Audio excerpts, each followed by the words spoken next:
entertainment for every fan. Get sports betting tips from the best in the game. Available on the Odyssey app and our sister station 650 The Bet. Sports Radio 610 presents Seth Payne and Sean Pendergast. We coming to H-Town. Let's get their work in, man. Let's go. Great day, great day. Oh, give me some juice, baby. Oh, yeah. Let's do it. Hey, what's happening, everybody? Happy Monday to all of you. Nice to be with you. Oh, you were on it. Appreciate you got the day of the week right off the bat. Appreciate you getting up with us. It was very up in the air. It was very up in the air. But this was an easy Monday to get because the environment changes. Yeah. We're not in a studio. We're out in San Francisco at the Moscone Center.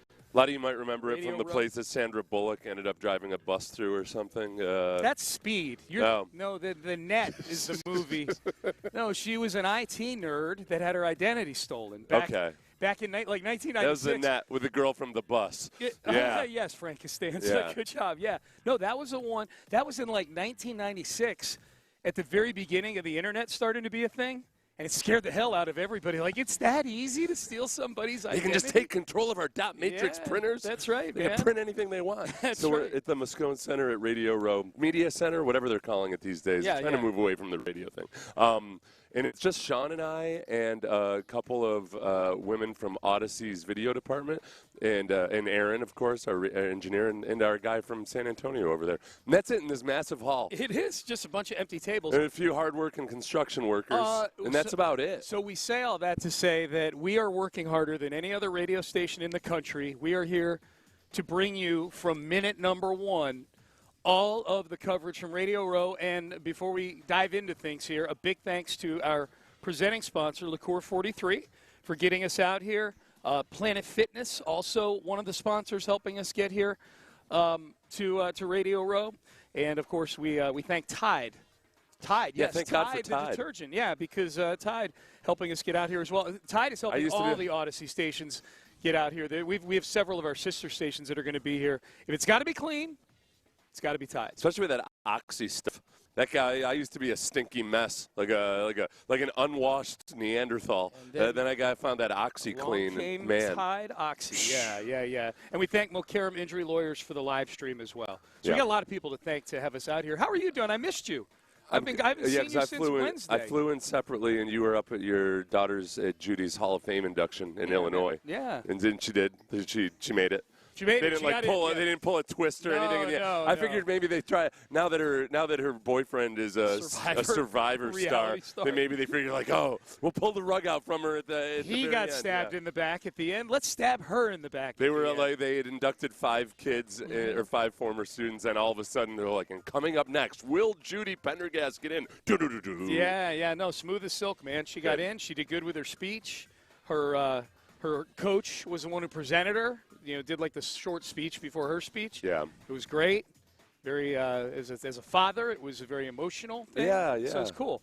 It was a lot of fun. Got to see my older son, who lives in Chicago. So, yeah, it's a great weekend, man. Is she, as a child of divorced parents, I feel like she's at the age now where she can put it out there. She can say which one is her favorite, you or your ex-wife. Well, and the induction ceremony is the best way to do that. She didn't. Well, okay, yeah. So that's funny you say that.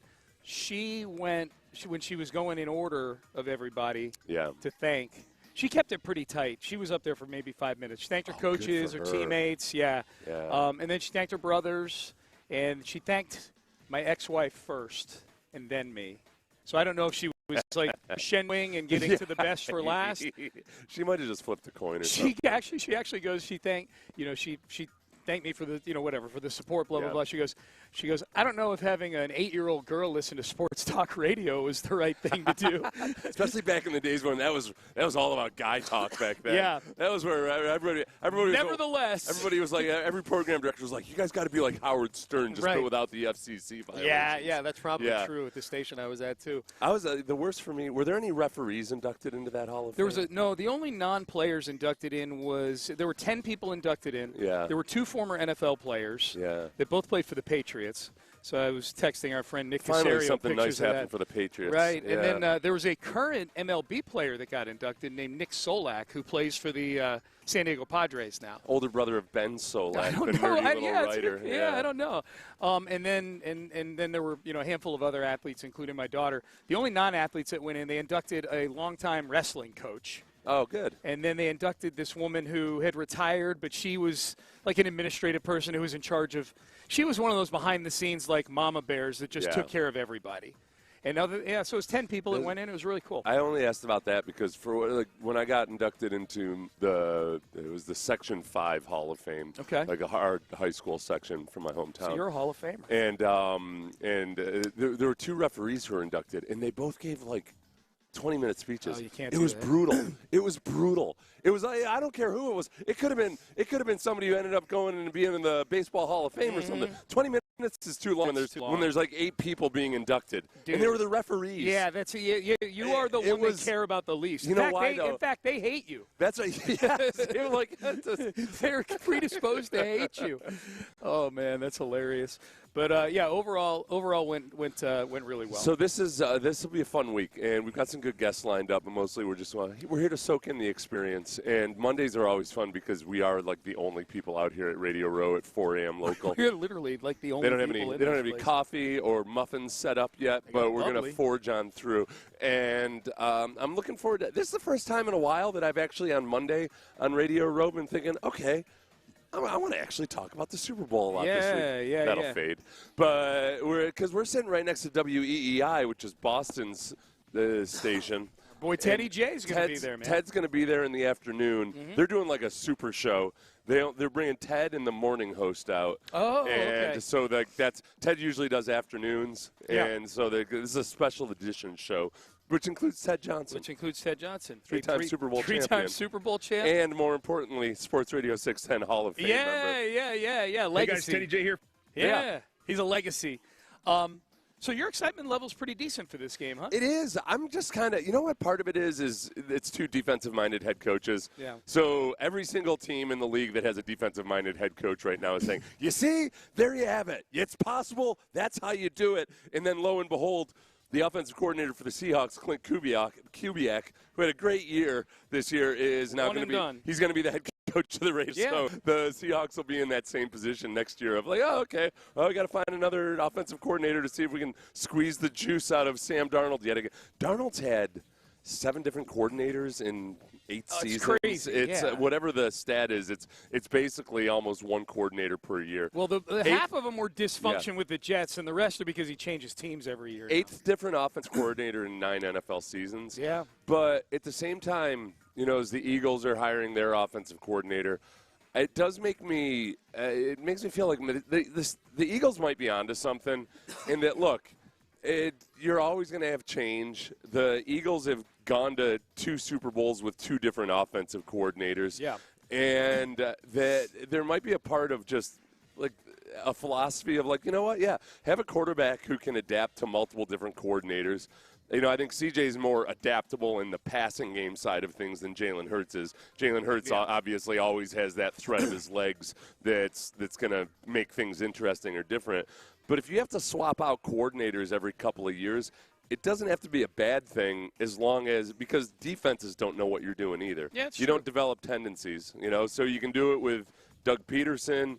You can do it with what's his name from last year for the Eagles? That's Nick Sirianni? No, the Saints head coach. Kellen Moore. Thank you, Kellen Moore. It's a very easy name to remember, but it's 4 a.m. local, everybody. Yeah, it's all good, man. It's all good. So that'll be to me the biggest thing for the week is I sense as we hear more and more opinions on this game that people are viewing this as a potential Seahawk walkover. Yeah. Just based on how the Patriots played offensively in their 3 playoff games so far. There's smoke around Drake May that he might be banged up a little bit. Well, he's on the injury report with his shoulder. Yeah. And so everybody from the Patriots is saying, no, it's no big deal. Of course not. Yeah. Right. And the Seahawks defense is going to go, all right, well, let's check it out and see. Yeah. You know, we might not believe you that it's not a big deal. Well, so we're going to hit him in the shoulder a few times. When Drake May got injured in the game, at least it looked like when he got tackled on that one scramble, Vrabel was asked about it afterwards immediately. He was like, no, there's no, I don't know what you're talking about. That's what he's supposed to say, yeah. If we go back to that moment, by the way, where it looks like he hurt his shoulder, this has bothered me since I was in high school. I had if we ever want to be stop being known as the dumbest of all athletes, don't, especially when it's your quarterback and it looks like he might have hurt his throwing arm. Don't reach down and grab his throwing arm to lift him up. Yeah. It's the same as I never thought of that. Guys have gotten smarter about the concussions and everything, but every now and then, like a guy will be laying motionless. It might be a spinal or something, and everybody's like, "Come on, get up, get up. Let's jostle that broken vertebrae around a little bit. Shake it out." Yeah. I never thought of that. I only think of the headbutts, like if people are headbutting each other. Well, I used to never feel like I could get into a game until I'd gotten smacked in the head real good. And so I would do that before every first defensive snap. I would grab one of my defensive line mates and bash his head. And Ronaldo Wynn didn't like it at all.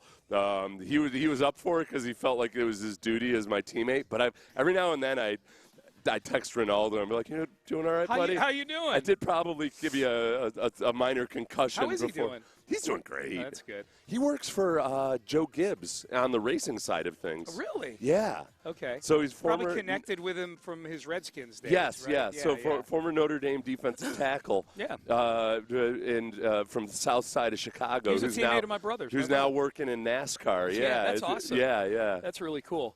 Ronaldo was one of those. There's a lot of people that joke around about NFL players being stupid, but we're staying in a hotel where the Pro Bowl. a lot of the Pro Bowlers are. I don't know if it's just the AFC or if it's no. Well, Micah Parsons is there. Yeah, I think it's everybody. But you go into the fitness center at any given time of day, and it's just there's dudes in there working out. Micah Parsons was in there rehabbing his torn ACL yesterday in the gym in our building. Who is most likely to end up getting kicked out of the hotel because they're pestering the Pro Bowl players? Of the 6'10" people? Yeah, some of these were like, hey, can I do a 17-minute interview here with you while you're eating dinner with your family?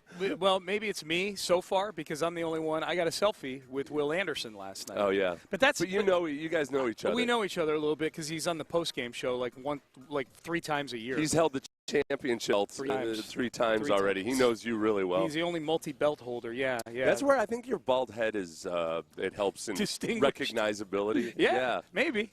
He recognized me right away, so it was cool. So, snapped a little picture with Will. He was there with his parents. They're in town for the Pro Bowl. Yeah, so all the Pro Bowlers, the Kamari Lassiter, and, hey, stop me if you've heard this before, Kamari Lassiter and Kalen Bullock were hanging out together in the lobby yesterday. That's who actually, and I didn't go up and talk. They've both been on the post-game show, too. I didn't go up and talk to them because they were talking to other people. But that's a good question. Who is most likely to get pulled away for pestering Pro Bowlers? If I were old, and I'm going to tell Armin this if I see him this week, Armin Williams, our old program director, definitely would have been. Hotel management would have had to come talk to him. Like, we've been getting complaints that you've been trying to set up meetings with these guys in the hotel. Yeah, that's a really good question. And Armin would agree with me on that one. Yeah. So yesterday, I was having actually kind of feelings of just nostalgia just in seeing some of these guys there with their families and with their wives. Like they just look so young. Yeah. I don't want to say which offensive lineman I think it was who was in the little hotel market with me yesterday. Mm-hmm. Because I think he was also with his wife. But I don't want to get the name wrong if it turns out that. So there's an offensive lineman in the market. Yeah. So there's an offensive lineman, young guy. It might have been Linderbaum, I'm not sure. And his wife, who's like, I'm looking at these guys, and I'm like, these kids look like college kids to me. Yeah. And so I'm trying to order a chicken Caesar salad.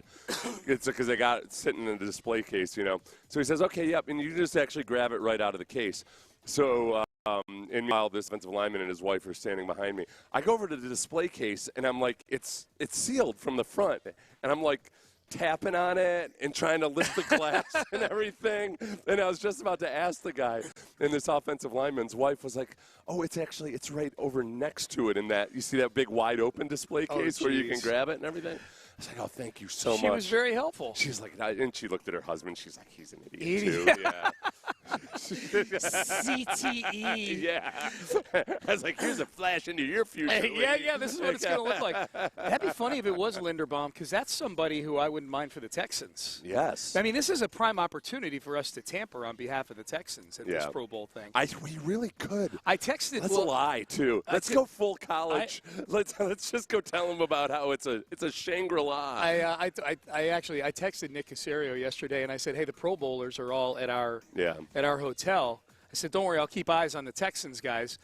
I didn't use the word tamper, but I said if you need me to do like a swarm, a swarm detection on some of the guys that are on other teams, it could be free agents. And he said just have Kamari tackle them in the lobby and see how they do. See how they react. yeah. I thought that was pretty funny. We should go down. I'll try to because I'll probably be. I'm going to be in the fitness center at like 2:30 a.m. And that'll be. Is that when you're getting your workouts in? Some of the guys from the East Coast that might be trying to stay on their normal time or anything might be able to. Yeah. Well, tomorrow is the Pro Bowl games. Yeah. So they're all. Well, they got all roads lead to wherever the Pro Bowl games. Yeah, they shouldn't be working out. They're tapering at this point. Yeah, that's what I'm saying. They got today's like a Saturday. Yeah, they might just be getting to do a really light workout or something before they go and try to dominate at the Pro Bowl game. Shador was hanging out in the lobby last night. Oh, was he? Yep. This is the one thing I noticed. I'm like, wow, I'm not really able to recognize a lot of the Pro Bowlers by their faces. Yeah, that's what I was thinking. Like, there's too. a lot of big dudes in here who are clearly NFL players. And I don't know if it's a function of the big stars aren't here or are playing in the game. I mean, that's how football is, though, because of the helmets. A lot of the linemen especially, I was really disappointed in myself. That you couldn't immediately identify. Yeah, about how few I was able to recognize. Well, other than all the Texans, obviously, I could. Well, with these big, pasty, white offensive linemen, too, they all look alike to me. I'm just looking at them like they all look like some farm kid out of Iowa, and I have zero clue. You wouldn't see them, even so I went back to my hotel, and I'm like, I'm looking at the pictures just to see if it was Linderbaum or not, and I couldn't tell you. I can't tell you either. So, but spotted all, but the only one, there's 6 Texans here, at least according to the roster. The only one we haven't seen yet is Derek Stingley Jr., who may very well just go to his room and then come down to the game. He's probably in his room studying tape or something. He's meditating. Yes. Yeah. I feel bad for Stingley in situations like this because he just, the lobby you have to go to all these social functions and everything. He probably hates it. No, dude, the lobby was crazy last night in our building. It was a party down there, and it was all a bunch of the players. And I'm like, this doesn't seem like Stingley's deal. I was out at 7 p.m. I think. Where? I was planning on getting to bed early, and it was just one of those things where I laid down to watch something and then woke up and it was 5 episodes deep. I went to bed at 10 because it's not a geographical thing for me. I can't fall asleep until my phone says it's 10 o'clock on it. Well, that's good for when you're traveling, but you got to get up at 3 a.m. Yeah, it's not good for this trip. Yeah. I don't know if you're going to get the best version of me, but it's going to be a whole lot of fun. We're here all week long on Radio Row. Again, big thanks to Liqueur 43 for bringing us out here. Tons of interviews lined up across the station throughout the week. Monday is always a pretty light day, so if you're somebody who's just here for the normal show, getting you ready for the Super Bowl, it's a good day for you. We've got a ton. The guest list this year is the best that we've had so far since we started going to the Super Bowl again 3 years ago. It's a really good guest list. And you and I will be recording some interviews throughout the week with some pretty big names. So we'll lay that all out as the week goes on. Here we are. Off and running at Radio Row. Sean Pendergast, Seth Payne with you. Coming up next, Seth mentioned it. The head coaching carousel has stopped. How did the teams do? 10 teams got new coaches. Who were the winners? Who were the losers? Who were the new ones added to the list this weekend? We'll tell you coming up next. But first, Prize Picks. This is a great week to be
Francisco. Liqueur 43 presents Sports Radio 610 on Radio Row. Here's Payne and Pendergast. All right, big thanks to Liqueur 43 for bringing us here to Radio Row in San Francisco at the Moscone Center. Is it Moscone or Moscone? I always say I thought it was Moscone. Yeah. I'll find out from one of the San Francisco people. That's my one goal this week. Is to learn how to pronounce the place we're at. That's a good call, Seth. Yeah. So we're here thanks to Liqueur 43. And, of course, if you're watching on the live stream, it's sponsored by Mokaram Injury Lawyers. All of our sponsors very generously getting us here. And we're excited to be here this week. So it looks like the coaching carousel is done in the NFL. We got the final 2 hires this weekend. Clint Kubiak is going to be, looks like, once he's done serving his term as offensive coordinator for 1 year for the Seattle Seahawks, is going to take over in Las Vegas for the Raiders. And then Mike LaFleur, the brother of Green Bay coach Matt LaFleur, is going to be the coach of the Arizona Cardinals. That's it. So we're done. All 10 spots filled. Clint Kubiak's the most interesting one. There's a big part of me hoping that he would stay out of the AFC. There was a big part of me hoping he would stay out of teams that are seemingly in the Texans' way right now. When the Buffalo job was open, I was happy to see them promote Joe Brady instead of hiring Clint Kubiak, just because Kubiak's done such a phenomenal job with Sam Darnold. He's got that Kubiak pedigree.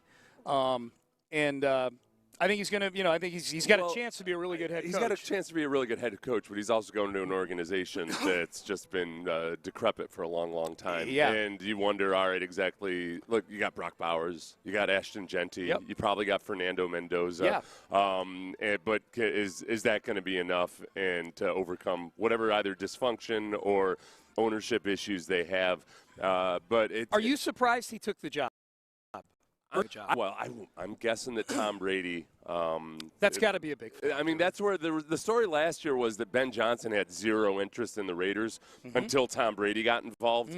But because Brady was a little bit late into the process, that Ben Johnson had already gotten an offer that he liked from Chicago, and he took it. Because, look, Chicago's got the same reputation in a lot of regards. So if Ben Johnson had to choose between Chicago and the Raiders, and Brady had more time to lobby and to convince him, then he very well might have ended up with the Raiders. So that whole dynamic is interesting because Brady is apparently, he's involved, but he's not like he's there. And he talks to people. People call him, ask him for advice and everything. He's very influential there, obviously. Right, yeah. I think that's the kind of thing where Brady's opinion on a matter, especially when talking to Mark Davis, is going to hold a lot more weight than the guys that Mark Davis might talk to every single day. Yeah. If I were Gary, Clint's dad, I would pull up a picture of Mark Davis and that haircut, and I would say, are you sure? Yeah. Are you sure you want to go work for the team that's owned by this guy who may cut his hair with a spoon? He does. He pays like $200 for that haircut. He travels. He'll fly the person this verified? who cuts his. Yes, there's a big article. There was a big article about his hair. Yeah, he had some event to do, so he had to fly his barber in to cut his hair. That barber, he needs to be identified. That barber. Does you think he asked for that haircut? Yes, 100%. That's what he asks for. Oh, my God. Yeah, he didn't stumble into that and keep it for 40 years. There's got to be something else you can do with that. He's probably maybe he's got some kind of weird forehead birthmark or something that he's trying to cover up. That's true. Yeah. God, I might be a bully like a right jerk, now. Don't you? No, I do. Now that you bring that up, I actually do feel like a bit of a jerk. So here are the hires. You tell me which you think the best hire is of all these. Joe Brady, Buffalo. Mike McCarthy, Pittsburgh. Jesse Minter, Baltimore. Todd Monken, Cleveland. Haven't had a chance to sink my teeth into that one yet. Right, yeah. I was out last week when that happened. Clint Kubiak, we just talked about. Robert Saleh with the Titans. That's obviously the one that winds up on the Texans' doorstep most prominently. Yeah. He's in the division. Jeff Hafley, Miami. Mike LaFleur, Arizona. And then the two first hires in the cycle were the two guys that got fired from their jobs, Kevin Stefanski to the Falcons and John Harbaugh to the Giants. I think, though, I guess, and maybe it's because it's the most immediate concern, Robert Saleh to the Titans, I think, was a really good hire, especially when you pair him with a veteran offensive coordinator now in Brian Daboll. Who I guess they didn't really like each other for a while. Well, Saleh said that Daboll was just always kind of a jerk on game day, that he wouldn't talk to anybody or anything. Okay. But once they were in New York together, Daboll actually invited Saleh over to his house to. That's true. They were the two head coaches. Brought his family over to hang out at the pool. No kidding. Which is a big deal because Saleh's got like 12 kids. That's You know, you got to drop in a couple extra chlorine tablets that day. So Daboll invited Saleh over to his house, yeah, because Daboll was already there. Do you think he knew he had all those kids? Before shows up, he's like, "Oh my God, what the?" You gotta hire a lifeguard. Yeah, that'll be an interesting combo. What's your concern level over Daboll as the OC for Cam Ward? A concern level from a Texans fan point of view. Yeah. I think that it's look, it's not like Daboll turned Daniel Jones into the best version of himself. It's okay for a year. The one thing that's interesting is that basically most of the league at this point is running some kind of variation of the Shanahan-McVay system that Daboll does. Daboll runs he's on that Earhart-Perkins scheme, which I feel like a lot of the football nerds are trying to make more of that than it is. I'm only mildly concerned about Daboll, turning Cam Ward into the best version of himself for two reasons. One, we just have zero clue about Cam Ward other than that we know he has upside. Yeah. It's all the reports are that he works his butt off. He's the right kind of kid. He's mature and all of that. And he has talent, obviously. But that's always, you just never know with a young quarterback what he's going to develop into. And then B, is Daboll the guy to do it? Yeah. I don't know. But I think Saleh as a head coach, I've always given him more credit for him putting together a competitive team in his final season there, despite playing with 4 different non-NFL quarterbacks. Yeah.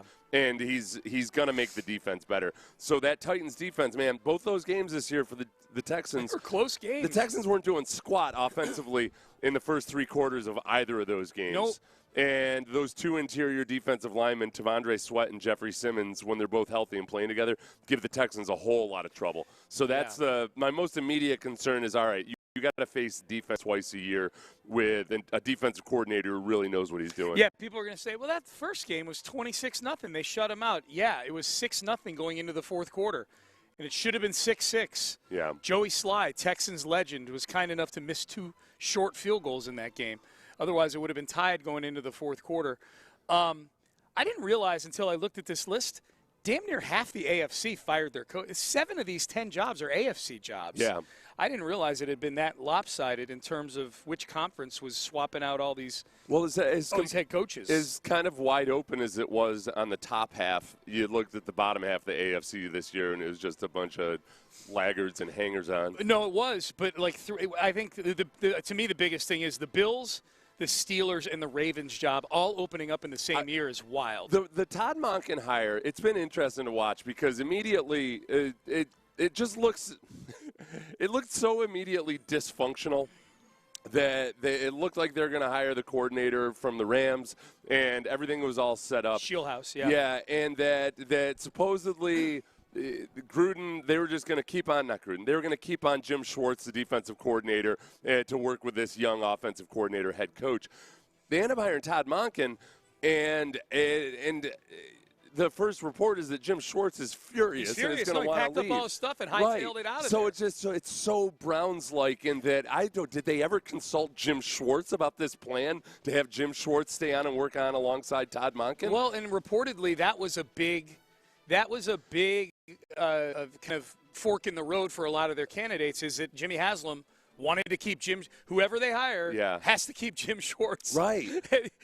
Reportedly, that's what it was. So if I were Jim Schwartz, I could see where, all right, if they're bringing in Shieldhouse, the young offensive coordinator, he might he might be less put out because, okay, you wanted to go with youth. I get that. Somebody that's new. And you're going to run the whole side of a right. Yeah. It's going to be your deal. Yeah. So that when they gave it to somebody who's his age, his experience level, well, and Schwartz has more head coach Schwartz experience. Has been a head coach, right?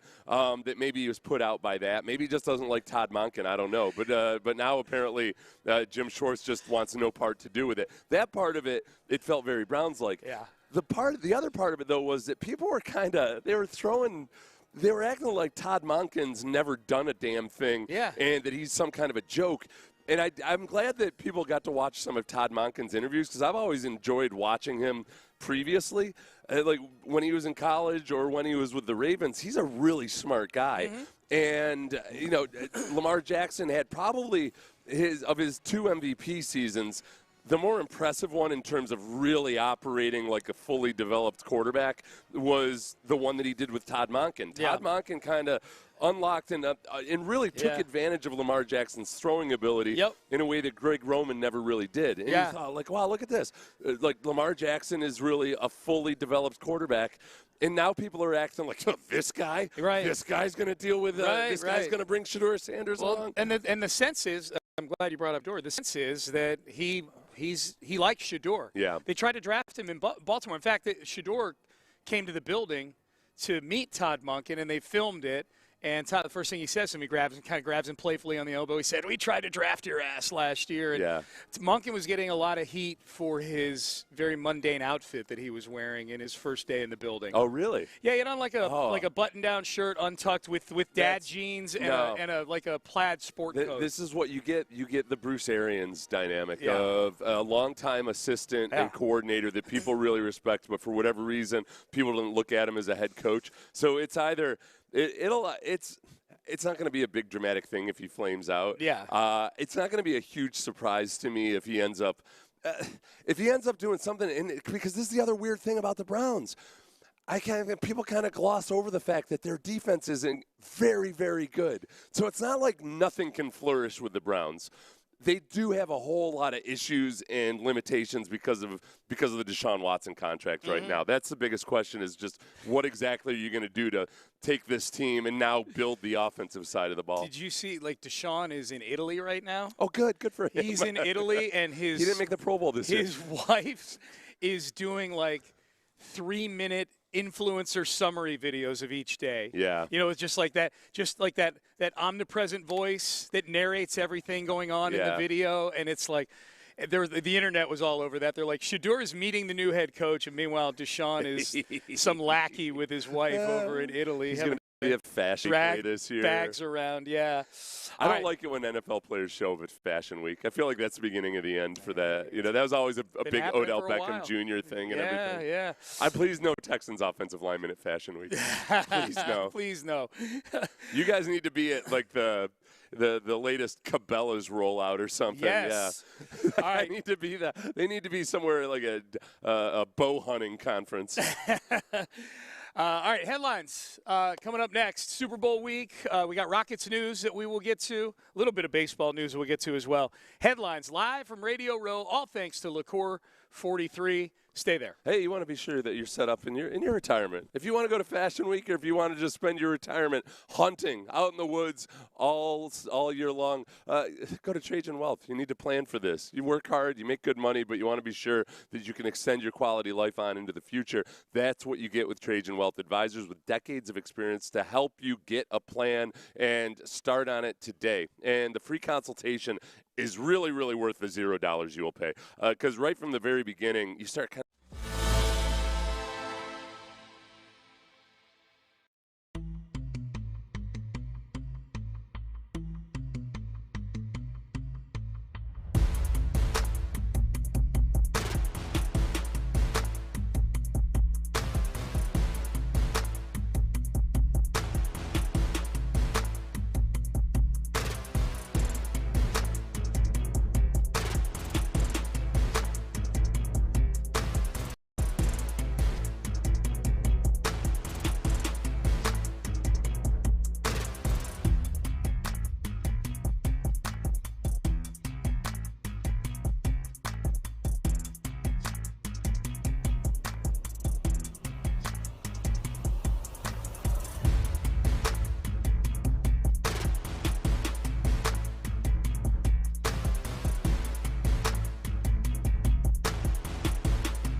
live in San Francisco.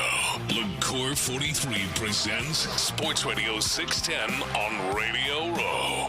Here's Payne and Pendergast with today's headlines powered by Men's Tea Clinic. All right. Sorry, I stepped on the voice guy there. You know, just got to stretch out the hammies, man. It's a new intro bringing us into each break. I will re-thank Liqueur 43 for bringing us here to Radio Row. Sean Pendergast and Seth Payne with you.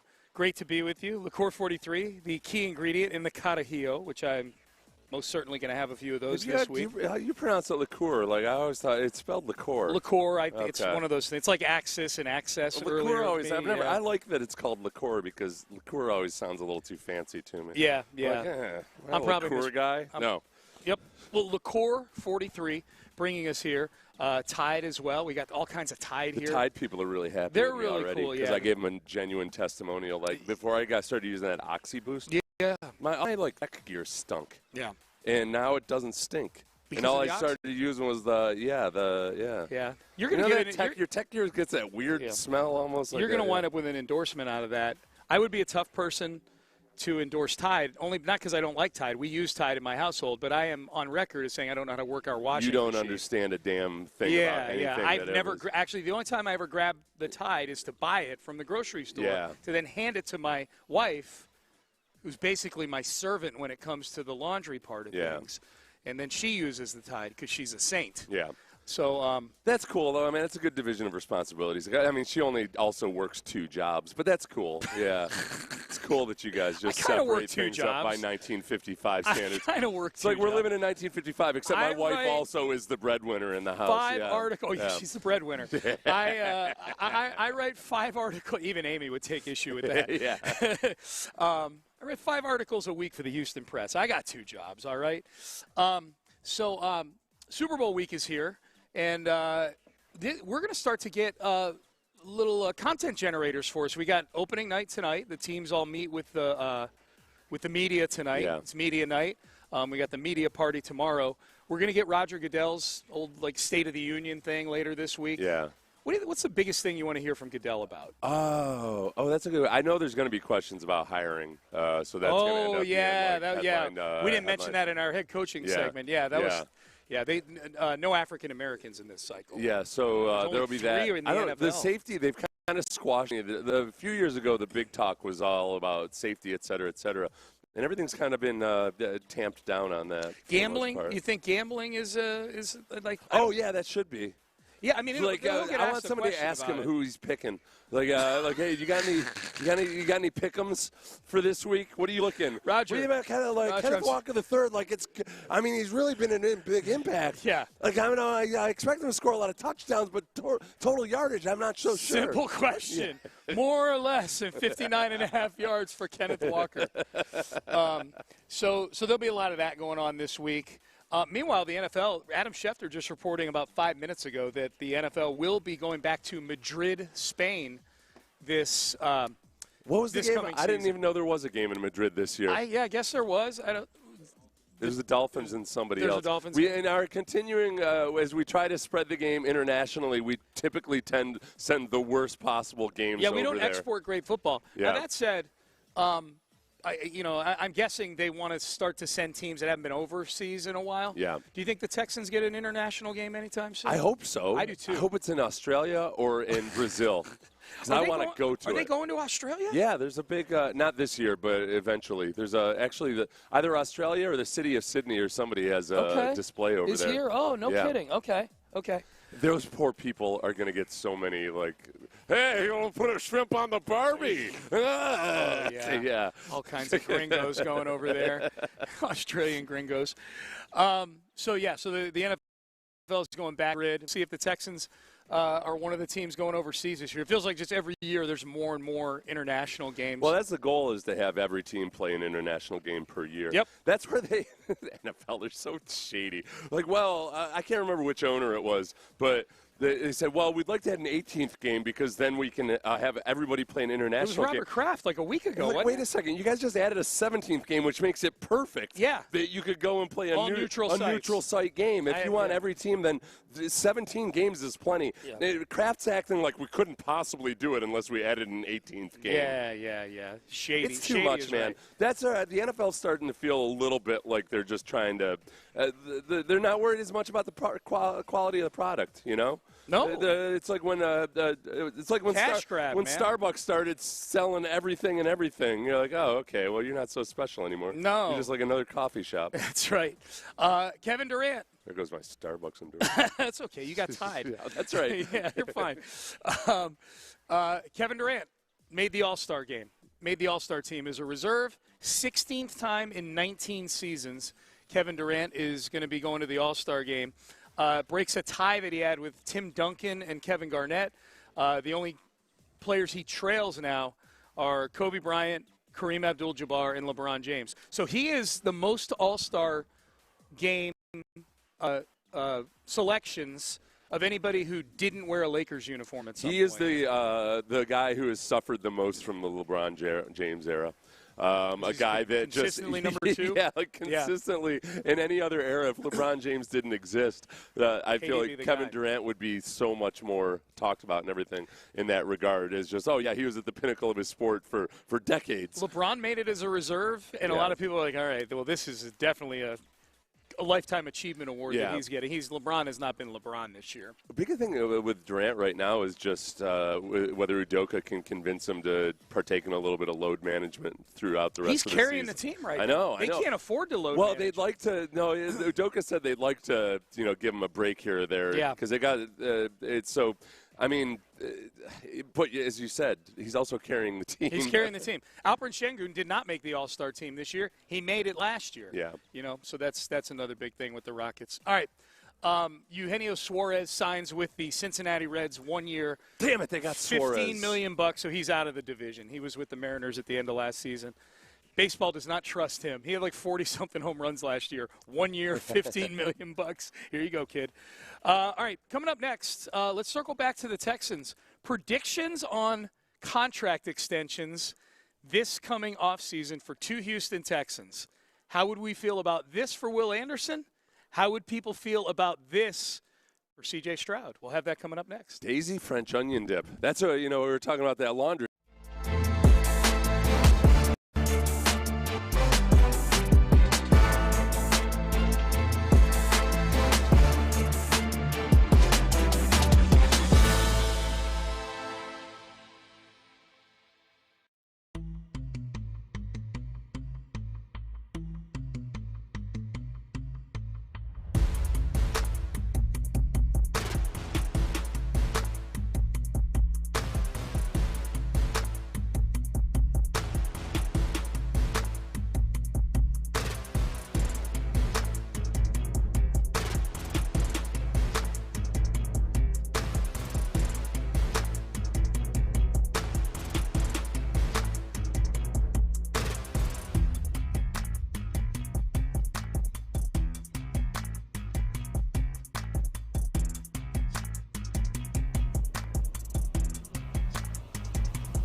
Texans play here.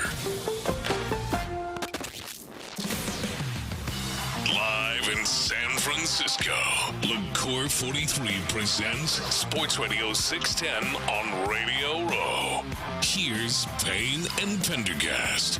It's Payne and Pendergast. We are live Radio Row in San Francisco, and to set the scene for you, there's almost nobody here right now. There's like 2 other radio stations. There's Sean, there's me, there's Aaron Raybald, our sound engineer. But other than that, it's fantastically exciting.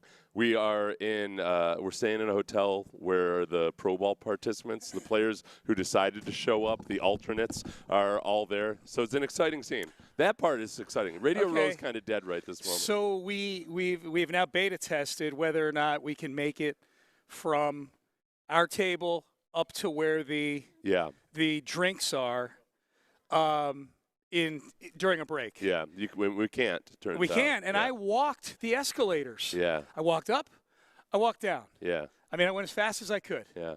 And I didn't make it back in time. We wouldn't have even had to address it. I think I was handling this marvelously. I had no idea what we were about to talk about. That was the one thing where I was kind of I knew when I sat down and you were describing the hotel, I'm like, oh, man, I probably should have sprinted back here. No, we were good. I wanted you to get into this because it was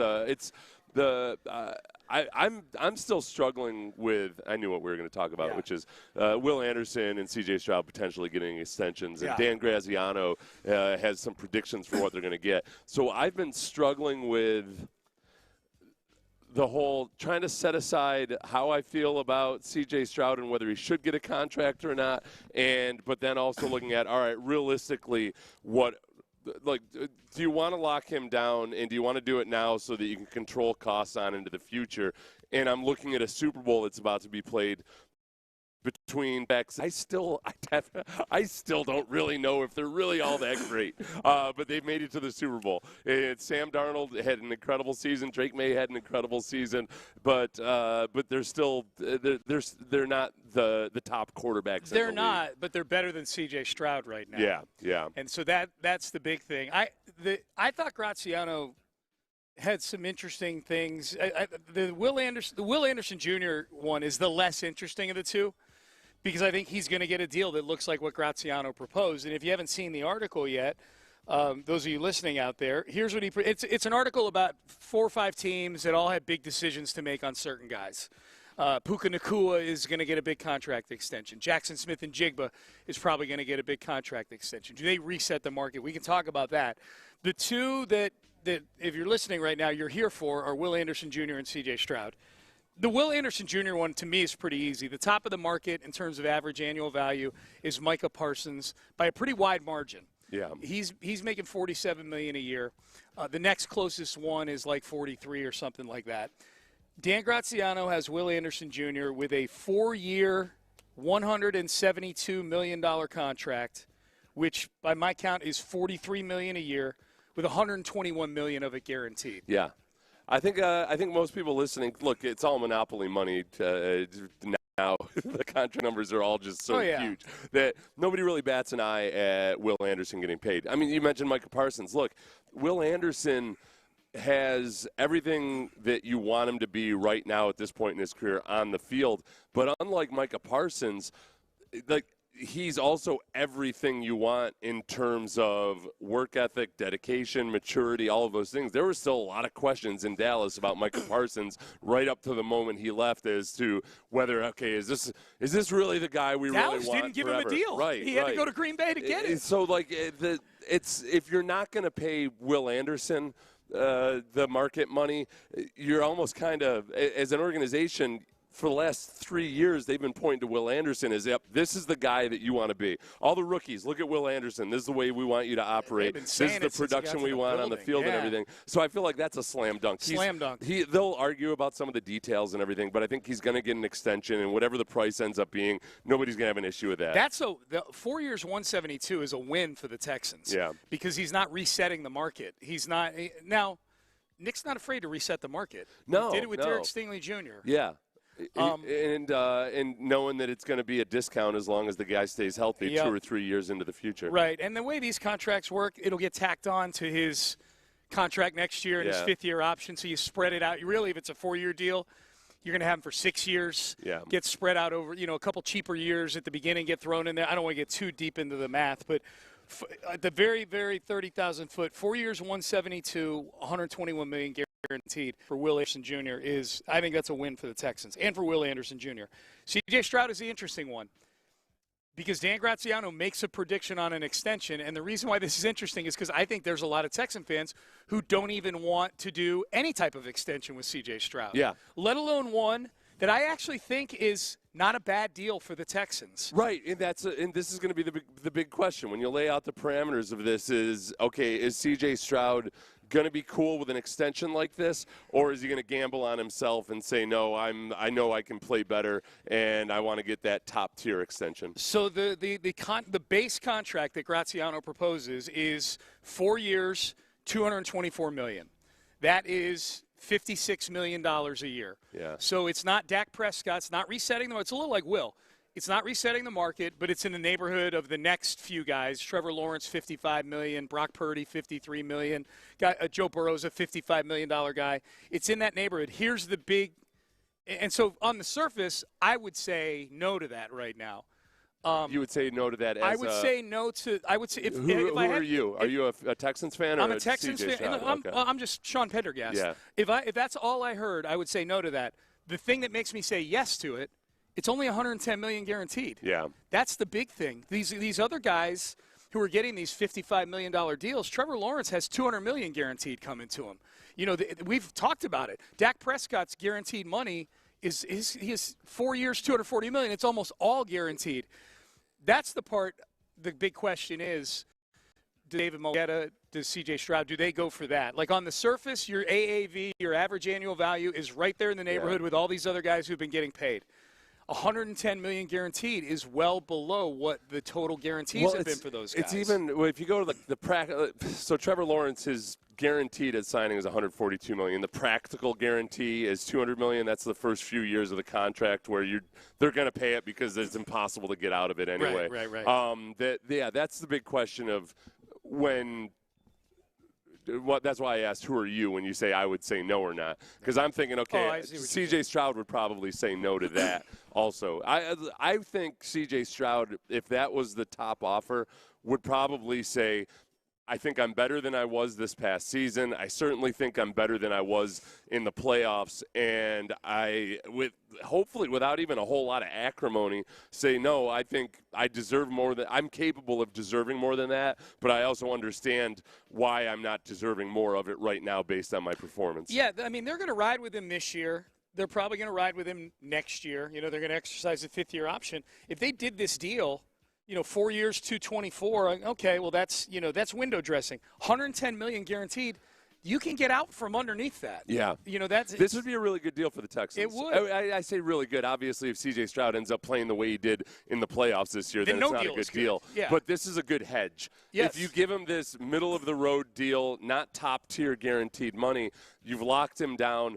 But if things really don't work out, you're not stuck like the Browns are, or like various other teams are, with a quarterback that you don't like and that you want to move on from, but you just and meanwhile you can't do as much in free agency. I can't guarantee him $200 million right now. Yeah. I can't. No. $110 million. Okay, I can listen to that. If C.J. Stroud accepts that, is there going to be a part of you that kind of thinks like, I don't know. He just kind of doesn't want to gamble on himself. All right, cool. Just taking that paycheck. I get it. All right. Is there a part of you like that? Originally, no, until you planted that seed in my head. Maybe. Just cool collecting this $110 million guaranteed, I guess. Yeah. It's his advisor. My whole thing is, I don't know. I'd be a horrible agent. It's like, it's $100 million. Take it. Oh, dude, so would I. But they also, remember, though, this is the thing. It's like when Derek Stingley got his extension and people were asking him questions or talking about it almost as like, oh, you've finally been raised from out of the – he'd already made $40 million in his career. So CJ, likewise, has already made a boatload of money. Yeah. I would say gamble on yourself. You've already got, as long as you've handled your money well, you've already got money to last a lifetime. Gamble on yourself. You are better. I think CJ Stroud is – capable of being much, much, much better than he was in the playoffs. Yeah, dude. And this is another thing. Don't let anybody try to rope you into discussion about C.J. Stroud. and act like the only bad thing he did in the playoffs was the Patriots game. I see a whole lot of people trying to frame it as like, oh, one game and people are ready to bail on him. Like, are we really talking QB wins here? He was awful in the Pittsburgh game as well. Yeah. He made some nice throws, but was by and large awful in the Pittsburgh game. Yep. Put the ball on the ground 5 times. Yeah. You can't do that. I'm looking at the Lions in this article by Dan Graziano. If you're just getting in your car, you're just tuning in. We're live here on Radio Row. Thanks to Liqueur 43 for bringing us here, Planet Fitness for bringing us here, Tide, if it's got to be clean, it's got to be Tide, Mokaram Injury Lawyers as well for presenting the live stream. You can watch us on YouTube and Twitch. This is what happens when you draft really well.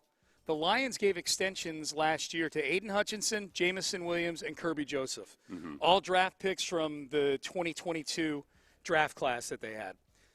They now have 4 guys from their 2023 draft class that are eligible for extensions, and they're all Pro Bowl caliber players. Jahmyr Gibbs, Jack Campbell, Sam Laporta, and Brian Branch are all extension. Now, Brian Branch, I think, what did he tear? An Achilles, I think? Brian Branch had a serious injury. Yeah. But prior to that injury, he was a Pro Bowl, he was one of the best safeties in the league. That'll be really interesting. That'll be really interesting to see how the Lions do that because they've done a good job of keeping their core. I would imagine they're using all sorts of credit card tactics to make this happen. Yeah. Just the math ends up not working out if you're just strictly looking at the salary cap as just this absolute thing. I'm sure they're using some hocus pocus. I wonder if the Texans are going to be in a similar situation the next few years with some of the guys they've drafted. Well, the question is always, all right, when do you have to do your Mario Williams move? When they let Mario Williams walk, when the Texans let Mario Williams walk in free agency, partly because some guys like Arian Foster or Matt Schaub had done better than you would have expected. So they did a good job of putting together a really competitive team. Yeah. At some point, you have to kind of let some of the better players go. Laramie Tunsil was that guy last year. And by and large, the offensive line as a unit improved, even though you lost Laramie Tunsil. The offense and the way it was managed and the way the offensive line was coached, it was a better unit overall, despite having left your best offensive lineman leave. Yeah. So at some point, it's gonna have to be, if the Texans continue to draft as well as they have the last few years, some of these young guys that you love and you've been able to lock down like Jalen Petrie, et cetera, at some point, some of those guys are gonna probably just walk out the door. You're gonna have tough decisions to make, and they love their defensive backs. Can you pay Stingley? Yeah. Petrie's contract is manageable. Lassiter and Bullock are walking around in the lobby at the Pro Bowl right now after 2 seasons. I know they're alternates, but they were first alternates. Yeah. They were, it's not Shedeur where they had to go 11 deep to find him. These are 2 young players that are playing at an extremely high level, right? I don't think they're letting Lassiter out of the building. This is where, you never want to be in a situation like the Lions are right now, because you know what the Lions are? The Lions are the Astros, but without the championships. Yeah. It's always hard. You go to 4 World Series and win 2 of them, and it's still really, really hard on the fan base and on the team when you have to let guys like George Springer and Alex Bregman and Carlos Correa and all of those guys just walk out the door. But at least you've got a couple of World Series rings to show for it. They weren't even in the playoffs this year. Right. The Lions are in that point where, man, they're going to, at some point in the future, they're going to have to start operating like the Astros. Yeah. But you haven't even won a championship to show for it, at least. No. The Texans, because it's interesting we're having this conversation with the Texans. Look, they haven't won a divisional freaking playoff game. Right. But they've got some really talented players on the roster. And it's just you got to take care of this minor detail of winning a Super Bowl sometime in the next few years. And look, it's painful every year when the Texans get knocked out in the divisional round. We hate it. We really hated it this year because I think a lot of people thought, both in Houston and outside of Houston, man, the way the league kind of unfolded this year, especially in the AFC, there was a real opportunity for a team like the Texans to be here where we are in San Francisco. The Lions were in the NFC Championship game and may have lost because their coach lost his mind on a bunch of 4th downs in that game. Yeah. And their kicker stunk. And then the next year they were 15-2 and blew a home playoff game in the divisional round. They were the 1 seed and lost at home in the divisional round to the Washington Commanders, who had a rookie quarterback. Yeah. Good rookie quarterback, but a rookie quarterback. So they, in some ways, it's even more painful because you could taste it. Right. Like they were That's a great analogy. They were the Astros without the championship. Right, and even with the championship, it's never pleasant. Like, is it pleasant right now to be an Astros fan the last couple of years? It's been very unpleasant. They won even when they were still good. Right. They had 1-2 titles. Even in 2023, I'm like, they should have won it in 2019. Right. They were rolling through. I mean, it was it's unfair to compare any team in any sport to the golden era of the Astros because it was absurd. I'm just saying we're never happy. You could see it. Right. Yeah. People still get fired even with their championship rings. Yeah. So that's which of the young offensive players right now are somebody, or I guess which of the young players at some point, let's say that C.J. Stroud gets the ship righted next year in the playoffs, he's really, really good, or what have you. Yep. Some of these guys, like the secondary is a perfect example. Jalen Petrie, Kamari Lassiter, Derek Stingley, and Kalen Bullock. Yeah. Those are 4 premier guys. Well, you're also paying Will Anderson the money you're paying him. Danielle Hunter's got a very affordable contract because it's just short term. Yes, so he's a year-to-year guy. Yeah, but he's also getting older, So how many more years? That's like of those 5 guys that I just mentioned, 6 guys I just mentioned. Yeah. Daniil's the easiest one to envision. Okay, well, he's almost in his mid-30s, so at some point we'll age out. But even with the remaining young guys, at some point one of those guys is going to probably walk or get traded or something. Azeez Al-Shire's walking around here at the Pro Bowl also. That's where you have to be, and that's where the Texans have to continue, is being really good with guys like Henry To'oTo'o or Azeez Al-Shire or guys that are not marquee guys. They're making a huge impact. Yeah. And those are sometimes the toughest ones to see go because they're everybody's favorite. They're blue, like Henry To'oTo'o. You could watch his rookie year. He did not look like he was suited to be an NFL linebacker. Nope. Last year he made a lot of progress, but he had a lot of deficiencies in his game. And then all of a sudden this year, despite the little blip in the Raiders game and some of the other ones, he's way better now than I thought he was going to be 2 years ago. But what does that look like 2 years from now? Yeah, and every name we've rattled off has been on the defensive side of the ball. Yeah. On the offensive side of the ball, if you had to guess 4 years from now, what guys on the offensive side of the ball for the Texans will still be a Houston Texan? Because everybody you've named on the defensive side, they may not be there because they're walking to get big deals, but I could see that if the team could find a way to make it happen, I could see all those guys being on the team. On the offensive side of the ball, for me it's CJ. I'm more optimistic than pessimistic about him. Nico, I guess, he'll do another deal at some point. And then maybe Ariante Ursary, if he progresses as a left tackle, that's a guy you want to keep around. Ariante Ursary might have the best shot of any of them just because teams so rarely depart with a left tackle. That's capable. If he's a really, if Ariante Ursary continues to develop, I think he's got a lot of potential. Who else? Right. Anybody else? No, I mean, like with Tank, we're not even sure if Tank's going to be, playing this year or not. Right now. Right. I mean, I hope. Jaden Higgins, I suppose, but we just don't know what we have in him. It's not like you sit him, like you're planting in a flag for him His numbers were like Nico's numbers, Nico's rookie year. Yeah. And I don't think I would have said that about Nico Collins in his rookie. I'll say it now because he's a 3-time Pro Bowler. Woody Marks is a running back. Right. Woody Marks could be rookie of the year, and I'd still be saying, I don't know. He's a running back. He's a running back. I don't know if he'll be around. Yeah, and I don't know, like Dalton Schultz, 4 years from now? Hell no. Yeah. Maybe I could see them tacking another year on his current deal, make the money, a little, lighten the cap load, things like that. But they've got work to do on the offensive side of the ball. Yeah. They got work to do. So, CJ, I feel like if we polled our audience, you should do a Pender poll later today. Okay. I still feel like the majority of people probably don't want anything to do with any kind of CJ extension right now. It's very easy for us who don't have to manage a cap or worry about future expenses or anything. Mm-hmm. But I myself am in the boat of, man, just – let him play this year, and he earns what he earns. And if you end up having to pay more than you would have had to this year, I like having that carrot on a stick. I want CJ to be as motivated as possible. And just flat out, by virtue of all the other guys that you've given extensions after 3 years have been guys where, man, they've earned it. And those are guys that you look at and you say, yep, that's exactly the kind of guy and the kind of performance I want on this team. And CJ hasn't met that same caliber. So you're giving him an extension just because he plays the quarterback position, not because he's played as well as Will Anderson or Nico Collins or Jalen Petrie or any of those guys. No, Derek Stingley. Yeah, no, you framed it perfectly.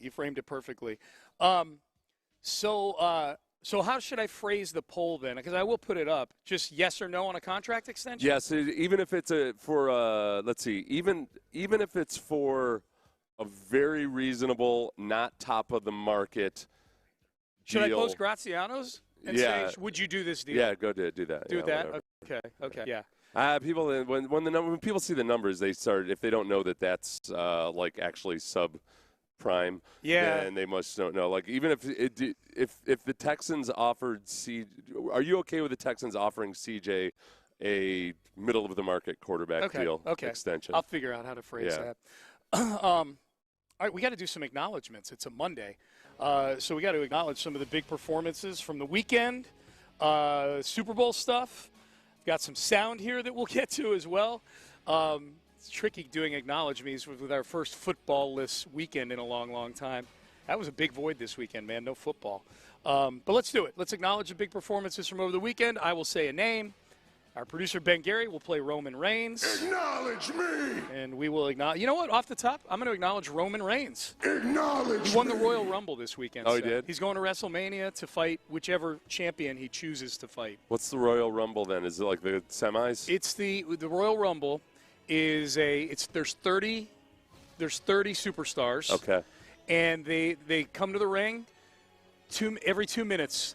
And it's like a battle royal. You get eliminated by getting thrown over the top rope. Oh. And a new guy comes in every 2 minutes. Oh. Yeah. So you gotta if you're one of the first two guys in the ring, it's almost impossible. It's almost impossible. And in the lore by normal sporting in the lore of the Royal Rumble, they look back as a hallowed performance when a guy was one of the first two in the ring. Like back in 1996, Shawn Michaels went wire to wire.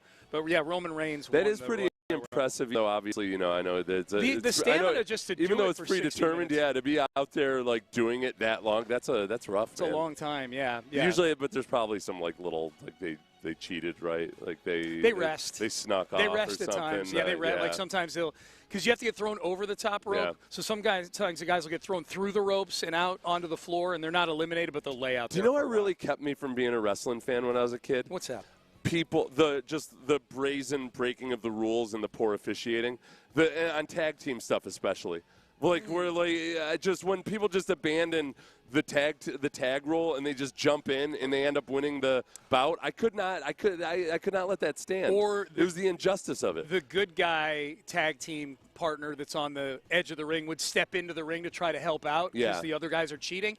And the referee would turn around and try to keep the good guy out of the ring. Penalize that, yeah. And meanwhile, the bad guys are choking them with the tag rope, rubbing salt in their eyes. I just could not handle the injustice of all that and the bad officiating. Can WWE clean up? Have they cleaned up the officiating? They had storylines from time to time of like a guy coming in to try to clean up the officiating. I would have kept young Seth Payne as a fan. Yeah.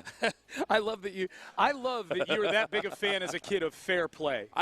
It was the most frustrating thing in the world. I'm going to acknowledge Seth Payne, Ben. I'm going to acknowledge young Seth Payne for being a bastion of fair play and anti-rule breaking.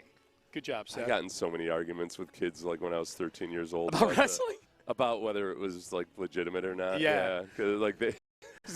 Kids, you might not know, back before, until the WWE had to try to, perform in states that allowed gambling, they had to basically admit that it was scripted. And before that, people would get into arguments about whether or not it was scripted. They would. Because people are so stupid. Mm-hmm. People are the dumbest. People are the dumbest people I know. Mm-hmm. Kevin Durant. Acknowledge me. Makes the All-Star team. 16th time, I should say. First time as a Rocket, obviously. Breaks a tie with Tim Duncan and Kevin Durant, who both have been to 15 All-Star games, trailing only Kobe, Kareem Abdul-Jabbar, and LeBron James. Kobe's been to 18, Kareem Abdul-Jabbar, and LeBron James 19, and that was another storyline. LeBron James selected to his 19th All-Star game. I feel like this, Kevin Durant making this and, ascending on the hierarchy of All-Star appearances and everything, for me, this is the first time where I felt genuinely like I've lost my patience with the Rockets this year. That I said, like, all right, like, Yeah, you're burning daylight. You're burning daylight. Do you see how old he is? Do you see how good he still is? Yeah. What are we doing here? Come on, get it together. All right, does that change any of your view on – because there's a promo running right now of you saying why the Rockets shouldn't trade for Giannis Antetokounmpo. No, it doesn't change it because I don't feel like all of a sudden when you drop any superstar in midway through the season, and especially if you trade away Şengün and Tari Eason or whichever the trade proposal was, it's not that all of a sudden, now there'll be a perfectly orchestrated offense and not just a whole bunch of ISO ball. Well, exactly what they're trying to do. I don't think that's not something that's just so easy to engineer in the middle of a season. Yeah, and Şengün would be part of any deal, and I'm not. Şengün's been very inconsistent this year. I think it's one of the reasons he's not an all-star this year, and he was last year. But I don't have the appetite for the package that people are talking about for. Yeah, I'm still very bullish on Şengün in the long term. The trade deadline's this week, by the way. It's Thursday this week. I'm still very bullish on Şengün. Yeah. So it's just a matter of the impatience of get all of that together. I'm on Thompson. All of a sudden have 4 more years of experience as a full-time point guard, please. I think they make a trade this week. Yeah. I don't think it'll be Giannis, but I think they watching these games, I know they beat the Mavericks. They're on a nice little run right now. They've won 4 of their last 5. They've won 7 of their last 9. It's still like this Mavericks game. Cooper Flagg was incredible. Yeah. In the fourth quarter, he was amazing. But they still have trouble holding off teams because they have so many bad possessions. And it's a point too where because Şengün gets the final, the crucial basket, you're almost okay with Şengün playing really dodgy for 3 quarters, but he showed up in the fourth quarter, and that's what we want. That's what we need. Every time he shows up in the fourth quarter, it erases anything that might have happened in the first three quarters. Jordan Hudson. Acknowledge me. That is Bill Belichick's girlfriend, who is, I believe, still 24 years old, last I checked. Why are we acknowledging her? Well, we know Belichick is getting snubbed for the Hall of Fame. Yeah. Mike Florio has a story on Pro Football Talk. I'm acknowledging her for this. The complete lack of self, I guess. She is going to be throwing, this is according to Natasha Dye of People.com, People Magazine, reports that Belichick's girlfriend, Jordan Hudson, plans to have a huge bash for Belichick on the same day as the 2026 Hall of Fame enshrinement. This is especially petty because if Bob Kraft gets in, it's going to be potentially pulling some people away from if she has this party. People that have to make a decision about whether we go to the Bill Belichick party or the Bob Kraft party. Yeah, and it almost forces those people to choose sides. And I feel like Belichick's gonna take notes on this. Who chose to go to which is I feel like that's especially petty of Bill Belichick to even sign on to having this party. Okay, I'm glad you brought that up because Natasha Dye has some specific names. Yeah. An unnamed source told Dye that Tom Brady, Jimmy Johnson, Bill Parcells, and quote others who were planning on attending Bill's Hall of Fame induction ceremony in Canton are invited to this other party. This is like that episode of The Office where they had 2 Christmas parties going on. This is the ultimate. Are they going to go to Nutcracker Hall of Fame, or are they going to go to the one with the karaoke machine? You talk about the lack of self-awareness. This is the ultimate in making it all about me or Bill Belichick. Yes. And on the same day. So Tom Brady's got to now make a decision that's going to be very publicly discussed about whether he goes to Bob Kraft's induction ceremony or Bill Belichick's party. Do you think party. Belichick wants this? He's allowing it to happen, so yes. I have to say yes. Do you think there's a chance? Well, okay, hang on. Do you think there's a chance that Belichick found out about this party because he got a text from somebody saying, hey, there's an article on People.com about you having a party. There's a chance that's you know what I mean? Like, does Jordan Hudson seem like someone who's got the cojones to go and just plan this thing? I say yes. Yeah. Boy, what She's a mess. just walking out onto the practice field in North Carolina. Like you're making it super uncomfortable. He might not even know about this party. She's acting like the bad parent in a divorced couple parentage. Like where she's the parent that doesn't care how much stress it puts on the kids. She's going to cause a scene. Right. She's gonna. We're gonna have this party, and you're gonna like it. And you're gonna decide whether you're gonna go to your father's party or my party. She's tremendous. Yeah, she's the worst. Yeah. And Belichick is too. If Belichick allows this party to go on, and all those potential guests have to make what's going to be a public decision about whether they chose Belichick or Kraft, it's bogus, man. Yes. This by virtue of Belichick, by virtue of having that party, would make my decision for me. I'm like, well, all right, I'm going to go to Bob Kraft's. Yeah. This is a bogus move, Belichick. What are you doing? Well, and where's the party? Do I got to go to Chapel Hill, North Carolina? This is how Belichick. Is it on the Cape? Do I got to go to Cape Cod? Belichick can really determine who his real friends are by how they handle this, and the ones that are his true friends would tell him, "Don't do hey, this. Bill, look, man, what are you doing?" Yeah. So maybe that's why the other ones aren't even friends; they're just freeloaders that want an open bar and hang out at Belichick's. Unless they're on the record as hating Bob Kraft or something. Oh, okay. Yeah, there's a lot, but it's complicated. It's tough to. I feel that's why you have to feel bad for Patriots fans. They really. It's a constant challenge, man. It is. You have to spend like 3 years not in the playoffs discussion, or in the Super Bowl. I mean, really, discussion. the only salve on this wound that we're talking about is being at the Super Bowl. Yeah. You know. All right, I want to acknowledge the Florida Gator basketball fan base. Acknowledge me. Okay, this was they were playing Alabama this weekend. Charles Bediako is the name of a player who played 25 games in the G League. So he was a professional basketball player. There is a trend right now in college basketball where there are players that have pro experience that are going back to college if they have eligibility. It's so weird. It's weird. Yeah. It's horrible. It's bad for the sport, I think. I just think it's bad. Everything in college sports right now is so just upside down. I can't even imagine being the parent of a college football – or, I'm sorry, a high school football or basketball player right now. Yeah. Because so many of the teams that you would have wanted to go to as a high school kid where the transfer rules made it make way more sense to just focus on all the high school recruiting. Yeah. And it still makes sense, obviously, to focus on the high school kids and recruit high school. But so many of these teams now are like, screw it, I'm just going to pilfer the group of five for their guys. And you know, these high school kids, they can go play in the Sun Belt Conference. Yeah. and then let them do the developing, and then I'll steal them from those schools. It's turning into more like minor league baseball. You got to make a decision whether to accept a college scholarship or go play I guess minor league baseball, which is the Sun Belt Conference. So back to Charles Bediako. He's a player for Alabama. He got he had his eligibility restored after spending some time in the G League. He was on the free throw line against Florida.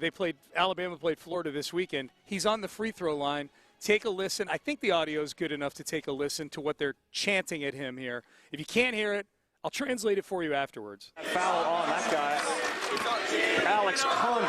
Trying to tap it in. It was just G League dropout. G League dropout. Yeah, that's good. College kids are smart. So I got to acknowledge Did he Florida. make the free throws? He did. Yeah, actually, yeah. Okay. He made the first. I think the clip we had only had one, and he did make it. You know, am I a hypocrite though? Because I used to like the Russell Wilson or Chris Winkie stories of guys that failed in minor league baseball, but then would go and play football. Yep. That's always fun. Yeah. But now this is just this is extreme. This is extreme. Yep. So that's I don't like. I'm not a fan of the trend. I remember talking to Tony Banks. So we talk about the minor league dynamic of going to play in one of the non-power conferences. Yeah. I remember talking to a couple different guys, but Tony Banks had been drafted to play by a baseball team, and he had to make the decision between going to play quarterback at Michigan State or getting like a nice signing bonus. I think he had, and he said for him it was like, man, the difference between I loved both sports, but the difference between your life as a big-time college football player versus a minor league baseball player. Oh, yeah. It was pretty easy for him. Yeah. It's even easier now. Like minor league players, their conditions are better than they used to be. Yeah. Now you're getting Tony Banks would get $5 million to play in college now. Yeah. College. Yeah. You know. Yeah. Hey, I got to bounce something off of you. I was up in Chicago, as you know, for my daughter's induction for her high school Hall of Fame. So I got to see her twin brother, James. Mm-hmm. And so we were driving home from the event on Friday night. You know, it was an induction ceremony, and then the whole class of Hall of Famers get introduced at the basketball game that night. And then there's a reception at the VFW where there were, a bunch of finger food and hors d'oeuvres and pizza and a cash bar and blah, blah, blah. So by about 9 o'clock, 9:15, we're driving back into the city, and I'm riding shotgun. My son James is driving, And in the back seat are Judy, her boyfriend Charlie, and my ex-wife, Catherine. So we're all driving home. And James, we start talking about the whole event. And James goes, I really liked the reception was great. I really loved the whore's divorce. And I said, are you kidding me right now? I said, you're joking, right? He's like, what? I said, you're joking. He said, what did you just say? He said, the whore's divorce. No, it gets worse. It gets worse. Seth's dying right now. And I said, have you not heard the word hors d'oeuvres before? Like, have you? I mean, I've heard it, I guess. I don't know. Like, that's what those are. Like, the 50 meatballs that you ate. That was an hors d'oeuvre. Yeah. Hors d'oeuvre. And James is arguing, like, I bet there's a lot of people my age that don't. And Judy's laughing. She's like, James. Charlie's laughing. So Sammy calls. Sammy FaceTimes us. Sammy's back in Houston. Yeah. So he's FaceTiming me. I'm sitting up front just so he can check in with us and congratulate Judy and say hi to everybody in the car. So I'm holding up FaceTime with Sammy there. He's stepping out of some birthday party he's at to say hi to us. And he's saying hello, blah, blah, blah, for a couple minutes. And I go, hey, Sammy, let me ask you something. I'm going to spell a word for you. Yeah. HORS space D apostrophe blah, blah, blah. Yeah. What is that word? Whore's divorce? And I'm like, I had the same conversation with him that I had with James. So neither of your sons, I could totally get it. Like the first time you see it. No. He's 28 and 26. When have they ever They're not 8 years old. They've said that in conversation somewhere before. Maybe, I guess. I guess I hope to God they haven't said it to people of importance.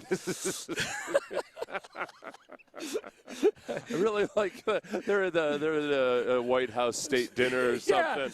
They go I was wondering why that first law firm didn't want to hire me for the internship. Secretary of whatever, and be like, boy, I love these whores divorce.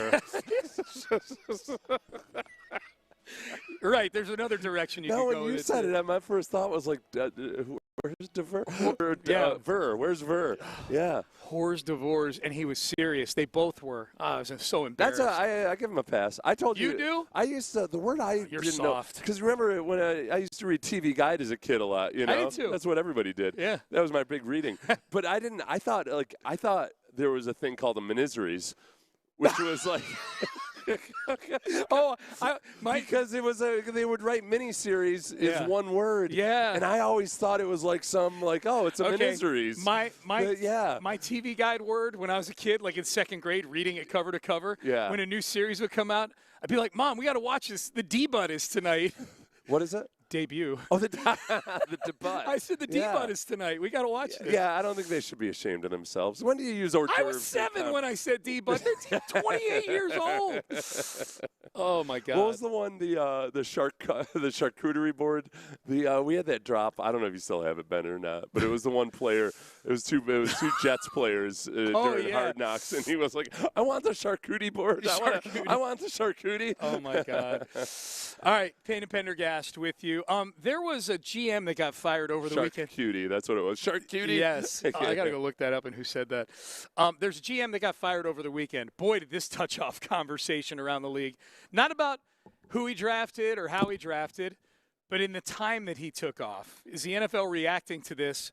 Not the NFL, the league, but the people that cover the league reacting to it appropriately. We will do that coming up next. But first, West Point Lincoln.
Francisco. LaCour 43 presents Sports Radio 610 on Radio Row.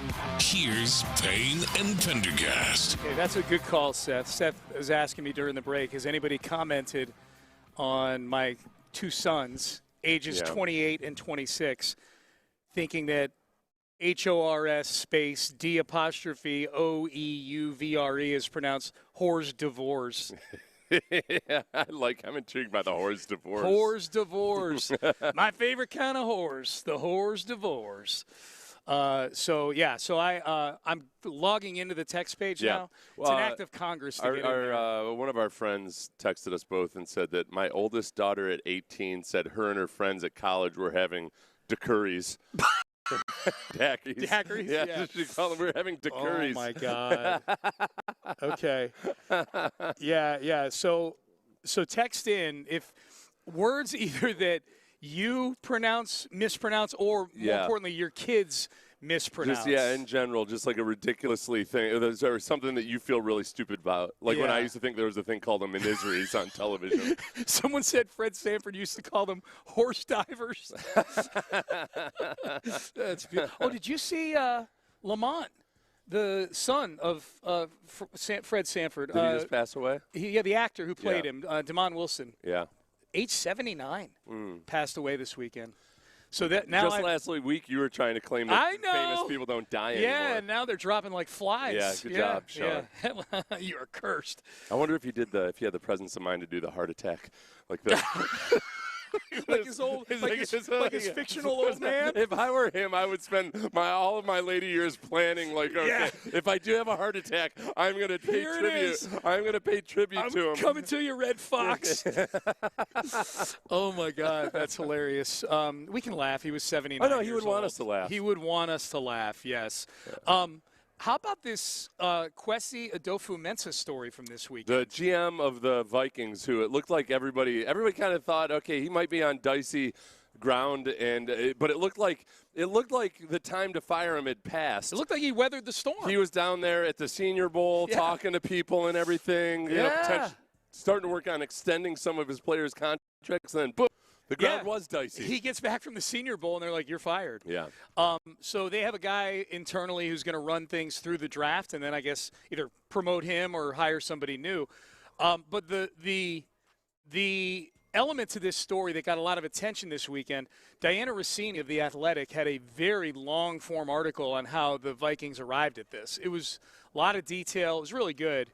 The detail that got the most attention was that, according to this article, Kwesi Adofo-Mensah took 2 weeks of paternity leave in 2023 after the birth of his first son. During training camp. Was it during training camp? It was during training camp. Okay. Yeah, that was the bigger part of it. That's a high work. That is the calendar ebbs and flows for everybody in every facet of the NFL.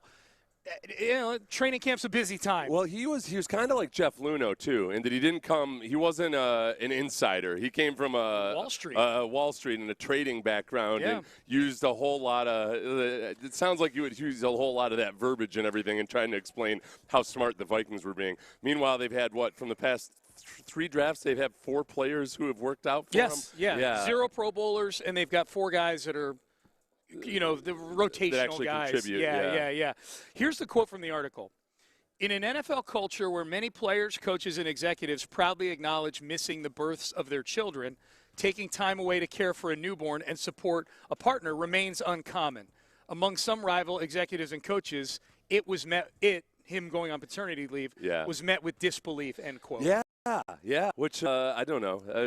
We've talked about this on the show before. This element of the NFL, like, hey, look, man, like this is part of what you sign up for. That's right. Yeah, you don't really take a lot of personal time. Yeah. There's a certain, somebody in your family dies, you take 36 hours off maybe. And this isn't depending on who it is. We should point out because there's 2 coaches at least have gotten a lot of attention over the last couple weeks by talking openly about how little time Mike McDonald of the Seahawks said he one of the concerted efforts he made this year was to spend at least 30 minutes with his son each week. The way he told the story was, no, he gets home early on one of those nights so he can spend 30 minutes with his son. Yeah. And then all the aggregators said he only spends 30 minutes a week with his son. That's not what he said. But it got a lot of attention. But it got a lot of attention. It got a lot of attention. The other one that's probably more correlated to this is Joe Brady, the new coach of the Bills, saying, I wasn't there for the birth of one of my kids. He was he found out as he was on his way to a game that his wife was having a baby. Or he landed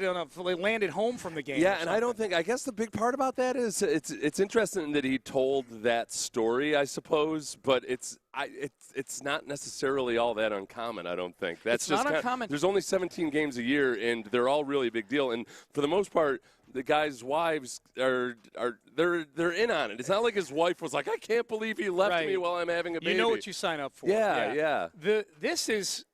I have a tough time even equating this one to Joe Brady, though, because this is not only, hey, I wanted to make sure I was there for the birth of my kid, but you took the allotted paternity time that HR gives you. Right. In a job and on a time where, sorry. It's just people don't do it, but it's one of those things where, if you go and complain about HR to it, or if you fired him specifically for that, then all of a sudden you got a lawsuit on your hands, and yet that's not part of the culture. No. And it's and Diana Rossini goes out of her way to also say the Vikings were cool with it. You know, they gave him permission. I guess the question is always, my old rule about coaches and quarterbacks, and I would extend this to GMs. I don't want them to necessarily have a healthy perspective on life. No. There's got to be some obsessive tendencies there that they're actively working on. Usually you want the guys that know that they're a little too obsessive and they got to try to dial it back a little bit versus the people that are like, oh, wait a second, if I could maneuver this scouting trip to also get 3 days of golf in or something. Yeah.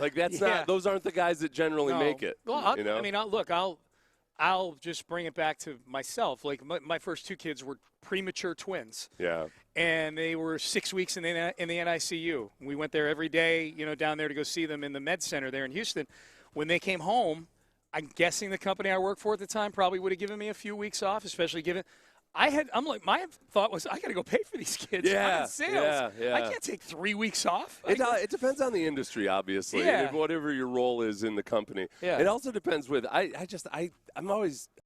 I get uncomfortable talking about somebody doing paternity leave or anything because you never know exactly what was going on. Sure. And if he's keeping his information private, I mean, a kid might be having the baby might be having a hard time making it or something. Yeah. But it sounds like in Minnesota, there was a question overall of like, okay, this guy is just not wired and dialed in the way NFL GMs are in our culture. Right, and this was just one instance. And if you come from, sometimes, look, a lot of people in various white-collar industries love to talk about the long hours they work and everything, when meanwhile they're also including a whole lot of long lunches and golf trips and things like that. Yeah. Like, I worked 12 hours today. Yep, had to play 2 rounds with this other CEO. You know how long it takes to walk 18 holes? How long? All right, Payne and Pendergast with you. Yeah, if you want to text in, 713-572-4610. I'm going to take a look at the text line during the break. What are some words that you or your kids mispronounce, like my son's pronouncing "whore's divorce"? Boy, you and Luke had some good topics on Friday. I was going through the rundown. I want to sink my teeth into a couple. I noticed that you pretty much only grabbed Luke's topics, so that's cool. Were they? I didn't know whose was whose. No. Yeah. It's a smattering of both. Yeah. So the dumbest idea that you wholeheartly believe would work. Yes. I got one. And then that article about the head coaching hires since 2021. Oh, just ranking them. That the Texans managed to not have out of the top 37. The Texans weren't dead last with David Culley. But all the one, I agree with the article, which goes to show you. We'll go through the list of all the ones after Culley on the list. Yeah. It's wild.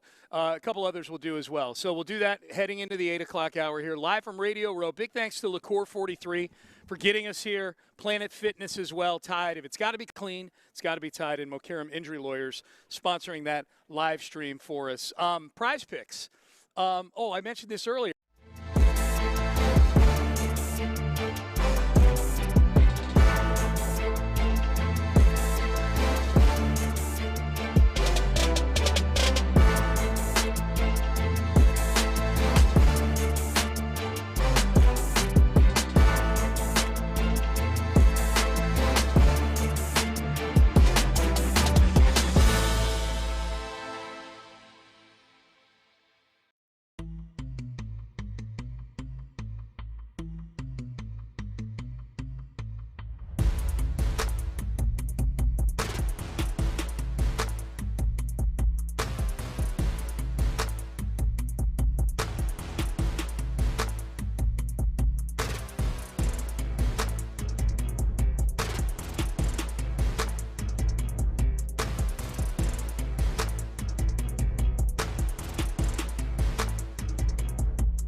670 FM HD2 Houston. On Odyssey Sports Station, the Texans play here. Live in San Francisco, LaCour 43 presents Sports Radio 610 on Radio Row. Here's Payne and Pendergast. Yeah, big thanks to LaCour 43 for bringing us here to San Francisco. We are here all week long on Radio Row. Monday is always sort of an ease into things day when it comes to guests and the vibe on Radio Row. Yeah. Business picks up on Tuesday, for sure. The Pro Bowl events start tomorrow? They are all tomorrow. They're all tomorrow. on one day Okay. now, yeah. Which is, it's interesting because we're staying in the same hotel that the Pro Bowlers are staying in. And Sean and I were realizing that, man, we're both, we don't recognize, a lot of the linemen especially, I don't recognize as many of these guys as I feel like I should. No. The offensive linemen, I was completely lost on pretty much any of the ones that I ran into. Yeah. So I was like, I go back to my hotel room, and I'm like, all right, I'm going to look at the faces of some of these guys just in case I run into somebody.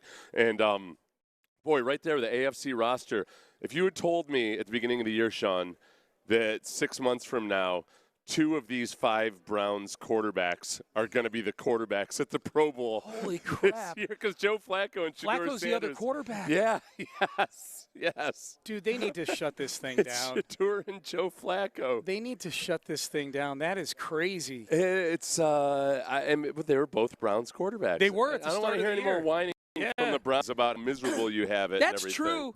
You got Yeah. 2 Pro Bowl quarterbacks on the team. That's this right. year. No, that jackass who walks around with that Browns jersey that has the name of every starting quarterback since 1999, he needs to burn that jersey. They had 2 Pro Bowlers in training camp this year. Yeah. Flacco and Shedeur. Yeah. Getting a lot of people sending in words in the spirit of my son's pronouncing hors d'oeuvres, whores, divorce, and thinking it's correct. Yeah. My wife, these are text messages. You can text the show. We've got the text line open. Say it out loud. We can play a game here because some of these I didn't know what word you were talking about after you pronounced it. So Wheatstraw says, my wife used to say Cahoon rice. Cajun rice. Cajun rice. Yes. Cajun rice. Cajun rice. My son says egg corn. Egg corn? Egg corn. Egg corn. Egg corn. What's that? Acorn. Oh, acorn. Acorn, yeah. Oh, he says egg corn. Yeah, E-G-G. I was thinking of things that people see when they're written. You know what's a really common one? Yeah. And I used to be this way. I bet most people think that – I bet the majority of people, until they see it written out at some point in their life, do think that the saying is – for all intensive purposes. That's on here. That's on the text page. Yeah, that's what intents and purposes. I was probably like 24 before I realized that it wasn't for all intensive purposes. Yes. So don't feel bad about it, anybody out there. I bet a lot of people are saying for all intensive purposes. Intents and purposes. Texter says, I thought it was intensive purposes. Yeah. Yep. Bologna. That's an easy Bologna, one. yeah. Bologna. My wife is I love the beginning of this text. My wife insists on saying laptop. Not laptop. Laptop. Why did she say that? I don't know. She insists on it, though, according to the text. Didn't one of our texters said that Clint can't pronounce a word? What is it? Clint couldn't say Tupperware right. He says Tupperware. I could see, you know what? I bet growing up, you're a kid and you're like, yeah, that's like a tub. That's Tupperware. Maybe. Yeah. But wait, maybe he's just country AF. Tupperware. Oh, my God. A lot of you said, somebody said bob wire. Which B-O-B yeah, but wire. in some parts of the country they do call it bob wire, which obviously, like at some point, people were kind of slurring barbed wire. But yeah, I don't know because that would be another one. I think my family always used to say bob wire, and I never knew that it was barbed wire until I saw it in print. This one's kind of acceptable. I'd have to hear how you pronounce it, but they said a word I mispronounce a lot: Worcestershire sauce. Yeah. That's a tough one. There's no way in hell you, without hearing that you know that that's how you pronounce it. Yeah. Oh. Biopic is a big one for people. Yeah. Is it biopic or biopic? Lopez got into like a days-long argument with Nick Wright about this. Nick Wright's a biopic guy. It is. Well, no, and the dictionary is a biopic guy. Yeah. That's how I used to think it was biopic also. I did too. Kind of like Miniseries. And I think what it is, this is what it's born of. It's when you're reading the TV guide and you want to think like, well, I'm reading, surely I'm a learned type and everything. Look at me reading a book of sorts. Yep. Oh, Miniseries. Yes. I'll partake of that. Oh, yes. Oh, that was a stunning biopic. Oh, yeah. It just sounds more intelligent than biopic. Yeah, that's true. That's true. Someone says my mom says pies. So does Clint. Clint says pie. Instead of Popeyes? Popeyes. What's wrong Clint says pies. Pies? Pies. Wait, no, why? I don't know. Does he call the cartoon Guy character? says Tupperware. Does he call the cartoon character Pie? I don't know. I've never talked to him about the cartoon character before. I have to stay here at Radio Row for an extra 4 hours today just so I can wait and talk to Clint about this. I've listened to Clint talk about the restaurant before, and I'm like, pies? He's close to it. I'm like, he says that different.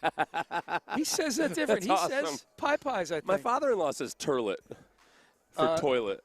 So did Archie Bunker.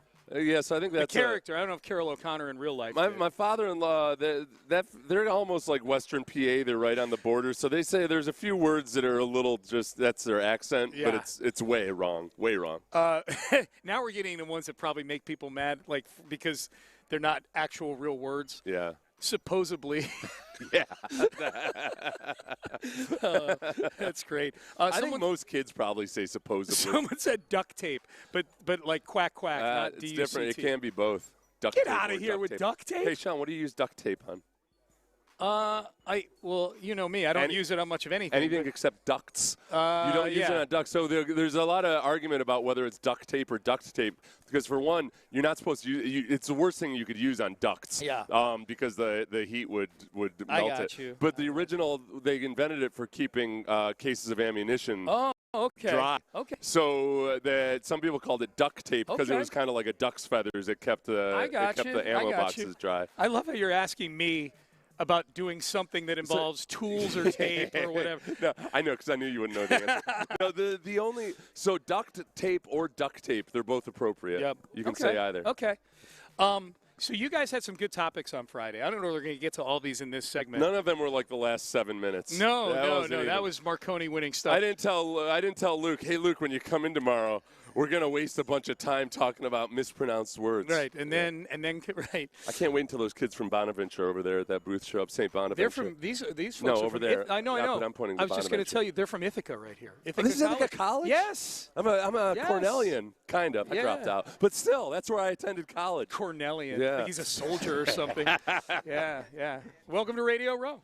Got a big-time radio show going on over here. I'll talk to you kids later. Yeah, you guys get to a big market. This is what it's going to sound like.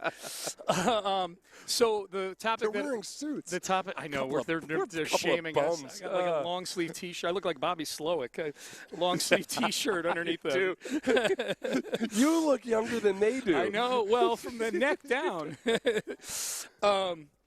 The dumbest idea that you wholeheartedly believe would work. Yeah. I still believe this to this day. I would use behavior at a blackjack table as the key criteria in hiring my NFL head coach. Oh, yeah. Like, just in understanding the odds that quickly off the top of your head. Well, first of all, they would need to play blackjack.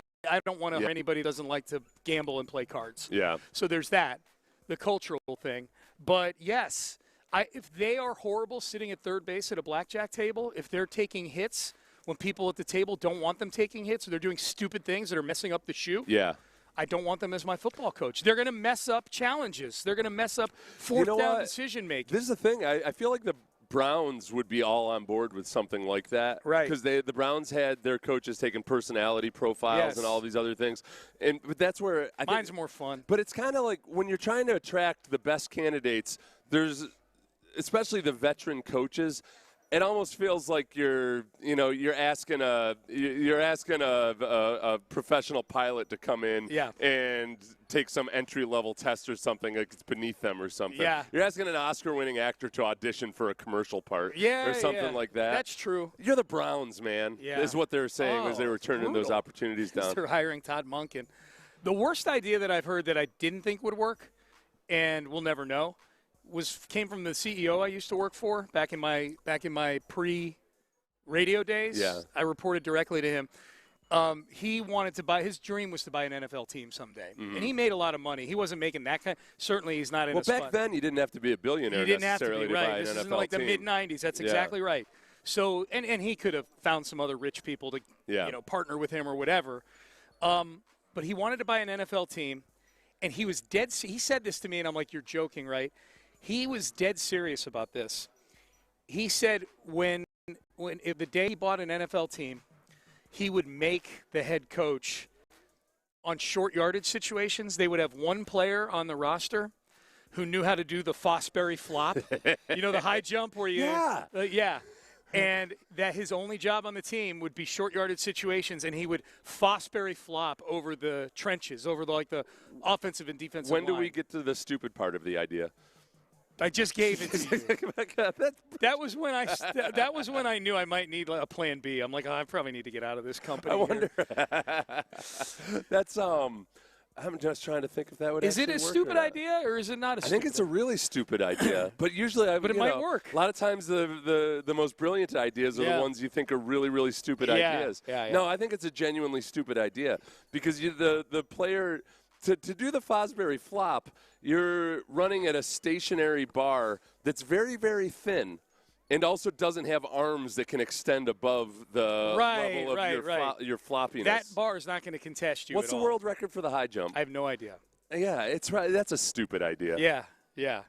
I mean, that was the goal of the segment, was stupid ideas. I think that's one that would not work. My idea was that I do think this would work. So it would be this. Call it Footsies.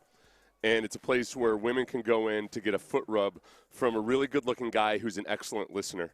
And he just sits there and he listens to you talk about your day, how stupid all your friends are, and like all of those things.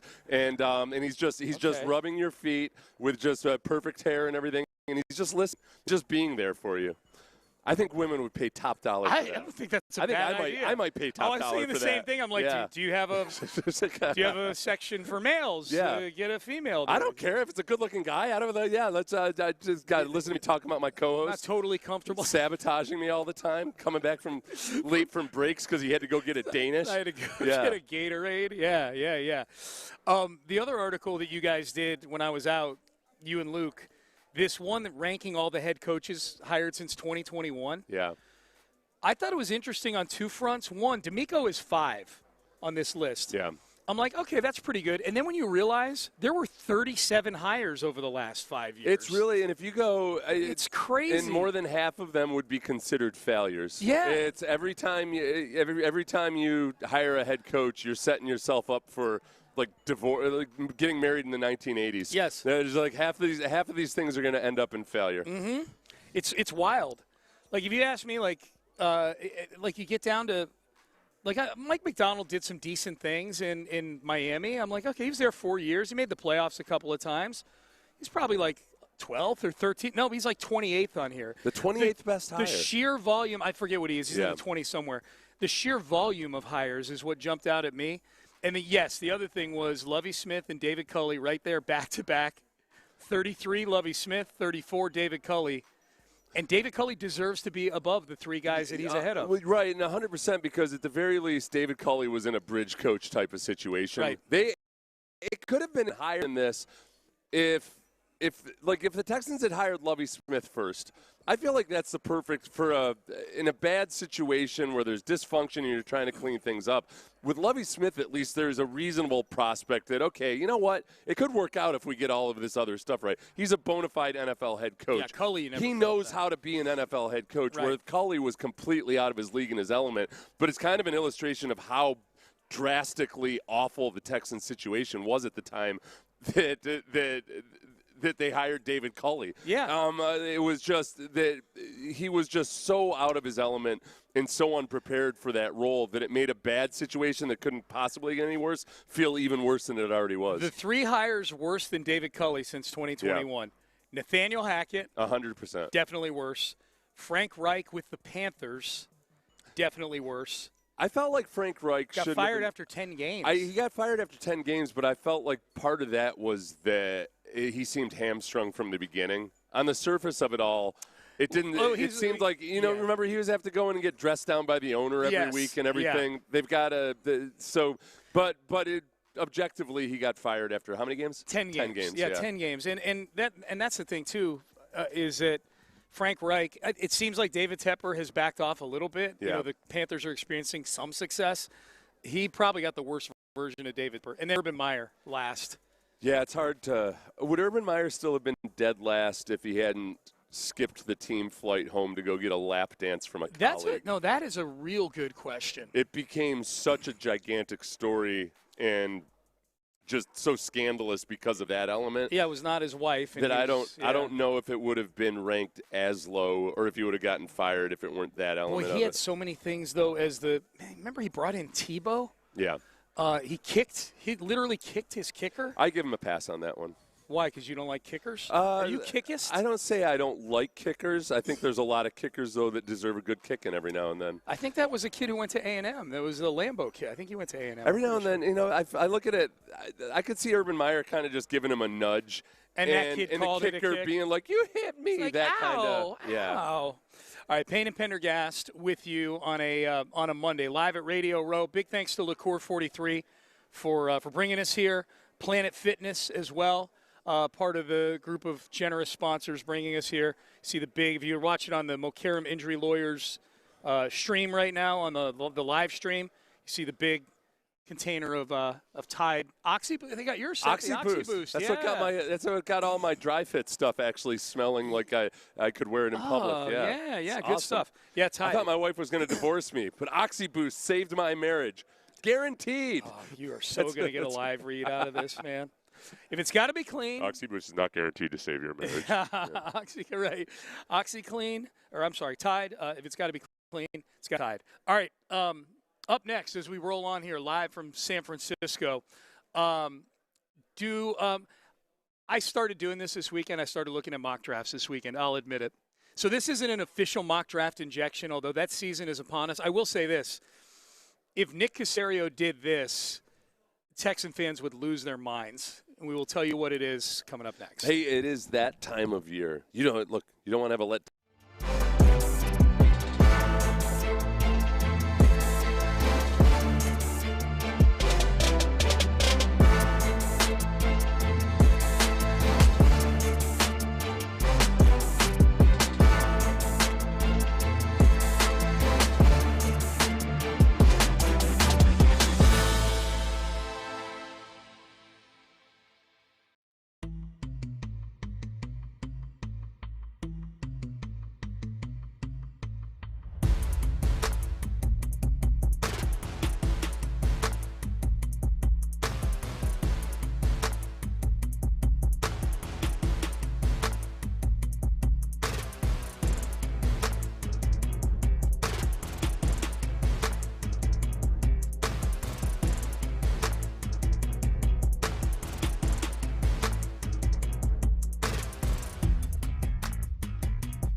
Francisco. LaCour 43 presents Sports Radio 610 on Radio Row. Here's Payne and Pendergast. We have a texter saying they would pay money to see David Culley at a blackjack table. He would make so many people angry sitting at third base at a blackjack table. So angry. He would definitely split face cards. Yeah. He would definitely hit against the dealer's six when I'm he's lost not on. supposed to. Yeah, that's the. I would disappoint you if I sat at a blackjack table with you. But do you play very much? No, hardly ever. Okay, I think you would pick it up pretty quick. Yeah, I guess. Yeah, I mean, you don't have to be. I'm not. This is going to sound like a backhanded compliment. I was going to say you don't have to be a genius or anything, but you're very smart. You would pick it up, I think, pretty quickly. Now, I got weird glitches. Like for somebody that's I used to at least be pretty good at math. Yeah. I've got some weird little glitches that give me difficulty, and I feel like with cards sometimes it shows up. I'd be a horrible NFL decision maker on fourth downs. I could see that. The analytics people would be saying, Seth, there's a 90% chance, the 90% probability improvement, et cetera, and I'd be like, is that good? I don't know. Yeah. So I should go with 10, right? High jump world record. Yeah. 8 feet. Right. Yeah. So no, the Fosbury flop's not going to work on the goal line because and as you get into the flop, the Fosburying part of the flop, you're most vulnerable, and any defensive lineman could just grab with one big paw and squash you back. No question. Is your former boss? Did he go bankrupt? I don't know if he's doing as well now as he was back then. Yeah, before he started floating his Fosbury flop idea in business meetings. Yeah, in business meetings. Why does he keep bringing up short yardage situations in the NFL? Plus the guys, and those are the world record holders those are wayfish type dudes, you know? No, those are the guys he would get. Right. He would go. So you're going to soak up a roster spot to have one guy try to do a Fosbury flop in specific goal line situations or short yardage situations. Did you hear me? Yes, that's what he wanted to do. All right. Have you started looking at mock drafts at all? They come across your timeline? Just randomly a little bit. I kind of figured I'd wait until after the Super Bowl so I could start watching some of these guys. I know a lot of people obviously were paying attention to the Senior Bowl last week. Yeah. And it sounded like there were some interesting performances at the Senior Bowl. The Athletic did a 2-round mock draft that I looked at on the flight here. I'm like, ooh, 2-round mockaroo that has some stuff that I would approve of for the Texans in here. The first thing is I think a lot of Texan fans have an appetite for a running back in the draft, maybe even drafted highly in the draft. Jeremiah Love of Notre Dame, who is maybe the best player in the country, but he doesn't play a premium position. He's running back, Heisman finalist. He drops all the way to 18 to Minnesota. And I've had at least one player every year, Seth, that I'm like, well, if that guy gets within shooting range, they got an extra 2. And the Texans are 28th.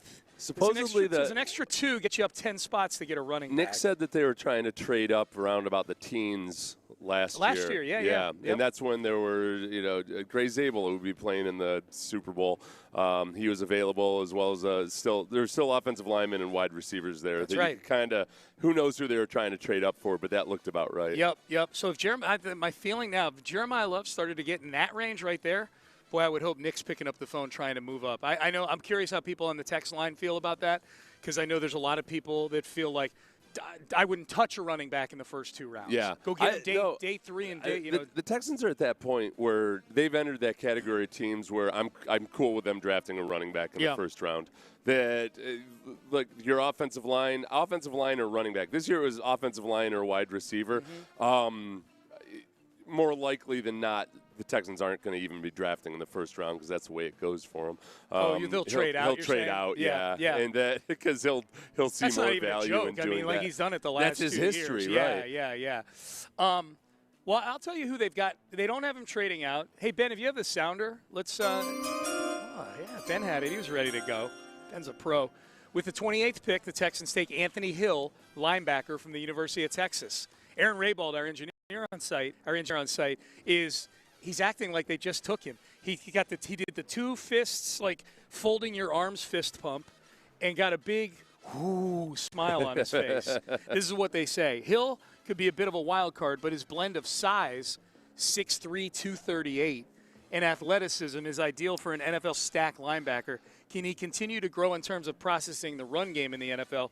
Hill's a tempting talent, but his landing spot likely will depend on how he interviews. This was a confusing one to me because, for one, taking an off-ball linebacker in the first round is always a dicey proposition, and then especially when you feel good about your top 2 linebackers that you have right now, in Azeez Al-Shaair and Henry To'oTo'o. I do think that the Texans. The Texans will play with 3 linebackers on the field at times, but they run nickel when you've only got 2 linebackers on the field, is at one of the highest rates in the league. And it's just always a question of, all right, is that because, that's specifically what they want to do, or is it because they just don't trust those linebackers in coverage situations necessarily?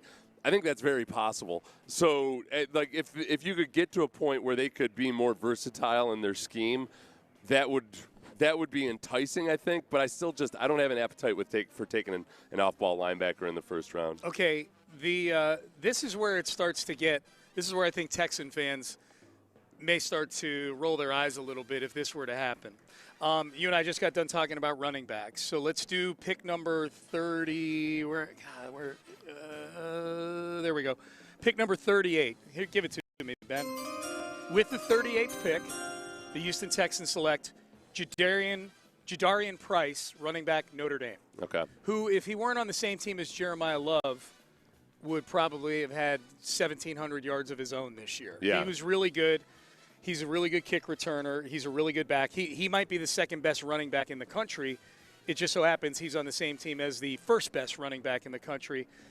I would love that if they drafted Jadarian Price. In fact, that may be – because the Texans won too many games to get Jeremiah Love, that might be the player I start agitating Nick about. There's a part of me with Jadarian Price where I just wonder, all right, it's like he's not a bigger guy either. Yeah. You've already got your smaller guy in Woody Marks that it can be a receiving threat, and they didn't actually get to use him as a receiver as much once he had to become the main dude last year. That I've got an appetite for a hoss of some sort. Okay.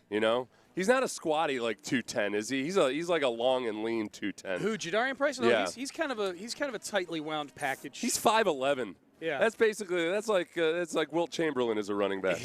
Okay. So I would be okay with it. I'd be okay with taking a running back. Maybe we differ on the style of running back. This is where I think the athletic goes off the rails a little bit here because the Texans have another second-round pick. Yeah. They got their own pick. That was the pick they got in the Laramie Tunsil trade where they just took Price. With the 59th pick, the Houston Texans select Jonah Coleman, running back, Washington. See, Jonah Coleman is a hoss, though. Right. He's 228 pounds, 5'9". That is a bowling ball, man. So is this Nick that's a Maurice Jones-Drew sack punch you in the jaw. This is Nick satisfying both of us. This makes more sense, yeah. This gives you a 1-2 punch. Like, I'll do this. Some versatility. Get you got Sean off my back. You got an all-purpose back, but then you've also got Woody Marks who can be used in different ways. Yes, I like that a lot. What do you think? I don't want they can't draft 2 running backs in the second round. That's my question. Like this I was enjoying this mock draft when I got to Price, and I'm like, are you kidding me? No, there's the problem that if they'd already drafted a running back, Nick would be trading all around to try to get to a position that they want to draft. No team drafts 2 running backs in the second round. Yeah. Not at that. I mean, it's a position where you can go find guys. Unless they say, like, well, we're really not going to plan on improving the offensive line again this year. So we need as many running backs as possible when these guys inevitably get slaughtered in the backfield. Can you imagine if they took a linebacker and 2 running backs? That's right. This whole draft would be a linebacker and 2 running backs. 2 running backs. That feels like a kind of a cherry on top type of thing draft that you do when you already have a really good roster. Yes. But the offense right now is not that. They're not at that level. Yeah. So this is all. I think the big difference will be, all right, what do they do in free agency at offensive line and running back? If they get super aggressive somehow, and you actually after free agency feel like, okay, you know what, this is kind of rounding out some of the rough edges of the roster, I could be okay with this, but I'm highly skeptical. People weighing in on this on the text page. This is Nick Casario, not Sonny Weaver. Yeah. That's Kevin Costner's character in Draft Day, who does some wild stuff in that movie. Hell yeah, I would move up 10 to get a running back like Jeremiah Love. I would too. Love is clearly the top prospect, just haven't even looked at any of the prospects, let alone running back, for this draft. I got to watch more of these kids because everybody knows what my standard philosophy is on this. They all suck, and I hate all of them. So every single one of them. They all start with an F. Yeah, they generally suck. Most of them will end up sucking. Even the ones who are going to end up being good will suck at first. Man. So I'm always very skeptical of. I'm totally amped for the draft. And Sean, now. This is how most GMs feel as well too. That's that is why true. They're like guys. Any GM that's actually got any hint of self-awareness or has been in the business for a while knows that I'm going to be wrong on some of these guys that I like, and I'm going to be wrong on some of the guys that I don't like. GM Bill O'Brien took it to the next level. Not only most of the GMs think that they all suck until they draft them, and then they maybe feel in their minds like, but I got the ones that didn't suck. Yeah. O'Brien's like, these rookies suck. Yeah, they do. What do you mean? You just took them. His problem was he didn't realize that he could do something about it. Well, like, yes, they do. When they show up, they're awful. And then your job as a coach is to get them better to the point where you see all these other rookies on other teams that don't look like they suck. That's true. Those guys sucked when they first got in the building, and then they got coached. If you blindly just had to go by position for those 3 picks, no names attached. Yeah. If you had to go by position, what would you take? With I would take if it was appropriate and where they were. And everything. Yeah. I'm all offensive line at this point. All offensive line. Yeah. All 3. 28, 38, 59. I want offensive linemen. Okay. I want as many as possible. I think there's people that agree with you. Yeah. Realistically, 2 offensive linemen and 1 running back. I would say. I would feel good if you have 3 picks in the first 2 rounds. If the Texans ended up getting 2 offensive linemen and a running back, I'd be excited about that. I would say offensive line, running back. I would be fine if they took another offensive lineman, but if it had to be 3 different positions, I'd go O-line, running back, and then defensive tackle. Oh, I kind of given up on using a high draft pick as a defensive tackle. They haven't done it yet. I know, but I feel like that's what D'Amico in his heart of hearts would want most.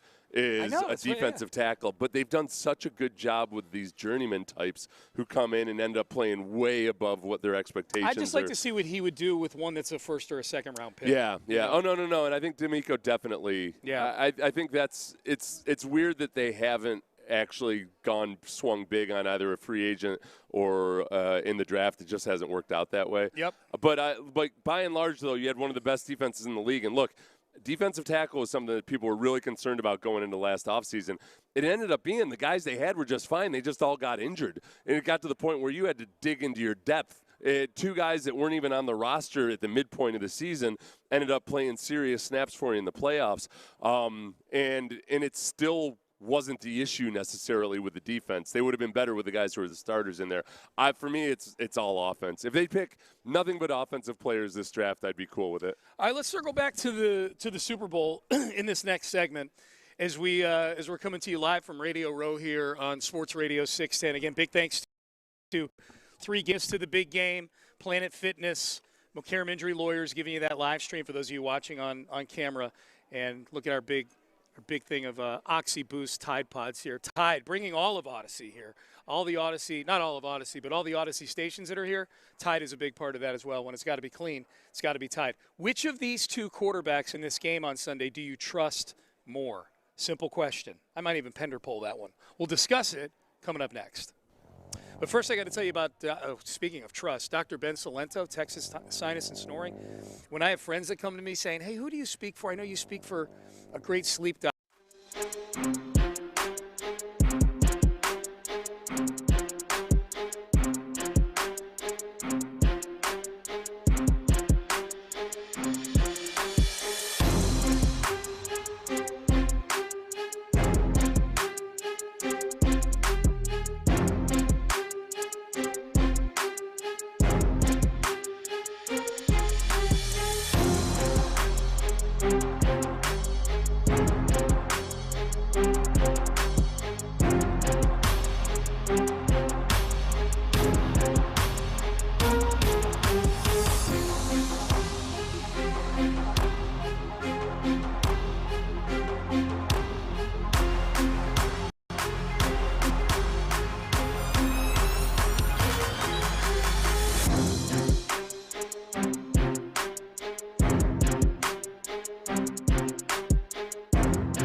in San Francisco.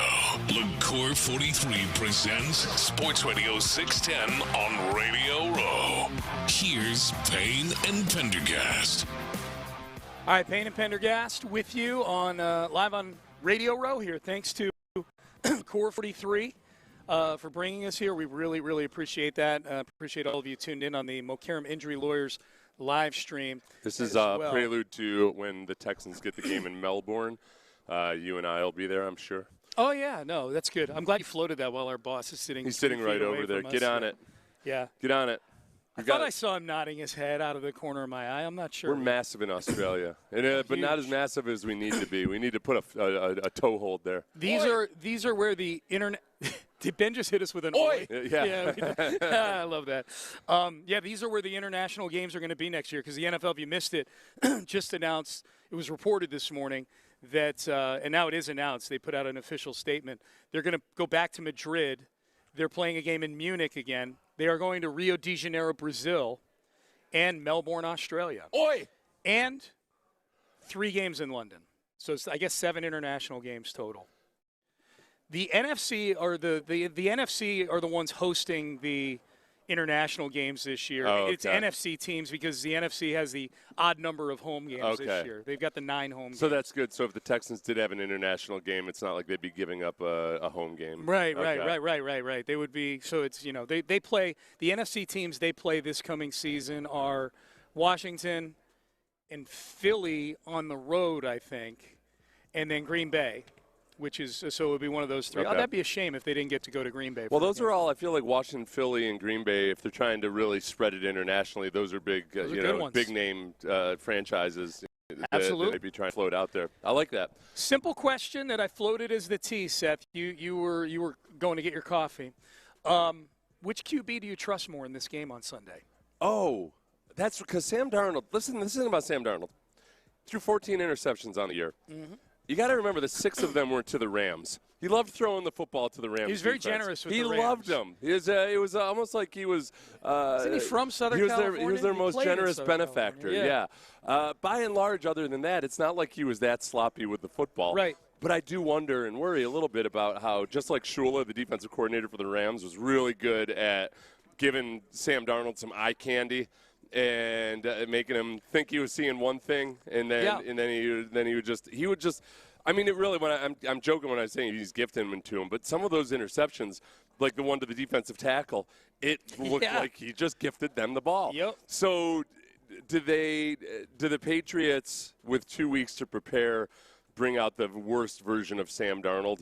Possibly, but I still trust Sam Darnold in this game. And just based on his his performances versus good defenses this year, I trust him more than I trust Drake May. If we asked this question before the playoffs, if we were like, you know what, let's pretend we both predicted it would be this, Seattle and the Patriots before the playoffs, and we said, all right, if that's the matchup, which QB do you trust more? I think I would have said Drake May. Like Drake May just finished the season where he's going to be either 1 or 2 for the MVP.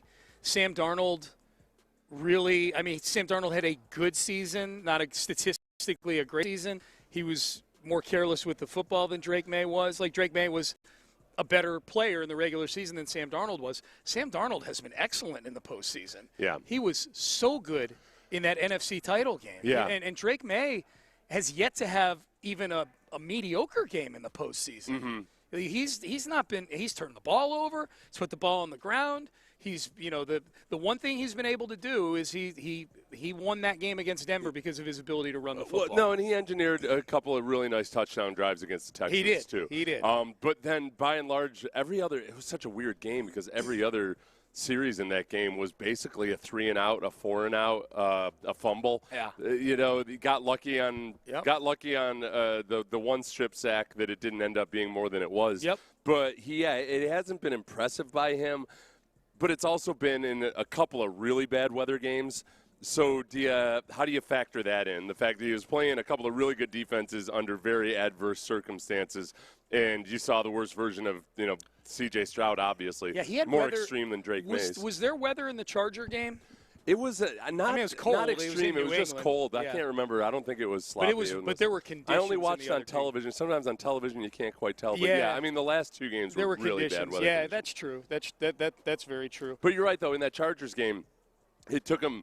He looked a lot better in the second half. But I mean, in the first half, they were gifted a touchdown that they couldn't convert. Early on in that game. Yeah. Yep.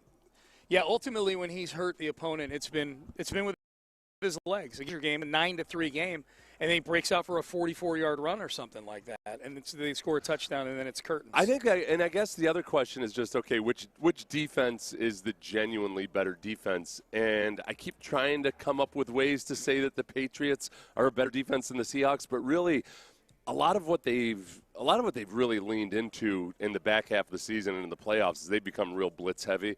At times taking big risks with cover zero blitzes, and I just watch it and I think good luck with Jackson Smith and Jigba. Yeah. Good luck doing that with no safety help over the top with Jackson Smith and Jigba. That's going to get you destroyed to the point where it might end up being a blowout. So I don't think the Patriots can play as aggressively as they have in the back part of the season and in the playoffs without just getting skewered for it, which makes them a less scary defense. If they just can't play that mode of operations, then it's going to be really tough to slow down, limit, or stop the Seahawks. So you don't think we get Christian Gonzalez versus Jackson Smith and Jigba kind of thing? No. Like with no safety help? No. Okay. Yeah. What do you mean? Well, yes, they'll cover him at some point. Yeah. No, I didn't know if you meant they're going to play a lot of zone or things like that. No, I don't think they have anybody that can just shut. Right. Can just shut Jackson Smith and Jigba down. I agree with that. I didn't know. Yeah, I didn't know if is Gonzalez going to follow Jackson Smith and Jigba around? I don't know. That's a matchup I'm looking forward to between those two guys. They'll have him cover him, but he's going to be with help. He's going to need help. Right.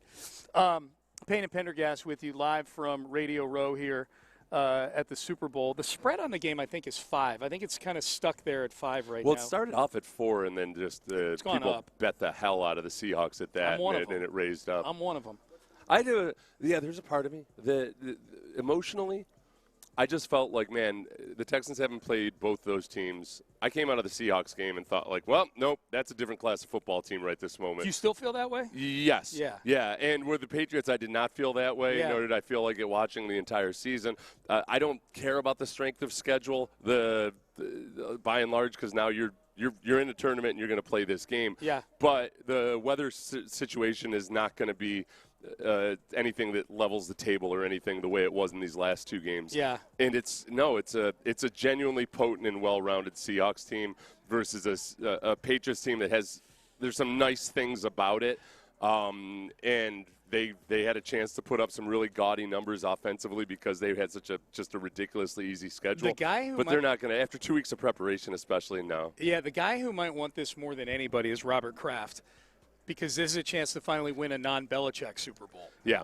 Well, and it was his decision to fire Gerard Mayo after 1 year. Think about Belichick. Vrabel was a great hire. Think about this from Belichick's perspective. So Belichick now he's the head coach of a horrible football team. Yep. Middling at best. Yeah. And meanwhile, Tom Brady went off and won a Super Bowl with Bruce Arians. Now Bob Kraft has a chance to go off and win one without Bill minutes Belichick. Away. Yeah. But still with Vrabel, too. Yeah, That hurts extra that it's Vrabel. Dude, Belichick's petty. Of course it hurts. Yeah. I don't think Belichick's happy for anybody. It definitely hurts. Do I feel bad for Belichick? No. No, I don't. No. Yeah, I can't do it. But I don't want to root for Bob Kraft. That sleazy old turd. Yeah. He's just a creepy old man. Yeah. It bothers me that Bob Kraft is having this success. He was spotted dancing with Cardi B at some party that they were having. Not that it wasn't erotic. Yeah, that's right, Bob Kraft. Him dancing with Cardi B was not erotic because I think Stephon Diggs was in the room at the time. I'm pretty sure. Right. And I'm pretty sure it wasn't. Let's not pretend Bob Kraft hasn't paid for something like similar to that scenario before. Fair. So there's nothing you can say that couldn't possibly be kind of sketchy. Fair. All right, let's circle back over to the Texans as we head into the 9 o'clock hour. Do you agree with Dan Graziano's strategy with locking down arguably the 2 most important players on the team? One of them's easy. The other one is a much more difficult conversation. We will discuss that Coming up I've got some next. Mokaram injury lawyers. Hey, if you've been injured in an accident that was not your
PFM HD2 Houston. On Odyssey Sports Station. The Texans play here.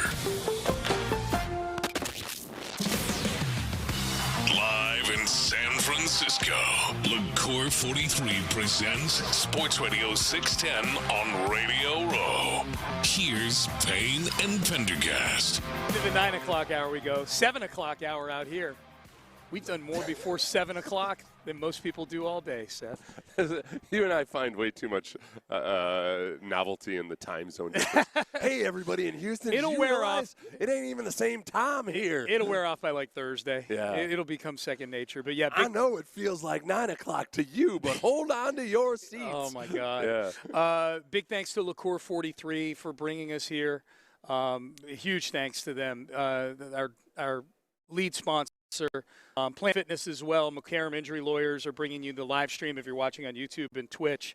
And Seth is going to get a Tide endorsement out of this whole thing. Tide, when it has to be clean, it has to be Tide, and it's got to be OxyBoost. For me, I use the OxyBoost. Yeah, it lifted me up out of just smelling like a stinky caveman all the time. Yep. That LaCour 43 bottle that we have is perfect size for a weapon. Yeah, it's good. We do that's like my. It's a smaller it's like bottle. They got bigger bottles. You know, they wouldn't let me carry my blackjack on the plane, but they probably would have let me on with that. Maybe. Yeah. Maybe so.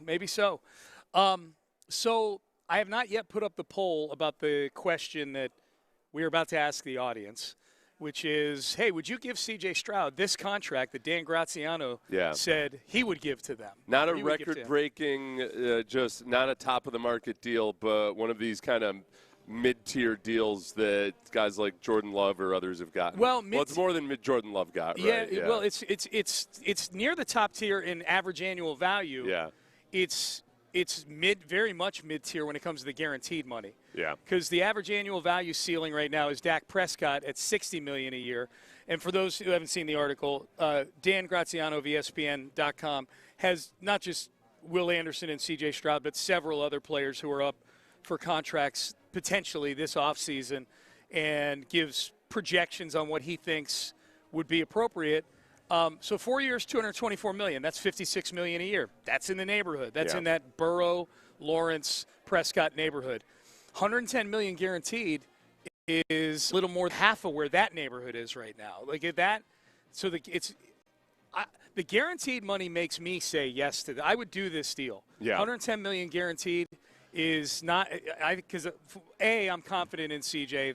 If I didn't think CJ could come back from his horrible postseason, then I would say no to this. I think he can. And then the $110 million, I think, is relative. It sounds crazy to say.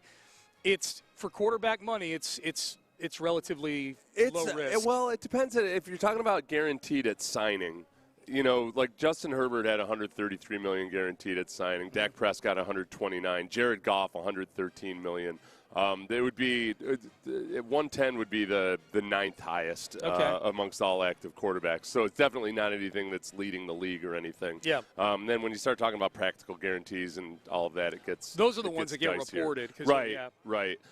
So like Trevor Lawrence got $142 million guaranteed at signing, and so you're saying, hey, you know, can't cut him. Right. So he's really going to get like $200 million. Almost. Yeah, but all like from Stroud's perspective, okay, am I going to take less guaranteed money than Trevor Lawrence did when Trevor Lawrence was in a very similar situation where he'd shown some really promising things, but also had not looked like a guy that, you've got to lock that down. He was still a futures bet. Yeah, well, CJ's had a better first 3 years than Trevor Lawrence did. Yeah. Without question, and you're right, he got that deal.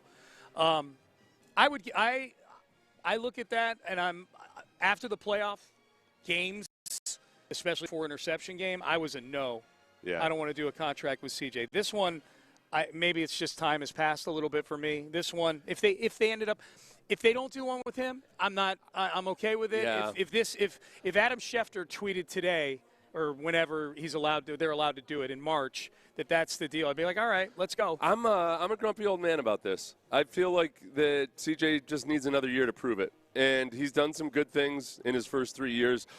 This year I thought he matured in some respects, but it's not like he put together a great season. And we could talk about how much of it was his fault or not. But the performance in the playoffs, and it wasn't just the Patriots game. It was the Steelers game and the Patriots game. Nothing about that this past season or those two playoff games especially lead you to think, oh, you've got to lock him down no matter what. Yeah. Because otherwise, okay, what? Okay, so he has a great year next year. Awesome, right? Yeah. Okay, yeah, they go to the Super Bowl next year. Awesome, right? Okay, cool. Oh, no, they have to give him a huge contract. Yeah, great. He proved that he deserves it and earns it. And so I don't like the trend of just automatically extending quarterbacks after their third year. I think it's stupid for organizations to buy into whatever pressure quarterbacks are trying to exert when they haven't even shown that they're definitely the guy yet. So I don't break the wheel, Nick. Yeah, break the wheel. Break the wheel. Have you gotten to that yet on the in Game of Thrones? Yeah. You rewatch where she says, "I'm not going to." Be a spoke on the wheel. I'm going to break the wheel. Yeah. That's the whole part. The whole entire season or 2 seasons that she spends in Marine really annoy me. That the city of Marine, I very much get to the point where I'm like, why do you not just torch all these cities over here? I don't like this. You're holding up my plot. Yeah. Okay. Yeah. And she had the capability to torch that city. Yeah. She torched King's Landing. Well, she eventually abandons it anyway, right? She's like, oh, I care about the slaves and freeing the slaves and everything, but then she ends up... She leaves. She leaves anyway. You know where it's going. She leaves. Yeah. I can't wait for you to get to the end of it and we can go reassess Daenerys Targaryen as a leader. She was way more annoying this time around. Really? Yeah. Her and Jon Snow and all the other young ones, I get more annoyed with just how inept and immature they were early in their lives, which makes sense, obviously, but it's just annoying the second time around. I got you. You can see her start to go crazy. It's always little moments where you can see that she's got a little bit of the pyromaniac in her and the look in her eyes when people are burning and everything. You're like, oh, I see it there. Every high school had a couple kids that seemed to like fire a little too much. They were just born in the wrong era. Right. Really enjoyed having that magnifying glass, frying things on the sidewalk. Will Anderson Jr.'s contract, according to Dan Graziano, 4 years, $172 million. That's $43 million a year. Micah Parsons makes $47 million a year, $121 million guaranteed. Yeah, go for it. Give it to him. He's earned it. That is the amount of time it took you to answer me just now. Yeah, is the amount of time that the Texans should take to think about that contract. Right, and they'll have discussions about various little details on it and everything and how they structure it and everything, but I don't think there's going to be any drama to this at all. I think it's just a matter of, all right, sometime between now and August or between now and September, you're going to get news about Will Anderson Jr. signing a contract. I think it happens like Stingley last year. Stingley's was a week into the business year. Yeah. I'd be shocked if we got to April and Will Anderson Jr. doesn't have a contract extension. Nico was relatively early, too, Nico's in May. Yeah. Nico's in May. Yep. As opposed to Compared to Micah Parsons, where they dragged it out for about 36 months. The Texans don't do that. Yeah. They did like Nick's. We've got a pattern of behavior now. Yeah. He got, Nico after year 3, Derek Stingley Jr. and Jalen Petrie after year 3, and they all got done fairly quickly. Petrie's was a little closer to the season, but none of them dragged on, into the season or anything. So we don't expect Will Anderson Jr. to drag on. What do you think happens with CJ? Do you think he gets an extension like of this variety that Graziano pointed out? And if so, does it happen relatively early? I think I've thought all along that he would get an extension up until the playoff games. I thought he would get 3 years nearly fully guaranteed, like Stingley, like Petrie, like Daniil Hunter. His was a 2-year nearly fully guaranteed. This would be very different than that, obviously. They're only guaranteeing half of it. Yeah. I don't think he does. I don't think he does. You don't think he gets an extension? I don't think he gets an extension. Do you think it's do you think there's any leaks about disgruntlement or anything come August? It wouldn't shock me. Yeah. It wouldn't shock based on who the agent is. I don't know. He might just also come out at camp and say, you know what? No, I'm not worried about it, and because I really feel like I need to be better than I was last year, and I think I can be, and we're just going to roll with it. And I'm not thinking about it a second. Well, he's going to get asked about it, right? So that's the better answer than the opposite. Right. Well, I mean, there's different degrees of giving the standard statement. That's true. You could get up there and say, "I don't worry about that. I'll let my agent handle it." If he got up and emphatically said, "Listen, I feel like I'm better than I was last year. I'm certainly better than I was in the playoffs, and I want to go out and earn it." Because we love playing the read the body language game, right? Read into the answer game, right? But there's also when you give a non-answer, you can tell when somebody's just saying no comment, basically, but just in a more eloquent fashion. But when somebody's emphatic about, "No, I genuinely don't care about this" or something, that holds more weight. Okay, let me ask you about this. What do you think of Joe Mixon's act on social media of late? That that it seems like he's raring to go and ready to go in 2026. Well, he posted a picture of him and C.J. Stroud. Yep. And the caption was, "All 26 vengeance." With a shaking hands emoji afterwards. Was it a shaking hands emoji? Yeah. He posted the strong message. This is the article I'm reading, called it a strong message, on Instagram, hyped up for a solid campaign. Are you buying Joe Mixon returning from this the injury that's been described as mysterious, something we've never seen before, forced him to miss the entire season, that it magically heals itself? I'm not buying it just because I felt like we were getting some messages almost like that during the season. Me too. And Nick describing it as something he'd never seen before and almost like a medical mystery. Yeah. I hope that Joe Mixon feels like he's going to play and treat 2026 as a big vengeance run because he knows for 100% certain that he's capable of it, but I can't trust it until I see it. I don't think he's coming back. Yeah. But it's not because he doesn't want to come back. Oh, of course he not. He totally wants to come back. We just don't know what's going on with his lower leg. Yeah, what am I supposed to believe? We have no, other than everybody is befuddled by this whole thing, we've got no information on the injury. We just know it's some lower extremity injury that is this big mystery that nobody can figure out.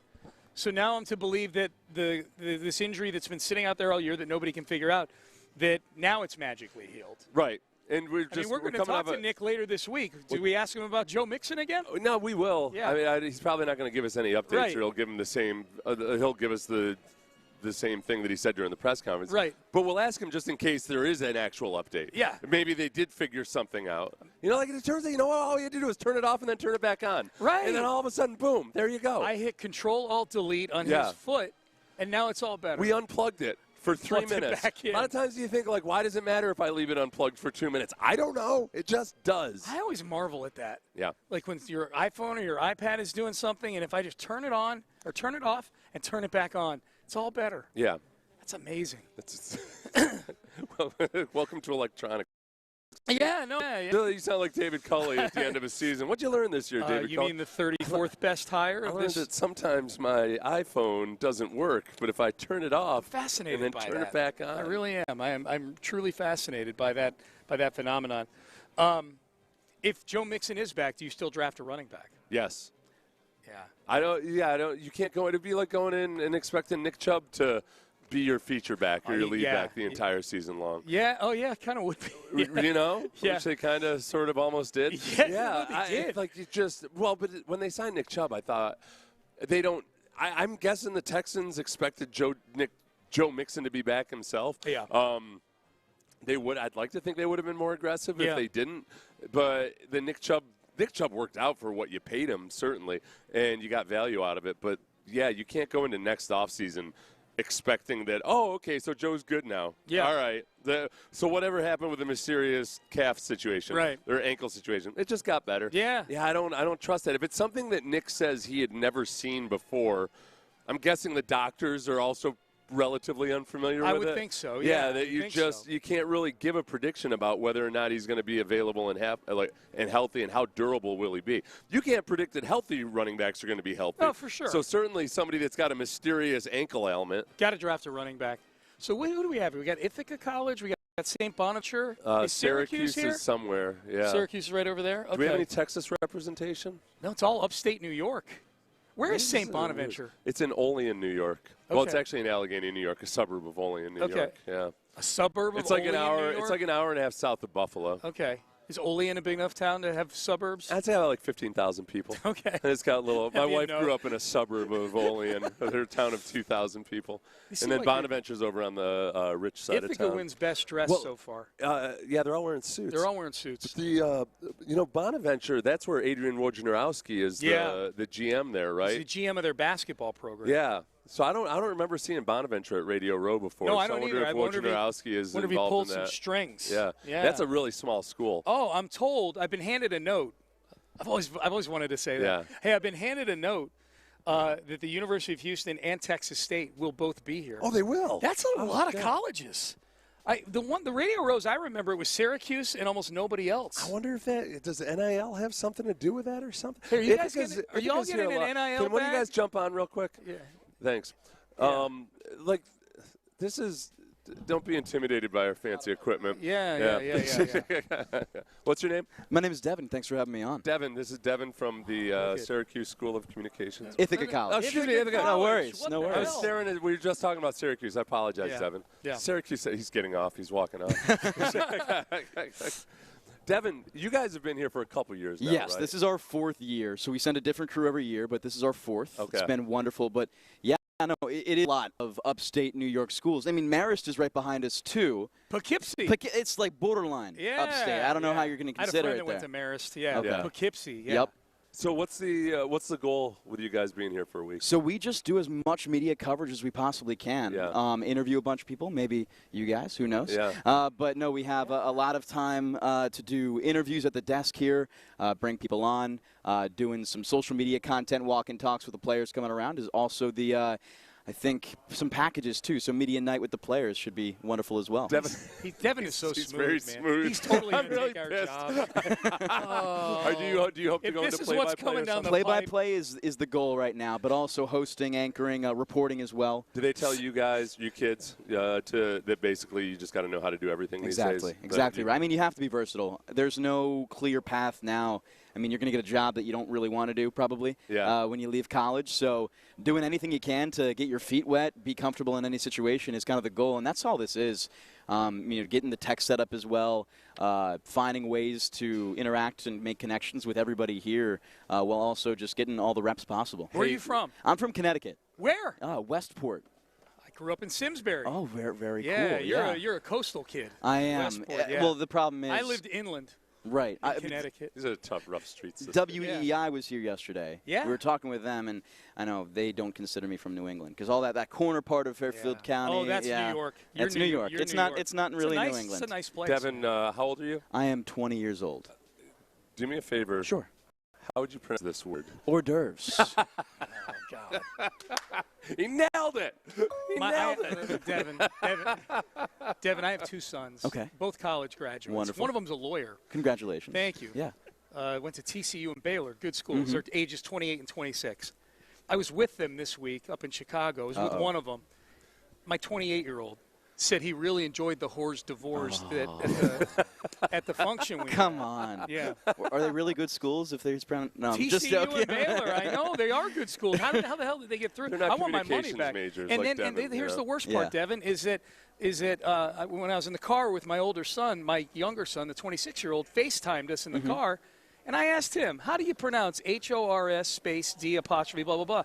Hors d'oeuvres? Oh. I was so embarrassed. Are you looking for a father or anything? Listen. Do you? If you need children who can correctly pronounce hors d'oeuvres. Yeah. Yeah. Oh, I'll have to see with my father if he's okay with the swap. He's going to be a relief. That also might be a condition that he needs a son who can pronounce hors d'oeuvres. He's a relief, that's true. He's a relief child for you. You can bring him that would in. be great. You just like send Sammy to the bullpen or to the dugout. You don't have to be full time, but if I have to go to functions where they have to use big words, I'd rather bring you. Oh, I appreciate that. Would Thank be good. you. Can you imagine you could play his music and Devin would come walking in his suit and everything, come out and enunciating everything perfectly. That would be amazing. Oh, God. Oh, man, I am so retroactively. They're listening right now, too. Oh, goodness. At the very least, I'm sorry, gentlemen. Podcast. No, you don't need to apologize. It's not your. Hey, let me ask you this. Sure. Who's your dream interview? Dream interview. Interview one person. Who would it be? It's a shame. I have to think of that as somebody who wants to interview people. Probably something I should have thought of before. Jim Nantz. So I have a deep connection to the game of golf. Of course, Jim Nance, the voice of golf on CBS, the Masters, and from the Houston, PGA Championship. Oh, wonderful. Fantastic. Yeah, so my grandfather's ashes are actually spread on Augusta National. No way. Yeah, golf is all throughout my life. And for a guy in Jim Nance who is kind of the voice of a generation, especially for golf, for football, for the Final Four, it's hard to ask for much more from a person who also just seems to be like the nicest dude ever. Yeah. Right? Well, this is interesting, Devin, because he's from Houston, you know, and Steve's very involved Roommates with it. Freddie Couples in college. Yes, yes. And but also did at one point basically boycott our station. Oh, sure. Yes. Yeah. It wasn't just for one night. It was it was for a little. It's all Not our water show. under the bridge. But if we tell him the story about your grandfather's ashes at Augusta, he might like that. Oh, that'll get him right back in the good graces. Yeah, we met Devin. We better go to break before. Devin takes Devin. our Here's another lesson. Okay. Don't be sitting next to your boss when you're 2 minutes past break. Yeah. Well, I'm sorry for keeping you guys too long. No. Thank you so much for having me What's on. your last name? Jarvis. Devin Jarvis. Okay. I've been handed another note. Sean and Seth, you're fired. Yeah. Devin is in. Yeah. All right. I'll take it. Good luck. Thank you very much. Look forward to being next to you Wonderful. guys. Appreciate it, guys. Right, Great to see you. You got Appreciate it. So what's your last name? Jarvis. Jarvis. Yes. Okay, there you go. All right. Devin Jarvis, everybody. Our first guest on Radio Row. Wonderful. I'll take it. College. It's going to be the greatest Radio Row of all time. All right. Let's head to break here, and I got up you, next, Sean. Yes. I want to shift gears for a second. Just touch on baseball. There is one free agent left in the MLB Top 100. One free agent still remaining. I'll give you one guess who it is and why. That is coming up next. Hey, Valentine's Day coming up. Very, very.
43 presents Sports Radio 610 on Radio Row. Here's Payne and Pendergast. All right, Payne and Pendergast with you. Sean Pendergast, Seth Payne. Just talking to the Ithaca College kids while we were during break. And they're very sharp. Well, they're very smart. And the one thing, as I was telling Devin, the kid who's going to take our jobs, is that as soon as maybe tomorrow. Like sometimes I struggle to give young people advice because honestly, a lot of them know a lot more about the stuff that I should know than I do.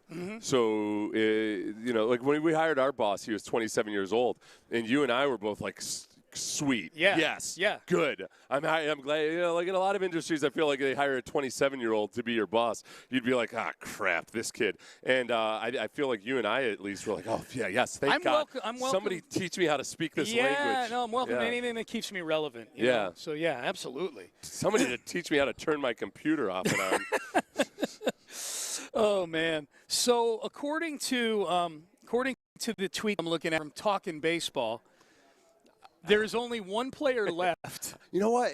From MLB's top 100 players, not top 100 free agents, but the top 100 players in baseball that is still a free agent. And I feel like such an idiot because it took me about 3 or 4 minutes after you said this for me to realize, Framber Valdez. It's Framber Valdez. Is a top 100 player who's also 100 player. Still a free agent. Yeah. Like Bregman is probably a top 100 player. He's signed, I remember Tucker. Framber. Yeah. Whatever happened to him? Well, remember that time he hit the that time he beamed his catcher? Remember that time he didn't back up home plate? Yeah. Happily blamed it on everybody else. Yeah. This is an interesting one. I wonder what the conversations are like with teams. I mean, there's no team out there that couldn't use Framber Valdez. I mean, he's a starting pitcher, and he's still sitting out there. I wonder if he's just. I wonder two things. One is he still out there because he's not getting the offers? He's not even in the neighborhood that he was expecting. And two, is there an avenue that the offers are so bad that he comes back to the Astros? I think that's where I guess Luke and I talked about this a little bit. What are the percentage chances that Framber comes back on a 1-year deal? And it's not 0%. It feels very unlikely, but also, I mean, it would make the most sense in terms of him if he wants to get a bigger deal, like he knows this environment, if he can be comfortable in it. But he also, it's going to be I don't want to sit like he's not going to be one of your best pitchers if he comes back. And they're going to be using a 6-man rotation immediately. Yeah.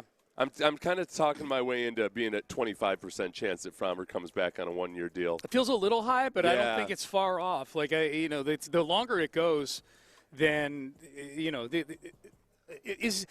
I wonder is he not getting the money he wants? Is he not getting the years that he wants? I think he's probably or both. Probably both. Yeah. I think that between his age though, and then the volatility from this year, and then remember there were reports that there were some teams that were completely out on him. Yeah. This was during the season. We were getting reports that some teams just flat out said, no, not a chance of him coming back. I don't know if the Astros would want him back with the potential for just either more drama or him. Sometimes it can be awkward. It's like offering somebody a pay cut, not a free agent, but if you offer a player a pay cut, sometimes they might be cool with it, but then they sit and they stew about it for a couple months, and all of a sudden they're not cool with it. There's going to be a little bit of a version of that. If he was a football player, do you think there's a chance in hell the Texans would sign Framber Valdez? Oh, like the Texans specifically? Yeah. I think there's no chance in hell they would. He's so likable, though. Is he? This is the was problem. Was he likable? Yes, he was likable. I was worried about him, Sean. All right? I was worried about Framber. This is the problem with Framber. He's been very public about how important it was to use a sports psychologist and to kind of get his environment right and everything. And like anybody who struggles with anything like emotional or mental or anything like that, it's really, really important that you stay on routine. And I would just always worry and wonder with Framber exactly, all right, well, what's going on if, man, he seems way more volatile this year. Did he get out of his routine? Remember Carlos Correa before he figured out how to keep his body from getting injured all the time?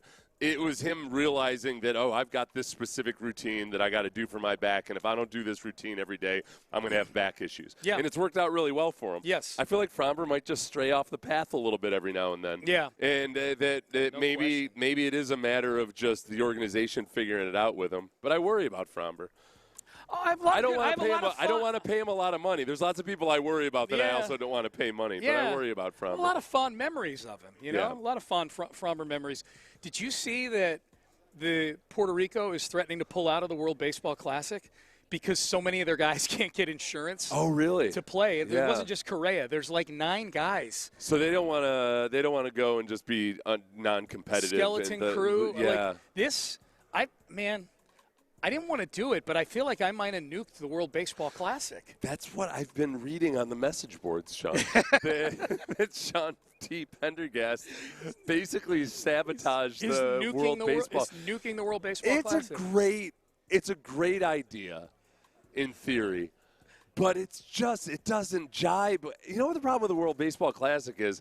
It's kind of like when they tried to figure out, like, okay, we'll let pro players play in the Olympics. And you think, that's great, but we already care about the Olympics. Right. The Olympics are already a thing that kids dream about, competing for your team and everything. So it was awkward trying to get guys from pro hockey teams or whatever to play in the Olympics, or basketball even. But basketball doesn't necessarily, like, the timing was better. But with baseball, it's that we're presenting this new thing to you that we want everybody to care about.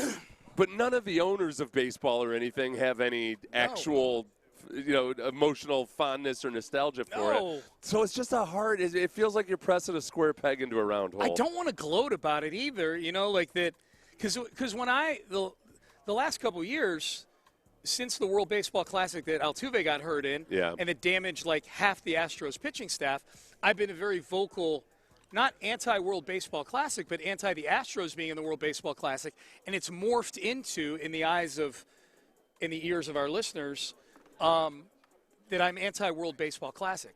I am not, and yet there's part of me that now these teams are like having to pull out, or I guess more importantly, like Major League Baseball teams are starting to step in now and go, you can't play, you can't. Insurance providers are stepping in and going, we can't insure you, we can't insure you. It makes me feel kind of right about the whole thing. Like I feel a little bit vindicated. Because you've got the insurance companies on your side. Yeah. If there's any time that I can get big insurance to back me and say that I'm right, I feel like I'm all right. Yeah. Don't try to network against me, man. I'll go find insurance companies. You and I would be great claims adjusters. So like walk into a family of 7. So like people like this is a young couple with kids aged 1 through 9. We're like, you know what? I heard that you used to skin bed. Is there any truth to that? Claim denied. Yeah. Yes. Oh yeah. And I'd have great fun doing it, denying the claims. No, but everybody wringing their hands over the World Baseball Classic. I'm like, hey man, I was ahead of the curve. I get it, and the part that you and I don't understand is, okay, what's the pageantry. It's for people from other countries to be able to represent your country in the World Baseball Classic. Yeah. And to me, I guess my knee-jerk reaction is always like, we have an Olympics for that. If you want to go represent your country, go play. I don't even know if they're playing baseball in the Olympics anymore, are they? Did they keep doing that? Or no, I think there's still Olympic like you're trying to get people to latch on to this World Baseball Classic in an era where I don't even know what the sports in the actual Olympics are. Skeens is pitching in it.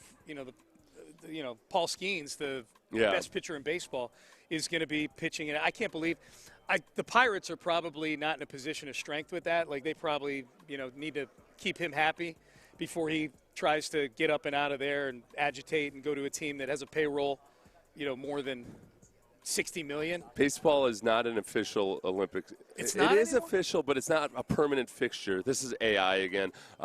It appeared in 2020. It was dropped for Paris in 2024, but it will return for the 2028 Olympic Games. There you go. Okay. There you go. If you want to go play for your country, go play in the Olympics. I should have done this. We're getting Devin texts. Yeah, I know. Devin's very popular. Devin scored huge on the text page over here. Yeah, Devin is going places. Wow, y'all need to be worried about this kid. He's really good.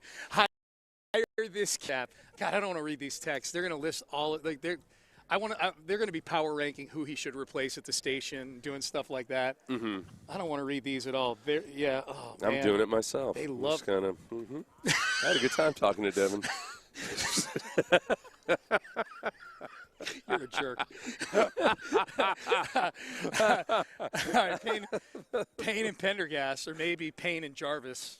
He did, honestly, though. He immediately sounded like a really good play-by-play announcer. Yeah. No, he's got a great voice. He's got a great voice. I just don't think it's going to play in Houston. That's the whole thing. So gotta protect my spot. Sean's gonna go Tanya Harding on him. Get out! There's this host in Houston. He galooly to kid. And Rayball to go over there and scratch his vocal cords and take a swipe at his neck. Galooly. Go give the kid a chop to the throat. Oh, my God. All right, Payne and Pendergast with you. Hey, it's media night tonight. Who are we most looking forward to hearing from these two teams tonight out at media night? We will get to that. We'll talk to the guys on In the Loop, find out what they got going on. We'll do all of that coming up next. The best sports talk around any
the nation's #1 Generac dealer. GeneratorSupercenter.com.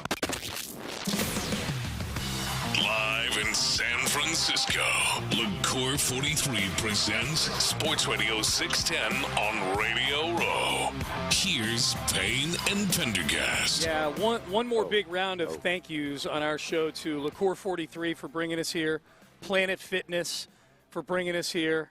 Shout out to Mokaram Injury Lawyers providing the live stream for all of you to be able to watch all the greatness going on out here. And Tide, when it's got to be clean, it's got to be Tide. Tide is the one who's bringing all the Odyssey stations out here. Oh, yeah. Yeah. With, so with OxyBoost, which you know I'm a big fan of. Changed my life, saved my marriage. Learned that today. Yeah. Learned that today. There's nothing better. Don't go to San Francisco without a 45 XL pack of Tide OxyBoost Power Pods.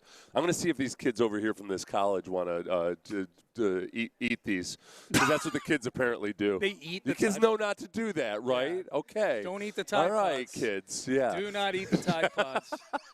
Yeah. Oh, now I want to eat a Tide Pod. They're going to go back to Ithaca. I want to eat one of these so bad. We got so much great advice from these old heads sitting next to us. Told us not to eat detergent. And by the way, my son texted James. Yeah. And he fast-forwarded to the 7 o'clock hour to hear me and my disgust over him saying, Dad, I really enjoyed the hors d'oeuvres at this party that we were at. Yeah.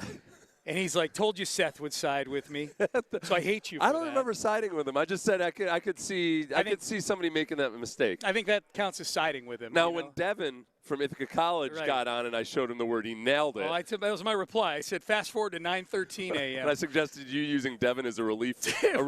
Where I asked Devin, does he need a father? We're building up a nice bullpen of relief children. Relief kids. By the time we get done with Bonaventure and Syracuse and everything. Yeah, it's all going to get power ranked by the end of the week. Start sending pictures of impressive young people that you meet to your sons. To my sons. Like, meet your new brothers. Wish I could have had this one. Man. They know I love them. They know I love them. Is there anybody in particular you're looking forward to hearing from at the media event tonight? Tell me who's talking. They're all talking. Like I've enjoyed Vrabel. I've enjoyed Vrabel too. Yeah, that's what I was going to say. You know what? I'll tell you what. We need to do an EnvyCast this week because man, some of the stuff coming up from the mic'd up Patriots players and coaches. Yeah. Josh McDaniels giving Drake May a nice speech at the end of the game last week or going into the fourth quarter when the weather conditions were really bad. The one defensive tackle from the Patriots coming up to Vrabel and saying, you changed my life, coach. You changed my life. I didn't see that. Oh, it's the one. I can't think of his name. He's a backup defensive tackle who I like a lot. He's a classic. He's almost like a Tommy Togiai story. Who's played, I know who you're talking played about. his best football as he's come along. I think he's the one that blocked the field goal against the Texans. Oh, was it? Or no, that was against the Broncos, who blocked the field. I think it might have been him. But anyway, so, let's do an EnvyCast with some of the things we're envious of this Super Bowl. And Mike Vrabel because we knew Mike Vrabel had a fun personality. But we also didn't get to hear from him all that much when he was here, other than the year he was defensive coordinator, and that was just a miserable year all out. Corey Durden, that's exact, because I kept wanting to say Tyler Durden. Yep. That was not the guy who. That was the way I was going to remember his name, and then I did not remember his name. But Corey Durden has really come along. He's a lot like Tommy Togiai was this year, where you don't know much about the guy. He hasn't played a whole lot, and then all of a sudden he's becoming an integral part of their defense. And he was giving this emotional thank you to Mike Vrabel. Yeah. I was very envious in that moment. Yeah. I'm looking forward to Diggs. Hearing from Diggs, always good. Diggs is always fun. Diggs is always good. I mean, the move of the offseason that people really raised their eyebrows about was that Stephon Diggs contract with the Patriots. They gave him a hefty amount of money to a guy coming off of an ACL. It's not a whole bunch of guaranteed money or anything, but I think in Houston, we were the ones that understood it most because we understood that, this guy was actually a really good veteran leader. Yeah. This guy was everything that you wanted in a veteran leader. It makes sense that a team that doesn't have a bunch of depth or impressiveness in their wide receiving core would need a guy like this, not just for his play, but also hopefully to teach the younger guys some things. And I think that's been their experience in New England. Will Campbell gives good interviews. He does give interviews. He doesn't block people all as well. No, but it's media night. Too. It's not the game. Oh, that's true too. So I'm just looking. I like when he kind of excuses his bad performances by pointing out how much money the other defensive ends are getting paid. So I know we'll get a breakdown of the Seahawks salary cap from Will Campbell. Yeah, that didn't hit because he did that after the Chargers game, right? Yeah. And one of them was like Khalil Mack, who's probably a little overpaid. Like, that's $300 million in contracts right there. It's like, and you're one first-round pick in a contract. Right, you're the 4th overall pick. The thing about I will stick up for him a little bit is that I think a lot of people are neglecting to mention that he is recovering from an MCL tear. Yeah. Like he was out with an MCL and he came back and he's had some key moments. He does some good things too, but that's one of the big question marks going into any game with those guys is, all right, how are they going to compensate for the fact that they can't really trust the left side of their offensive line? Do coordinators do media day? Because I'm anxious to hear Clint Kubiak. I think everybody's out there on the first night. I'd like to hear Clint Kubiak and see what he's saying about this Raiders game. Oh, that's the other big dynamic, and you wonder about is, man, it's going back to Kyle Shanahan or whomever else. Whenever a guy has already accepted a head coaching job, and he's going to be living this life where you're trying real hard to just focus in on this game, but man, you're also it's impossible for your attention not to be divided somewhat. Yeah. And the time management and everything else that goes into it, does that represent a little bit of extra hope for the Patriots? Yeah, we'll see. I'm trying to think of who on the Seattle side I'm most looking forward to because Vrabel and Diggs, like they got some big personalities on New England. I guess some of the guys on defense, maybe that defense plays like a defense that I want to hear from guys like the Seahawks defense. The Seahawks defense plays physical, unchained, unhinged.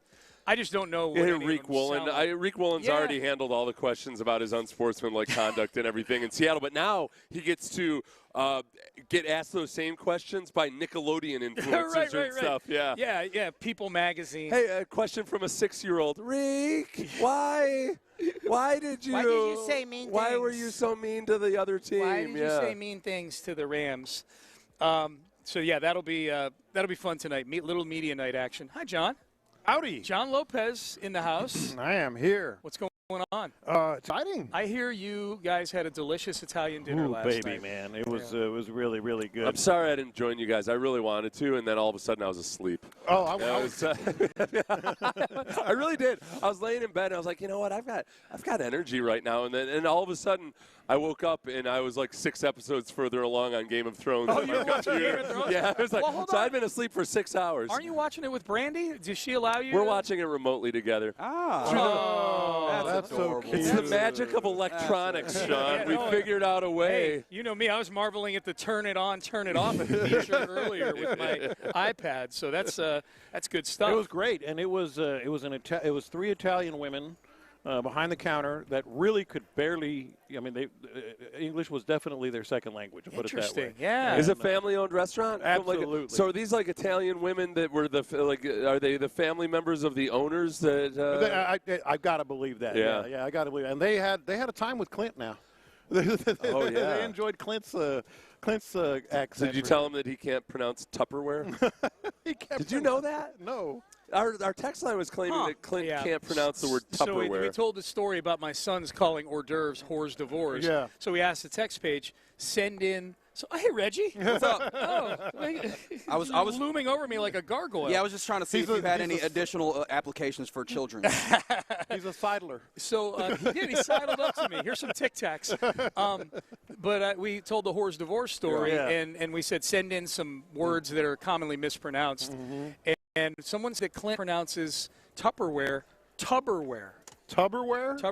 And that he can't pronounce it Tupperware, that he's tried. Yeah. And he says, you know how he pronounces Popeyes? Oh. Pie-pies. Yeah, I remember that one. He does pronounce it that way, one right? stuck out to Is me. that it? That's not a Baytown thing. Nah, I know a lot of. I've gone to Popeyes with a lot of people from Baytown. Yeah. And they never All called the it time. Popeyes. Yeah. It's one of my favorite things to do. It's a club I belong. Popeyes. Oh, let me call my Baytown. Yeah. I have a charity where I take children from Baytown to Popeyes. To Popeyes? And teach them how to say It's it not properly. weird at all. Now I'm trying to think of words. I'm trying to think of words that I have a hard time. The kids know not to accept the free candy. But you pull up in a white van and say, "You guys want some free Popeyes?" They can't resist the chicken. They're not ready for it. Yeah. So yeah, it sounded really good. It was a lot of fun. Yeah, it was good. sounded really good. So what's the question of the day? boys. Okay, Lopez coughing, so I guess I'll do that. Yeah. Give it to us. What's a sports disappointment that it's still hard to talk about?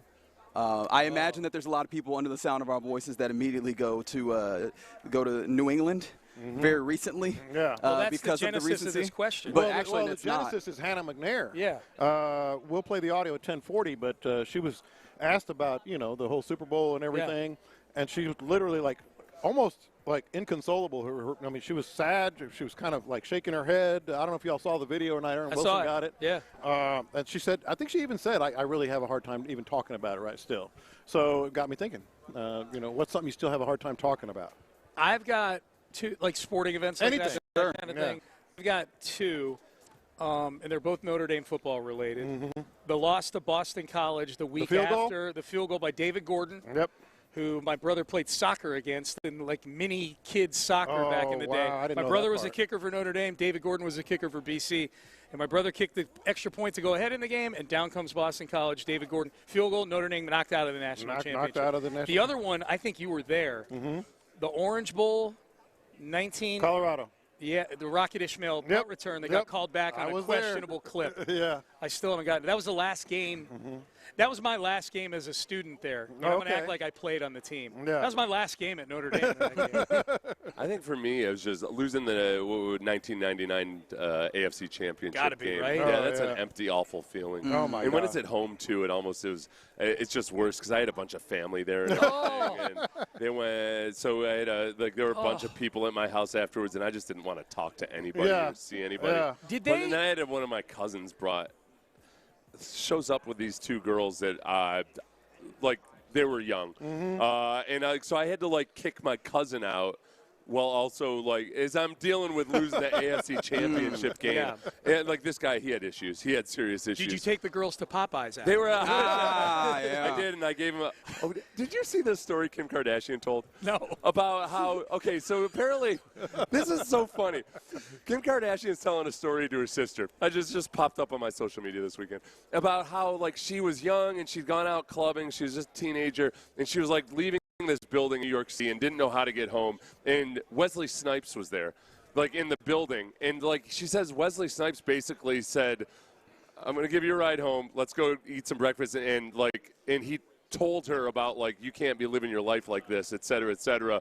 You're too young to be, and gave her, a fatherly speech about it. And she said that, she had never talked to him about that since or anything, but it was really a big point in her life. And I loved immediately in the comments. They're yeah, you would go on to do a sex tape. That would get, it really stuck, didn't it? What the hell are you talking about? It really stuck, didn't it? Yeah. I mean, development isn't linear. Probably, probably intentionally leaked by your mother. By your mother. Made a lot of money. But it was a good look for Wesley Snipes. Oh, yeah. He did what sounded like it. She starts off telling the story, and you're like, this sounds creepy. Yeah. And she's like, no, we stopped for breakfast, and he just, dressed me down, telling me about how I can't be dressing like this, going out on my own, doing all this stuff. You're too young for all this. Yeah. What's he up to these days, Wesley Snipes? What is Wesley Snipes up to these days? Didn't he have some tax issues? I don't know. It's a little bit behind that, right? Is he that's long in the past? Well, I say that because Demolition Man popped up on my TV in my room this week, and he was in Demolition Man. Yeah. So. Lopez about to knock over a drink on day one. Oh yeah. I didn't leave it there. Yeah, I bet you didn't. Those are mine. Do you have one in particular? Yeah. I know Reggie likes to save his for 10. That's right. The one that I still have a hard time with. You guys know this. Muhammad Ali was my child idol, beyond, I followed everything he did. We watched, in air quotes, his fights on the radio. We went to, just everything about him. And so I got to interview him, well, not interview him, but I got to sit in on a couple of press conferences here and there over the years. And then at the 1996 Olympics, I was in the elevator going up to the press conference that Muhammad Ali and others were going to have after he did the torch. Remember, he was shaking and all that stuff. He lit the cauldron. And I hear, hold the elevator, hold the elevator. And it's one of his guys who puts his arm in. Muhammad Ali stands right next to me. And this is it, right after he lit the torch, literally within 2 minutes after he lit the torch. And two other people, his security guards or whatever. And he's standing right next to me, and I'm kind of saying hello and stuff. And in my shirt pocket right here, I had and Reggie's seen it, I had the opening ceremony's ticket. And I reached in, and then I put my hand back down because I'm like, you're not supposed to ask for autographs. You're not supposed to ask for autographs. That's you get a mulligan for that. And to this day, I'm like, I should have broken that rule one time. But your integrity. One time. You should get one. You should get one mulligan. If anything, you should be looking at that as a moment of pride. Yeah. You're played by the honorable. rules. Yeah. And so I had it framed with all the other Olympic tickets and stuff, and it's unsigned. It's unsigned. Hey, who's going to media night tonight from the station? I don't know. Figgy's going. Does it start before 6:30 p.m.? It does, but I think we got to get out of here early enough to get over there, which makes it a little tough. I thought I wanted to, but I have to see if I have other obligations at this point. We were just talking about who we most want to hear from today. Oddly enough, I know that he does not come across as all that interesting, but I've really liked Mike McDonald since his time in Baltimore. I really enjoy him, and now the tough thing about it is, are you going to get anything particularly interesting out of him? But I really enjoy the way that he views the game generally, so I think I want to hear from him. I think you guys did are anybody say Stephon Diggs? Yeah, they were talking about Stephon Diggs. Yeah, we talked about Diggs. Yeah. Well, and then Clint Kubiak, is going to get a lot of questions about the Raiders, and that's the other dynamic of this game where, okay, you've got a coordinator that now is got to try to focus all of his attention on this Super Bowl game, but also, man, it's impossible not to think it's a distraction when you're trying to set up, hire a staff, do all these other things. And does that give the Patriots a little bit of an extra? Maybe. I still think the Seahawks have the edge in the game, but that might be a little bit of something that works out for the Patriots. Y'all think Mac Hollins has given anybody more of his dad tips or whatever? Have y'all seen his social media and the way that he goes about? He'd be good. He loves getting on social media and giving folks tips on how to do things around the house, almost like a dad would. Yeah, go check it out. Like his own, looks like a YouTube There's channel. 2 things that I know about Mac Hollins. He walks everywhere barefoot, and he likes giving those tips on Instagram. And so I wonder if he's going to get asked about that. I strongly imagine so. So that might be a fun one. I started trying to think as you guys were talking about it. Some of the guys that aren't on podiums but are just kind of around. Those are the best ones. Yeah. You know what we're excited about is at some point this week we're interviewing Mad Dog Russo. Yes. And Sean and I are compiling a list of that we assume he hates. And we're just going to have him do one sentence review of each of these things. Yeah. But you know what he loves is edibles. Yeah. I feel like that needs to be a portion of the conversation Oh, as for well. sure. We'll ask him about because he had his system. Remember the first week of the college football season? He's like, I'm going to slice off one piece of the gummy. And I'm going to take that. And I'll have a nice lunch. I'll sit back. I'll watch Florida State and NC State, whatever it is. And then I'll take the second half of the gummy. So, we'll ask him about his system. He's got a system. I mean, we are in a place where you could put the system to work, too. Yep. So, yeah. Yep. All right, boys. Well, we will clear things out here. You're listening to KLT AM, KLT FM HD2 Houston, an Odyssey sports station. No cue cards necessary. Woo. Do not eat the Tide Pods. Yeah. Man, it's so tempting. Yeah. Okay? Yeah. They're colorful. Why would they be colorful if I couldn't eat them? Yeah. These guys over here at Ithaca College all knew. They 100% knew not to eat the Tide Pods. Yeah, but they've got ties that look like they tied themselves. You know what I mean? I don't think anybody tied their ties for them. So I think that they're capable. Don't have them on. They're too good. Okay. That'll be my recommendation. Yeah. We had Devin, one of the kids over here on from Ithaca. Yeah. The text page was all people saying which host he should replace on Sports Radio 610. Yes. Yeah. I'm not going to power rank it or anything, but we were all mentioned. But you're thinking it. We were all mentioned, yeah. All right, we are done. Crosstalk brought to you by D&M Auto Leasing. Of course, big thanks once again to Liqueur 43, our title sponsor for our trip here to Radio Row in San Francisco. In the Loop is up next. Reggie Atatula, John Lopez, Figgy Figs out here. Who's back in the studio right now? Colin Neal. Colin Neal back in the studio. There you go. All right, well, that is In the Loop. And big thanks to everybody listening this morning. We're back 6 a.m.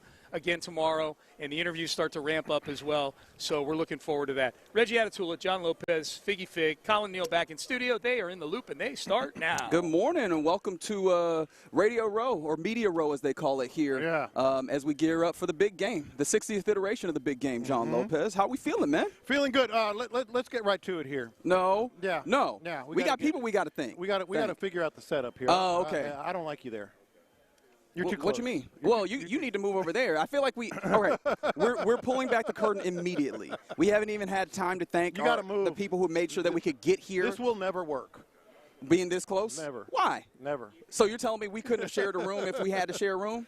No. Okay. All right. I see how it is. No, we couldn't have. If we have a guest, I feel like the guest in between us. That looks more like a guest chair. Oh, okay. So I need to be over there is what you're saying? Yeah. All right, we'll rearrange that later. Thankfully, we do have a guest day one of Media Row here, and much appreciation to Liquor 43. You'll hear us talk about them a lot because they made sure that we could get out here to Radio Row here on San Francisco. Also, much appreciation to Planet Fitness for being along with it. And I'm trying to figure out how we do handle our guests, which we'll be talking to Matt Harmon of Yahoo Sports at 11 a.m. I'm trying to, and that'll be courtesy of Tide, where all of our guests will be courtesy of. And I'm trying to figure out how I want to handle these Tide Pods that are on the table in relation to our guests. We'll figure that out as well. But no, it's exciting. We are out here in San Francisco, but we still want to handle the show just like we always do. So appreciation to the Mo Karam Injury Lawyers for the live streams. We keep it 100.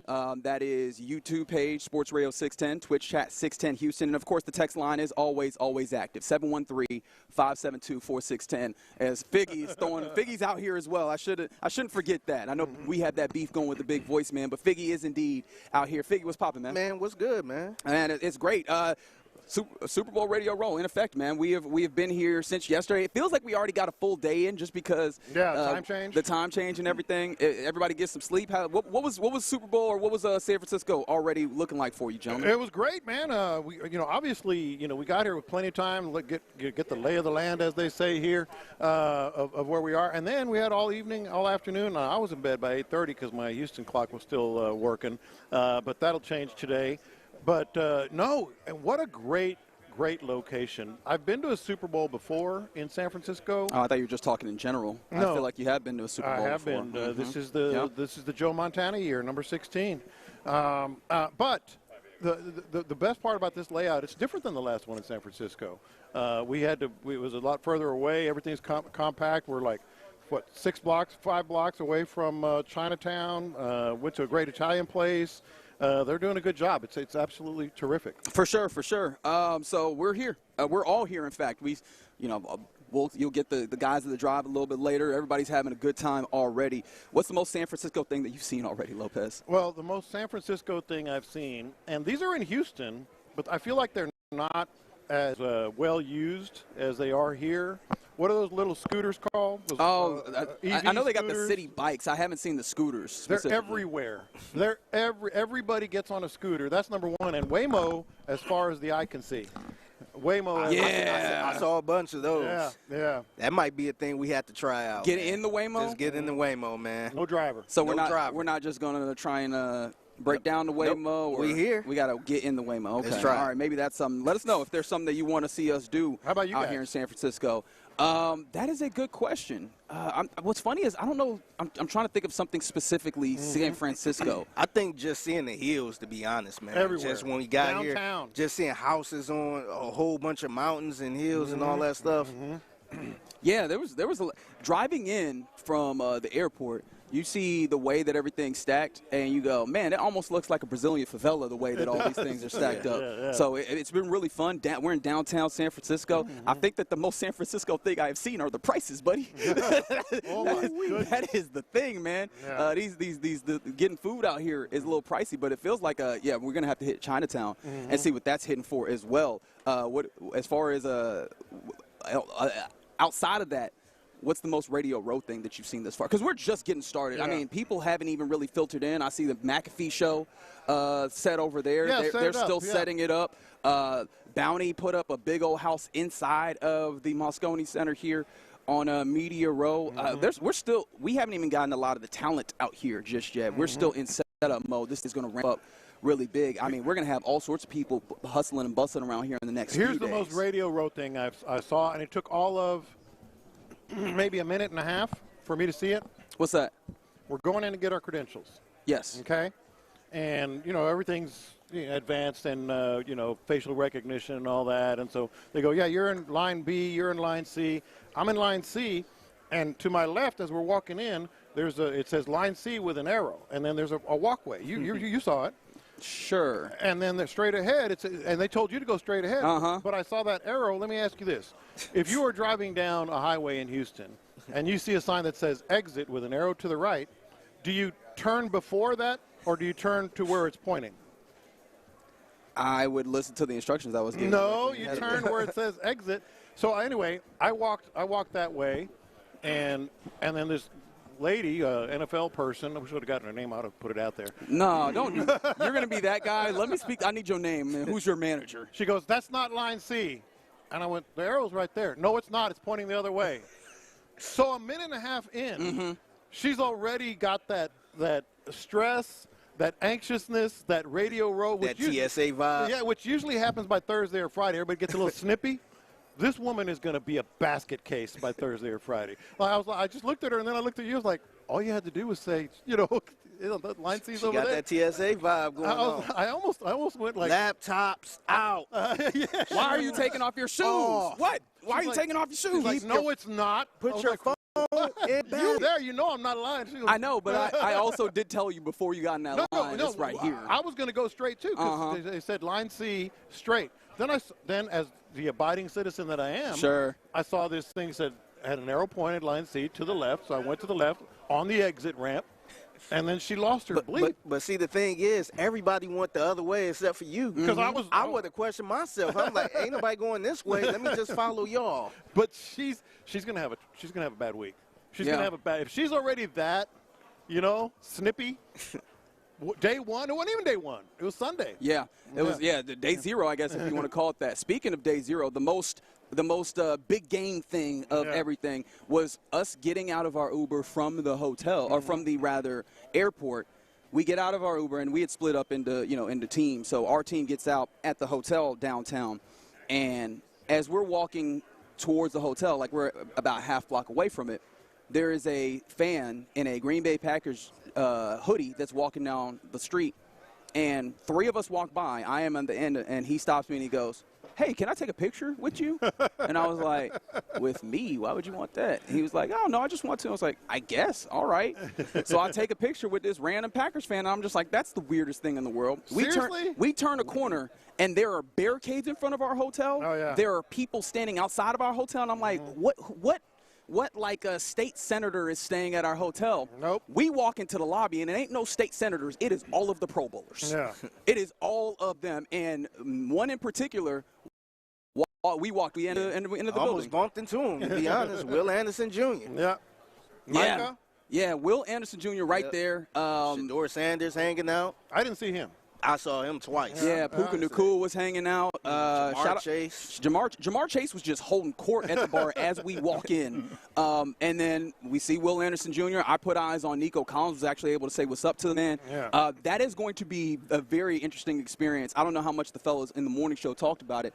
I feel like there's going to be a little bit of hanging out by the hotel bar to see who's there, who we can have interactions with, and so on and so forth. Me and Sean did that last night. Oh, you're not going to be able to. Sean will be there almost every waking Just rubbing moment. elbows? Yeah, almost every waking We were moment. sitting there, saw a random white dude with a nice looking young lady. Oh, that's Jared Goff.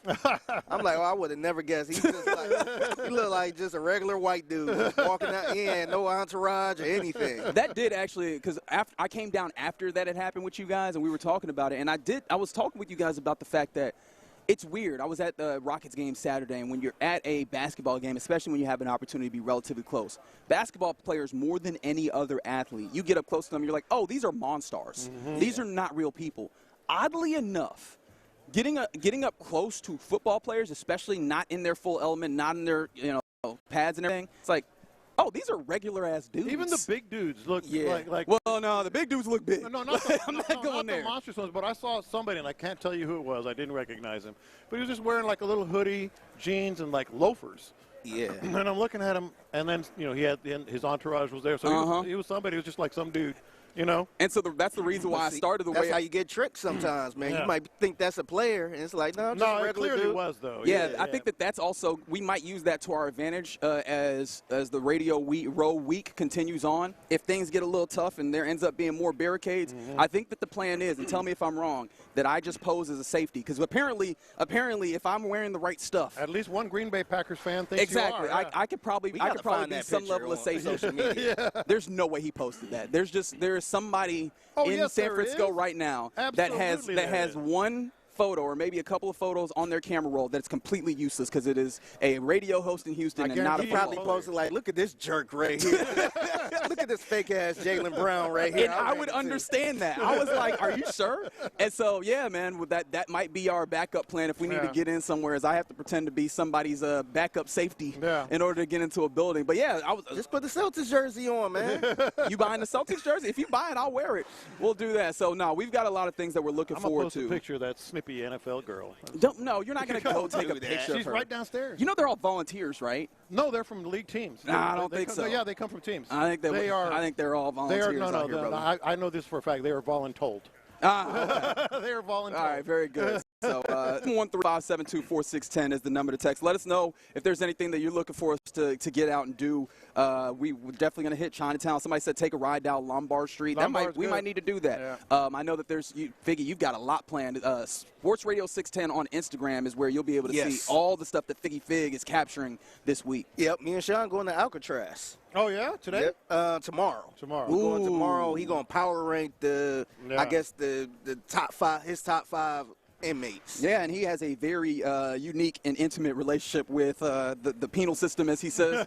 So, yeah, that should be fun. Somebody said Reggie can't pull off being an NFL defensive back because he's only 5 foot tall. Say it to my face then. No. Say it to my face then. How about Come that? on, he's 5'11", man. 5'11 and a half, according to his doctor.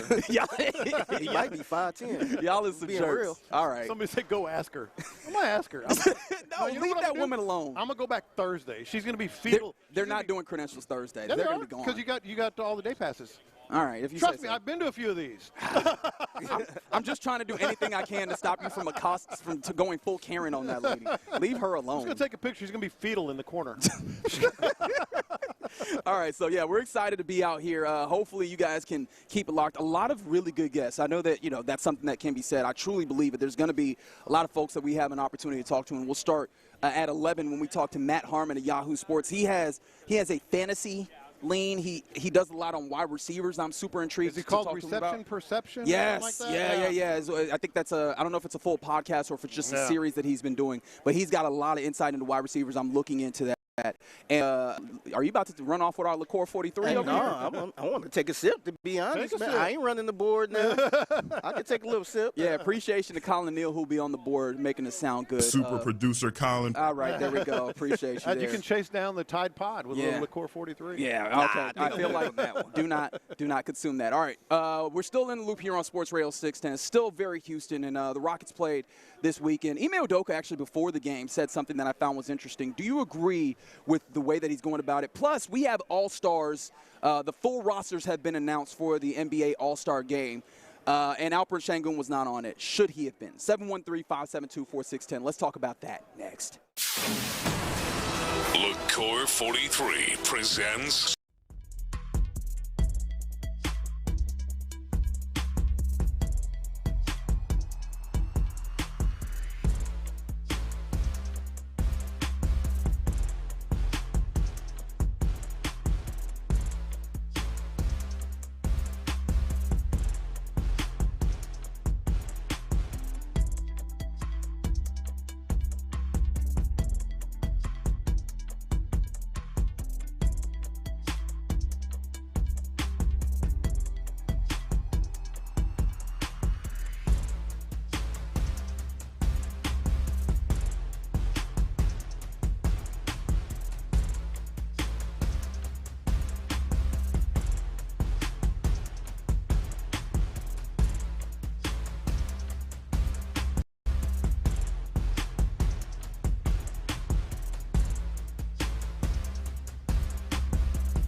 Tune in all week long on Sports Radio 610 for non-stop previews and analysis leading up to kickoff on February 8th. If it's got to be clean, it's got to be Tide. In the Loop is powered by Mokaram Injury Lawyers. Heard in an accident? Call Mokaram Injury Lawyers at 281-222-2222.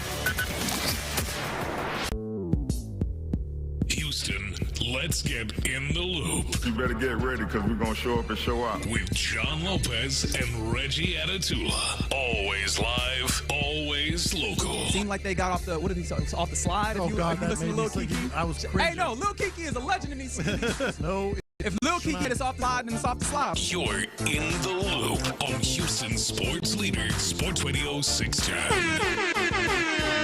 Yes, indeed. Live from Radio Row in San Francisco.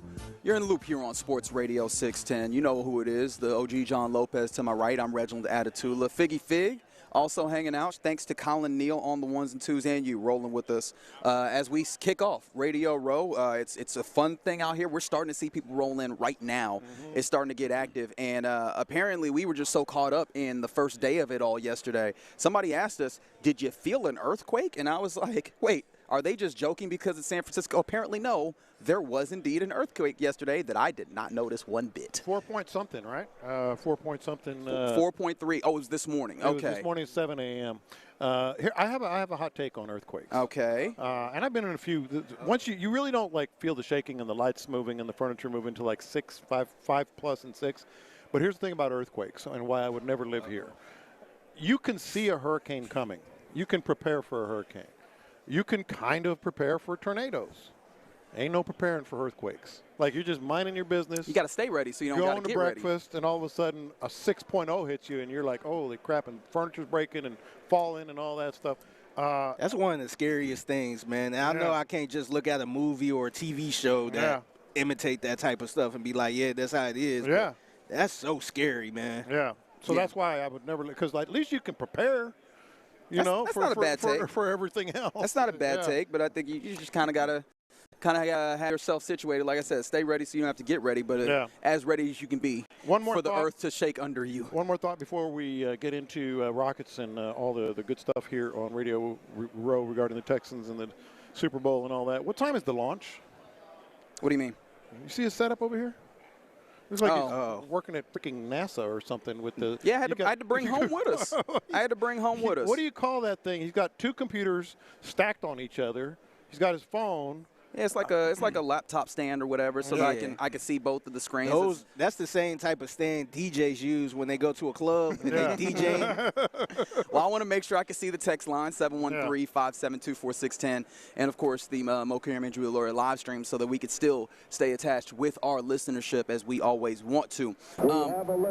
That's right, Colin. I appreciate you. I don't know if you're on my side with that actually, but either way, how do you feel about the All-Stars? I know how we feel about the All-Star game in general, but the All-Star selection process still, more than the Pro Bowl, exists as an accolade for these players in the National Basketball Association. For the second straight year, the Rockets will have an All-Star representative this year. For the 16th time in his 19th season, Kevin Durant is an All-Star reserve at that, but, I mean, still, I don't think you can take anything away from Kevin Durant. This is well deserved and well appreciated. But we got the rest. We got the rest of the All-Star reserves. And as I was scrolling down, I was like, huh? Yeah. So no Alper Şengün, huh? Did this shock you at all? Because the thought was, at the start of the season, I was like, you have 2 All-Stars, and I had written that in my mind in pen, and it ultimately does not land that way. I mean, it surprised me. I won't say shocked.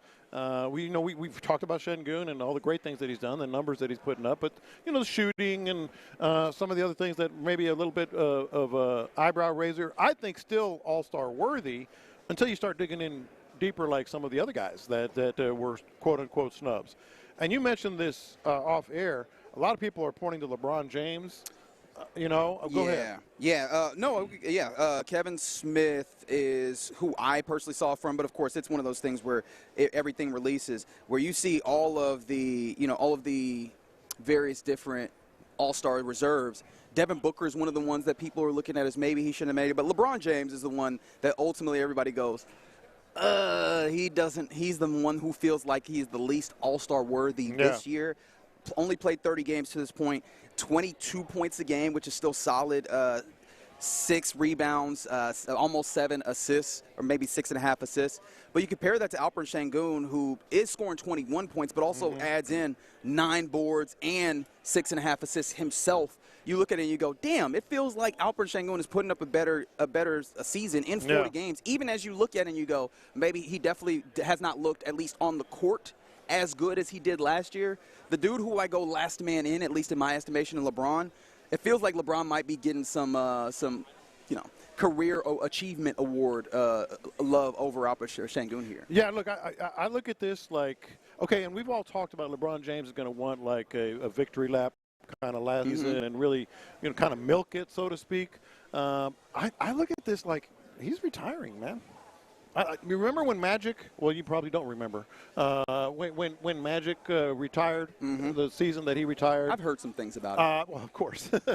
I was just giving you a hard time. But at the All-Star game, it was his, his farewell.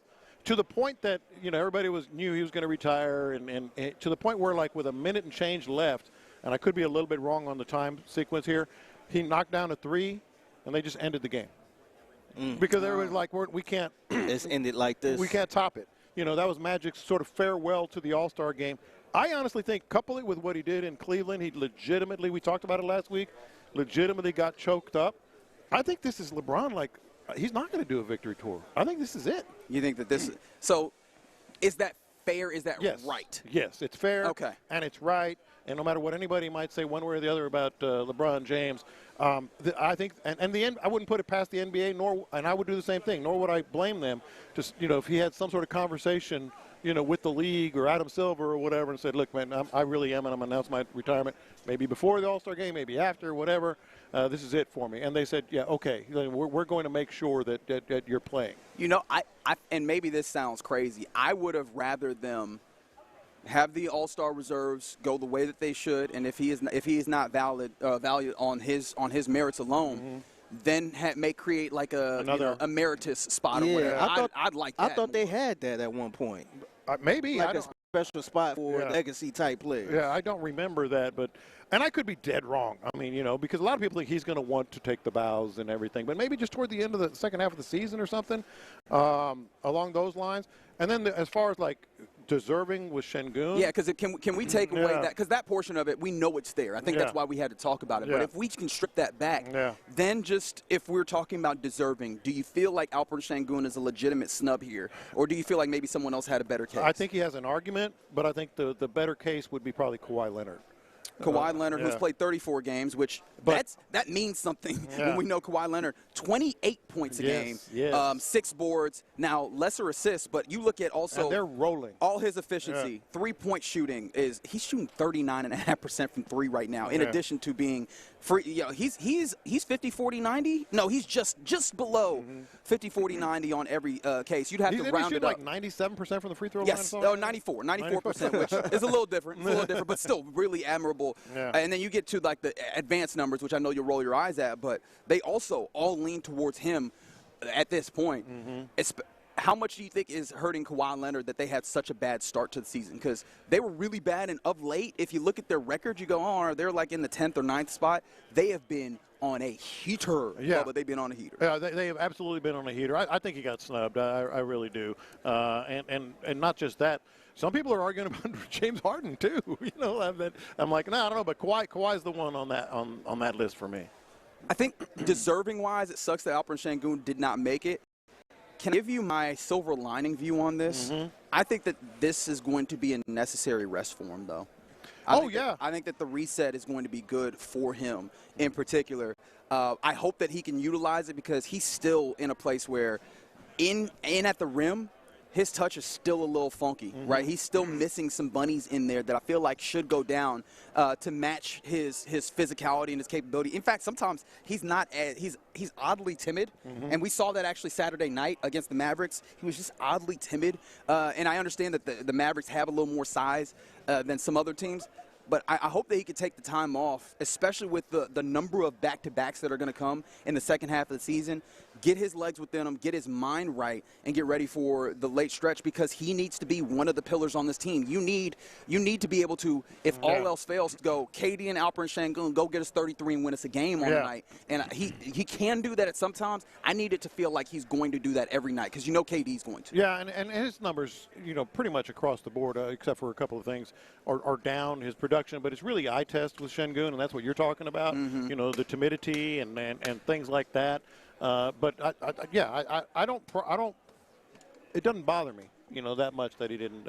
I was surprised, but it doesn't bother me that much. Yeah, I think ultimately that's kind of where I land, and it sucks because it felt like last year was going to be coronation can kind of sound a little bit larger, but I think the first big step, and it's like, okay, now he's here, right? Now he's here, arrival, and this is a step back, right? Yeah, I was hoping that now you get to a place where Alperen Sengun, and I understand the West is a monster. If you look at the East All-Stars versus the West All-Stars, what are we doing? Yeah. But the West is a monster. However, it feels like Alperen Sengun should be at a place in his career where you can expect year in, year out, he's on the All-Star team. And that's not it, at least as of this year, because of the somewhat up-and-down nature of his season thus far. Yeah, no, and I think maybe it's one of those things, not just rest, but sort of reset as well. I mean, that bothers him. We can talk about whether it's deserving or not all we want, but that has to bug him. Yeah, I mean, it's not Houston, but Darko Rajakovic, I think I said his name right, Rajakovic, he is the head coach of the Raptors.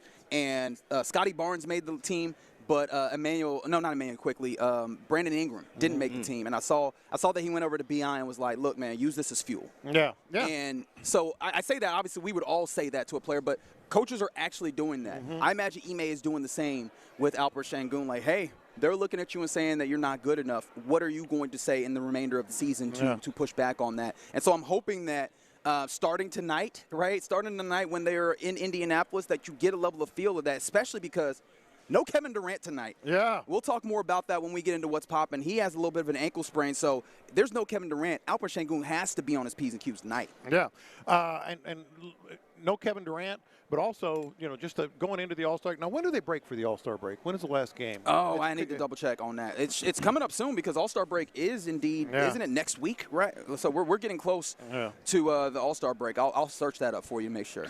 Yeah, no, but I think right now the entire Rockets team needs to reset. It's one of those things. Now, they had, that night, we'll talk about the Mavericks later, but that was kind of another one of those up and down, okay, what are they doing type nights.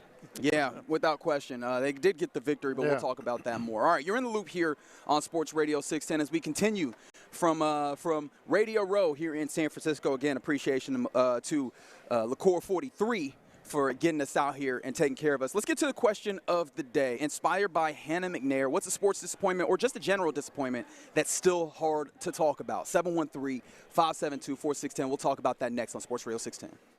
The best sports talk around, anytime, anywhere.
Hurt in an accident? Call Mokaram Injury Lawyers at 281-222-2222. Live in San Francisco, LaCour 43 presents Sports Radio 610 on Radio Row. Here's In the Loop with John Lopez and Reggie Atatula. I don't care about the big boys, man. We're still beefing. We got Laramie Tunsil right here. We're still beefing with him. We're still beefing with him. That was my excuse. I definitely did not jump Andre Ware when you need him? It's every week, though. Appreciate Andre. That's right. No Thank you, Andre. Excuse for that. None. Appreciate LaCour 43 for sending us out here. Again, appreciate LaCour 43 for getting us out here to San Francisco. Just getting started, both with the fun times and with the radio of it all. In fact, here in about 15 minutes, we'll talk to Matt Harmon of Yahoo Sports. I'm excited to get a chance to talk to him. I don't know how excited I am to talk about this because this one feels like it might be painful, but we do the question of the day no less. Inspired by Hannah McNair, what's something difficult that you still have a hard time talking about? And you know we're talking about that game. How are you feeling about that generally? Because this was Hannah McNair talking about the way that this Texan season ended, and you can hear it in her voice. It feels like just yesterday you guys were in the playoffs and in the fight, and now all of a sudden, it ends. Your thoughts on the season overall and the big picture and the outlook for the team going forward? Aaron, it's very hard to talk about because I'm still, wishing we were there this week. And I feel like we could have been there. And I feel like it was right there for us. Right now we're going to just go back and look how to improve and what we need to look at. And, everybody will look like as a team to see what we need to do. Man. And I know you guys saw the video. If you see the video, she was just like almost like shaking her head and like, don't ask me about this. I was looking at Aaron Wilson like, why would you ask her something like that? You have to. It's still sensitive, man. But it being sensitive is one thing, but also he has to. It's too early, man. Nah, man, it can't be too early. It's too early, man. We still ain't over that. It can't be too early because you need to figure out a way to make your team better for next year, or else you end up in a similar place. Teams all across the league that are disappointed that they didn't. I'm shedding a tear right now I'm thinking telling about you, that, man. I felt so bad for her, but again, and I feel it. You but do have to ask. I mean, I bet we could go to any one of these many tables out here at Media Row and go ask them, all right, with your team, are y'all still just hurting? And no, they're moving on. They're trying to get themselves to this next season. Dude, when I checked in the hotel yesterday, the guy started making small talk with me. Like, are you guys from Houston? Man, I thought y'all was going to make it, man. Oh, that hurts. Oh, my God, hurts. man. It does. And the thing about it is, like, every year with the Texans. It's every year, though. That they've been good. you don't feel this way.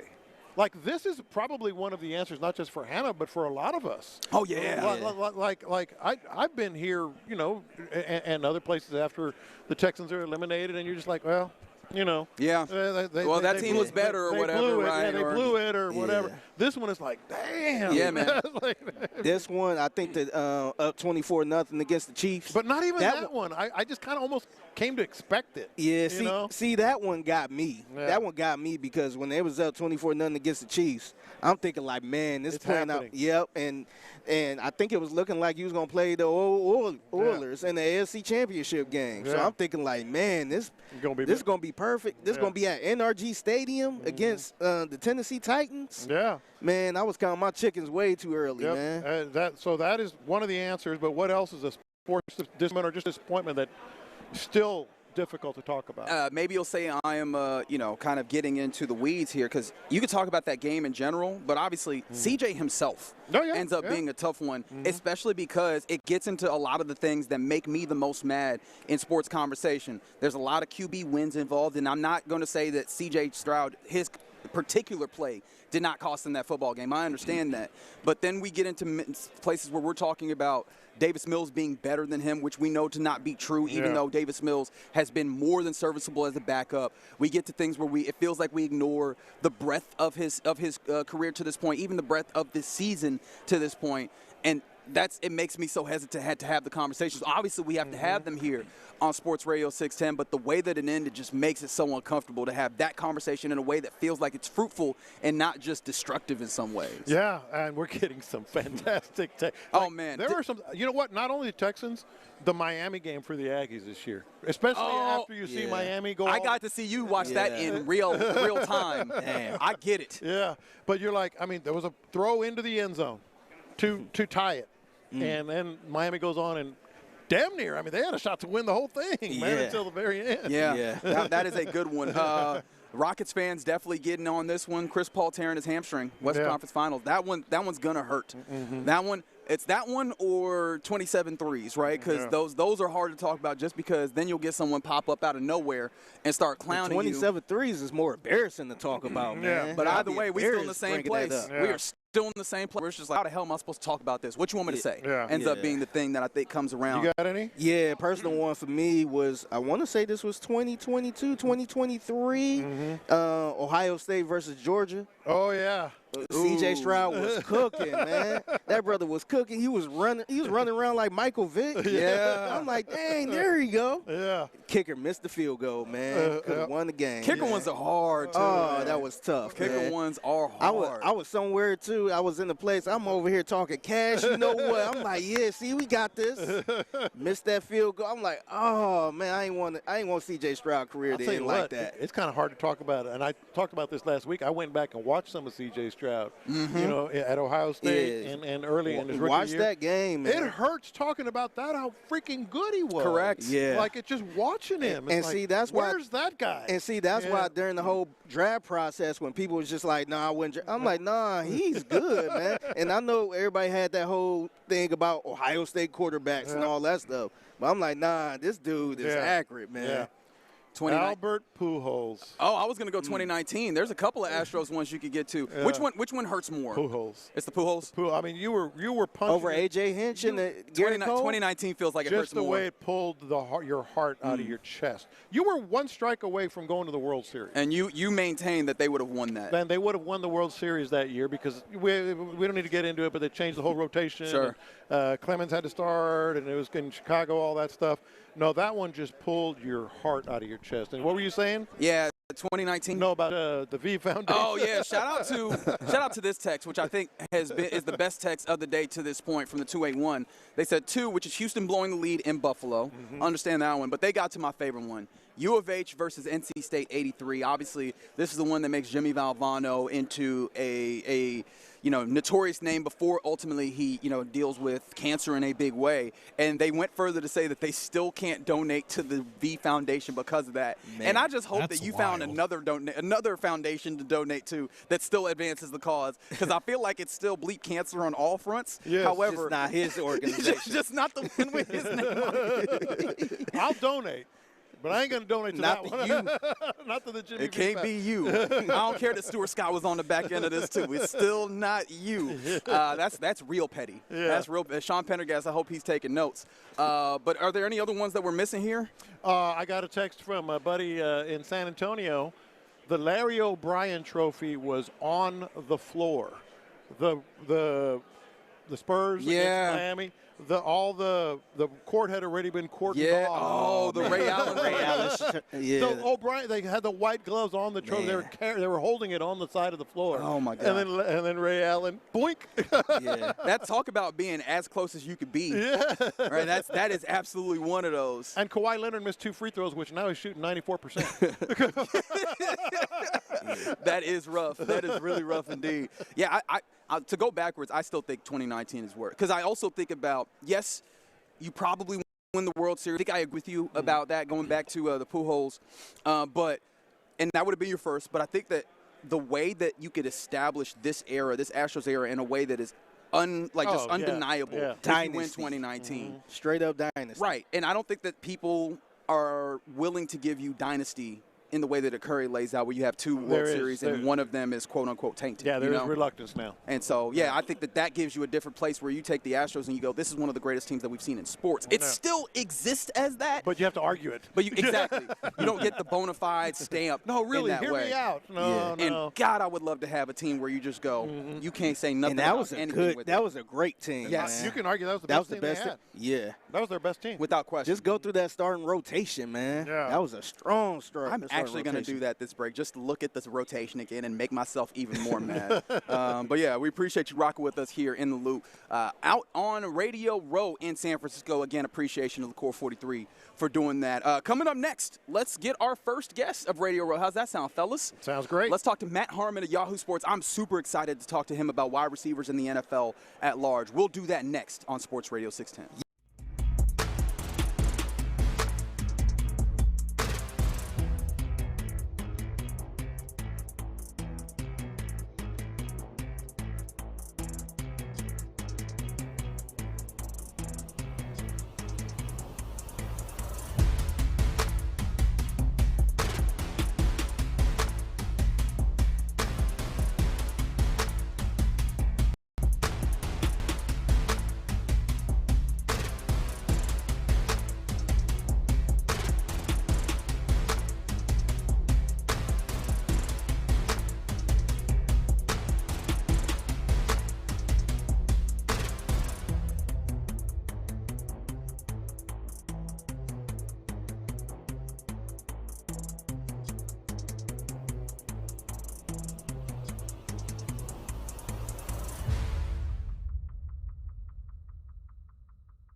West Point Lincoln and West Point Lincoln of Sugar Land Studios. KILT FM HD2 Houston. On Odyssey Sports Station. The Texans play here. Live in San Francisco, LaCour 43 presents Sports Radio 610 on Radio Row. Here's In the Loop with John Lopez and Reggie Atatula.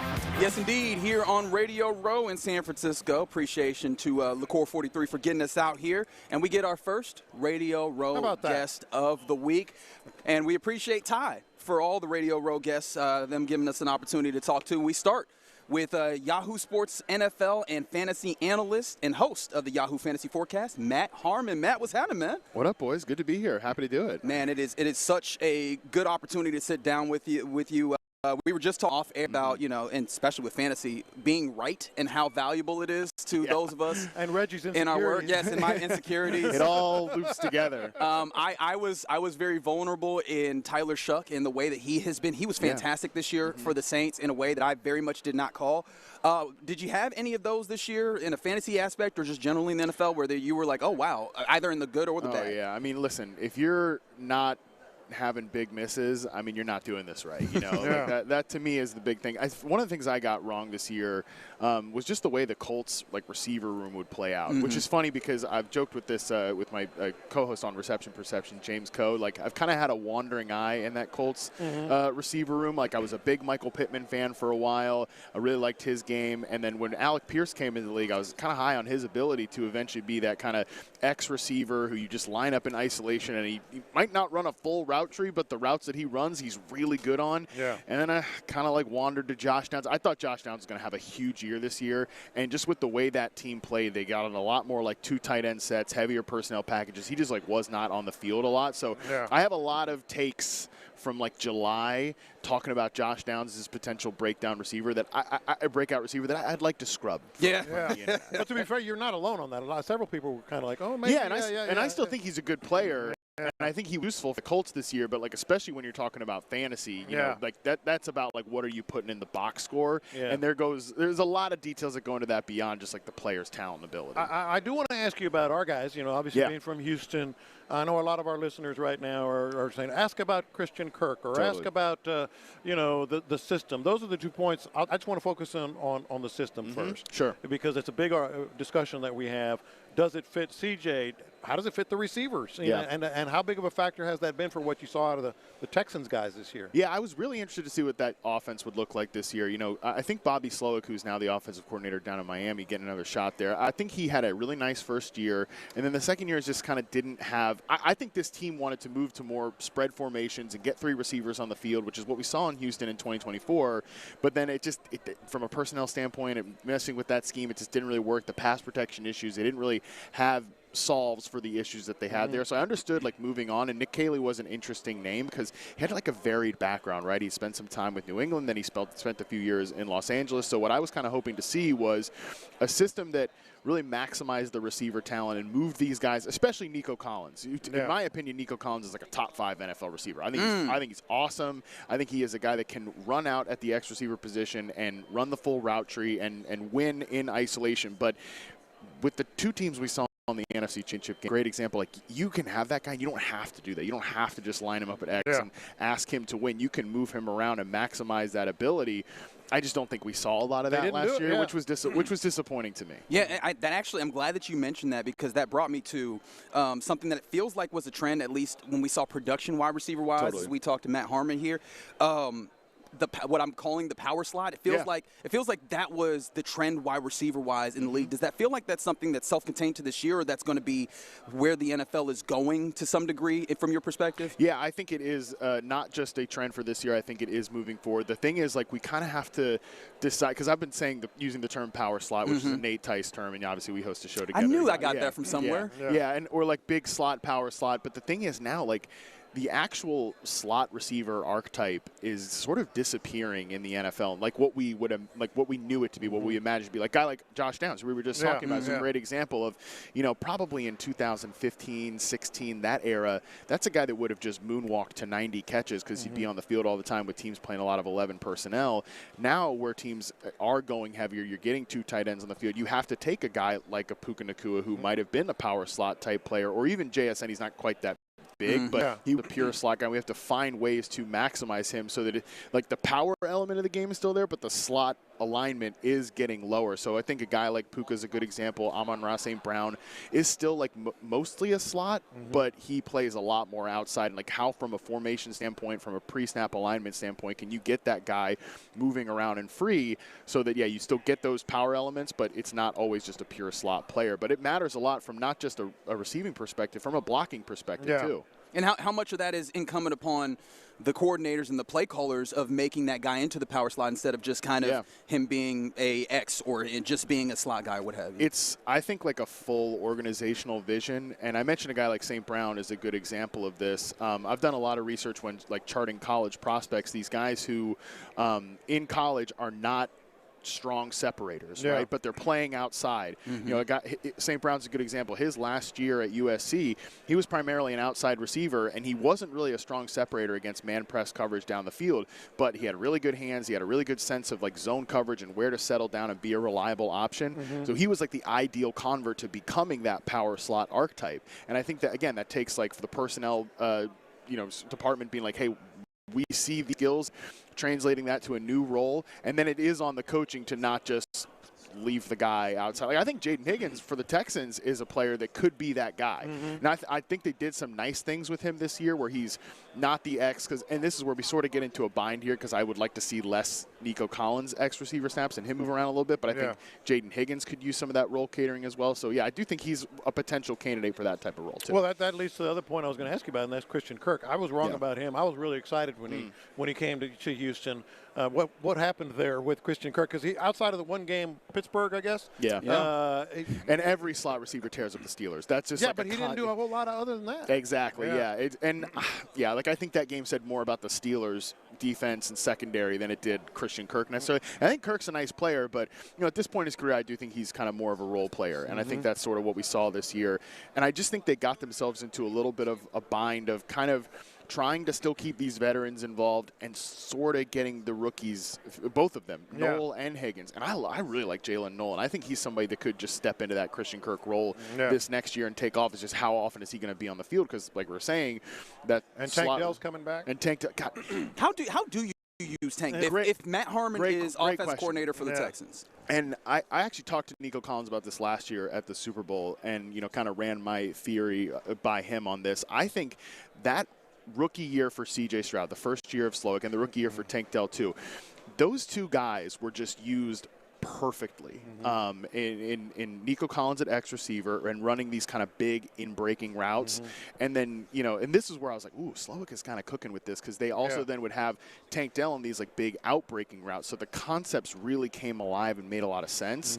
And then I think, obviously Stephon Diggs is playing in the Super Bowl. He's still a good, useful player. But I think when they got him involved, and obviously Tank Dell was not the same player coming off injury in his second season. And who knows what's going to happen going forward. But it felt like when they tried to integrate Diggs, they sort of lost that vision as more of an 11 personnel team as opposed to in Slowick's first year when it was more 2 tight ends, fullbacks, heavier personnel packages. And then you had, again, Tank Dell was one of the best receivers in the league, no exaggeration, in his rookie year on these bigger out-breaking routes. I just feel like CJ has missed that dimension of the offense ever since. And we'll see what he comes back like. I hope he's close to the same player, because it's just he's a smaller guy. Obviously, he went from, I said this a lot about him, he went from sort of an outlier, this is why you bet on outliers, to a cautionary tale like that with the injuries. Do you tend to still believe this? Because I've held this in opposition to the general thought that, the small guy gets hurt a lot. And I feel like that is just kind of more in our mind than it actually happens. It's anecdotal, I think. Although, again, we've mentioned 2 guys who are sub 180 pounds on this show, Tank Dell and Josh Downs, and both of those guys do consistently struggle with injuries. But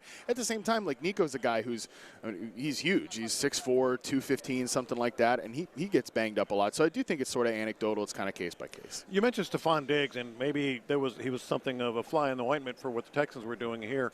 But what are they doing with him now? Because that was another big year for him. Yeah, they're moving him around the formation a lot, and they're not asking him to be – in the regular season, they weren't asking him to be an every down player. Mm-hmm. And, especially like when you're doing a fantasy show talking about, all right, is this one of those weeks that Diggs is going to be like an 80% snap player? And it really only happened a small handful of times, and they were completely kind of random games too. Yeah. One was a Thursday night game against the Jets. It's like, do we really need Steph Diggs? Like 90% of the snaps to beat the Jets on Thursday night? I don't know about that. Panthers in week 4 before they kind of really took off. And he definitely the first few weeks was like, ooh, this is not looking like the same Steph Diggs year. He's just like an A-plus technician. He's one of my favorite receivers ever from like a route running perspective, a separation perspective. And he's not the same guy anymore that he was, but he still has that, and like that's the way that a receiver, as they get deeper into their career, can age well. He's a great example of what you can do there. We're talking to Matt Harmon, who is Yahoo Sports NFL and fantasy analyst. And I know in Houston, we're obviously still talking about this. The scheme ended up being a lot of it. And we're seeing a team that plays that Erhardt-Perkins style in the Super Bowl right now. So there's a lot of comparison between Nick Caley's offense and Josh McDaniels' offense. There's a lot of vertical stems, a lot of deep vertical stems in this Houston offense that really had us pulling our hair out. Does that feel like that is actually an issue, or does that feel like we're just kind of trying to find a scapegoat for what felt like an offense that wasn't as explosive as it could have been? That's a great question. And I do think that it's sort of a back and forth, and you do need I think you need your quarterback to be, I won't say perfect, but operating at a really high level to run this offense, which is a credit to Drake May in his second season and first year with coaching staff that he was able to do that, especially because the second thing I was going to say is you do need like really strong pass protection. That's obviously been a huge issue for Houston. Like we can sit here and talk about, all right, could we use Nico Collins more in motion, get him off the line of scrimmage and all this stuff? Like, did we get the rookie receivers enough opportunity? But if you're not a quality pass protection team, like none of it really matters. Right. And I think that's been a huge issue for this team. And I kind of think they tried to cut corners a little bit with the offensive line in the offseason. And then it did get better by the end of the year, but it's like we went from 32nd to 25th, which is a big jump. I know that doesn't sound like much. 25th. It's still 25th though. But I think that's the two things that you really need for this offense to kind of come alive is you need a quarterback who you either need one or the other. You can't have neither. It'd be great to have both, but you need one or the other. You need quarterback operating a high level, consistently pre-snap, and kind of like being able to take the layups too. That's the thing with Stroud that I think was just off to me this year. And I think he kind of had comments towards it was after the playoff loss, I believe, that he had a comment about, I got to learn more that like to just trust the defense. And people kind of I'm like paraphrasing here, but I think people ran with that and sort of like almost made fun of him for it. But I think it's true. Like he did press a lot. He's constantly trying to take these knockout shots, which is what he was doing as a rookie. But I think this offense, like they do bake in a lot of layups. Like we talked about Steph Diggs for the Patriots. That's what he's been great for. It's just like, reliable. Like 8 yards, 8 yards, 8 yards. And I just don't think those plays are consistently found in the Texans offense, which maybe that happens in year 2 of the system. Well, I'm glad you brought that up because CJ's the topic of the offseason. As you might imagine. I would imagine. And especially fit, especially should they be running this style? Should he be adapting to this style? What were just your big takeaway with C.J. Stroud and this, this sort of offense, was it square peg round hole? Should he adjust? Could he adjust? In an ideal world, like what you thought of C.J. Stroud coming into the NFL was he's a really smart guy. And I think that's just still true. Like I don't know. They keep telling us the S2 test. That's true. People are bringing it up a lot. I know. Now it's back. Yeah. We were totally done with the S2 test after his rookie year. It's like, wow, what a dumb thing. And now it's being brought up again. It's just like that's the classic kind of narrative scouting. But I do think, like, just from a football perspective, he's very smart. He's really good at identifying coverages and knowing where to go with the ball. So that was the thing that I think was encouraging about him going into this offense versus kind of being in the cookie cutter Shanahan type offense that Bobby Slow was running. It was great that he could do that, but he ideally, again, what he was as a prospect shouldn't have to be that guy that is in that sort of like high guard. And those like high guardrail systems. But I just don't think we kind of saw enough from him in that regard this year to feel that great about it. At the same time, again, second year in the system, maybe that will help. But to me, he just feels like a guy that's still operating with a lot of baggage. And I think that was just put upon him in that second year when he was just constantly under pressure, and he's not really playing the style of football that he wants, where he does want to hunt for big plays downfield, which is admirable. But at the same time, I do think he needs to feel a little bit more comfortable taking the layups, and they do need to protect him a little bit better too. We're talking to Matt Harmon here of Yahoo Sports, and we've leaned very much on your NFL and particularly your receiving acumen. I want to lean into the fantasy, because I know there's a lot of people out there that play some fantasy football. Were there any insights or things that you learned this year that could be helpful for our listeners next year going into the fantasy football landscape? Yeah, it's funny with fantasy, like you kind of are always chasing your tail a little bit, because was what happened last year, was it a blip or was it predictive? And at the same time, I think what we saw this year from more of a league-wide perspective, and we kind of touched on this a little bit, where teams are going heavier, there is fewer slot receivers. It actually, again, I just wrote a podcast on this with my buddy JJ Zachariason, who's one of the best data analysts in the game. He was talking about just how, and he did a great show on it. So I was like, I'm gonna have him on my show, and just that way you did the research, I don't have to. Perfect. And we'll just break it down and talk about it. But really, the way the league is going right now, where there are fewer 11 personnel teams, there are fewer slot receivers available. Like we're seeing from a wide receiver perspective, the scoring at wide receiver kind of 12 to 24. That's lagging behind at this point. So what that means is, one, your running backs are more important than ever. We went from a fantasy perspective in when I first started playing, it was all about running backs. And then we kind of started to see that fade away. Now I think that true bell cow back, even if they're not getting the level of touches as guys did in the early 2000s and stuff like that, we're definitely not seeing those guys come back, except a few exceptions, right? Like Christian McCaffrey had a historic amount of touches this year, but you're not seeing those guys be that player. But the high-end scoring running backs are definitely back as the pivot point of fantasy teams. And then at the wide receiver position, it's way spread out from I said, wide receiver 12 to wide receiver 35. It's very flat. But what that means is that the top scoring players at the positions, your elite guys, they're really still consolidating. So really, to me, it's just prioritizing one elite wide receiver is still a good idea, and then kind of taking your shots at running back, and then sort of trying to piece together everything else. Oh, that is really interesting. I wish I had not quit on fantasy football out of frustration a few years back. I get it, bro. It's frustrating. I might be back into this. You might have drawn me back in. Always want to appreciate Tide for giving us a guest. In fact, as being our guest, would you like to carry a Tide Pod with you to go? I don't know if you sure. Interested. Very good. All right, there you go, Matt. Thanks to that's Matt Harmon, Yahoo Sports. Don't eat that. Oh yeah, I've heard you don't. Yeah. Very much. I feel like you need to throw a disclaimer in there before you thanks, Colin. I appreciate that. You can hear more of him on the Yahoo Fantasy Forecast on Yahoo Sports Network Fast Channel, yahoosports.tv, YouTube, and everywhere that you get your podcast. Matt, we greatly appreciate you sitting down with us. Yeah, appreciate you guys. This was fun. Thanks yes, sir. There we go. Matt Harmon, Yahoo Sports. We appreciate that. Coming up next, let's go around the NFL on Sports Radio 610. Let's do that right now. I do want to mention, obviously, D&M.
Sports Radio 610 for non-stop reviews and analysis leading up to kickoff on February 8th. If it's got to be clean, it's got to be tied. In the Loop is powered by Mokaram Injury Lawyers. Heard in an accident?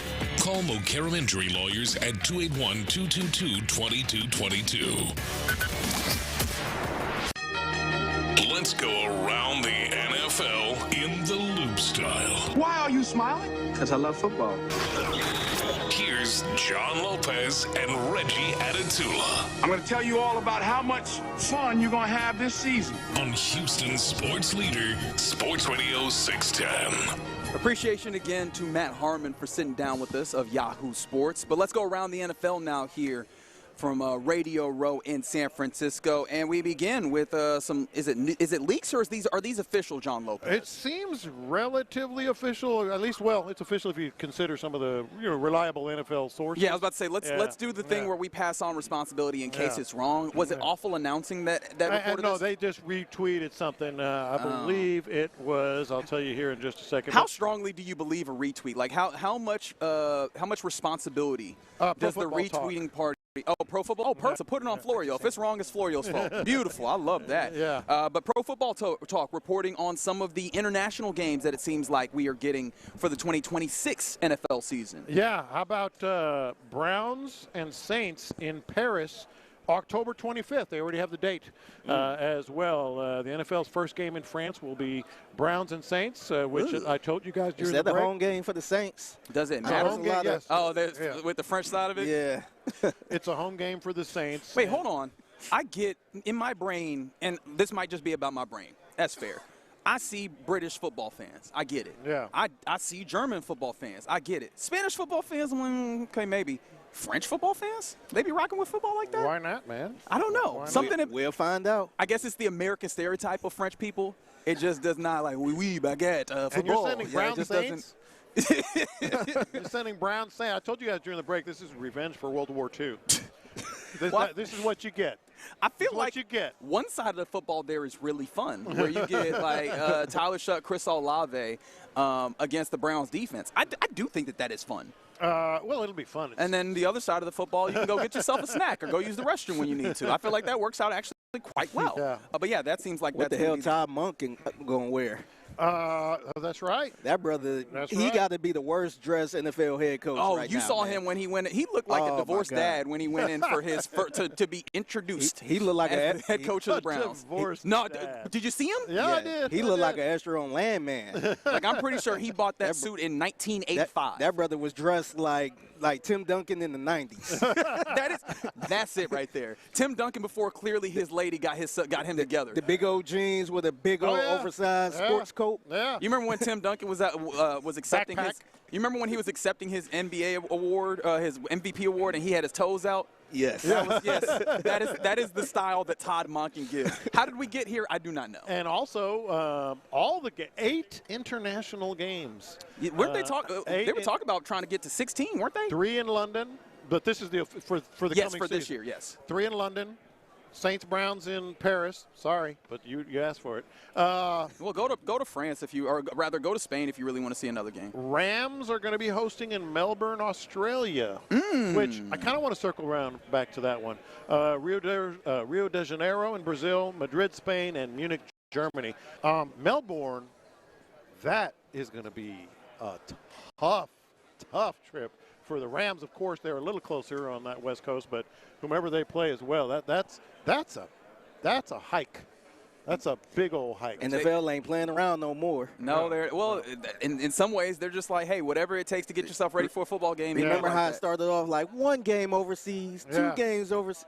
Now, like Reggie said, it's going to end up being about 16 games. It is always a gateway every single week. It is always a gateway drug, and now they are on full-on football crack. So shout out to the National Football League and the International Series as we continue to get more information on it. Just one last thought here. Texans very, very likely to get one of these games. Yeah, every year where it keeps going, it does feel like eventually it's going to happen. That unofficial 8-year rule that every team has to play at least once overseas every 8 years. I think the Texans are on like year 6 or 7, and remember also they were going to play last year. Yeah, you had mentioned that. And then somehow it got negotiated out. I guess because did they play in an early preseason game or Hall of Fame game? Hall of Fame. Was it the Hall of Fame year? Hall of Fame game. So they kind of negotiate. Well, people think that they kind of negotiated that out. I heard that John Lopez was reporting that. Is that no? Sure, go with it.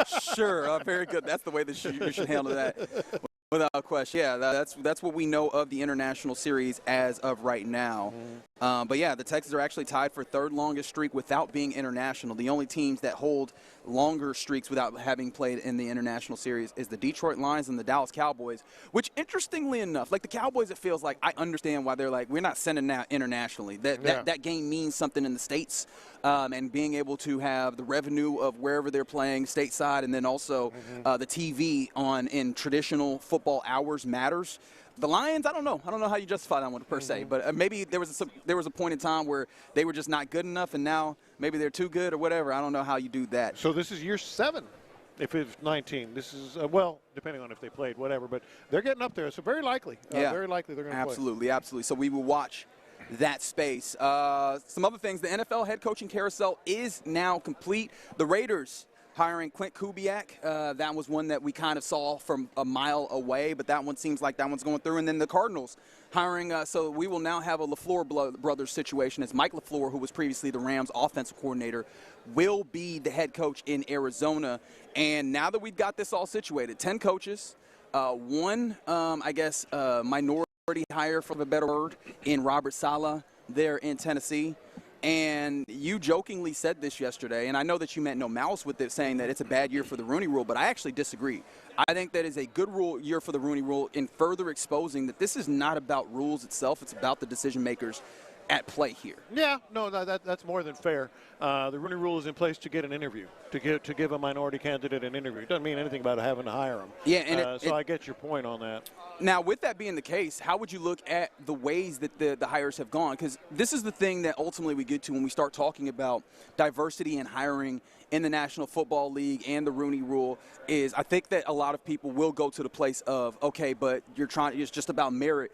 I think I can reasonably say that there's a number of these hires that I understand the thought process for, but they also, like, the thought processes are all individual to them, and that's the thing that is frustrating, particularly if you're a black man looking at this, looking at the possibilities of really qualified black coaches that are up there, and you go, it's not like there is a defining trend. There was a point in time where it was like, all right, if you touch the hem of Sean McVay's garment, which you got a little bit of that in Mike LaFleur, it was like, all right, well, you get an offensive play caller. You get a little bit of that here and there in, like, Clint Kubiak and some others. But there's not a defining trait that goes along. We're getting defensive coordinators that are getting up there, getting dudes that have and have not called plays, and at some point you look around and you go, okay, so what is the justification for not hiring some of these other guys in the, you know, that are minorities, but particularly in this instance even black coaches that fall in all of those spans, right? It continues to raise questions and frustrations for those that are looking at it and saying, why is this this seeming discrimination continuing to exist? Look, I always go back to the system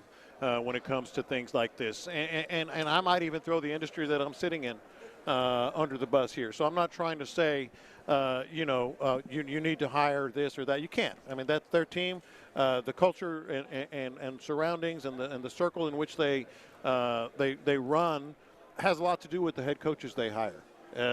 I think the system of getting these guys into the lower ranks and promoting them and targeting them and developing them is still lagging. You can talk about all the things they've tried to do, but it's still lagging in terms of coordinators. Brian Flores just got a job paying $6 million as a defensive coordinator, which is incredible. But there's not a lot of those coming up through the ranks. So who do you expect them to hire? You almost can defend them to that degree, but it's still a problem that you're not developing. I don't know if you can. You're seeing people get plucked from low places and high places alike to move up, and they end up looking largely alike. And again, that is correlation.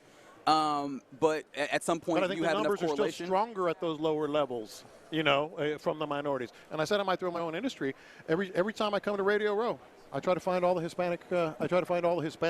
Hosts. I try to find all the Hispanic hosts in Houston. It's me. And maybe one other. Yeah. You and Apostle is what you're doing there. So the problem is not necessarily who are they going to hire, whether it's radio or the NFL. It's like, who are you bringing up? Yeah. Who are you bringing up? And I'll do a lap with you around here. Find one. Yeah, and what's interesting, what's also interesting within that, and the reason why I say it wasn't a bad year for the Rooney Rule, but it continues to be one that is expository in some ways. Yeah. Remember how there are now incentives for hiring, or at least for promoting, minority candidates into higher roles, because you get draft capital out of it. But even those have wavered a little bit. Didn't they put one on pause in terms? I forget what one of the. It wasn't the. I can't remember, but there was one that they put on pause and just developing. So I kind of get it, but it doesn't make it right. No, and that my point is then that this trend continues to exist. Yeah. And it's incumbent upon those people that are hiring, because there are some hires that you can go, okay, like what is the larger case for this, and how strong is that versus others out there, right? I point immediately to Atlanta, where you go, Kevin Stefanski. Kevin Stefanski, I don't think is a bad coach by any means, but you can make arguments, all right, how does he compare from this to another?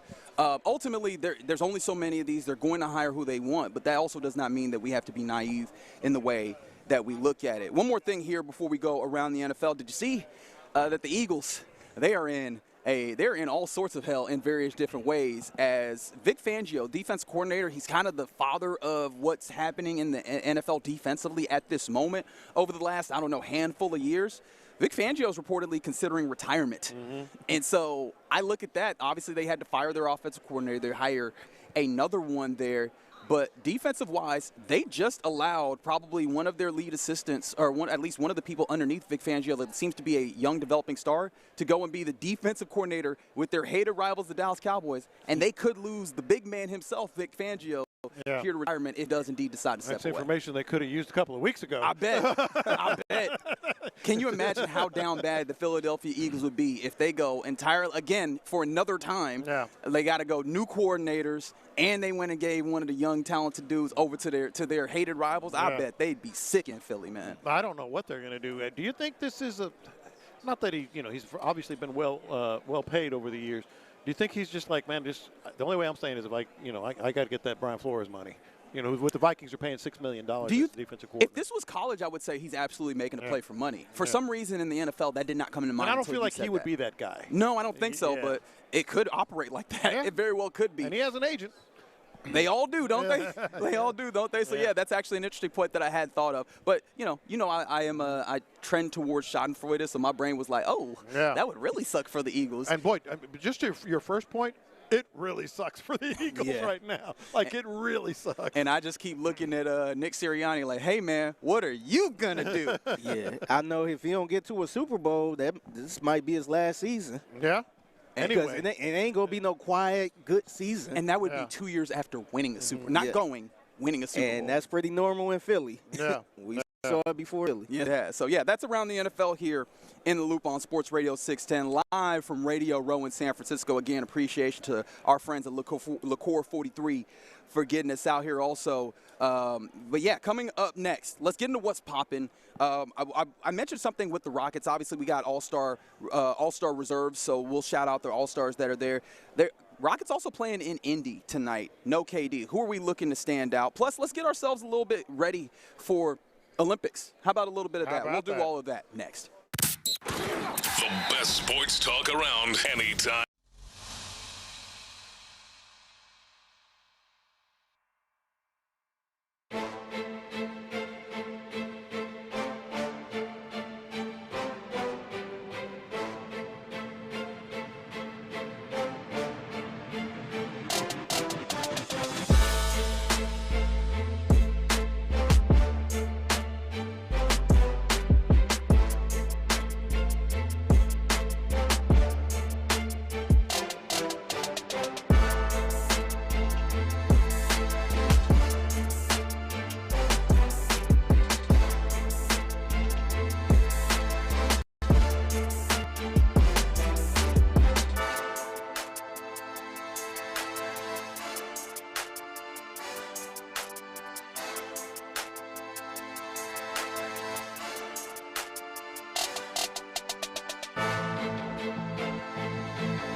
is powered by Mokaram Injury Lawyers. Heard in an accident? Call Mokaram Injury Lawyers at 2-1-22-2222. The biggest stories in sports and entertainment. Sports Radio 610 style. In the Loop presents What's Poppin'. All right, let's get into What's Poppin' as we are live on Radio Row in San Francisco. Date number 1 out here. And obviously, much appreciation to Liqueur 43 and our friends out there for getting us to San Francisco. And I'm going to lean into the entertainment portion of the sports and entertainment. As you heard the big voice man say, did you see any of the Grammys last night? And I feel like I know what the answer is with these fellas. We were in San Francisco. I did not. I did not. Salute to the in memoriam portion of the program. It's one of those things that you always expect in an award show of sorts. They had, obviously, Houston's own DJ Michael Watts. They made sure to salute him, which I always wonder at times, because if somebody passes close to the date of one of those, sometimes it ends up being a we'll catch him next year situation. I do appreciate that they made sure to put a Houston music legend in there this year. That was really awesome to see. I just read about that, and I think, obviously, you talked about it on the weekend, and obviously not Grammys, but we got big, sad deaths this weekend with Catherine O'Hara and everything else. Yeah, it was bad. And you guys started talking about over like the last year or so of legends or just people, celebrities, what have you, that had passed. And there's a lot of names that start running through. And I saw the text line started bringing up a whole bunch of names as well. So obviously, it is sad to see, DJ Michael Watts pass, but it was cool to see not just Houston love him, because Houston, we gonna love ours regardless. It's one of the things I love about Houston. We are so insular. In fact, I think I was actually talking to somebody in the elevator at the hotel, and once I had said I was from Houston, they were like, oh yeah, and we started kind of talking about it, and I was like, yeah, Houston, we love us. If you will know we are from Houston, because we'll let you know, and we don't need y'all to love us, but it is really cool when outside of Houston we do also see that love showered on our own. Pretty sad. He was 52 years old, man. Pretty young, man. Yeah, had some health issues, and it's crazy too, because when I first moved here, when I was kind of surfing on the radio, and I tuned in to a station called 97.9 The Box. Oh, yeah. It's been here a bit. on a Sunday night, and it was DJ Michael 5,000 Watts. Really? I'm like, wow, is that the same guy that was in the Still Tipping video? Yeah, man. And Michael Watts, he made me hot. So it was really sad. I did get a chance to meet him. Super cool, humble dude, man. So gone way too soon. Yeah. We continue in What's Poppin', and rest in peace, of course. I don't want to move too quickly past that. Are you guys, as we are about a little more than a week away from Pitchers and Catchers reporting? Yeah. I do that just for John Lopez's benefit. Did you guys see that there's a leak of sorts of the spring training cap? I heard about it. Let me see it. I will show it to you directly here.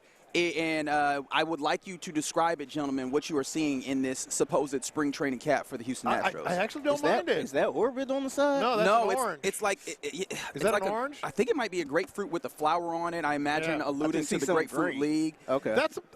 I think that's a really good hat. It is a black brim orange hat. Yeah. Obviously, it has the H with the orange stars you're familiar with the Astros logo. And then, it has a little bit of embroidery to the left, the wearer's left of the H, with what I believe is a citrus. I imagine it's grapefruit. I said orange. You're right. It's probably grapefruit. And then a flower and some leaves. I actually don't like it. I'm going to be honest. You don't like it? I don't love it. Now it says the whole story, man. Maybe it does, and that is fair. It does that, and I do like when hats give you a little bit of that embroidery. You see me wear some Astros hats of the similar. I think out of the context of maybe a full jersey, it looks crazy. I think the orange and black is what's throwing me off there. Maybe that's what it is. Or maybe you're just being a hater, man. It's possible. I am known to do that from time to time, Colin. I'll tell you that for damn sure. But I think the reason why it ends up is because it's on the 59 Caps website being sold, and it's a European as well. So it's your European internet or whatever, which is why it went up, or I guess earlier. But we'll see. We'll see how it looks when it comes out. Ultimately, that's a small part of what matters. In fact, probably a part that does not matter ultimately when we get to Astros spring training. What really matters is what does this rotation actually look like, especially 1 to 6, and then what are they doing when it comes to figuring out, making sure that they have left-handed bats and that the lineup looks solid. That is ultimately the bigger thing that matters. But it was a small thing that's all there as well. How about this, man? Rockets, they were in action Saturday versus the Mavericks. The big takeaway is, oh man, Cooper Flagg is nice. Oh. that is not a Rockets recognition, but they were able to make sure to get a victory there. It looked a little ugly, but they got it done. That ultimately is great. And Amen Thompson deserves a lot of credit for this one. 21 points, 9 assists, 8 rebounds. He feels like he's finding a little bit more ground and finding some answers here and there, and especially the thing that I've talked about a lot, in addition to him being an initiator with the ball, something that he's done more, but we're seeing it a lot more lately of being a connector as well and helping them get some of that stuff. I think what you said about connector is probably where he's finding his best role, and this is a good stretch of 5, 6, 7 games now where he's been playing pretty well. It does hurt when KD is going to miss a game with is it an ankle sprain? Yes, I guess. KD has a left ankle sprain, which before I even go further, concern level 1 to 10, John Lopez is. I would say 3. Okay. They didn't say high ankle sprain. They just said left ankle sprain. And you play basketball, you get sprains. But he is a 37-year-old 7-footer. That's what I'm saying. But when you start considering his age, it might be more 3. Just in terms of down the road. But I think he'll be. I'm not going to say fine, but I think that's something that he'll be able to rebound from. What I was going to say though is with Şengün and KD being sort of the pivots of the offense. Clearly, Amen is starting to adapt and get better. I kind of wish I could see, KD out there again. Yeah, but and that offense was still a little disjointed. A little bit. I mean, that feels like it's going to be, or has been, the biggest thing to watch with this Rockets team this year is how consistent can they get to the things that they can get to. It's statistically not a bad offense in a weird way, but they've got to find some consistency, and especially in big moments, right? That is going to be the thing that ultimately matters when you are in the playoffs is can you, when teams are loading up against you, get to the things that you want to and execute it at a high level. We continue to see that. Not tonight, though. You're playing against the Pacers. Yeah. With all due respect to Indianapolis and all their people or whatever, and that due respect is pretty low, all things considered. But you got the Pacers. Not a great team, however. You are without KD. Who are you looking out for a standout performance? Because I've actually got a name that I find to be interesting. Who? Reed Shepherd. Last time that KD did not play, it was actually funny enough in San Francisco because they played against the Warriors here. Reed put up 25 shots in 37 minutes. And I think he had a pretty good outing in that one. Let me make sure that I have. It was a 104-100 win over the Warriors. Now the Warriors also have their own weirdness to some degree. No Tari Eason at that point, no Steven Adams, so that should be insightful as well. But yeah, Reed Shepherd, 31 points in that one, 9 rebounds, 5 assists. Like, he was very involved. I think that this could be an opportunity, especially for a Reed Shepherd that hasn't had some good shooting nights lately, to maybe reassert himself. Get right. Could be a get-right game for Reed Shepherd. And he's going to have his opportunities. I don't know if he's going to have 25 shots, but I know he's going to have his opportunities with KD out. Let me ask you one more thought that I had with Durant. You talk about age and ankle, and I don't think it's going to be that big a deal. A texter makes the note that he did finish the game on the ankle as well. Right. But what about usage?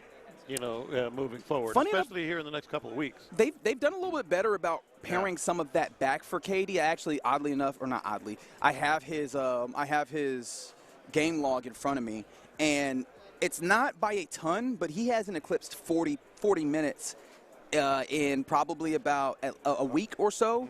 Now there's been a 37, there's been a 36, there's been a 34, there's been a 38. So it's still pretty high, but it feels like they're trying to marginally pare that back a little bit, and hopefully. And I think even more so now with the ankle.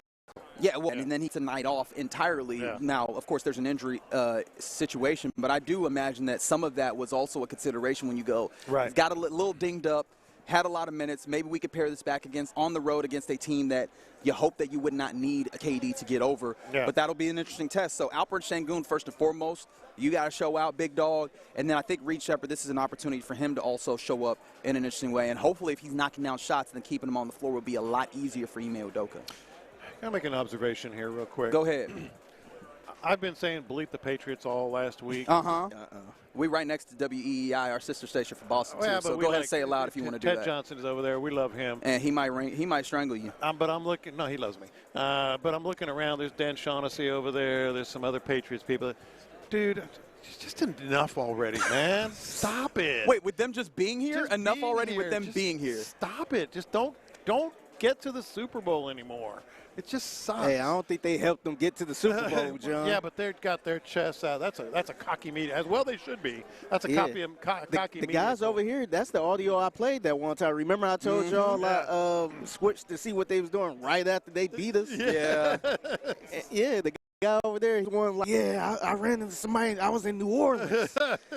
I'm like, oh, man, that's him. I might have to let him know. It's just grating, man. It's just grating. No, they counted us out. That is also that's a It was worthwhile. against us. That is a worthwhile. What's poppin' is we are sitting right next to our Aussie station from Boston. So if we want to talk trash, we better say it loud and proud. Not when Ted's there. We got to keep that same energy. So yeah, no, that is going to be something that who is most likely to actually say something to them behind this. That's a good question. Behind what? Behind the loss. Yeah. I feel like I've got two. It's either Sean or Ron. Am I wrong in that? Probably Ron. Yeah, probably Ron. I'm gonna say hey, probably y'all feel Sean. lucky? I'm going to say Sean. He'll do it in a joking way, though. Yeah. He's introduce himself and have a good conversation. Yeah, man, we talk bad about y'all. We have a segment. Y'all got lucky reasons I hate y'all. Y'all got lucky C.J. Stroud gave y'all that game. Otherwise, y'all wouldn't be here right now. That's right. Yeah, no. Yeah, we'll see how that goes. I did promise a little bit of Olympic talk here, so I'll throw this in here. And we've been holding on to this for a while. This happened a few weeks back, but I think the Winter Olympics, don't they start this Friday. week? Yeah, they start this week. And I know that you have been super excited about that. There will be one very popular name, and I think that matters a lot in the Winter Olympics where there's not as many names that the general public know. Lindsey Vonn, like how do we know if she's going to be able to compete at all this Winter Olympics? She's being kind of coy about it. Like, I'm not out, until, whatever. Her literal last run before the Olympics, her last competition, took a tumble, pretty significant, not horrible where it's a blowout, right? But came up and couldn't put any pressure on her left knee. That just does not bode well. I mean, just does not bode. And here's the other part. Well, even if she competes, like, what's it going to be? Right. And here's the worst part. She is the one of maybe 3 or 4 the face for NBC. Without question. Like the absolute teasers and promos and everything else. I'm looking at it now. She says, if there's one thing I know how to do, it's a comeback. My Olympic dream is not over.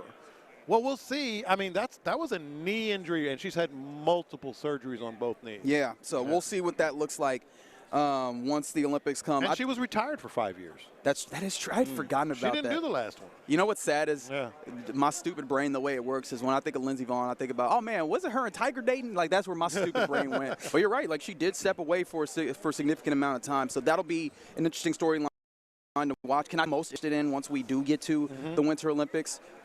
You know that the hockey is now finally reintegrating NHL players or professionals. I am so intrigued to see gonna be awesome. How that impacts it. Like, it feels like what year was it 92 when you had NBA players back in the Olympics on the summer side?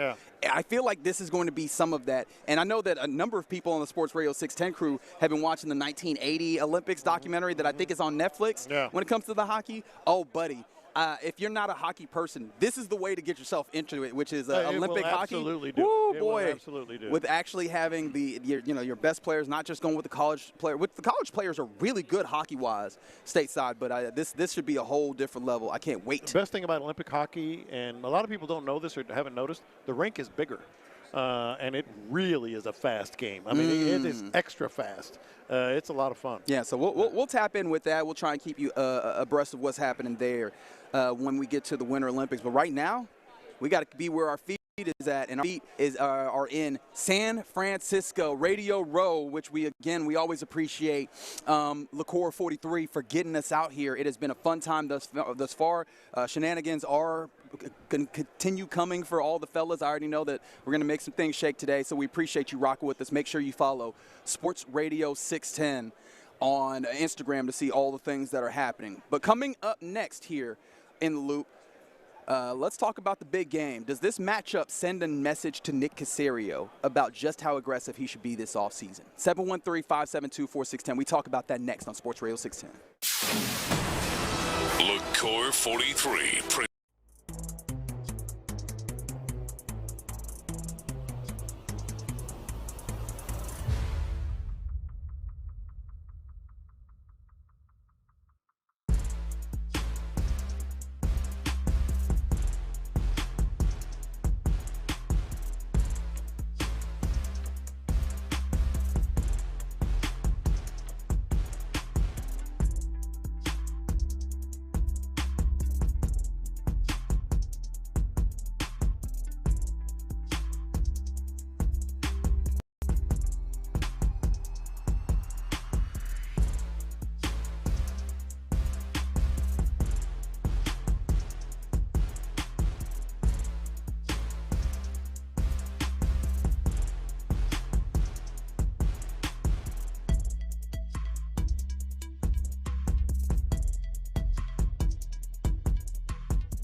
West Point Lincoln at West Point Lincoln of Sugar Land Studios. KILT FM HD2 Houston. On Odyssey Sports Station. The Texans play here. Live in San Francisco, LaCour 43 presents Sports Radio 610 on Radio Row.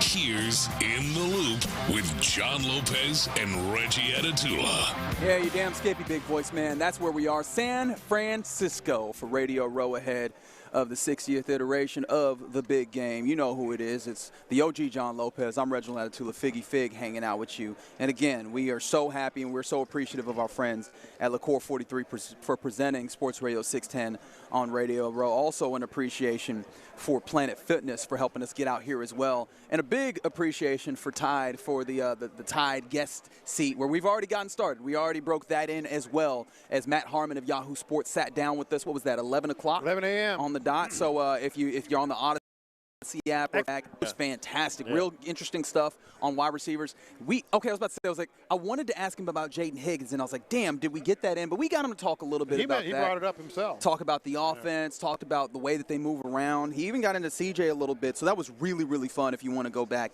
and listen to that. But let's talk a little bit about the big game coverage, because big game coverage on Sports Radio 610 is also presented by Tide. If it's got to be clean, Lopez, you're darn right. It's got to be Tide. I'm just trying to figure out how many of those I'm going to take home. The Tide Pod? Well, actually, I also want to figure out how many of these we can get guests to take home. I did hand one to my guy Matt. He's walking around right now with a Tide Pod in his pocket. No, he's not. He put it down. He did? He put it down. He took it from me, but then he put it down. So I'm going to offer them to every guest. Yeah. I just want to see how many people actually take it with them. Yeah. Because I could see it in his eyes. I could see him doing the calculation of, what the hell am I going to do with this? Do I got to put this in my bag? Do I got to walk away with this? So he took it out of courtesy. So I feel like that's going to be part of it. One, how many people just take it out of a courtesy to somebody offered you a thing, and then two, how many people actually walk away from the table with a single Tide Pod? Because those are some great guys. I got a Tide Pod. Thanks for the Tide Pod, man. Yeah, we're gonna be known for something. Last year, in fact, some of the people that saw us, what was it, at the bar or something? Oh no, just earlier today we were talking to some folks where they were like, "Oh yeah, y'all had the chair last year." Yeah. So they knew us for the chair. I feel like this year I want them to know us for the Tide Pods. They're like, "Oh, those are the Tide Pod guys over there." So we're gonna see if we can make that happen. But still, big game, all sorts of things that we're looking forward to. We haven't really talked about the game itself. Yeah, we need to. Seahawks, Patriots, and I don't know how much we want to dig into the game itself right now, or more of what it tells us. We did the thing after the conference championship games where what we learned, and one of the things that we talked about was being aggressive in free agency. Is that a takeaway that Nick Caserio needs to be cognizant of heading into this offseason? Yeah, I'm wondering. I'm looking at this matchup, obviously really ramping up this week, as you can see from, if you're on YouTube, from everything around us and listening here. And I'm wondering well, I was going to ask you guys, does it send Nick Caserio a message? Because one of these teams, I think, the Seahawks, is pretty dang aggressive to get here. They made some pretty aggressive moves, and we'll dig into it. Patriots, on the other hand, brought in, a culture coach. They were very aggressive too. They were aggressive. I could actually make the argument that they were more aggressive. They were, but I'm talking about like in terms of spending, more smart spending, more risky type moves that I should say risk reward type moves. Stephon Diggs, Caleb on Chason, stuff like that. So I'm wondering, I was going to ask you guys, does it send Nick Caserio any type of message? But I don't think Nick Caserio is going to change his he's not going to look at this and say we need to do more of that. I'm just saying, does it send you a message? Because you start looking at, brand new franchise quarterback, brought in Seattle. They went and traded at the deadline for Rashid Shaheed. Some of the bolder moves that obviously, they drafted Jackson Smith and Jigma a couple of years ago, but they drafted him when Tyler Lockett and DK Metcalf were still, on the roster. Yeah. So we thought that was just going to be a three-headed monster. And very, very soon thereafter, you look over and Tyler Lockett, it made sense. He was aging. We could see that. Yeah. Then they end up moving on from DK Metcalf, and that has seemed to be perfectly fine for them because they had situated themselves in preparation for what it was about to be. Yeah, I'm just wondering because I think that the Seahawks made bolder moves. Maybe not. You can argue some of them with the Patriots were aggressive, but really, they're developing a buy-in quarterback. And I'm saying that for a reason. They have a culture coach. They kind of, were heavy on the margins with some of their free agent signings, which is what Nick Caserio does. And I still feel like they were lucky to get here. for obvious reasons. Yeah. Do you look at the Seahawks more or more the Patriots? Because when I look at the Patriots, I'm looking at a quarterback that's in his second year. Yeah. Already took a bigger step than C.J. Stroud. Right. Right. And it seemed like they got the right type of coach, which is cool.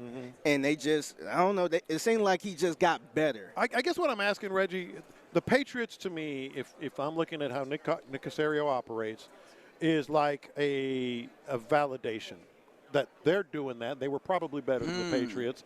And so let's stick to what we're doing. No big swings. And that's where we're going, But right? that's not the truth, though. The truth of the matter is, now, the Patriots were 4-13 last year. Yeah. So maybe the big swings were just going to be necessary. But I legitimately, yesterday, was interestingly enough reading a story from Yahoo Sports by Frank Schwab, where it was entitled, "How Did the Patriots Rebuild So Fast?" Because really, we were all asking, what the hell, man, they were just bad. And the two things he focused in on, number one was spending big in free agency. They had $120 million in cap space, and they used it not just on guys on the periphery. Milton Williams on the defensive line has been big for them. They acquired him. Harold Landry, another one on the defensive line. They acquired him. Then they also did some middle level. Caleb Chase on Tonga. Those are guys that have also added on the defensive line. Offensive line, Garrett Bradbury, Morgan Moses. Those are big guys that they added on the offensive line to establish, especially as, remember, we were talking to Matt Harmon. He's like, hey, man, pass protection is necessary in this system. They added offensive talent in free agency that way. Diggs. Right? Stephon Diggs, Carlton Davis, Robert Spillane, who was big in the run game, and he popped up a little bit in the game that we saw versus the Texans. Mac Hollins, like all over the place. Now, they were coming from a place where they were devoid. But I was just saying, I've got a lot of those names right in front of me, and I'm listening to you, and you're right. They had a lot of money, and they spent it. They didn't necessarily – I mean, these were all guys that had something, maybe outside of Spillane, something of a question to Diggs with the playing 8 Milton games. Williams, there was no question. I was saying, for the most part, but Milton Williams would be the exception. But, Spillane and Chase and Stephon Diggs. I mean, it was a very Caserio type. Let's spend and let's try to get guys with upside. The risks that they spent on paid off. Can I get you the second part of this, though? Yeah. They also got multiple starters in the draft. Yeah. Trevion Henderson, man. Henderson. They took him in the second round. Will Campbell is an interesting one because he's been rough on that left side, but and also Jared Wilson as well inside of him. Both of them on that left side have been a little rough. I think Sean made a great point earlier today that I keep going back to Milton Williams, that Will Campbell did also have a surgery this year, right? He had an injury this year, rather. So that is kind of limited. But they've made, some real – and Craig Woodson at safety, who was really good in that game versus the Texans. They've added a number of and I imagine that they intended to add a number of starters in the draft as well, which I guess you could say the Texans have done as well. That. That's what I'm saying. Is it more validation as opposed to I look at the Seahawks. They took some big swings. They did. And that is something that I would love, not just me, but a lot of fans would love to have seen the Texans or see the Texans take that big swing for that big final piece. Maybe so. I don't know, but if that was a hell of a swing too, because they took a chance on Sam Darnold, man. Sam Darnold, and like I wasn't really sold on Sam Darnold like that, and they got rid of Geno. Yeah, I could see your argument here that Nick Caserio would look up and be like, this guarantees, but I think it operates differently, though. I feel like for some reason it hits different, and some of it may just be that they had more experience in what they were doing on the coaching side. Maybe that's ultimately the differentiator, but it feels like it operates differently to some degree. Or maybe it's just, hey, you look up and you go, you know what the difference I think is? They have an offense that they don't baby. No, I think the difference, and let's get more specific to that point. They have a quarterback that says, yes, sir, whatever you want, I'm gonna do it. That's what it comes down to. Yeah, but it's also an offense that is like one of the better – no, not one of the better. We talked about this that week. The best explosive offense in the league. No, it does, but he is doing exactly what they want, and he's enjoying it. And what they want is one that fits it feels like it fits the trend. I'm looking forward to talking to Nate Tice tomorrow because I actually heard a podcast of him having this conversation recently. It feels like one of the more important trends that we saw this year was actually explosives really matter, maybe even more than super consistent offenses, being able to get up and get these huge chunks at times. And if there was one thing that I felt like they just did not do very well in the Texans was get explosives. Yeah. And those are diametric opposites between the Texans and the Patriots. And ultimately, you look at that game in which your defense was hamstringing the Patriots except for 3 drives. Yeah. In those 3 drives, they got enough explosives to get themselves over and score 21 bleeping points. Yeah. Right? Like that's the difference in the game. Mm-hmm. And so you need to make sure that you can get those. And so maybe this is less about the construction of the roster, which, to be fair, if Nick Caserio wanted to look at the Patriots and go, well, we constructed a roster, I think that there's something to be said about that, right? That they did construct a roster that's strong enough. The one caveat being on the offensive line, right, where I could see there are veterans, but there are also veterans that we know could play, as opposed to what the Texans did, where they kind of hit the bargain bin and they were like, oh, we'll see. But yeah, they did build a good roster. We know that, but that's not enough right now. It's here, and I'm talking about the Patriots. The roster they built. Yeah. They were able to do it. The Texans right now, and maybe that's it. Maybe it still comes back down to the quarterback. Is he going to completely buy in? And are we done with the bargain bin? I sure hope so. Because do you feel like the big swing was the season when they got Stephon Diggs, and do you feel like that big swing? And it didn't work. That was probably the closest thing. They did a lot of big swinging. It ended up working. He had like 49 catches in 8 games. Well, he got injured, and that also called into question your decision to relitigate his contract and allow him to get out of here as well. And that gets even bigger and more accentuated by the fact that he's going to be playing in the Super Bowl, and you won't, as a very valued part of a team that paid him big money, despite the fact that he had an injury, because they believed in what he could do and what he could do for the player. In that system and for that team. He's making like $20 million. I mean, he's still getting paid. And he's worth it. Yeah, he's worth it. And he's worth it on the field, but then he's also worth it in what you cannot quantify, which is weird because he also actively has allegations on him at this moment. Yeah. But leader guy. Stephon Diggs has been leader guy up there in a weird way. He has been so tangible to Drake May's development as a quarterback. Having that, you could probably say a similar type of player for Josh Allen even, I think about when he found some of his breakout up there. Having a player that plays like he does matters to a quarterback in this league right now. I don't know exactly why that is, but it does seem to show up. And that you had to replace him was Christian Kirk. Yeah, that didn't work out. It's just those little bitty things. So it's about taking the swings, but the devil's in the details is what they say, right? The margins are really small between great and bad. They got Christian Kirk, they got Cam Robinson, and clearly, they're cut from the same cloth as the Patriots people and Nick Caserio, and they did better. And here's they did better in the margins with those sort of, not superstar type swings, but sort of big swings that you could spend on too. Right, and so maybe we need to talk about quality and not quantity, because we talked about, they took swings, and the Texans took swings. How many of those did not hit? Right, where you started listing them out. Right, you talk about Christian Kirk, and I think we can reasonably say, even though good guy and he got the big game in Pittsburgh, but disappointment. You could talk about Cam Robinson, as you mentioned. You could talk about Laken Tomlinson. Hey, remember C.J. Gardner-Johnson? That was a swing that missed. The Patriots didn't miss. They really and truly didn't. And maybe it's unfair to just be like, hey, you can't miss on these. But, hey, you kind of can't miss on these, especially not to the way that they did. It is really illustrating that you have to get these guys right. A lot of times we'll sit here and go, well, Cam Robinson didn't work out. Dude, that's money. That's a player that you were counting on. I mean, you can't miss on some of these. Yeah, I see you on the 281, and this is where it gets tough, because they say if CJ does not have a meltdown, you're good. I think if CJ does not have a meltdown, you're on to the next step. And I still look up and I go, but you're also still inherently coming to a game with a limitation that is, you get higher and higher, and those limitations become more and more prevalent. Yeah. And that's not to say that you then would not go and beat the Broncos, because I think we all still look at the way that things broke for the Patriots, where they're going up against a backup quarterback where his particular deficiencies end up showing up in that game. I think that could still be the case if the Texans are playing them.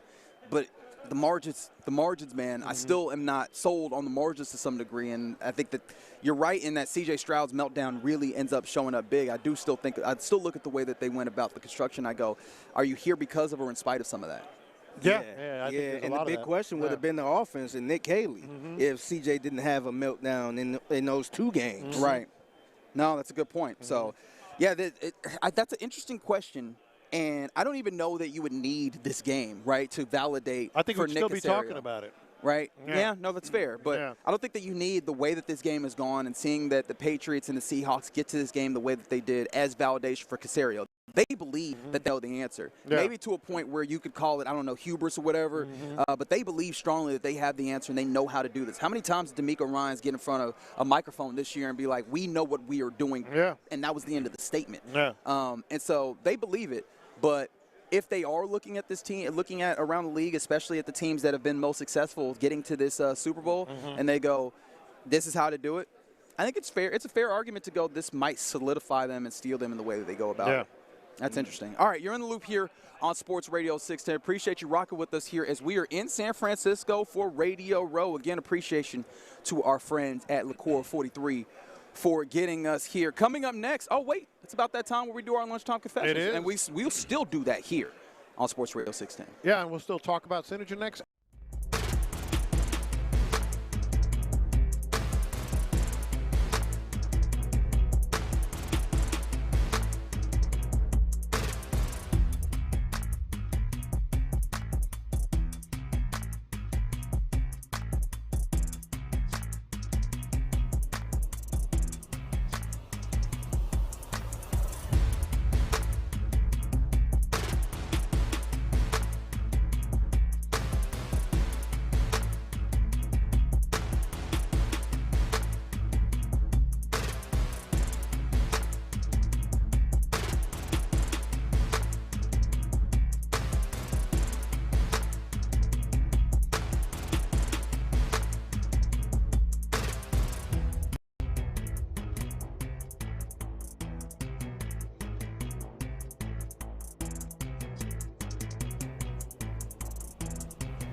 Coverage is sponsored by Tide.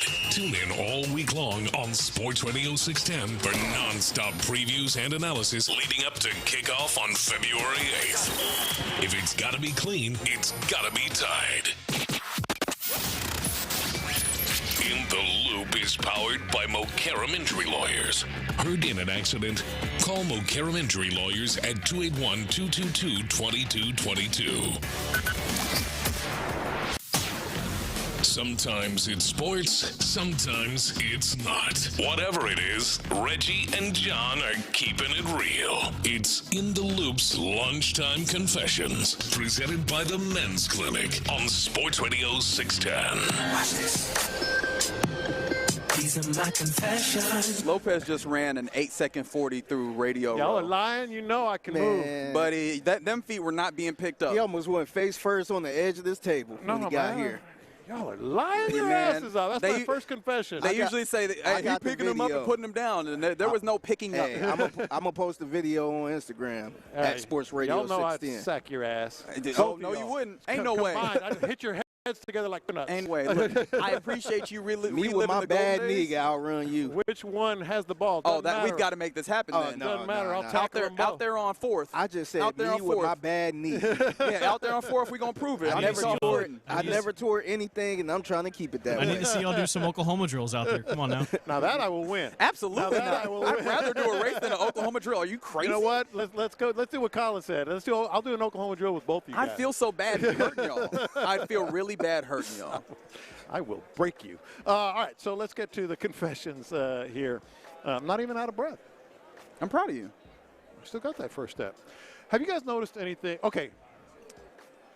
I don't want to say the hotel, but we're staying at a place where there's a lot of dignitaries, famous people, Pro Bowlers, stuff like that. Mm-hmm. Have you noticed anything about getting in and getting out of that hotel? Anything unique about it? It's dogs out there. There's drug sniffing dogs. Drug sniffing. I'm guessing they're bomb sniffing dogs. Because I feel like the drug sniffing would not go. Oh, they'd all have cardiac arrest. They just like. And you know what? Here's a mini confession. I still have that cardiac arrest every time I walk past that dogs up there. I'll tell you that for sure. Hey, it's California. They ain't worried about that type of drugs. Yeah, that's what I'm saying. Okay, but here's what I noticed. We've gone in and out now several times. Yeah. In the last 2 days. So there's a barrier out there that keeps a lot of people. There's a lot of autograph seekers and such. Yeah. You know, and yet they haven't stopped me yet. That's crazy. They haven't stopped any of us. I think there's facial recognition. Oh, really? I think there's facial recognition at our hotel. How would they get because think about it. Like last night when we got back from the Italian restaurant, which was superb. The officers were there, the dogs were there, and they kind of did like the over-the-shoulder kind of glance at something. I don't know what, or maybe it was their phones or something. But we kind of got like the green light. Like we walked past, and there was a lot of people there last night. There was probably 25, 30 people. And we just like walked past them like nothing. They didn't even notice. I mean, they didn't even give us the time of day. We just walked right past the officers, right into the thing, no problem. And everybody else is held back. I think there might be facial recognition. That's quite possible. Go ahead, Aaron. You want to weigh in? I know. Shout out to Engineer Aaron. Yeah. So I am the game day engineer for the Houston Texans. Yeah. And a couple of years ago when I submitted for my credential, you have to sign off on all this. Like, hey, you promise not to do anything dumb. Yeah. That also was a little addendum of like, you agree to let facial recognition take over in all NFL venues. Yeah. Yeah, but it's not an NFL venue though. But it's an NFL It's event. the NFL official hotel. Oh, that's true. When I walked by, that's why I'm buying that. When I walked by those officers, I was like, they didn't even, like, they barely glanced at us. Yep. But everybody else are keeping away. But I thought it was just because I looked like I played. Yeah. Or you might look important. No, because I don't. Yeah, clearly. Well, I thought you were saying that you would get out here and sack people. I thought that's what was the conversation. I'm a great foot player. I'd sack both people. But that's not. We got to find somebody completely random to walk in with us and see if they get stopped. It was eye-opening last night. It was eye-opening. Reggie's single. Let's find him a woman. Okay. Not to throw your business out there. I think there's I mean, people know I'm single. We can find you somebody to invite back to the hotel. I think Ron is actively working on that, which actually scares me, if I'm going to be entirely honest. It is very terrifying. These are my confessions. So maybe I'm cheating on confessions because this is not actually my personal confession. However, I've got to admit that I was way too excited when we got to Hobby. And everybody, we were trying to see who would file in at certain times. And, Sean was first. It made sense. Then it was Parker, myself, Figgy, John. No, Aaron, you were in there before John. John, and then Ron and Clint. And as we're sitting around, I'm looking at everybody, kind of the carry-ons that they have. And Sean has his little carry-on, and he has a roller, and he has his backpack. And he's like, we were talking about getting on or whatever. He's like, I can't wait to put it up in that overhead bin. And I was like, oh, my goodness. So on Friday during Figgy's mixtape, when we were talking about the various things that people do on flights that upset flight attendants, and we were like, no, Sean Pendergast is definitely the guy who puts his personal item in the carry-on bin to upset everybody. And he did. He really is that guy.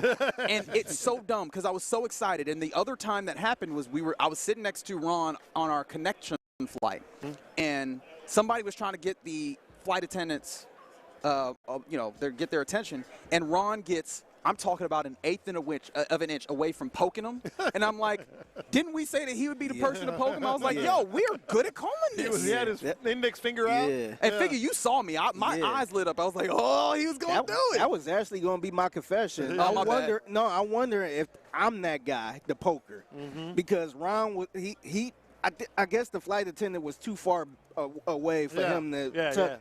And he like, hey, Figgy, get her. And I immediately pointed my finger.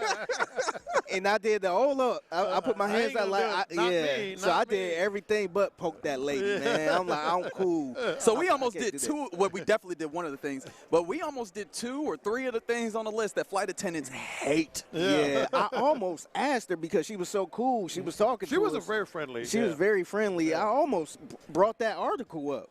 Like, is this true? Because I was definitely about to tap your shoulder. But didn't she say that it was her, second day? No. Second day with the new system. With the new system. Oh, okay. Because Ron was trying to make it seem like it was her second day. And I was like, do people – because I know that at restaurants, like a waiter would be like, it's my first day so that the customers aren't mad at them. I was like, couldn't flight attendants just lie like that? Oh, my bad, it's my second day, so I'm not trying to. Yeah, because what are you're just going to ride on the same plane the whole time? They don't know it's you. I used to do that all the time at Starbucks. If it's a drink or if I'm taking too long, sorry, I'm new. I usually don't make the drinks. They're like, I've been in here 15 times and seen you every time. Yeah, sorry. I usually don't make drinks. I'm over here screwing up. All right, Colin. These are my confessions. All right, so I don't mean to be scaremongerer. Oh, no. I don't mean to raise any antennae. Okay. Or get anybody a little flustered for the rest of the trip. But I know some of our listeners who have lived out here and traveled out here will say this. You know what's interesting about a 4.1 earthquake? What is that? Within a few days, there's usually another one. Oh, man, why do you say that, man? Oh. You worry about the listeners. I'm worried about myself. I'm sure the listeners don't give a damn. Y'all may remember this. Every time there's there's at least there's going to be aftershocks. Worst case scenario, there's going to be another earthquake. So at some point today or tomorrow, you're probably going to feel at least a little tiny little aftershock. Not me. I'm built different. Heaven forbid. But we heard, and we didn't really even feel it. We were in the lobby of the hotel. Was that when we were getting ready to head over? 7 a.m. We were waiting for Figgy. Remember, he was real late. Oh, that's right. Yeah, Figgy, late as hell, man. We're going to be down there at 7, right? All right, cool. 7-11. I'm looking like, where the hell is Figgy? Man, this time throwing me off, man. No, it's not. No, it definitely is, because we're still operating on Houston time. Then you should have been there at 4. No, honestly, I got up. I was thinking 7:30, to be honest. I'm like, okay, we got. See, that ain't got nothing to do with Houston time. But I'm like, time. we start I ain't realized the show starts at 8. Yeah. And I'm like, oh, okay. So I'm like, Yeah, I was just doing that thing where you just make up stuff along the way. It's cool. You could be late. I was probably up before all of y'all because I couldn't even sleep last night. Oh, really? What made it? I was scared of oversleeping. Yeah. Got you. Yeah, and then you made it down late. I just got up. I was just kind of hanging around. So anywho, there tends to be some aftershocks, if not another earthquake, probably within about a week. All right, so watch where we step is what you're saying? Now Biggie's not going to sleep at all. Yeah, I'm surprised my pops ain't called me. That's right.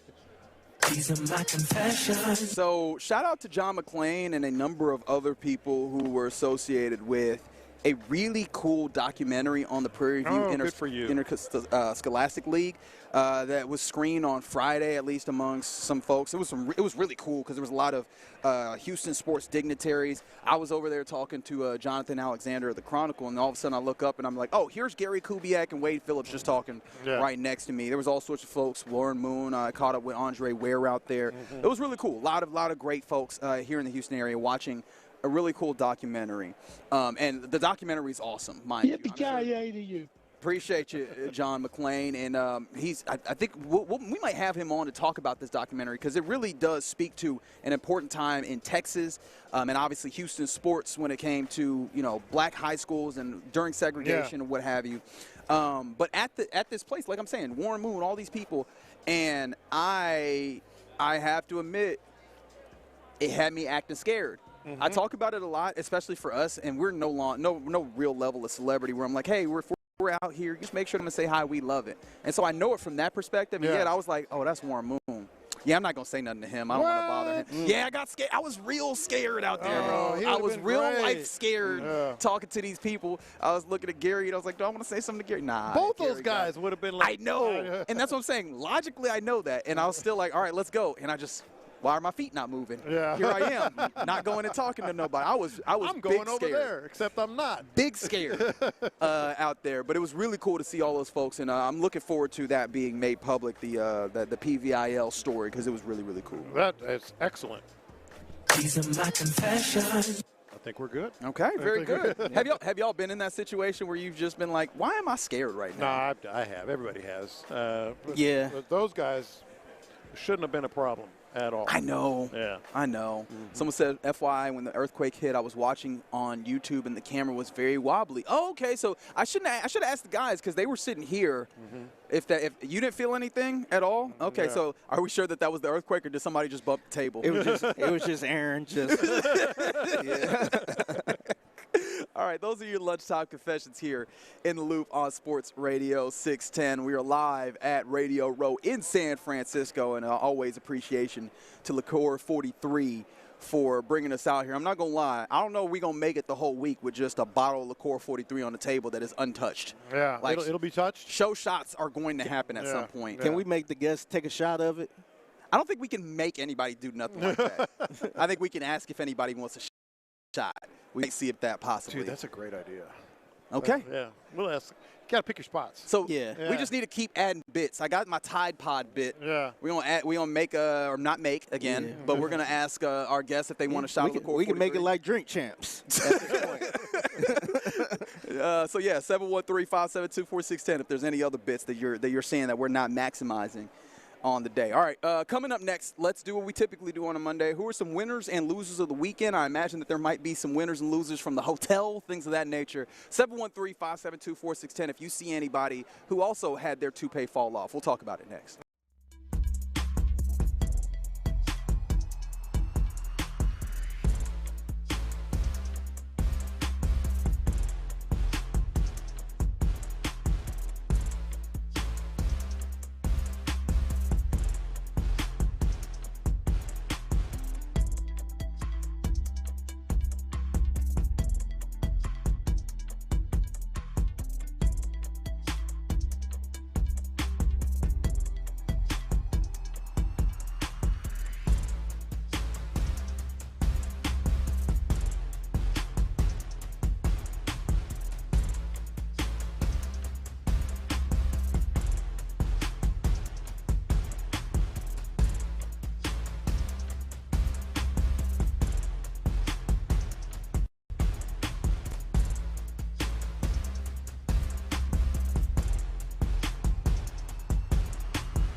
Powered by Mokaram Injury Lawyers. Heard in an accident? Call Mokaram Injury Lawyers at 281-222-2222. Live in San Francisco, LaCour 43 presents Sports Radio 610 on Radio Row. Here's In the Loop with John Lopez and Reggie Atatula. Yeah, you're in the loop here on Sports Radio 610 as we are live from San Francisco where Radio Row's taking place. Appreciation to our friends at LaCour 43 for getting us out here. John Lopez, Reginald Atatula, Figgy Fig. Colin Neal on the ones and twos back in Houston making this sound good. Continuing on with Radio Row here. All right, let's do a little winners and losers of the weekend, y'all. As I'm turning to the text line and someone said one of y'all is going to let it slip and give the hotel name this week. Who's most apt to do that, gentlemen? Do we have a? Ooh. Can't you Google that though? Like, is it like a top secret? What are you doing right now? No, I'm just. What are you doing right now? No, you want to know? I mean, y'all act like people can't just Google what hotel. Thanks, what's the official hotel? Now you're gonna get a big old room service charge. Y'all making me look like a genius over here. But I've always thought that you are a genius. I don't know why you're. I'm like, damn, I'm the only one that thought of that, huh? Yep, you really and truly are. Yeah. All right, so winners and losers of the weekend, gentlemen. Where do you go? Because one of them is actually Lopez. I'm the winner. Oh, no, not you. Oh. But Teofimo Lopez. Well, he lost. He's a boxer. Yeah, he did lose. he fought against Shakur Stevenson this weekend. And the reason why he's loser is not because he lost the title, is that Shakur Stevenson absolutely, completely boxed. Just incredible defense. He made him look like, I described it as, it was clinical. It looked like when somebody rolls up a newspaper and just correcting a puppy. Nope. Just right on the, just Stop it. Boop, boop. Stop it. Shakur just had incredible defense all night long, where he just had Teofimo Lopez at bay. That wouldn't very much caught my attention this weekend. But maybe not as much as the boxer who lost his toupee in the middle of a fight. Have you heard of Jarrell Miller? I have heard of him briefly, but I know a lot more about him now. So it was on this same card that I was watching Saturday night. In fact, I went to the Rockets game, came home, and I was peeping this. Jarrell Big Baby Miller, who, mind you, won this fight, this heavyweight fight that he was in. But during it, he actually had his toupee knocked off to the point where you see a edge up in the middle or up front. You see kind of the fade on the sides, and it is bald on top. The funniest part is he didn't knock it off. He knocked it like to where just like one little, like a little flap. It flapped open. It flapped open like and I would have freaked out if I was the guy that hit him. I was like, oh my God, I took his head off. Like the top, So, I knocked off the top of his head. You literally knocked his wig off. That's crazy. So he won the fight. He did. It do not feel like he won the fight at all, man. Big L's. Yeah. Actually, Colin, did you get the audio of what he said about why he had this preposterous toupee on his head? So it's so funny, right? I get to my mama's house, and she had some shampoo bottles under her table, and I shampooed it. The shit was like ammonium bleach. I already lost my hair like 2 days ago. So I called my man. I said, give me the man. Let me slap that shit on real quick. Abiza knocked that shit off. But like I said before, man, it's funny, man. I'm a comedian. So he said that he went to his mama's house. She had shampoo that for some reason it was like ammonium bleach. Took his hair off, and he decided that he was going to get a piece. Are we believing this? Is anybody taking this serious right now? I don't know if I disbelieve it. Maybe. I mean, when you see the video, it's hilarious. The one thing I like about it, he is owning it. He owned it from the get-go. He's the one that when it flapped open. Is he owning it? He grabbed it and ripped it off and kind of laughed and threw it down. Did you see? This is disgusting. You see the announcer picked it up? No. Yeah. Oh, yeah. Like I didn't see that part. It was on the ground, and the announcer like picked up the dude's hair. And it was like, That's like when you see two women fight and one of they weave or wig come off, and then somebody just pick it up with a stick. Yeah, like, let me move it to the side. She's going to need this later. No, that was bizarre. Yeah, that was really weird. So is he a winner or a loser? No, he's a loser. Well, technically he won, but I feel like he got 2 L's in one. You got your hair knocked out. That don't in front feel of like everybody. a win, man. And then 2, I thought the brother lost. I think he lied. I think he is straight up He lying. might have. I Yeah. think he is lying. Like, oh, man, see, no, my hair is usually real. Yeah. You got to understand. It just something happened, so I had to get a fake one temporarily. Nah, man, you be wearing a piece. It's okay. You got to own it. Any other winners or losers for you guys this weekend? Well, I'm kind of feeling Ithaca College behind us over here. Yeah, so making us all look bad. We on Radio Row are right next to a number of, we're next to WEEI to one side where Ted Johnson will be plying his trade here shortly. We're next to our sister station from Dallas, 105 through the Fan. We're next to some other folks. But also right next to us is a group of students college. 9 of them, too, man. That's the whole crew. And they are all decked out head to toe dressed. They are dressed to the nines. They're wearing suits and ties. They are dressed to the nines. I thought it was a law firm, to be honest, man. They are out here. I got to watch what I say. You know, I don't want to get sued. In all seriousness, I would categorize them as winners.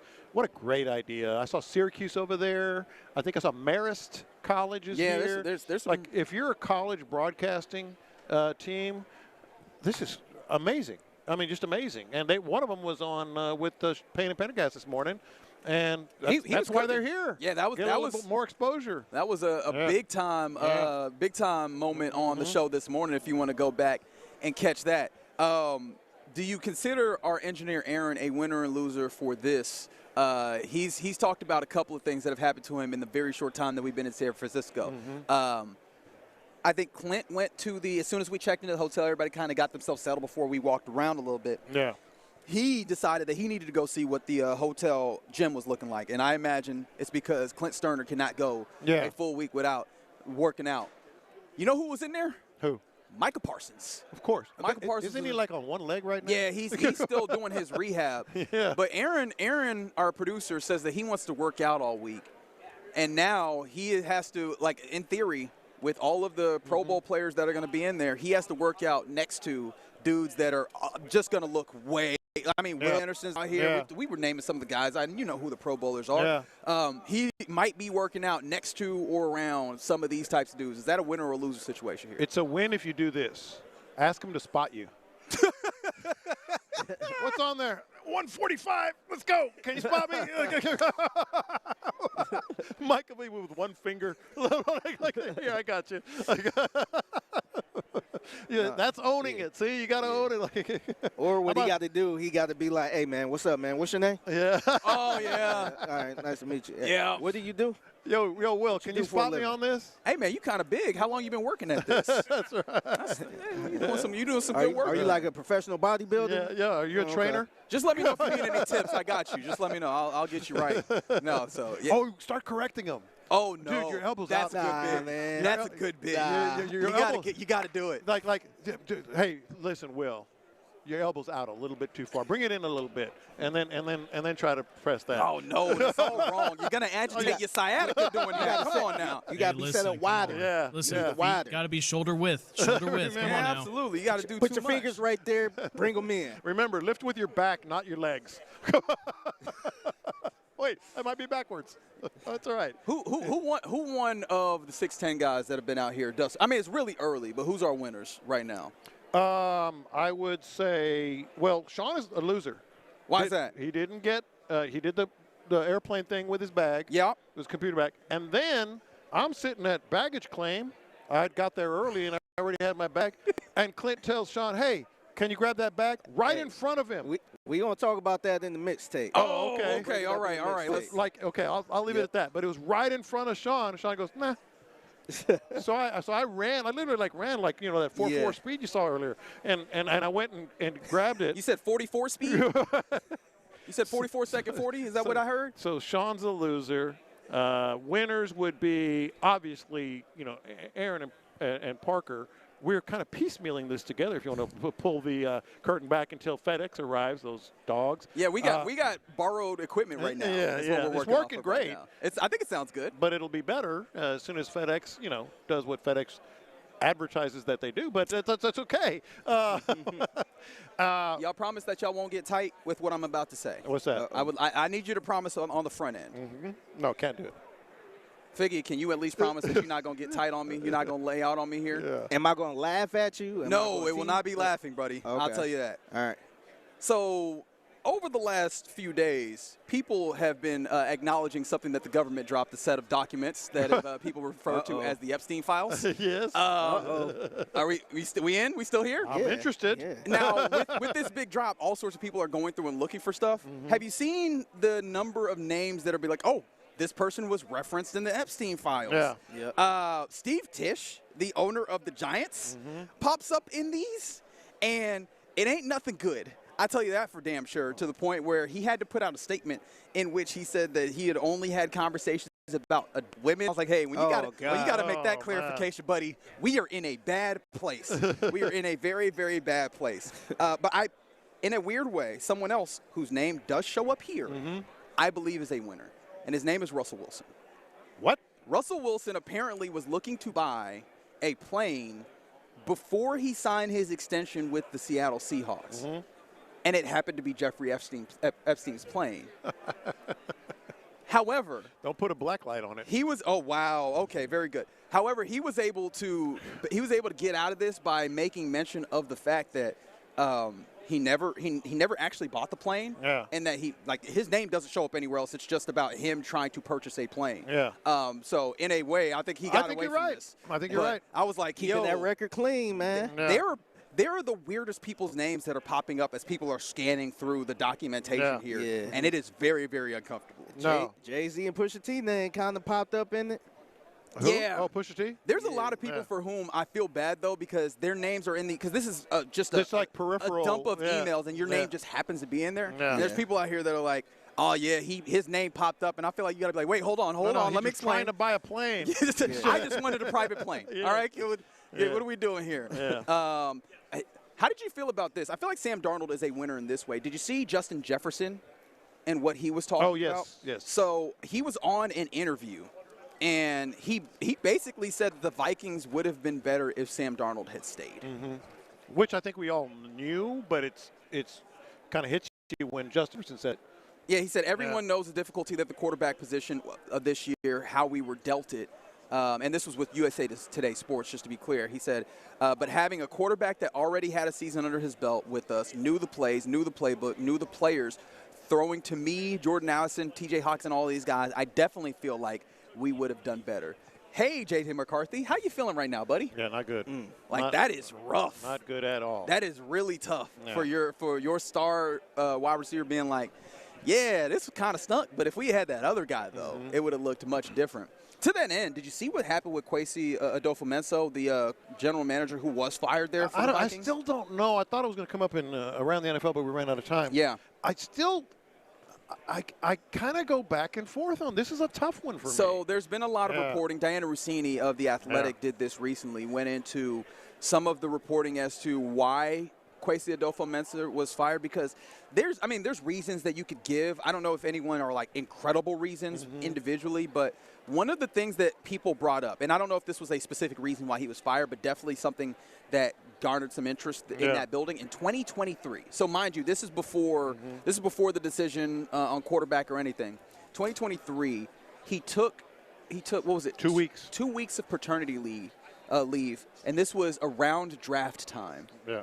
And people are talking about this. This has started a world of conversation on NFL Spaces, particularly Twitter is where I saw it, where people are really dogging him for being a dude who took off for paternity leave in the midst of what is one of a general manager's most busy times of the season. Now, I think according to the reporting, he was also still working remotely. Yeah. But he was not there in the trenches. And so which side of the aisle do you fall on? Because there's some people that are saying that you're going to lose the trust with the people, the scouts that are working for you that, would love to have your job and that are out there grinding and missing events with their family. And there's other people that are like, hey, his family, he has this family circumstance, and the work-life balance should allow him to take that time off while he's still working remotely and still be able to, utilize something that is given to him and that the team supported him publicly. Well, that's why I said I go back and forth. I think ultimately I would fall on the side of you can't do 2 weeks, man. You think so? Yeah. If you're going to ask your staff, which you were just referencing there, and others, to go through this, and I thought I saw it was in the preseason. Maybe it was before the draft, but either way, it wasn't in the midst of the season. You have to be able to take time, for your baby, for your wife, or whatever. Outside of extenuating circumstances, like some sort of complication or something, I think it's too much. It may take a couple of days, take 3 days. But if you're asking to do these for people to do this, and you're the general manager, certain things are just part and parcel to that particular job.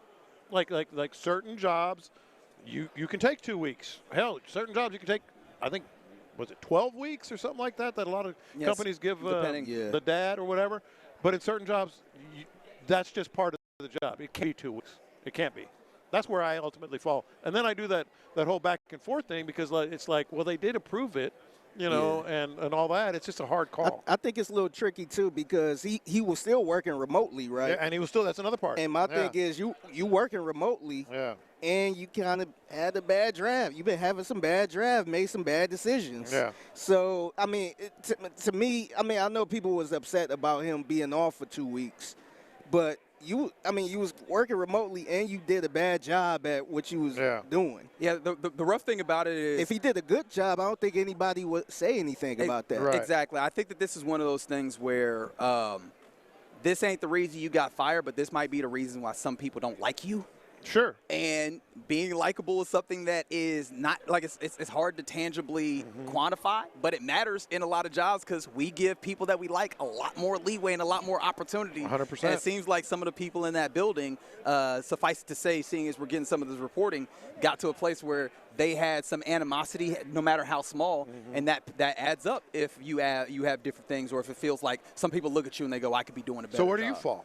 I tend to be like, hey, man, you got this time off. You can take this time off, really? Especially seeing as he made accommodations to make sure that the job got done and that he was still in touch.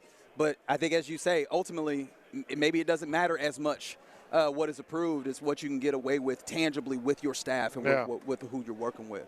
Yeah. So that was an interesting thing to see that was happening. I think ultimately he ends up being a loser on the weekend with the way it's gone and has generated some of the stuff. But I think it does add some clarity as to what's happened in that building and maybe some of the reasons why he ends up losing that job. All right, you're in the loop here on Sports Radio 610 live from Radio Row in San Francisco. Coming up next, when we were traveling, a little bit of news, NFL news, had me thinking on maybe whether or not the Texans are missing out on what could be a nascent trend in the National Football League. I'll explain what the trend is next. LaCour 43 presents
West Point Lincoln at West Point Lincoln of Sugar Land Studios. KILT FM HD2 Houston. On Odyssey Sports Station. The Texans play here. Live in San Francisco, LaCour 43 presents Sports Radio 610 on Radio Row. Here's In the Loop with John Lopez and Reggie Atatula. That's right, day one of Radio Row coverage, I guess is what we say here on In the Loop on Sports Radio 610. Again, much appreciation to our friends at LaCour 43 for getting us here. Again, also, we're thankful for all of our other associates that have helped us get out here. And, of course, in that moment, my brain went blank. But, of course, Planet Fitness is what I was looking for. Thanks to Planet Fitness for helping us get out here. And the big game coverage on Sports Radio 610 is also presented by Tide. Because if it's got to be clean, Lopez. It's got to be Tide. Yes. Yeah, I love it. I love that you picked that right there. We didn't even set that up. God, while we were flying out here, we had a lot of fun, a lot of conversation, which is always great. It's one of the things I love about coming to Radio Row is just getting more FaceTime with everybody because we kind of have to spend more time together, especially when we're flying out. And one of the things that was interesting was I was on my phone as we were sitting at Hobby, and a little piece of news came through, and it was that Carolina – was it Carolina? I believe it was Carolina was hiring a game management coordinator. Yes. I believe that was the one that came through. And that news, for some reason, it hit me. I was like, wait, game managed coordinator, what's happening there? What is that? You know what's happening there. I was like, I genuinely was not all that familiar with that role, specifically with that title, game managed coordinator. Yeah. And as George Lee, he's been there, he's been a coordinator for 3 years. Or maybe it wasn't him. I think it might have been, it was Charlie Gelman. It was that one. He was a new hire for Baltimore. That's what it was. It's that Jesse Minter there in Baltimore hired Charlie Gilman away from Indianapolis, who was there in the Colts, and he had been there 3 years. And I was like, oh, game managed coordinator. I wonder how many teams have those. And I went through and I found at least 9 teams. So that's almost nearly a third of the league that had there specifically a game managed coordinator or a director of game management or something to that effect. John Streicher of New England is termed as the vice president of football ops and strategy, which he exists as a game manager. But this is something that over the last 3 years, I think is where you're seeing teams do this. Yeah. And there's, like I said, only a third of the league, but this feels like a thing where you look up and you go, is this something that the Texans should be taking advantage of, especially because one of the few, I would say, criticisms that you could levy on DeMeco Ryans is game management ends up being very up and down. And you look up and you see all of these strategists and game management coordinators, specifically that job, showing up. Is this something that the Texans need to take heed of? I mean, the short answer is absolutely yes. So who wouldn't want a better opportunity to manage the game better, another set of eyes, another person who, by the way, could spend the whole week, looking at certain things of, like trends and, possibilities and all that, like whose entire job is that? The short answer is why would you not? And yet they don't. They don't. Although I don't want to be unfair to them because you remember Week 11, Tennessee. This is still Davis Mills under center for the Texans in this moment. There's a play in which I believe you're in the red zone. Davis Mills boots out right and he delivers the ball to Christian Kirk, shallow in the end zone, and it's right there by the pylon. And Christian Kirk just can't bring it. He just misses it, which again infuriates me again because Christian Kirk, the way that season has gone, but that's neither here nor there. That's not what we're litigating in this moment. DeMeco Ryans decides to challenge the call of no catch. And if I vividly remember watching that game and going, ain't no damn way. Ain't no damn way that he challenged that. This was DeMeco Ryans on Monday, the Monday after that game rather, talking about that decision to challenge that call. It's been good. The one that we challenged there, of course, I mean, the guy didn't, looking back at it, we didn't complete the catch through, we didn't survive the ground. So looking back at it, probably shouldn't have thrown it, but I feel like the guys saw something that I didn't see up top, and that's why, in the first half there, it's not like we're losing a timeout. It's not as big of a deal as it would be, you said, say, in the second half when the timeouts are very critical. So there's guys upstairs. So there's somebody who's supposed to be giving him some level of guidance here. So maybe there's somebody that has this role. But I think you hit the nail on the head when you said somebody whose sole responsibility is strategy and game management. Because there's so many times this season and just in general with DeMeco Ryans where I go, what is his MO? What does he tend to do in the situation? I don't have a good answer for it. Well, and you're biased. Fans are biased when they see these replays. Oh, no, he clearly caught that. When any partial observer would say, no, he didn't, because of this, and this. I think these coordinators and coaches, they want it to be, that's not their sole job. It's not what they do, and they want that play to work, and a lot of times there's some little biases and stuff. But I think the other part that is amazing is not just like why doesn't everyone have one of these, is when you start thinking about of all the stupid money that is spent. It's like, seriously, like of all the stupid, and there's no better way to put it. Name one. Money that is spent. Well, I mean, we're look around. Why are you pointing at Pat McAfee? That's crazy, dude. That is spent by teams and organizations for relatively, not as important things. Hey, we need some buses to drive around NRG Stadium every week to tell people it's 30 minutes to kickoff. And yet you won't hire, a game management coordinator. And correct me if I'm wrong. Yeah. Does that go on the salary cap? I don't know. Is that capped salary-wise? It's not, but you get my point. I just wanted to check. And so, like, you're spending stupid money. You won't do this. Is it ego? Is it a matter of? And I think you or Sean brought this up. Maybe it was Figgy that was saying, like, well, maybe the head coach says, well, what am I doing then? You know, that kind of thing. Yeah, I think it's a pride thing. I think it's a pride thing. That's like if I came to you and said, hey, let's hire somebody for you to do all of the work you usually do that you're okay with doing. And they say, nah, we could get somebody else to do that. You're like, nah, I got it. Like, I can do this myself. When can they start? All right, hire somebody to help you fish. You're going to be like, get out of here. I don't need that. I got it myself, right? No, I get it. I think there is an aspect. I think it's an ego thing. I think it's a little bit of ego. Maybe it's a lot. I don't know. But I think ego is a factor. But I also think, like, you know, this is one of the things where the head coach can do a lot of other things and not have to worry about that. And just have someone tell him yes or no, challenge or not. I mean, you think he's not just walking around, you know, looking at the big board and whatever, you know, listening to the mariachis. I mean, his game is in there. We need to run here. You know, hey, we need to be able to establish. I want to maybe take some more shots down the middle of the field from what I'm saying. Defensively, obviously, he has a big say in the day-to-day and play-to-play, you know, operation. Take that off his plate and just have someone say that's not a coordinator, that's not a quarterback's coach or some offensive or defensive assistant say, oh man, I think we should challenge that. Have somebody that is specific for that. We need to challenge or don't challenge. And one of the things that I love about this is that it's not just, I know game management is the thought of it, but it's also a strategy consultant of sorts as well. It also helps you dictate some of the football strategy of it, and that's also, I think it was Jacksonville. Jacksonville's guy in the role of this similarity his name is John Dykema. He's the senior director of football strategy and game management. And the football strategy part, and not to say that they don't have football strategists, I'm sure that they do, but I do love that because it just highlights for me how much of this is a part of a game plan. This is something that you need to have some foresight and forethought on. This is not something that you go in the moment, you go, this is a momentary decision. This is something that you should have some thought process. You should do some research.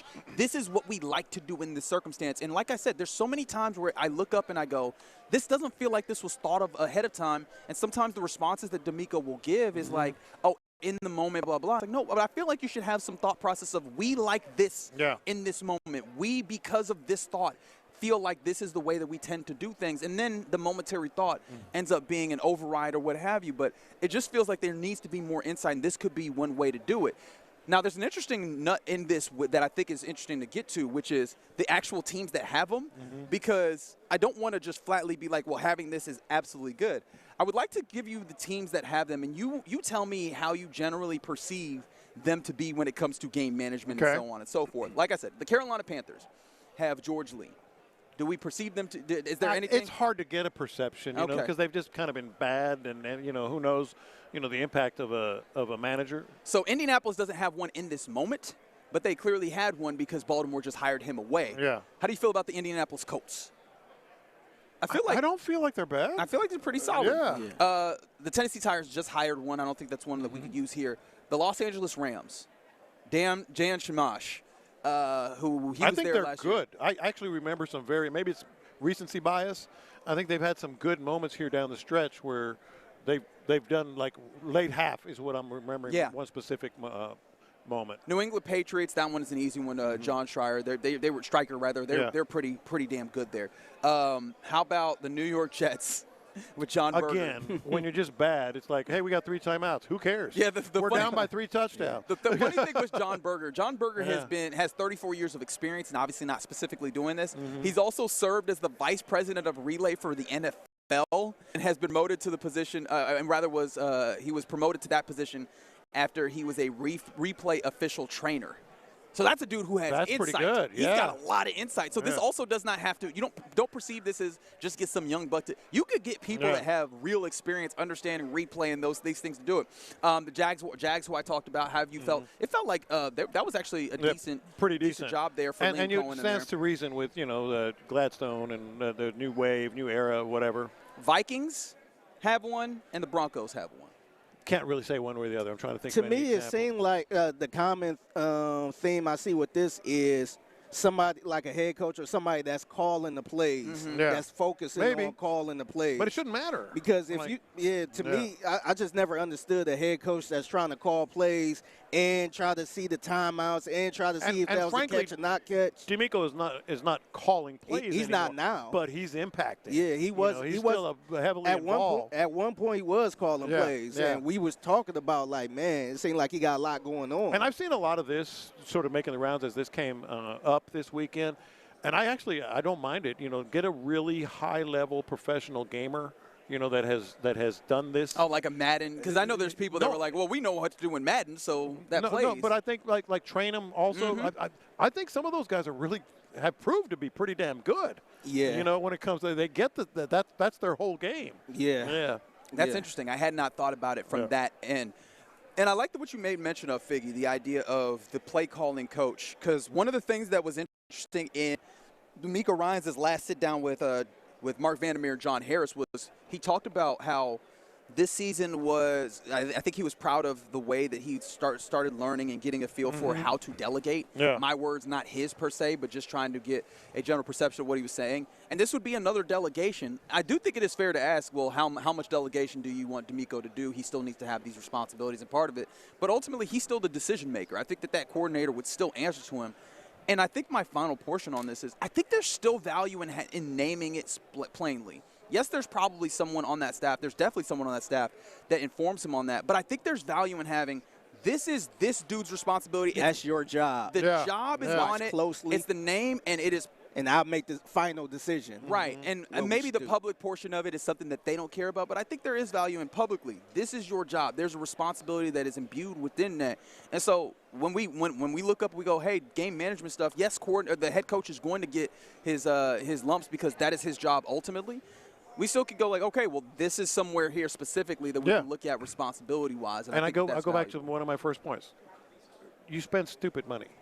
Just what does it hurt? What does it hurt? Yeah. So I found that to be interesting. And the thing about it is every team works differently. Hell, I was talking about the Patriots.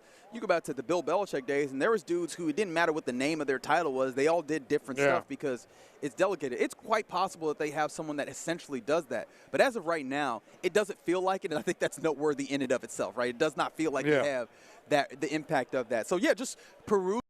As we're getting ready to hop on a plane to San Francisco, I see that a team has a game management coordinator, and I was like, huh. Yeah. It feels like the Texans might be beneficial. That might be beneficial. All right. What's that like? You're in the loop here on Sports Radio 610, as I mentioned, live from San Francisco for Radio Row. It has been fun to this point, and we thank Liquor 43 for getting us here. But, of course, we still, as always, got to turn things over to our guy Figgy Fig for the mixtape. What you got for us, man? Yeah, so we got to talk about something that happened on our way to San Francisco. I want to know if Sports Radio 610 got a couple bad teammates. Oh, no. All right, let's figure out if we got bad teammates next. Liquor 43 presents...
Odyssey's big game coverage is sponsored by Tide. Tune in all week long on Sports Radio 610 for non-stop previews and analysis leading up to kickoff on February 8th. If it's got to be clean, it's got to be Tide. In the Loop is powered by Mokaram Injury Lawyers. Heard in an accident? Call Mokaram Injury Lawyers at 281-222-2222.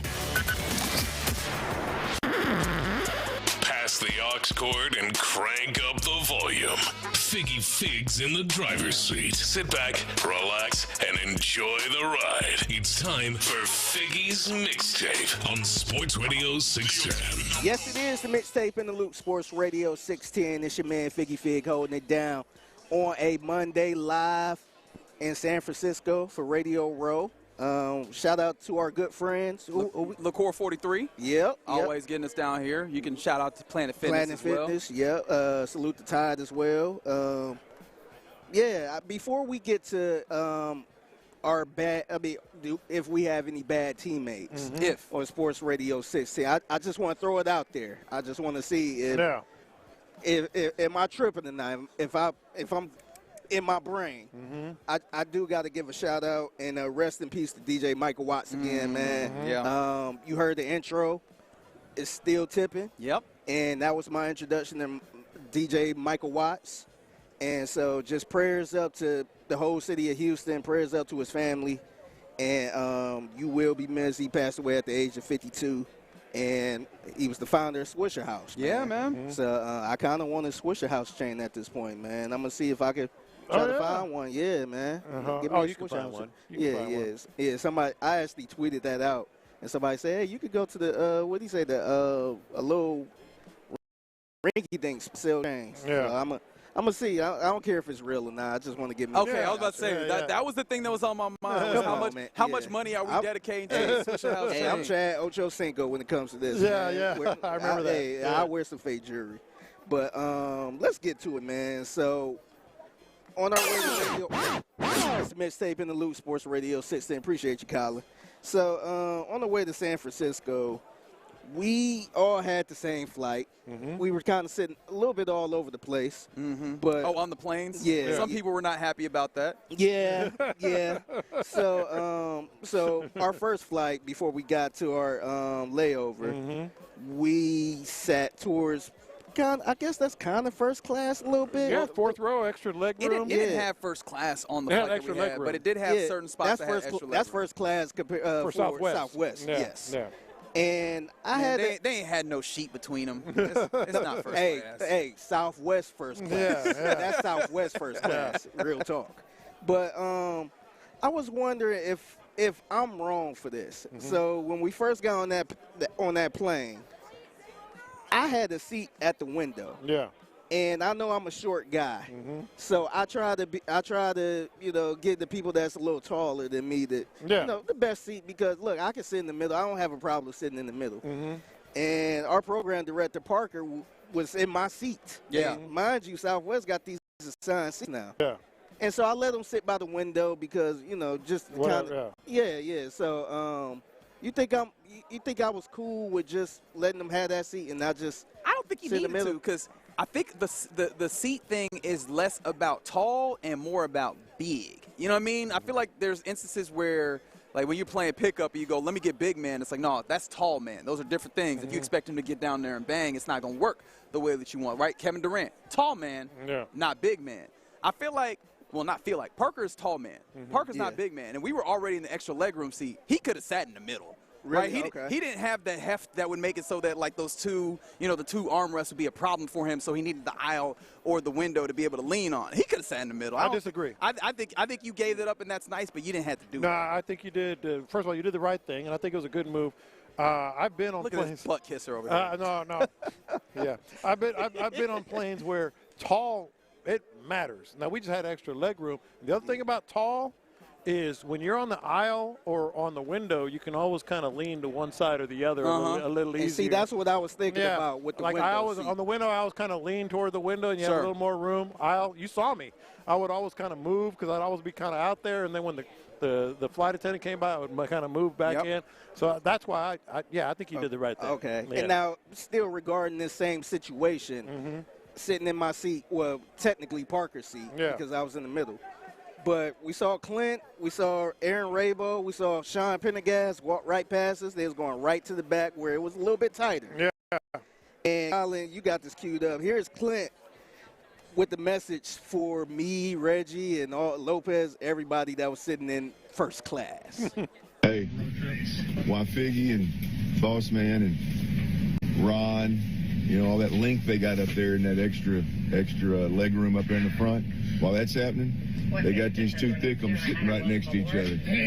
And then there's that guy. That's a good point. The three widest bodies on Sports Radio 610 are crammed into one row with no extra leg room. Huh? Hey, Fig. Hey, Ron. Hope y'all enjoy that leg room y'all got up there, boys. Lopez, you've earned it. You're gray enough. Boss man, it's Bush League. I'm going to be honest with you, man. So the three back there was who? It was Sean Pendergast, Clint, and then Aaron Raybo, our engineer, was in the middle. He was in the middle. Yeah. If you could look at the video on Instagram, I want to say he was in the middle. Yeah. So big boys on one row in the back. I don't mean to be crass. Or thicker boys. I don't mean to be crass, but well, that's too bad. It'd be like that sometimes.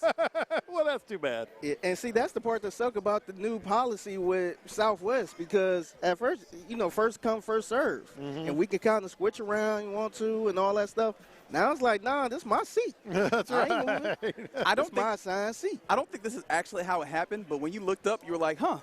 Yeah. Lopez, as Clint mentioned, Lopez, you put your time in, big dog. I get it. Boss man, that's boss man. It'd be like that. Yeah. He said it was Bush League for man. He did say that, but I feel like you know what it is, man. Boss man, we're gonna be boss man. We got to get Aaron in at least to state his case. You know who the three remaining people were?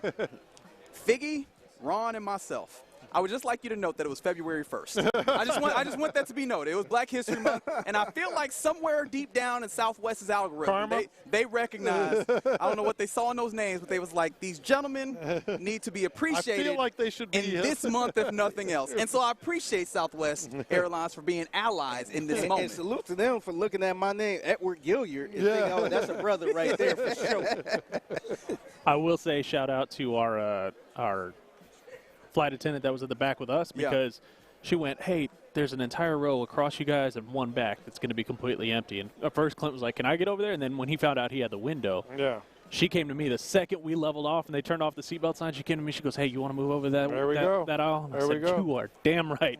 I almost jumped over Sean to get out.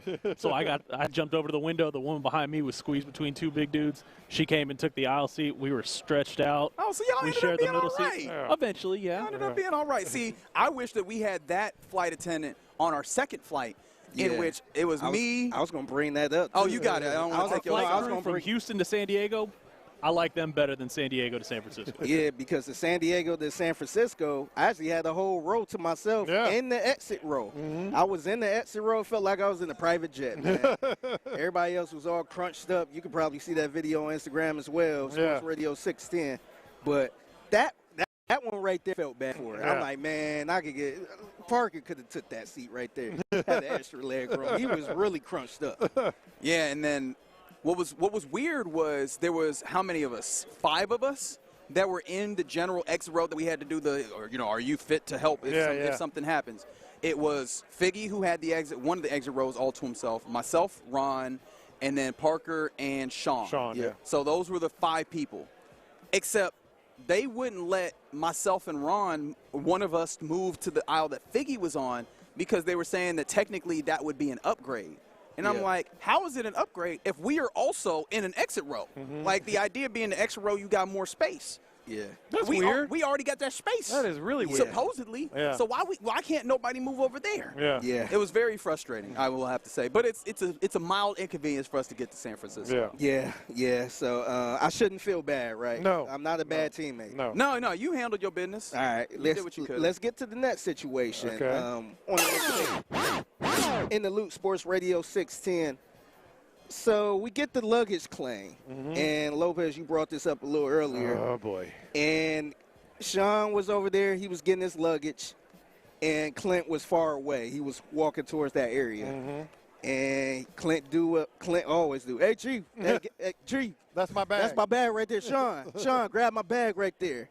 To be fair to him, we were further back. Me and Clint were further back, and y'all were up there. So he was right there, and it's a big carousel, so he would have had to wait for it to come all the way back around. I'm just explaining what was happening. Would not have. Just giving some insight as to what was happening. No, that is not the way it was laid out. He would have had to maybe take 6 or 8 steps to his right to grab it. Steps, not even running. It didn't look like it from where we were. From where we were, it looked like it went around the corner and just disappeared. I know you're going to get to this. Somebody ran to get it. Yeah, so here's Sean Pendergast. I was rolling. I was recording. Yeah. Here's Sean Pendergast on the whole situation when it happened, and Clint was like, hey, Chief, get my bag. Here's Sean Pendergast. I only help out people in wheelchairs. Clint can go get his own. I just want to put myself over. I just got a bag for a lady in a wheelchair. Why you get Clint's? Look at him. Look, his legs work. Is Sean Pendergast a bad teammate for just letting the suitcase go? Let me finish the story here, how it played out from there, unless you were. I heard Clint, and he looked at Sean. It was right in front of Sean. You're right about that part. And then, you know how fast they're slow. They just kind of gradually move around. Sean would have had to take like 6 steps to his right, walking. Now, here's what I think happened. It was a big bag. He borrowed his wife's bag. Bingo. He borrowed his wife's bag. It was thick. It was big. It looked heavy. And I think Sean went, nah. I ain't going to do that. So then Clint kind of points like this, points his finger at me. I was like, sure. And I literally ran around the carousel, like jogging, like, my speed. Yeah. That was that 8-second 40. Grabbed it, pulled it back, and took it to Clint. And I was like, man, Sean, I love you, but golly. Yeah, I feel like Sean was a bad teammate here. However, the redeeming quality is he did what he said in there, where he's like, I only pick up bags for like old ladies. He literally had just pulled an old lady's bag who was in a wheelchair off of the carousel. So he did do a good thing. He just didn't do a good thing for his teammate in that moment. I think that him explaining like, I ain't getting this bag. I think that make you sound like a bad teammate when you do that. Because he could at least fake the funk. Like, oh, where is it? Which one? It's gone. I'm sorry, man. Dang, I ain't even see. Which one was it? Dang. But he knew what, and it was big. Yeah, no, it was a big bag. He probably would have had to stop what he was doing. Actually, now that you mention it, I got to keep an eye out for what Clint is wearing, that he needed this big-ass bag to bring all his stuff out here. He better be out here looking like a movie star or something. All you need to know is it was his wife's, and you know how women pack. All right, it's the mixtape in the Loot Sports Radio 610. Colin, I want you to play this theme song right now before I get to this story. There we go. Okay. There we go. Little Sanford and Son. Got to give a special rest in peace to Desmond Wilson, who played Lamont. Yeah. You big nummy. Yeah. He played Lamont on Sanford and Son, and he passed away at the age of 79. Just a rest in peace to him. Hey, crank this up a little bit, man. Every time I hear this song, I think about Malcolm and Eddie episode when he tried to make a song to this. Fred Sanford. Fred Sanford had a son truck and a son named Lamont. I love that. Yeah, so rest in peace to him. And I'll get y'all out of here on this real quick. Okay. It's the mixtape in the Loot Sports Radio 610. This is completely random. I don't know if y'all saw this, but if you could compare Caitlin Clark to an NBA player, who would you compare her to? I think a lot of people go immediately to Steph Curry because of the movement and the shooting. That's a good one. I'm trying to think if there's not a better one. I don't know why I haven't thought about this, so this is catching me. I don't know. I'm having a hard time. That would be a good one. I wouldn't argue with that. Okay, well, here's Reggie Miller on that pregame show on NBC. Basketball Night in America. Yep, standing right next to Caitlin Clark. She was actually on the pregame show. This is what Maria Taylor asked him, and this is what Reggie Miller said. Too. I know you guys have seen Caitlin play. She's a one-of-ones, but is there like a comparison of somebody that you played with that you guys watching the game right now that reminds you of the young lady to your right? I like Payton Pritchard from Boston, the way he's able to handle the basketball. He makes big shots when the shot clock's running down, a lot like this young lady right here. Reggie Miller, what are you doing, man? See the look on her face? Yeah. I didn't see. I need to go see this. She went. I feel like she was smiling, immediately frowned and irritated. Yes. I love this. This has got to be. This is her Larry Bird moment. This is her Larry Bird moment where don't you dare put a white guy on me. You compare me to Payton Pritchard? That is incredible. Come on, man. And Pritchard's had quite a glow up. But still, you got to be a basketball This is sicko. Caitlin Clark, this is man. different. This is Caitlin Clark. That's nasty business. I'm like, did you really just say? You got to see her face, man. Yeah, I can't believe he gold. said this. He said this with a straight face. He did. I'm like, oh my God. I didn't get a chance to actually. I only saw her very last portion of her on NBC.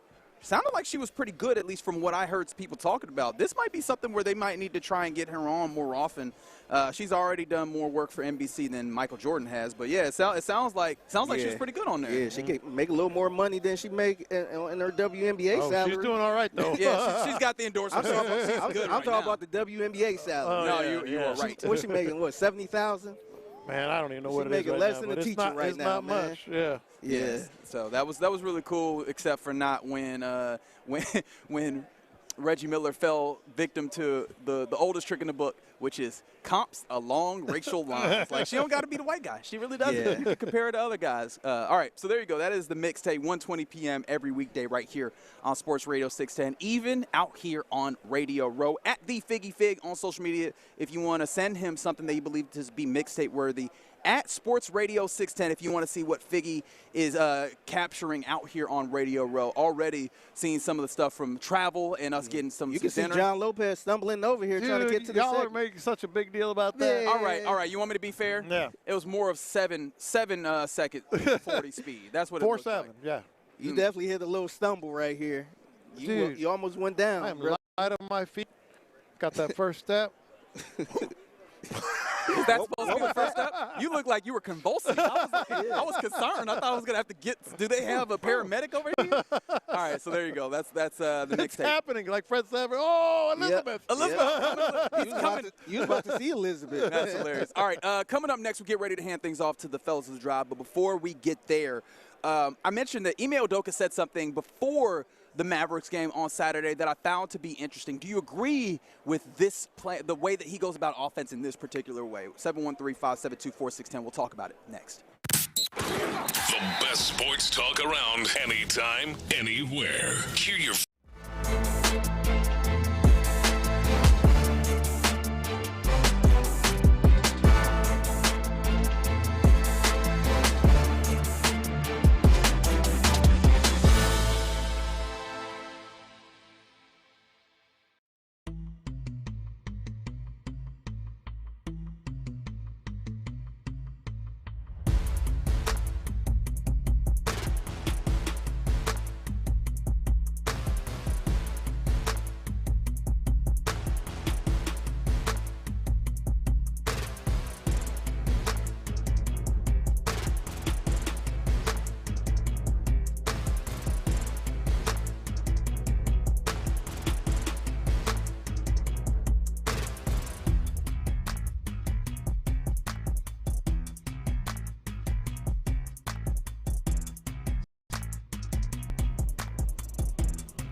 Hurt in an accident?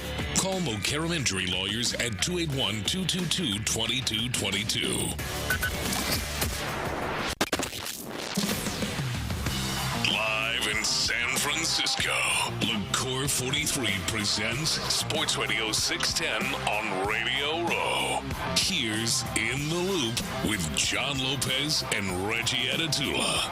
Yeah, to this point, it's been a really good day one here on Radio Row in San Francisco. Again, appreciation to our friends at LaCour 43 for getting us out here. Appreciation to our friends at Planet Fitness for helping us get out here. And, of course, appreciation to friends at Tide, because big game coverage on Sports Radio 610 is presented by Tide. Because if it's got to be clean, Lopez, it's got to be Tide. You know it. You know that's right. Well done. That is. Guys jumping in early with this. It's the fellas of the drive. It's Clint, it's Rom. Thanks to D&M Autolease for the opportunity to do that. We were going to talk a little bit because Saturday night, against my better judgment, you know, we were flying out Sunday morning. I still decided I want to go to this Rockets game and see what they had cooking. And before the game, I was sitting in on Ime Udoka's press conference, and one of the things that he was asked about was how much of this offense that they're going right now is rather called plays, and how much of it is just kind of natural flowing into things. And I thought this was a really, really good question. I believe it was Varun Shankar, who covers the Rockets now for the Chronicle, who asked it. And he basically said that outside of maybe certain circumstances, like after timeout type situations, that it's mostly flow. Mm-hmm. And I thought about that because we've talked about it a little bit on the show, Lopez. This is where the NBA's moving, is more free-flowing offense that you know the principles that you want to get to. Maybe you're a pick-and-roll team. Maybe you're more of a spacing team like the Pacers. Or no, it was Miami that kind of had this very little screening and rolling, but just kind of flowing in motion and just getting to your spots. But I feel like with this team in particular, this Rockets team, knowing that you don't have a true point guard, knowing that you're trying to get a man up to a certain speed, it feels like you should have more set plays, doesn't it? Starting points with options is where the league should be, and that's where it largely is. It's not like we're running here and then you go set a screen there, and the defenses are too good, the athleticism is too good. I was actually, at first I was like kind of upset with this, especially with this team, as you pointed out, because everybody knows as you call plays, you don't call a particular play, but you have a starting point to where you want to get the ball, and then there's options. Well, you have actions. You go through that action, and then if that doesn't work, you go to a secondary action, maybe even a tertiary action, and by that point, you should have found some offense. Yes, and then I thought, well, maybe he's just being coy. He doesn't want to, sort of just kind of disguising some of the things that they like to you, but it sounded convincing. Yeah, I'll say being there, it didn't feel like he was being coy. I thought it felt very matter of fact. Yeah, outside of these, there's some moments where after timeout or things of that, specific dead ball kind of moments, it's mostly free flow. See what you can do, fellas. And that sounds all fine and good. That. I like it in a general sense. I just see too many instances where they're trying to get the ball to somebody posting up. Here's Alper Şengün posting up over here, and teams are playing him tough. Really, it happens more with KD. Teams playing him tough, trying to deny the basketball. You eventually get him the ball, and there's 8 seconds left for him to go do something. Yeah. Feels like that is one of those instances where, hey, we need to have something that we know how to get him the ball there, even if it's a dribble handoff, get him the ball there, and then we can go and actually execute offense, because they're best when they start with that action and then now create some friction in the defense, pass the ball around. Yeah. And they actually knock down some shots sometimes when they get some of these open looks. So you look like you're chomping at the bit. The other thing I wanted to say before you weigh in is that I mentioned the defenses are too good and too athletic. They can scout plays so easily now. It has to be like, if they do this, start here, get the ball to this point is what we want to do, whether it was a back screen, a screen, or a slip screen or whatever. We want to get the ball there. It doesn't even have to be the same player. And then read off of that, which what most college teams do that. Yeah. Yeah, I think all of that is cool, and I think it's where the league is going until a team does something to you. Yeah. Then what adjustment do you have?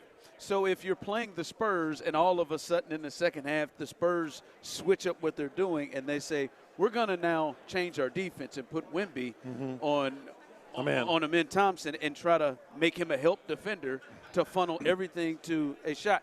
Well, then you better have an option. We got to have that. We got to have an option. It can't just be, we're just going to be flu. Correct. Like you could do that, but there's got to be an adjustment when a team, and as we know, no more does that happen than in the postseason when you're playing in a series and teams know you more and they're a lot more defensive, setups than they are in the regular season. You got to have an answer to that. Yeah. I think that's the issue at times with the Rockets. Well, I'll be honest with you, I hate it. I just hate the conversation you're having. I hated it at first when I heard him say that. Not the actual conversation, No, I hear but you. what I'm hearing. I just like you're not good enough to be a quote unquote free flowing basketball team. I mean, you're just not good enough. I mean, beyond Kevin Durant and Şengün at times, who's able to just, you don't have personnel that just, hey, we're going to free flow this thing, and whoever's handling the ball and whoever touches it, we're just going to move. Like, you're not good enough to do that and win a championship before you ever get to the teams that are going to make, which they are, the good ones are, the teams making adjustments. And so, like, I hate that's even an answer. Even if it's reality, give me something better than that. Oh, we're free flowing. Yeah. Like, I hate it. I got a question for you as we're going up against it. So, Figgy during the mixtape, y'all were making the rounds. Yep. He played some audio of Sean Pendergast spurning you when you requested him to grab your big-ass suitcase that belonged to Lauren. Very big suitcase. And I think that's the reason he did that, because it was so big. And yet he didn't even turn around and look at it, Jay. He didn't? He didn't even lay eyes on it. He was so disrespectful. He didn't even turn around and look at it. He just said, nah. No, I mean, it's okay. I mean, you live life, Lopez, and you make trips like this, take trips like this. You don't forgot last year. We was instigating last year. Well, I mean, I'm just telling you, you live life, and people tell you who they are. I tell T. Mill this all the time. For years, I've been telling, hey, T. Mill, I mean, I know he's sensitive guy. Yeah. He gets in his emotions. Say, hey, man, just let people show you who they are. Yeah. They're going to tell you who they are. Yeah. Let them show you who they are. Yeah. And then just take them for what they are. I knew I wanted to go here. And that is. I knew I wanted to go here. Pendergast, that move, and I just kind of, hey, man, I don't, hey, it's cool. It's like John Wooden said, losing doesn't build character, reveals it. That's right. That's right. And look here. Sean would have revealing the hell out of it. Pendergast would have had to do a 180 and maybe broke that old cool ass stride he's got to get that backpack, and he didn't even think about it, to be honest with you. Like, that was the part that really hurt me. And I said, hey Lopez, grab that bag. He said, which one? Boom. He got a wide stance. He took off. I said, okay, that's the kind of guy right there that I want in my corner when the crap hits the fan. You know what I mean? So it ain't no big deal, man. He said Lopez got in that triple threat right quick. Yeah, he got down like he was coaching basketball. I said, no, get back. No snowbird. No snowbird. Get back. Hey, it's coming back around to you. Hey, by the way, when I was sitting over there doing a little hit, I may or may not have got a text from somebody that said you boys were talking trash about me as I was sitting right there. Which trash? What trash? We were talking about Sean. What I did say was you have a big bag, and I do wonder what all you got in it. That's what he said. Well, hell, I mean, I don't feel like I overpack. We went somewhere for 6 days and 5 nights. I mean, gosh dang. The real question, if we're being honest, the real question is how in the hell did you carry about a 5-gallon duffel bag? Exactly. That's what I'm saying. I mean, that's the key. A couple of y'all walked in there with carry-ons, and I'm like, where are these boys going? Did you bring a toothbrush? I'm telling you, boy, how's that going to fit? I packed efficient, baby. I mean, I got. Hey, you ain't taking that home with you. Last night, a couple of y'all was down at that hotel bar. Your boy was in that gym getting that workout in. You were getting that workout in. I had to bring my workout gear. I'm glad, actually. That's a good point. So well taken. Was anybody in there? Because we've already let it be known that we are at the Pro Bowl hotel. Yeah, well, I'm gonna tell you, there was no players in there at that point in time, which is the luxury of working out later. They probably get their work done like professionals early in the morning or midday. But I walked in. It's heavily protected. They got 6 folks. They got 6 folks up there monitoring that hallway. Oh wow! When you come off that elevator, don't go left. Make sure you go right, because if you go left, they're gonna stop you in your tracks. That's NFL content creation over there, and we are not welcome. Sure. But if you shoot right, you take up that hallway curves. I mean, it L's a couple times in that fitness centers back there. They got 1 or 2 representatives sitting at each corner. Damn. I ain't kidding you. You got to go through at least 5 security folks before you get to that fitness center. See, I was going to work out, and now I can't. That's the reason. They're sweet as they can be. I'm going to go ahead and just eat.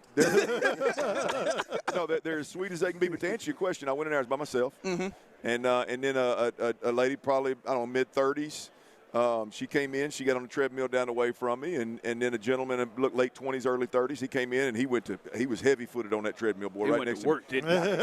So, yeah, I got about 45 minutes in there last night, man, and then went up there and and hit the sack. Did you boys feel the earthquake last night? No. We didn't catch it. We were just talking about that earlier. Yeah, this morning. Yeah. We did not get a feel for it. I missed that. And I would like to bring you guys into the worried state that John Lopez has put us Not in. worried. It was just a confession. What was that? What was that note that you got from all your years of living? Every time there's a hurricane, like 4, and this was a 4.1 earthquake. 4.1. There's 100%, almost 100%. I was about to say, chance, don't do the 100%. Almost 100% chance there's going to be tremors afterwards. So we're going to feel some tremors today or tomorrow. There's a slight chance that was the precursor to another earthquake. So I saw. So what is the emotion in your head right now? Because I saw you move. Well, I hate to break it to you boys, but I felt it. You did? 100%. Yeah. You felt it? I did not feel it. I thought it was. I woke up this morning and had a text from a buddy of mine. And said, "Hey man, did you see this report?" And I said, "What report?" And he sent it to me. It was a Bleacher Report thing. And I was like, "I don't have that app, bro." Yeah. He said, "Not the app, fool. The earthquake report." I said, "Oh." Yeah, I know. I missed that. So just so you know, there's a chance. Thanks, John. So stay ready so you don't have to get ready is ultimately the plan. Well, look, I mean, here's the reality of the situation, boys, is if there is one in San Francisco, they got this city is stacked on top of each other now. Yeah. I mean, you can say, well, damn, I wish I wasn't on the 17th floor of this building. Well, hell, I mean, go down there in the street if you want to. They're going to fall on top of you. So, I mean, it's you ain't nowhere to run. You go to Napa? You boys gonna go to Napa? Like, what we doing here? Let's change this up. Tomorrow's show's gonna be live from Napa. From Napa. Avoid the trimmer. If we make it. Shout out to Tide. Show's gonna be going to sleep like this. Eyes wide open, looking straight at the ceiling. I must have been in some deep sleep. Yeah, I didn't feel no shit. I think the time it hit this morning was 7-2. I think when they said it would have waved here right after I got off the phone dealing with the pest guy. That may be why you didn't feel it. I guess. You went 17 floors up laying vertical. I guess so. I chalked it up to a dream, and then I thought, I missed damn, that report, are you kidding me? I knew I felt something. Yeah. That thing swayed on me.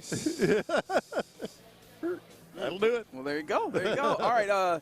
Appreciation to everybody rocking with us. Obviously, Radio Row will continue on. Of course, thanks to Liqueur 43 and our friends there, Planet Fitness. Appreciation to Tide as well. Thanks to Matt Harmon for rolling by the table, being our first guest of the week. And thank you. And this, what is it? Is it Ace Hardware? Ace Hardware. Shout out to Ace Hardware. In Mo City? In Mo City, out there playing the drive. I see the wife said y'all was out there blasting it. Please blast it every day. Turn it up. Why not? Very Uber specific shout out here as we sign off. And the rest of y'all asses could do it too. That's right. That's right. Yeah. All the places that you go. If there's a knob, change it. There you go. All right. Hit our sales department up as well if you want to do some business. All right. Very good, Lopez. I'll catch you tomorrow. You will. You'll be around, still getting all sorts of content. So.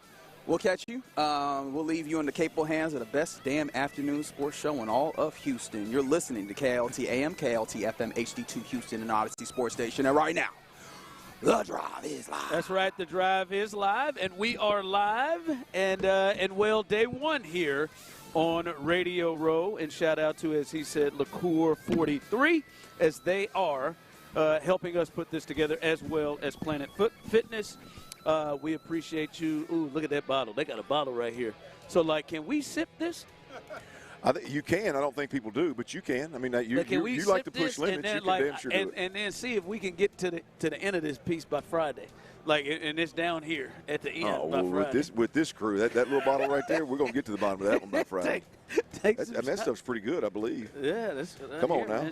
I'm going to tell you, I'm a Carajillo fan, baby. Yeah. I am a Carajillo fan. I'm a big believer. About 4 years ago at one of my wife's best friend's birthday parties at a really nice restaurant in Houston, not giving any shout-outs, but Carlos Perez, I'm sorry, boy, I went wrong. Didn't I? Carlos Perez. He said, y'all ever had a Carajillo? I said, no, I ain't never had one. He said, you got to have one. I said, well, hell, go and order them up. And they were absolutely tremendous. Come to find out, the base, the one that makes it possible, Liqueur 43, baby. That is the one. The Carousel. There it is. You ever had one? I've never had one. Well, hell, man, let's go get one this afternoon. They got them in where we at? San Diego, San Francisco? San Francisco. That's right. We'll get there. Wrong sand. Wrong hands, wrong sand. Boy, it's a hell of a start. I'm telling you, I survived my first earthquake, man. That's what it is. I survived my first earthquake. I mean, I am shocked. I did not. Did anyone else? I had. This is literally Clinton Tyler. This is the first time I'm hearing of it. As we sit right here, I guess I read something different. There's too many stars aligning, if you will, for it not to have happened. At 6:15, Ron, I was answering phone calls. I had a pest problem at one of my rentals over the weekend, and so I literally left messages to 4 or 5 different pest companies, and so they were all blowing my phone up at their time, 8 o'clock in the morning, my time, 6 o'clock in the morning. So I got all that handled by 6:15. I lay back down, and I'm guessing I was dozing back off because when it happened, I chalked it up. I felt it, and I was like, my heart kind of fluttered, and I was like, that must be a dream. You know what I mean? Like I must be dreaming something. I was in that stage of sleep. I must be dreaming. So I just went back to bed, and I woke up, and I got a buddy of mine that usually never texts me before noon. He done text me twice, and I said, "Well, what's going on here, man?"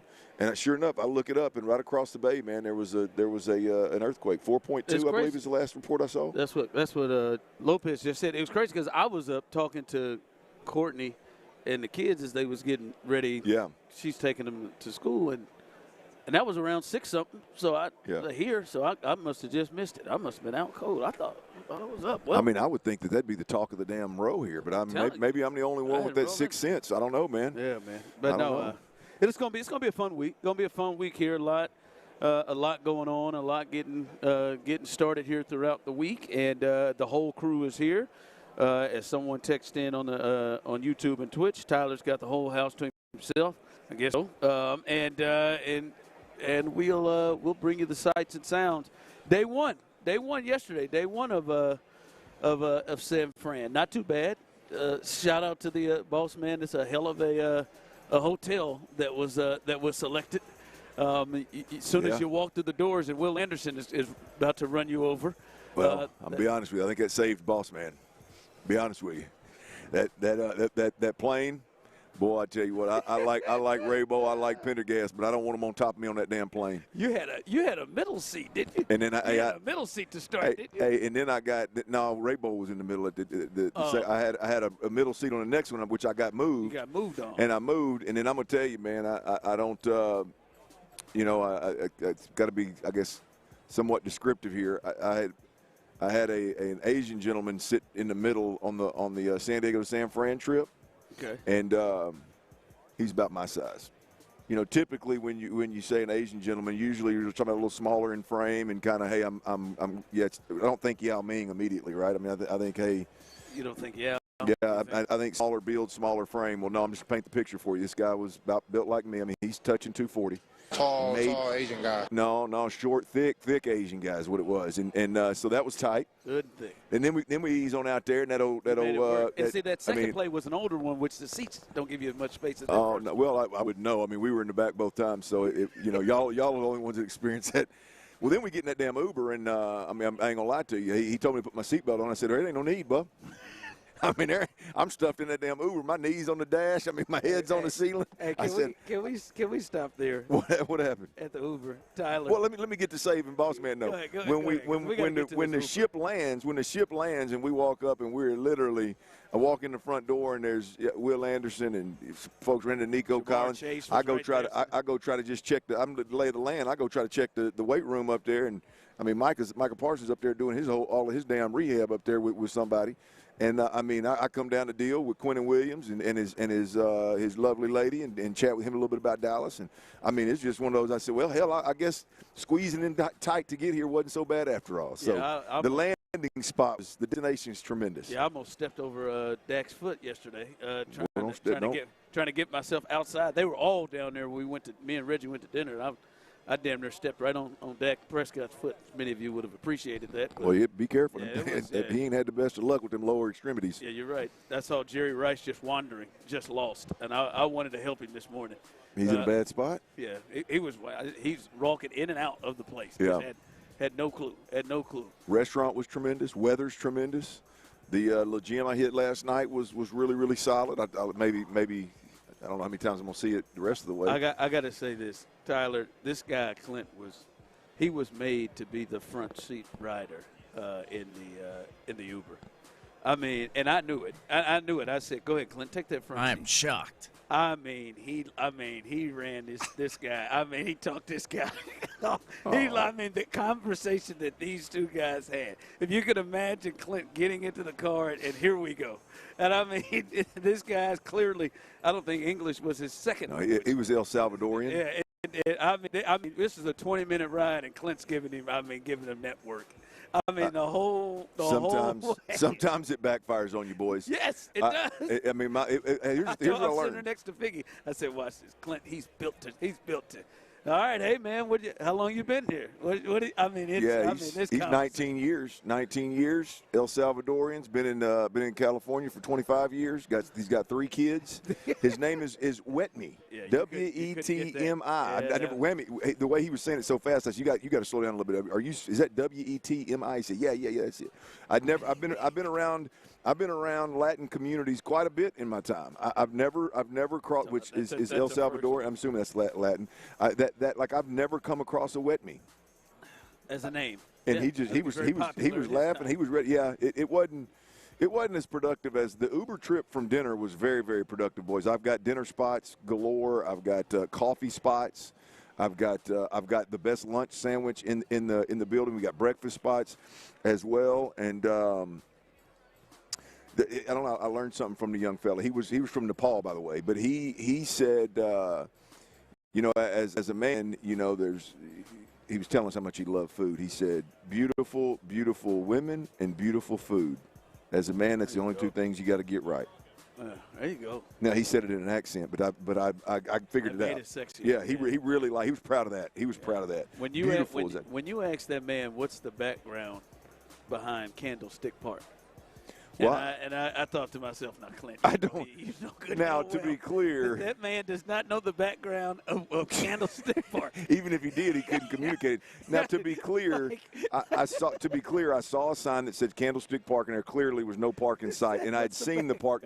So I more or less said that. I wasn't really asking him. I said, I wonder what the history is. Like, well, it was kind of for the whole car, I suppose. I figured you would actually know. Like, where does Candlestick Park? Was that some kind of a sponsor at one point? That was the stadium. I know what it was, but what Candlestick? Why Candlestick? I don't know. I feel like that was just that's cool. I'm curious about the highest of that. I'm guessing it's probably. I didn't think Wetmy had that. No, I thought when you posted, because he said I don't know, and then he said, oh yeah, they moved. They play in the city. They play near the city. He thought you were just. I said, what the hell? See, I'm happy you had a good food experience. I did not. Oh, you did not? No, I didn't.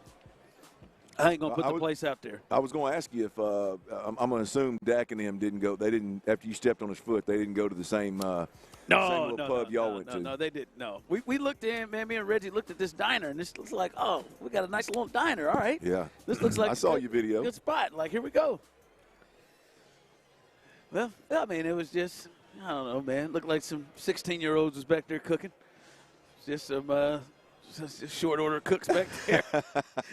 Well, I'm watching y'all's little video, Ron, and when y'all got to a point where one of y'all says, yeah, ain't nobody in there, and then 2, in the background, I could see the restaurant. There was nobody in the whole nice-sized place, a lot of square footage. Now, we must have just come at a late time because when we left, it was packed. Okay, gotcha. It was packed. Say that may have been a sign that's U-turn. what I said. It might have been a sign like maybe we shouldn't. Maybe we shouldn't roll through there. Before we get cranking on this thing, I do want to remind everybody out there, follow us all on our socials, especially Sports Radio 610. Obviously, we got a lot of different content.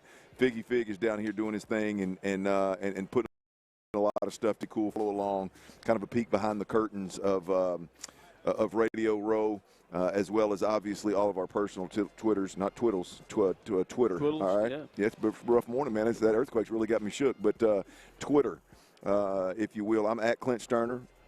At Real Run the Show, yeah, man. And T-Mill Real Deal right there. Follow us all. Stay plugged in. Obviously, Instagrams and Facebooks and all that, and we'll keep this thing rolling. It's gonna be a good week, man. So you had see, Italian's my favorite food right now. I'm trying not to. Yeah. I'm trying not to eat that, but Italian's my favorite food, and you.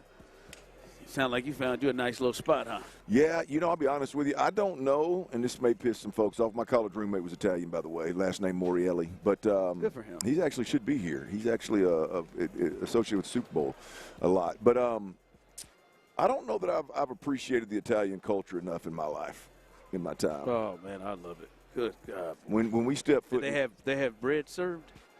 No, I didn't ask for any. I don't know if it wasn't served. No, this wasn't Olive Garden, bro.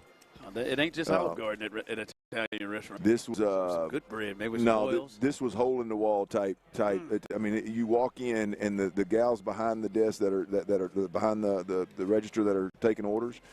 One of them is absolutely beautiful Italian gal, but they're all just that loud, passionate Italian bunch, and the food was absolutely tremendous. So just the vibe of the place and then the food on top of it. Lopez, I should have known Lopez was going to put us on a bad spot, but it was tremendous. I had to meet lasagna. Not a huge Italian food guy, simply because it's a lot of bread, a lot of pasta, stuff like that. But the meat lasagna was, I mean, there's a good chance I'll go back. It was that good. It was that good. You'll go back. Big serving, big helping there. It wasn't like they're skimping you. Yeah, it was good, man. And the weather this week, by the way, caught the weather this morning. Didn't hear anything about the earthquake that happened, but I caught the weather this morning. Man, we're going to get some really, really good weather all the way through Friday. All right, I'm looking up here. Candlestick Park. All right, what you named for its location at Candlestick Point, a piece of land jutting into the San Francisco Bay. And then it said it was known, the area was known as Candlestick Point due to the long curlews, candlestick birds that lived there, or because the rocks on the hill looked like candlesticks. See? A contest was held by a local newspaper selected Candlestick Park. See? Thousands of suggestions. My curiosity taught us all a little something. You're welcome. You would have never looked that up. You would have never looked that up had I not seen that old. You're damn now, right. There's another question. Never had any thought to look that up. So you got the park is literally in an area that's Candlestick area. They said the rocks. The rocks, the birds. I mean, that's good stuff, man. That's good stuff. Yeah. Did you? I'll tell that story later. I mean, you can't do that now. Like you can't. We got to go check out. There is. You can't fake us out. There's a story, a documentary out there about somebody that bought a bunch of land that's actually underwater right now, off of San Francisco. We got to look that up. We got to go by there and check it out. Dude bought acreage. He bought acreage that's underwater. There's controversy around it all. I can't remember all of it, but it's a really cool deal. I think it's right there by the old Candlestick. I think the old Candlestick. Yeah. All right. Well. Yeah, man, I ventured to the city a lot yet, but we'll do that as the week continues. As we are live here again, Radio Row, all week long, and get up. Our guys are here early from Payne and Pendergast. I just watched them. They were just talked to them. They were heading to practice. They were heading over to the Pro Bowl practice over here, where all the folks are. And by the way, did I tell you about that experiment? Tyler, we're at me and Seth are standing in the lobby, and there's a young little black girl. She must be about, I don't know, a year, maybe a little less than a year. Looks like she just started walking and running, and her mom's in the lobby, and she runs up to both of us, and then she goes and stands next to Seth. I just said, "Oh, okay." She stood next to the white guy. So that's what we did here. She came over and walked over and hung out, stood next to the white guy, then ran back to the mom, and then came right back and stood next to Seth. I think Seth was bigger, and I think that was probably her thing. But I couldn't. They're heading over there to check out practice. So a lot of fun being had. They got it getting good and early, 6 a.m. in the loop behind right up behind them, and then we'll continue all week long. Plenty of guests, plenty of fun to have here. Coming up, let's get into to some of the Texans news. And there is potential predictions on how much money C.J. Stroud and Will Anderson Jr. could see. We'll tell you the numbers, and we'll see if that's something that you would be interested in for the Texans. Let's do that coming up next.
Live in San Francisco, LaCour 43 presents Sports Radio 610 on Radio Row. Here's The Drive with Stoerner and Hughley.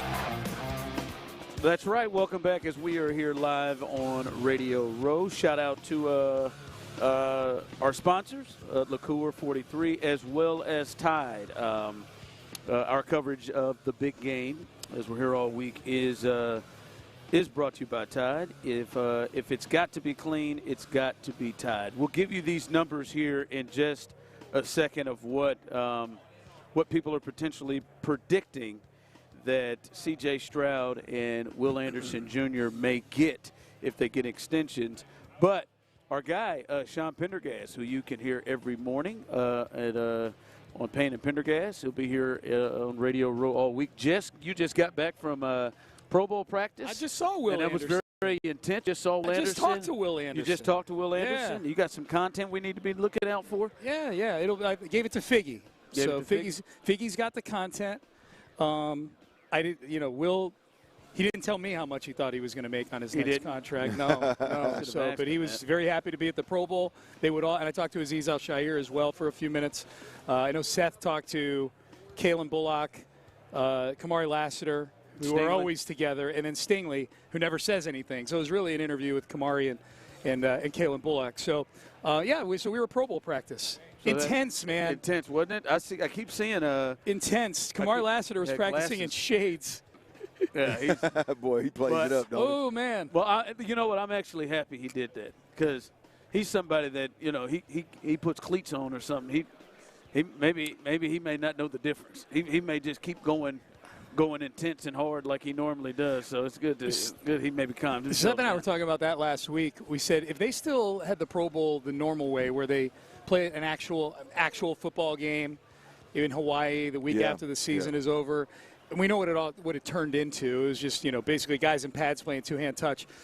I think there's a chance that at least 2, maybe 3 of the Texans guys would actually be out there playing at near peak intensity at the Pro Bowl. Well, that would be on brand, right? Yes. Whatever games they're involved in. That's what the preseason practices was like. Right, yeah. Will Anderson was coming around the corner with no pads on to get to CJ repeatedly. It's interesting because it's on brand, and I do believe it's in their DNA. So you don't. Do you know how to slow down a little bit in a flag football game or in some kind of competition that you're playing in? It wouldn't surprise me if they didn't, especially if we had to rank them. Kamari would be at the top. Kamari, Aziz. Yeah, those two. Yeah, those two.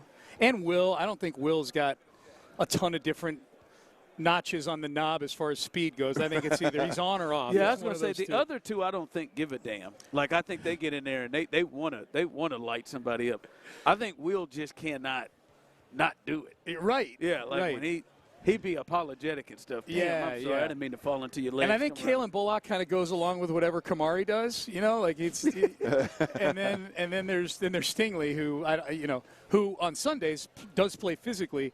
He would be the one that at a Pro Bowl walkthrough or at a Pro Bowl game I'm good. I ain't getting hurt. Nope. It's pretty cool though. Like all the guys, their families are all here too. Stingley's family is up in the stands at the practice. We were, they're all staying at our hotel.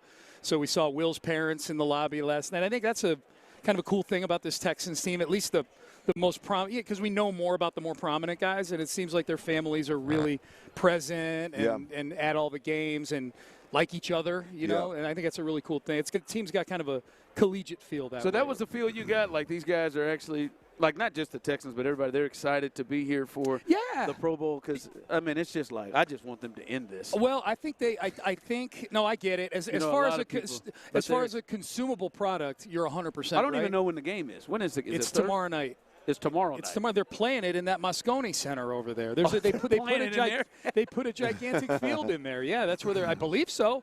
I can't imagine they would have put a field in there just for a walkthrough. So the sense I got, I get what you're saying, Ron.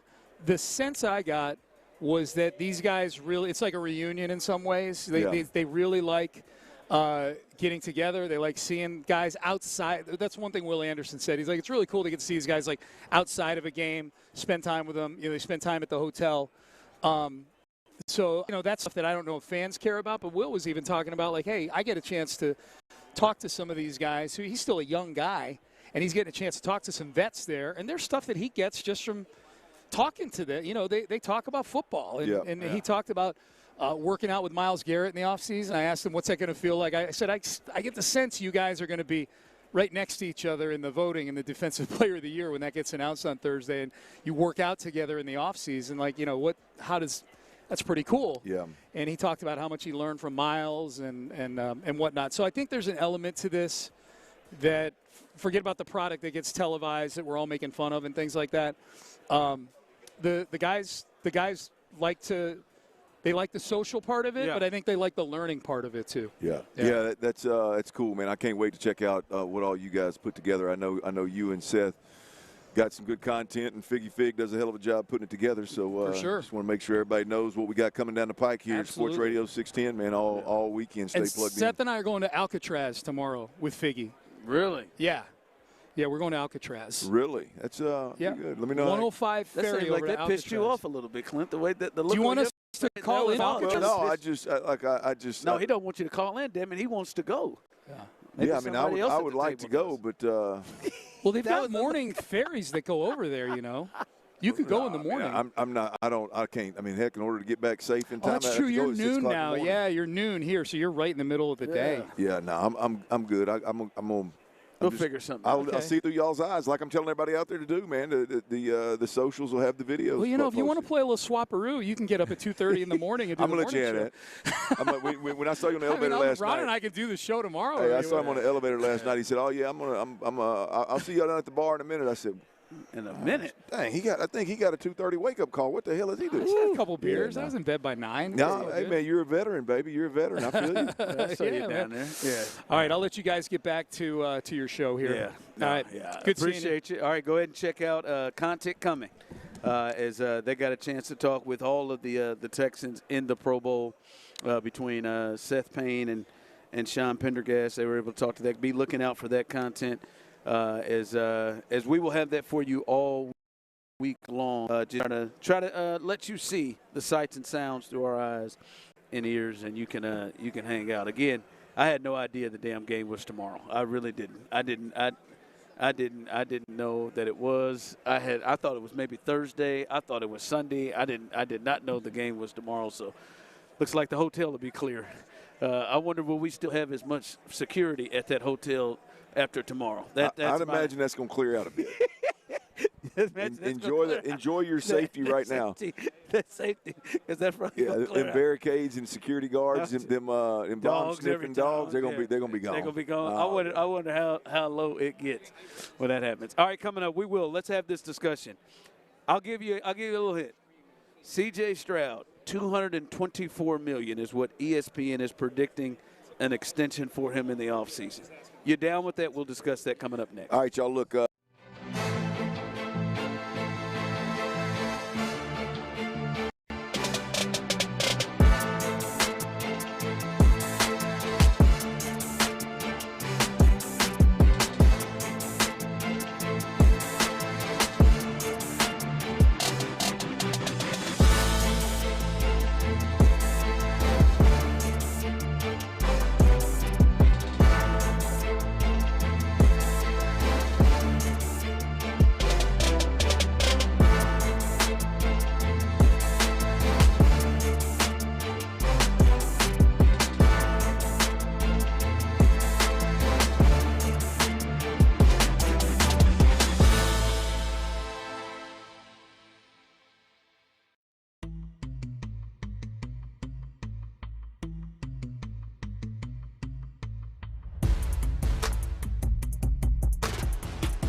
346-200-6700. That's 346-200-6700. Trajan Wealth, an SEC-registered investment advisor. Additional services through Trajan Estate and Trajan Tax. Additional disclosures and accreditation at TrajanWealth.com. Live in San Francisco, LaCour 43 presents Sports Radio 610 on Radio Row. Here's The Drive with Stoerner and Hughley.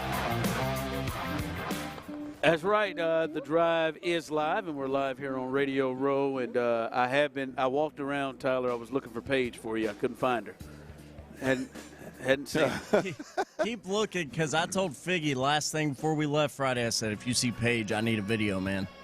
No, not even a picture. I mean, no. Do you want her jogging or something, or you just? No, I just wanted her to reaffirm her love for me and me being the #1 producer in the world type of deal. That is a really good point, man. That is a really good point, T. I forgot that was part of it. I thought you wanted something. I thought you were being a pervert, but you were really wanting some personal love, huh? Yeah. I walked around. I walked around a couple of times, and I was not able to spot her. Maybe Tuesdays and Wednesdays her big day. I'm not sure. Maybe Thursdays her big day. I got to believe she's got a real Wednesday vibe to her. When it's the busiest day of the week, I just got to believe that is going to be the day that she'll come parading through here, T. So look for Miller, you are the greatest producer in the world. That gal right there. She's got a real Wednesday vibe to her. When the most eyeballs and most microphones are in the place, you're right. You're probably right. She ain't coming on no Monday. Have you ever watched her play? I mean, golf? Yes. Well, yeah. I'm not sure where the ball lands, but yeah. Not sure where the ball lands, but the swing looks great. I'm serious. Well, she was pounding that ball off with that driver. I got caught on TV watching. I did. I was like, damn, she really is good. Just quit this and parlayed this into a more lucrative, potentially deal to where she has the likes of Tyler Milner wanting her to. That is exactly right. I'll caddy for you anytime. to profess how great of a producer that he is. All right, Clint and Tyler, 713-572-4610, YouTube and Twitch. You can jump on with us as we're looking at this. Me and Clint, they had a deal where they kind of looked at two major players for the Texans that have the ability to get new contracts, and we knew this was coming from the first year that they were drafted, and then that ended with them both being offensive rookie of the year and defensive rookie of the year, and you knew, all right, these two are probably going to be candidates to be signed long term. And ESPN predicts C.J. Stroud this offseason, after year 3, where he's eligible of getting a new deal, could get a 4-year, $224 million deal, 110 guaranteed, while Will Anderson Jr. could get 4 years, $176 million, 121 guaranteed. Let's start with Will. When you hear those numbers, you see that any reservations, anything other than let's go ahead and get that done? I got zero reservations about anything that they pay Will Anderson. You can guarantee the whole damn contract for all I care. Love that money. Hold on. Guarantee. You guarantee the whole damn contract. I'm just going to tell you that there's not, I don't know that Just get it done with Will. Well, I just don't know, Ron, that I've covered or played with, a more convincing pay the guy whatever you have to keep him. I don't know that I've ever been around a guy that's more convincing. Literally the play obviously is where it all starts. If he wasn't as good a player as he is, then nobody would give a rip about the rest, right? But when I talked about it before. To me, this is a J.J. Watt type player. You want to pay him to keep him here in contract too. You want him to be a lifelong, career-long Texan. And if you're able to make that make sense, that you're going to be able to build around a guy that is exactly what you want to build around as you try to keep this thing together. And so, I don't care what it takes to keep Will Anderson in the building. Whatever whatever they're claiming it's going to take, do it as quickly as you possibly can. Besides Kamari Lassiter, it's hard to find a player or a person that fits every single piece of everything that they want to be about than Will Anderson. Correct.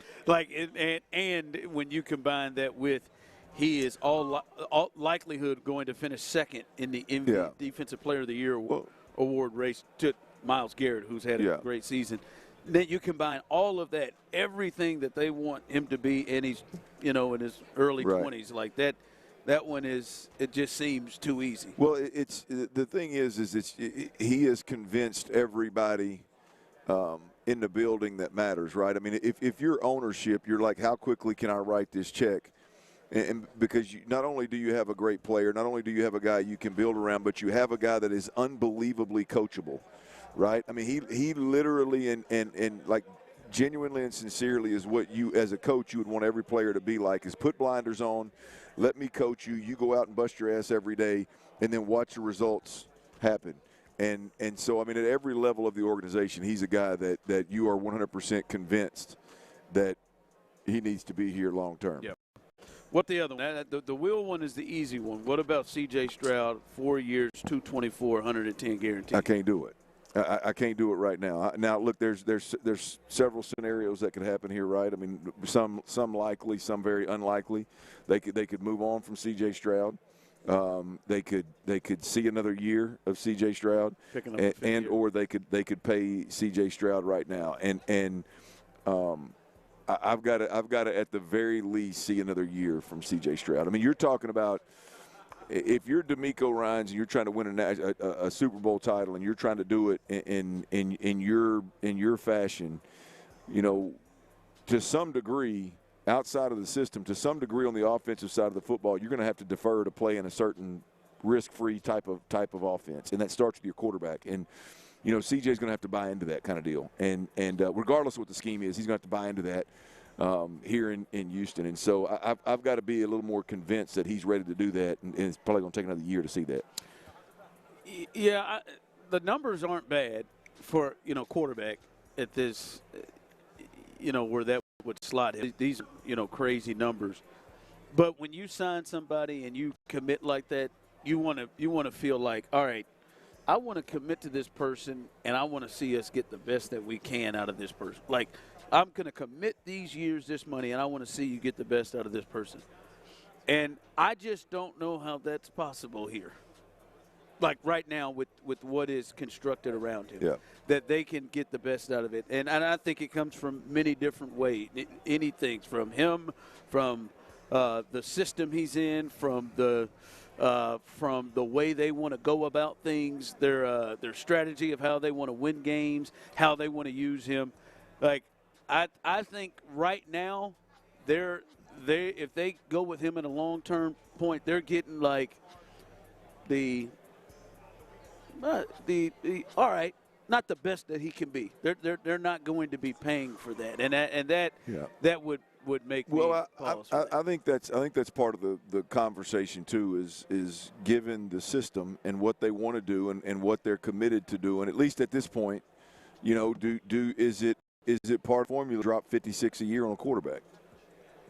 I don't know. I don't know. I mean, that's just that there's a risk and a reward there, and I just don't know if that's necessarily the case. Again, like we said last week, I don't know from the organization's perspective as well as the players' perspective. I think both camps could have more than enough reason to say, hey, man, let's part ways.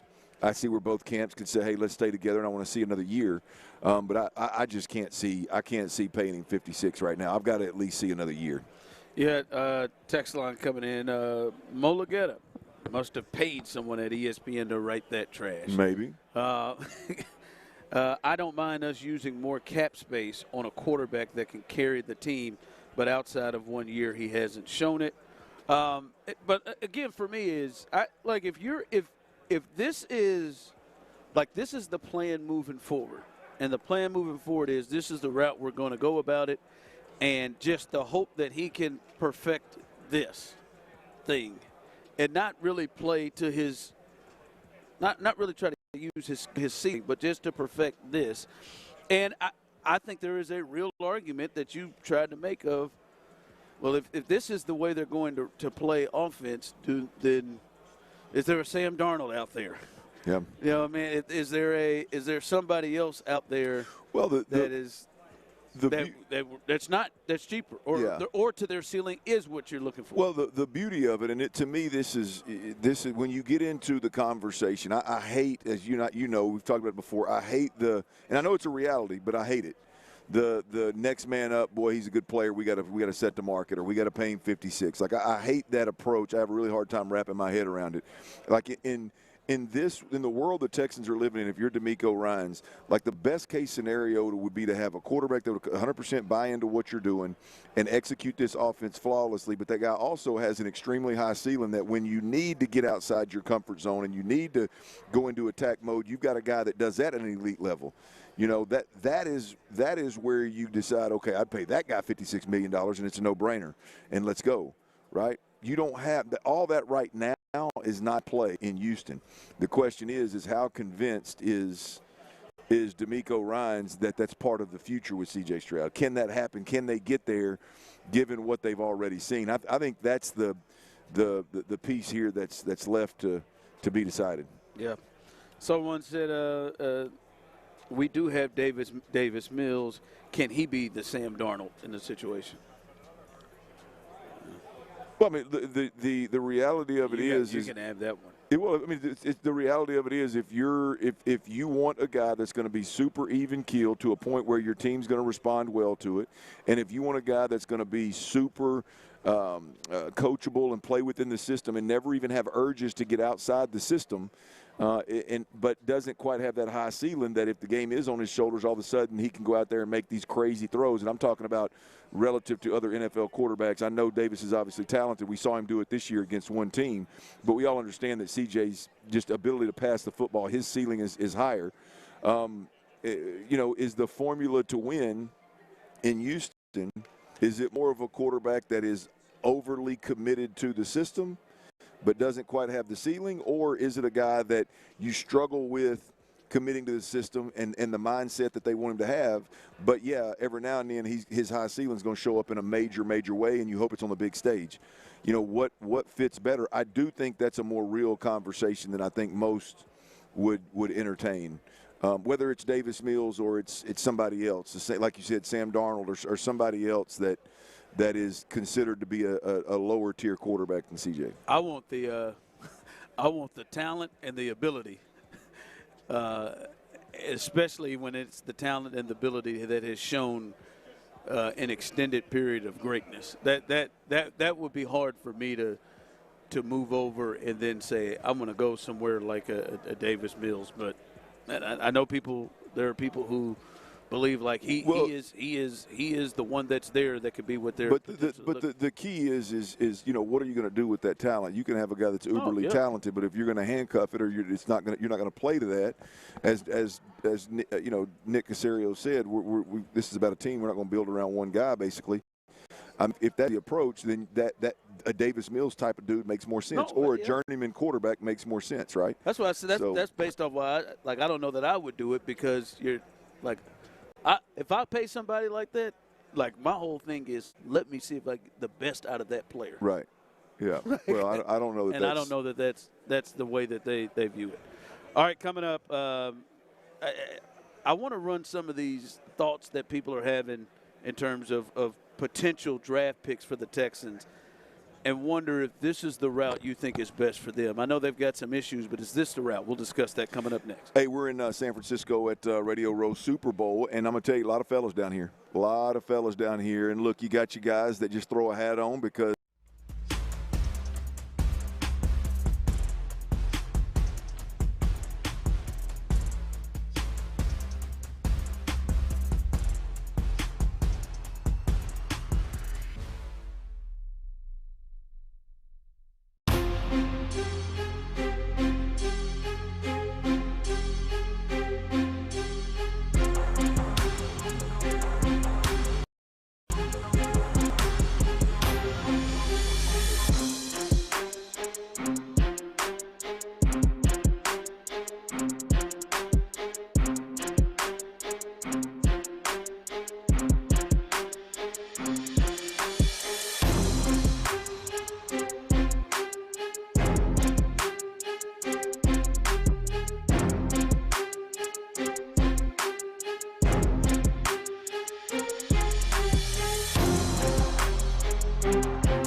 closely. From the West Point Lincoln and West Point Lincoln of Sugar Land Studios, KILT FM HD2 Houston. On Odyssey Sports Station, the Texans play here. The Houston Texans are on the clock. Live in San Francisco, LaCour 43 presents Sports Radio 610 on Radio Row. Here's The Drive with Stoerner and Hughley. Welcome back as we are live here on Radio Row, and as you heard the big voice guy, shout out if you're on YouTube and Twitch right here, shout out to LaCour 43 right there as our sponsor helping us get here. We appreciate them. Also, shout out to Planet Fitness as well as they've helped us make our way here for the big game here at Radio Row. It's always a good time here. It's kind of the calm before the storm on a Monday. There's a few folks here, but it really picks up as the week continues, and it'll be a good time around here. But we appreciate you all rolling with us. 713-572-4610. You can be a part of the show. Also YouTube and Twitch. As I see a lot of people in here, everybody's talking about Clint. Mac Jones is that guy. Mac Jones is that guy. Yeah, let Mac Jones come in. He could be the Sammy Darnold. Well, there's no doubt there are there's more than one person in that system that I guess thought he would be a good fit in New England. He's a starter next year, right? You think? Man, I think. I'm trying to think. Well, first, I guess, let me look at, are there teams that. That's the deal. That's where I was going to go with it. Is that you got to look at what teams out there are in that limbo of where they don't have their starter. New Orleans has got their guy. that. You think they like Tyler? Yep. I think that's their guy. Got significantly better as the season went along. And he got run. Arizona. What are they going to do with Kyler? You look up in New York. What are they going to do with their quarterback situation with the Jets? The Jets. I think there's about 4 or 5 programs out there, organizations out there that are even potential. So you hear Justin Jefferson, is Minnesota an option or something? There's some Pittsburgh. We'll see what they do, but I think Mac Jones seems like the next one in line of the guys that was a starter that they gave up on, and they had to move on from, and gets his second chance. To be a starter. He was in Jacksonville and in San Francisco, and he played really well. I think he went like 5-1 or something. Yeah, he played well. Look, I'll tell you, I would be surprised if they move a different direction off C.J. Stroud. But if they did, I would be shocked it wasn't with somebody that's in house. What do you mean, in the house right now? I think a big part of if and when that move is ever made, where they get off of C.J. Stroud, I think it's because they believe in Davis Mills enough to do what they want a quarterback to do. I don't think it's going to be a roll of the dice to go see who they can land and to be the next Sam Darnold. I feel like the only way you move is if you know exactly. I've got an answer. And that answer. Now you may go that route and then say, whoa, somebody else popped and you got another better option to bring in, and then all of a sudden you got a real competition or something. But I don't believe that ever happens unless they are uber confident in Davis Mills, which I think they are. Yeah. All right. I want you to think through this. In your mind, when you think about the upcoming draft for the Texans. Okay. What in your mind are you thinking like, this is what they have to add? I don't need you to say it out loud, but just in your mind you're thinking like, these are priorities. This is what the Texans need to add to their team. We go to the draft. This is in my mind. Like, I think certain teams understand it. PF has the Texans taking a tackle. God, I love this first name, Monroe. I just didn't know I didn't know people were still being named Monroe. But you got some old school folks now. Monroe Freeling out of Georgia, and then a guard out of Oregon. That's the first 2 picks. First round, second round, they go tackle guard is what PFF has them going. In your mind, is that what you think is going in the draft. Now, obviously, we don't know what they're going to do in free agency, which could kind of change into that. But going in the draft, is that in your mind like this is the route? They need to go O-line, first 2 rounds. Their top 2 premium picks need to be O-line. Is that what you were thinking in your head? 713-572-4610, YouTube and Twitch. You can jump in on that. Yeah, I wouldn't be opposed to it, but I'm one also that is as you know, I'm not. I didn't watch the Texans all year long and go, boy, if this offensive line wasn't trash, we would be better. Like I watched those guys get all year long. Once they settled in and quit rotating 2 left guards that weren't going to be your left guards. Once they quit doing that, I think things settled in, and I think you can play winning football with that offensive line. I would not have a problem at all. Now the draft goes in with free agency, and what do they do with Ed Ingram? What do they do with Titus Howard? What do they do, not contractually, but just position-wise, what do they do with Titus Howard? All that stuff's got to make sense and work together. But I wouldn't have a problem at all from a draft perspective if the Texans looked at this thing and said, we're going to go after 2 offensive linemen with our most premium picks in this year's draft. I'll be honest. In my mind, I feel like they need a weapon. Right now, but obviously, it doesn't necessarily mean that weapon is immediately going to be able to be that type of person that you need. But it feels like they didn't have enough weapons last year. They didn't something in some form or fashion. I know Tank is potentially coming back. Joe could come back, but those are guys I don't think you can just say, I know what they're going to be. It feels like a weapon, and they need a weapon, and I'll be honest, I think it's because they have been, for the most part, so horrific at drafting linemen that it is maybe the last thing that I want to see them draft. And I think that is partly why when I look at this and I'm like, yeah, I could see how someone can arrive at they need to draft linemen, but damn it, like they've had a lot of bites at the apple. Yeah. From drafting, from free agency, they've had a lot of bites at the apple, including to the point where, 2 guys that they brought in last year didn't even make it to Thanksgiving, I don't think. And Tomlinson and Cam, you've drafted 2 tackles in the second round the last 2 years. That one is hard for me to then say, let's go draft 2 more. And I can understand when you look at the offense, that might be one of the biggest issues.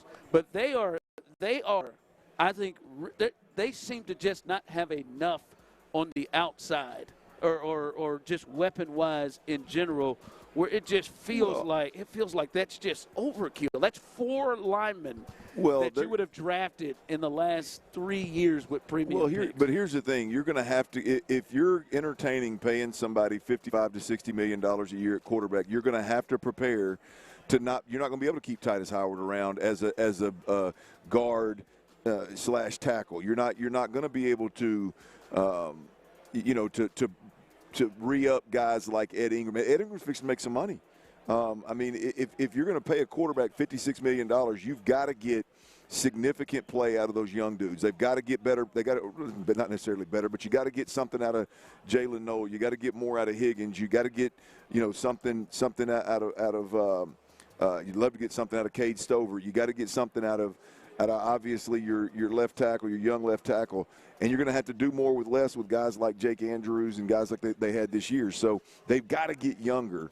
And I just, they can't quit drafting an offensive line just because they missed on a few. They can't quit bringing those guys in, free agency because they missed on a few. So I don't have a problem with them addressing the offensive line problems aggressively, whether it's in the draft or free agency this offseason. Yeah, I'm not saying they have to stop.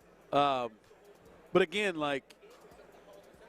at some point, your misses is just all right. Well, we're just gonna keep throwing it at it, huh? No, they're painful. We're gonna how many Ursery that seems to be one that's been a good one for year one, right? But it's just damn, both of them somewhat Texans. The Texans' weapon should be an offensive line that can protect the quarterback. Okay, but also they're just I mean, they have got to get more answers on the outside. I think there were injuries, obviously, that hit. But as you said, are you gonna pay Dalton Schultz forever? Are you gonna I think that extends to a lot of spots. There's gonna come a time when you're not able to pay those guys, and the easiest way to navigate a quarterback making $50+ million a year is to get a lot of production out of players their first and second year, and third year obviously, but first and second year of getting the league, and they've. They've got to do that because you're coming down the pike. Right now it's Ed Ingram, but I don't know when. I'm not looking at Titus Howard's contract numbers, but when that happens, it's not. You're not going to be able to just keep rattling these guys off money. Hell, I almost think they got a better shot at getting those, the Ed Ingrams of the world. Because Clint, we're looking at it. This is. If they were to do this, they would have if they were to go 1-2 with O-line, that is first and second round. Last year, second round with Ursery. The year before that, it's second round with Blake Fisher. The year before that, it's second round and moved up and gave up picks to get Juice Scruggs. Damn, man. That's before we even got to the first. One of the first picks was clearly Kenyon Green. Yeah. It's just. I don't know. It's a tough one to watch. Text line coming through. As much as it pains me, I have to agree with the show. With a running back or a wide receiver that can get their hands on the ball and get you 60 yards. Gus and Katie. Gus, what the hell do you mean? As much as it pains you? Why does it pain? Why does it pain you to agree with me? Why does it pain you? The hell with your point, Gus. Look, the hell's it paying you for? Well, here's the interesting thing. It's a different caveat to the conversation, though, right? To me, is if Gus, if you're looking for, and I know it happens with rookies, but if you're looking for immediate production out of any player, but a skilled player for sure. I think it's more fair, let's say that, to expect it from a guy that is a free agent that's got a proven track record that can win at this level versus a guy that you bring in, you draft and bring him in here, and hell, he might be a return specialist instead of getting on the field at a slot receiver spot, right? I mean, the crapshoot of the draft, I think is very real here, and when we're talking about guys, you need to. That's the conversation: is where do the Texans need guys that you could be more patient with? At what positions can you be more patient with? And where do they need guys that you need immediate production? And how do you address those? Right? I mean, I think the Ariante Ursery thing is great, but getting a second-round draft pick that plays immediately, stays healthy, and is never overwhelmed throughout the year. I mean, you're looking at a number 4 or 5 overall pick in Will Campbell with the Patriots getting overwhelmed consistently in the last 2 or 3 games, right? So Ariante Ursery is really an outlier. I think more of your second and third round picks are going to end up being like Higgins to Knowles, somewhere in there kind of deal. So I don't know. Me personally, when I look at the Texans, I look at it as, If I expect immediate production, I want to go get something that I know I don't want a developmental player. I don't want no middle round draft pick. If you're talking I think the running back position needs to be a bona fide dude in this league. Now I'm not saying he's got to be a tier 1 running back. Hopefully Joe Mixon, but if not, that's got to be a bona fide dude that I know. Hey, I'm getting a 1B to Woody Marks, or I'm getting a 1 and Woody Marks is a 2. You need to know exactly what you're getting. See, that's the position to me.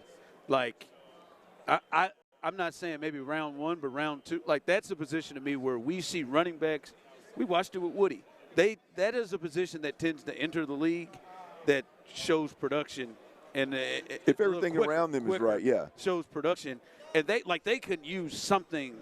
They use something in that part of the team, as you said, as a 1-2. Yeah, but again, to me, you got if I personally, I believe that you this team for this offense to take the next step from a personnel standpoint. I don't think it's an offensive line. right? I mean, sure, the offensive lineman would help, absolutely. Paying a bunch of center and a guard would absolutely go a mile, no doubt. If you finally hit a good one. Yeah, no doubt. But you can sign it. You can pay $20 million a year for your left guard, and then your center ain't worth a damn, and he can't communicate, and your quarterback doesn't communicate as well as you'd like him to, and that's money. It's not going to produce as much. To me, a bona fide running back with this team, we saw it a year ago what Joe Mixon did to a team, and how Joe Mixon took a team from. I mean, really, there's not much that's going to scare you outside of Nico Collins. All of a sudden, you insert Joe Mixon into that thing, and he's made something out of nothing, and he punishes teams. You get to the fourth quarter, you've worn them down. I mean, he impacts your entire huddle every time, just by his being, his existence in the huddle, changes the huddle. Like, if you're looking for that kind of guy, which is, I think that's what this team needs. We don't need no more good guys. We don't need more dudes that can play a little bit. We don't need more good soldiers. You need a dude that's a bona fide difference maker. And if that's a guard, I'm cool with it. But you need a bona fide difference maker on this football team, and I don't believe you go find that guy in the draft. If you do, good, cool. I'm happy with it. I think it's a huge risk if you try to do it via the draft. And if this is what they're holding, and I've seen it not just with PFF. I saw Mel Kiper had the Proctor kid from Alabama as their first-round pick. I've seen tackle and O-line a lot. Like, I see Champ Slice said, man, just keep going until you get it right. Like, just keep going until you get it right. And my thing is, yeah, that would be tackle round 1, tackle round 2, tackle round 2, the last 3 straight years in the draft. And you paid Cam Robinson $12, $13 million to well, not you got to quit make bringing it. up Cam Robinson now. But I'm just saying, like, Cam's gone. He's no longer part of the squad, man. That is 3 tackles. But that just, like. I mean, how many guards they got to get right before we can start? We don't talk about Kenyon Green. If Ed Ingram hits, can we start talking about Kenyon Green? Ed did hit. We still don't got a left guard. Well, Ed hit all right. He's fixing to hit. He's a free agent, Chief. So we may have hit. We may have just been a stepping stone to a bigger contract for Ed Ingram. I think that's a bigger conversation. I see a lot of Baltimore talk about wanting Ed Ingram. I'm like, no, come on, man, we got to re-up. But when you say that, and as much as they've struggled finding that position, hell, why won't they pay Ed? Well, they should. It's still. If you were like clearly. Nick Caserio and company, and I know we got to go to break, Tyler. Nick Caserio and company, they are great at certain spots. I think they've been really good at the receiver position. I think they've been really good in the secondary. I think they've been good at getting the right pass rushers, both free agency and the draft. That offensive line is the clear thing that they have struggled with. Well, unfortunately, when you find one, you pay him. Hell, ain't gonna pay that much to Ed. Ed ain't getting a quarterback contract. Damn it! We can't snap the ball without 5 of them out there. So I mean, we got to go get them somehow. I'm with you. Keep Ed Ingram around. If Ed said they hit. All right, we got Ed. All right, now we got to figure out this center thing. Or do you go? Well, we hit with him. Hell with it, man. We can hit with these others. You don't like that approach? Okay. CJ loves it, I'm guessing. CJ's got to love it. All right, coming up as we continue, the biggest part of their team, man, are they going to be able to replicate what they did last year? Can this defense carry them in a way that we've not seen a lot of defenses carry teams? Can they replicate that again? We'll discuss that next. I don't know if the defense for the Texans can replicate or not, but I tell you who can. Jiffy Lube. 60 locations around, in and around.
Hurt in an accident? Call Mokaram Injury Lawyers at 281-222-2222. Live in San Francisco, LaCour 43 presents Sports Radio 610 on Radio Row. Here's The Drive with Stoerner and Hughley.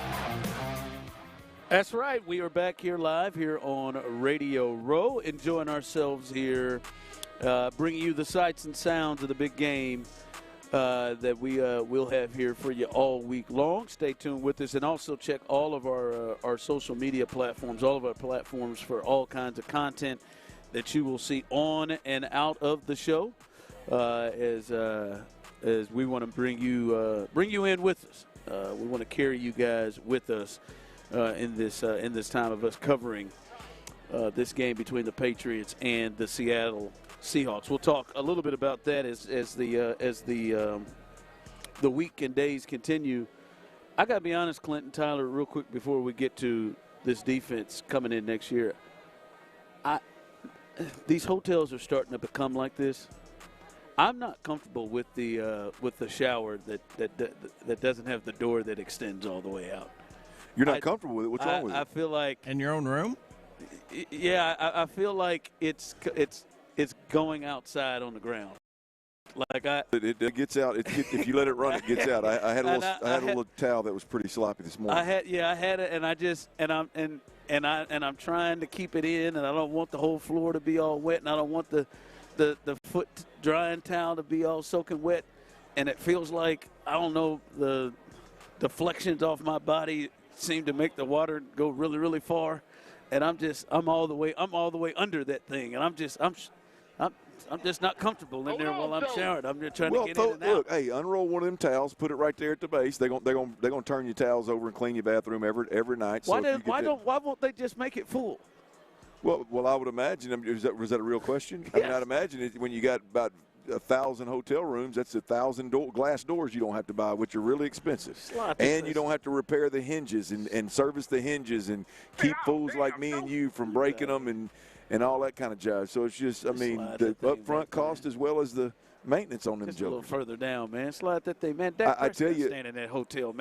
Y'all can have a full one. Let me tell you what, Dak ain't worried about that door on that damn shower. and besides, he's probably in that penthouse. Them boys probably in them penthouse suites up there, probably on a different level. It's probably why they're there. But got out there and about damn near slipped. Yeah. That whole towel is wet. I tell you what's pretty slick is because what I did, and when you renovate in the shower, what I did is I started putting the handle on the end where you walk in. So before you build the shower out, you put the handle on one end, the head on the other, so you can turn the shower on without getting yourself all wet, right? Yeah. Well, they do have that. They do have a thing where you can put the. I like that. Yeah, they got the cutout. Instead of putting the valve on the other end, they've actually got the cutout where you can reach in underneath the head. I did appreciate that. It's pretty interesting. I've never seen that. I wonder, is that a hotel thing or is that something that like Oh, good. Oh, bless me. That one snuck up on me. Is that something that luxury homes should do? I don't know. Is that a hotel thing or is that luxury? No, I like that part of it. I just slide that thing on out a little bit. Yeah. Champ Slice said, "Are you rooming with somebody?" No, I'm not rooming with nobody. It's just soaking wet. He ain't rooming with nobody. There's 42 towels in there. There's more than his wife's not going to scream at him for wasting towels or anything. It's just stupid. They'll come replace them every night. Still finds something to complain about. It's not just that hotel. I just hate them at all of them. It just became a thing. Because I'm not gonna lie to you. I am a deep stander. You stand way back. I like to create a little distance. I stand back, so I lift that thing all the way up, and I'm a deep. I like to get the soap and clean myself and have it full of soap and then go in there and wash it off. I feel like it. I don't like when I'm cleaning myself with the soap and I feel like it's being run off with the water for some reason. Well, I know that may be dumb, but when I try to extend as the deep shower taker I am, why don't you just balance your ass up on the curb right there and see if you can't get that head over there and get sprayed over there and then see how much water you can get on the floor. Man, I got called for 3 seconds as long as I was in the lane. Oh, that is good. That is good. Frank said show is at a hostel. I'm a deep stander. I don't know why. Man. All right, 713-572-4610. Do you look at this defense, and I think this defense is largely going to return the guys that they have had and the important pieces. They may lose some parts here. We'll see what happens when it comes to the defensive line, especially the interior D-line. We'll see if maybe some linebacker stuff changes, but they'll largely be the same. Do you believe they can replicate what they did this past year? You think this defense, this defense, they can count on this again next year? Yeah. Yeah, look, I think you can count. I mean, the one part of the Texans defense that I think is a crapshoot is the health. They were unbelievably healthy this year, and I just don't know that it's smart to bank on that every single year. And so I think that part is a little bit of a gamble. But everything else, man, it is a convincing product when you look at this defense. You got the two corners that I don't believe are going anywhere. From a talent perspective, they're going to be as good, if not better. You got two defensive ends that I would say Danielle Hunter is as good as you're going to get, which is plenty, 15 sacks or whatever it was, should be here. Helly, he's from a pass rushing perspective, he's one of the best in the game. And then you got Will Anderson, who, again, I know it's crazy to think, but he can get better in the coming years. And so you get a sense that Danielle may slow down? No, I don't. I don't. I mean, not anytime soon. I don't look at it and go, boy, Father Time. Next year you don't think Danielle? Yeah, no, I don't think he does. I think there's Aziz is going nowhere. Your main communicator there is going nowhere. I think Kalen Bullock is going to be significantly better. I think Reed, if Reed is going to be the answer next to Bullock, he'll be better. Obviously, now can he stay healthy? He'll be the key. Jalen Petrie is just getting better and better and better every year we watch him. Yeah, man, I don't know why this defense can't play the first-place schedule last year. You're going to play a second-place schedule this year, so you would think there's probably going to be some kind of drop-off there. Maybe not a ton, but some kind of drop-off there from an opponent perspective. And so, yeah, I don't see any reason why this defense doesn't replicate what they did, Ron. To me, when you see – and maybe one across the board in damn near everything, that is – but they're going to be top 5 defense, right? Yeah, I mean, here's the thing is when you see some of these great defenses, and it's either whether it's secondary driven or pass rush defensive line driven, a lot of times it's one or two guys, and if one or two of those guys either you lose them in free agency or they retire or Father Time does jump on their back, then all of a sudden everybody around them they're exposed, right? And I just don't believe that's the case with the Houston Texans. I mean, if it's not the defensive end rushing to the quarterback's left, it's the defensive end rushing to the quarterback's right. This year they did a tremendous job of rotating interior offensive line to be able to push the pocket. You look up, the linebackers all took a step from a speed perspective. And if it's not Kamari Lassiter making a play, it's Derek Stingley making a play. There's just so many pieces that are contributing to how this defense is elite. They're almost what word am I looking for? Like, one guy leaving is not going to impact, or getting hurt is not going to impact this team in a major way. And so I think they're at this point in time right now, where everybody's at in their career, I think it's safe to say they're going to be as good, if not better, than the next year as they were this year. Yeah, they're going to be a dominant defense. I don't think they're going to drop off because, like you said, man, I don't know they have any guys that are going to be different than they were last year, and they've got several guys that are probably going to be better than they've got a lot of ascending players, and the guys who, like Aziz may be one that you think, does he take a step back? But he's still Aziz is only 28. So but you look at Aziz. Is there a ton of fall off with this? And I know there's not. I'm not saying, not disrespecting. He really improved his coverage skills. No question. He was better. He was better. But are you shook as a Texans fan if all of a sudden E.J. Speed is your middle linebacker doing all the communication, or Henry To'oTo'o is your middle linebacker doing all the communication, and now you got to rely on Christian Harris, and they got to get him into the fold a little bit. Like, are you really just at a point where you're like, oh my God, I don't know if you can weather that storm? Not minimizing, him at all. A great player, Pro Bowl player, main communicator. I'll never minimize that on either side of the football. But the guys around him are so damn good that I just believe that their replacement would be all right. It's Monday. Let's do a little weekend's best, weekend's worst. We'll do that coming up next. A big game parties.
877-WebNow1 for a free digital consultation with AmericanEagle.com.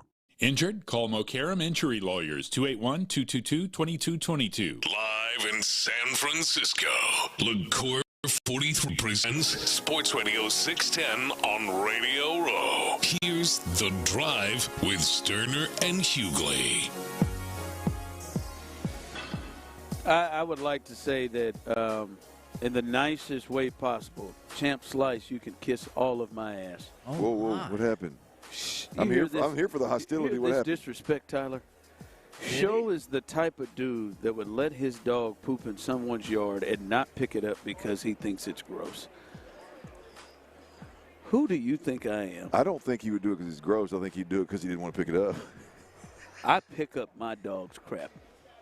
All of Bear's stuff, I'd pick it up. Now, I might not have the doggy bags that y'all use. It may be an HEB sack. It may be a Target sack that I am picking it up with, but I am picking it up. So much so, I have watched people have their dogs take a dump in my yard and sacked it up and put it on their doorstep. Don't you do me like that. What brought that up? I don't know what that. I guess maybe my shower story. I don't know. No, I picks up doo-doo. All right. Now, if it's runny and we're in a rainstorm, like listen here, I mean, we just lost that one. But no, I pick my dog. I pick my dog poop up. Now you're right, Frank. You have absolutely crossed the line. Well, that's my integrity. I mean, I know we're here to talk ball and talk, but that's one part of I think existence of what kind of where we're at in our world today that blows my mind.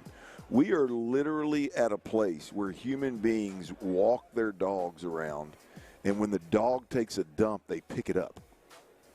Yeah, you're not supposed to put it in people's. You don't want your dog dumping in my yard. I don't want to load it up in the yard. I get it. I mean, I would if your dog's not stray, keep him out of my yard. First of all, I'm not. I mean, but just think about that. Like you follow a dog around and pick up their crap on the sidewalk. Yeah, I'm not understanding where you're. Keeps the community clean, man. You think they should just? Oh no. Look, I'm okay with people picking it up. Yeah, no, I get the gist of keep the sidewalk clean. I'm more talking about the human being that's following the dog around picking up crap. Like, I mean, if you gotta have a dog, and if you're have a backyard and let the dog crap in the backyard. I don't want that to happen. Get a pooper scooper thing that's got a handle on it. You just pick it up and throw it in the garbage in the backyard. We're running around with bags picking up the backyard, and they're coming in there and they just do it all over their shoes. you got a little shovel. My father-in-law's got a little shovel. He goes out there, our little little scooper thing. Yeah, but picks it up and throws it in the garbage. You got a dog? You take dogs for a walk, don't you? I do not. Oh, you just let them run in your backyard? You don't let them get a little scenery?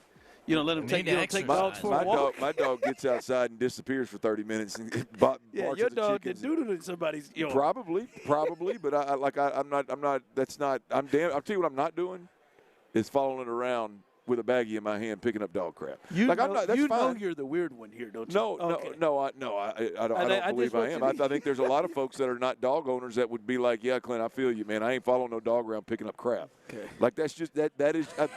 I'm not saying that they're lesser than. I'm just saying that's strange to me. That's a world we live in now. I'm going to carry a baggie around and pick up after this dog messes itself. You're the dog lover. Tyler, how long do you think this is the world we've been living in? Picking up your dog's poop. I don't even know, but I'm never surprised anymore by dog takes from Clinton. I'm here for it. 50, 60 years? No, hell, 50 years ago, ain't nobody was carrying around bags and picking up dog crap. Never. Hell no. That is definitely recent. What is wrong with you? That is definitely recent.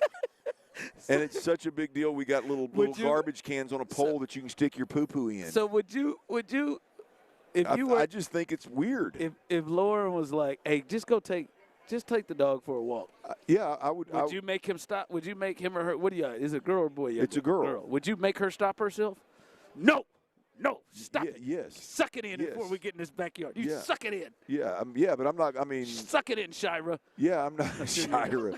Yeah, no, I just. I mean, again, I don't know exactly what I would do because I don't do it. But I'm not gonna. I'm damn sure not going to carry a bag around and pick up a warm turd off the ground from the dog. Somebody texted in, it started in 2019. There's no chance. This is, I mean, come on, man. What is going on with you all, man? Clint is not, first off, Clint is not allowing the dogs to go and walk outside of anywhere but the playground. I mean, but their house, their backyards. No, you can go wherever you want. Again, I mean, they can go wherever they want. You're saying you. Yeah. They can go wherever they – oh, you – We live in a world where we put a dog on a leash and follow this dog around until it craps, and we pick the crap up. That's weird. Text line coming through. Dog owner here. I completely agree with Clint. So what do? You just let it poop and go and just keep walking? Well, I mean, I'll be honest. But no. Here's the deal. I'll be honest with you. We don't take the dog on walks. Like the dog plays outside in the backyard. The dogs play together. They see, my dogs don't do that. I let them in the backyard. They go to the bathroom, but they're going to come right back to that back door. You've raised a bunch of AC babies. That's your. Now we're on a different. Yeah, right. I want to get them some exercise. So now you've created a situation where you have to follow 3 dogs around and pick up their crap on the sidewalk. I mean, exercise is good for them. That's weird. Not as Tyler. Like Tyler's not weird. I think the human being doing this is weekend. Oh, I'm weird. I own it. It's fine. No. But I don't think I'm weird about this. No, I disagree. I bet y'all got so much dog doo-doo in that backyard, man. I bet y'all ain't getting all of it. Y'all ain't getting all of it. Till the lawn guys come. I mean, we got a big backyard. She runs all over the place. She craps down the hill. We don't follow her down there and watch her or pick it up. Be honest with you. Thank you for being honest with us. I mean, we don't. She goes. I know where she goes most of the time. All right, let's do a little weekend's best, weekend's worst. We just heard the worst.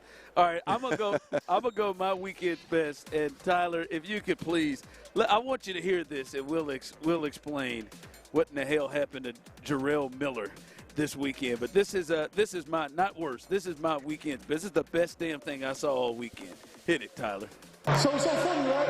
I get to my mama's house, and she had some shampoo bottles under her table. And I shampooed it. It was like ammonia and bleach. I literally lost my hair like 2 days ago. So I called my man. I said, give me one of the mains. Let me slap that shit on real quick. A bees are knocked that shit off. But like I said before, man, it's funny, man. I'm a comedian. That's Jarrell Miller. If you have not seen this video, and by the way, one of the best part of this is he won the fight. What's to it of this? What you talk about CJ handling adversity. Jarrell Miller handled adversity. He is in a fight. He got punched in the face, and his toupee, he got punched so hard that it bounced his toupee right off. Fix your wig, man. And then he was cognizant of it because he in a fight. He had the time to try to take his hand and put it back down, and then he got hit in the face again while he was trying to do that. But somehow he persevered and came back and won that fight. Young man, I don't know what you're going through. I don't know this lie that you're telling about this shampoo story. It's over. It's been over. And you need to, for you to go in there, I don't know what kind of glue you need to put. You need some Gorilla Glue, something.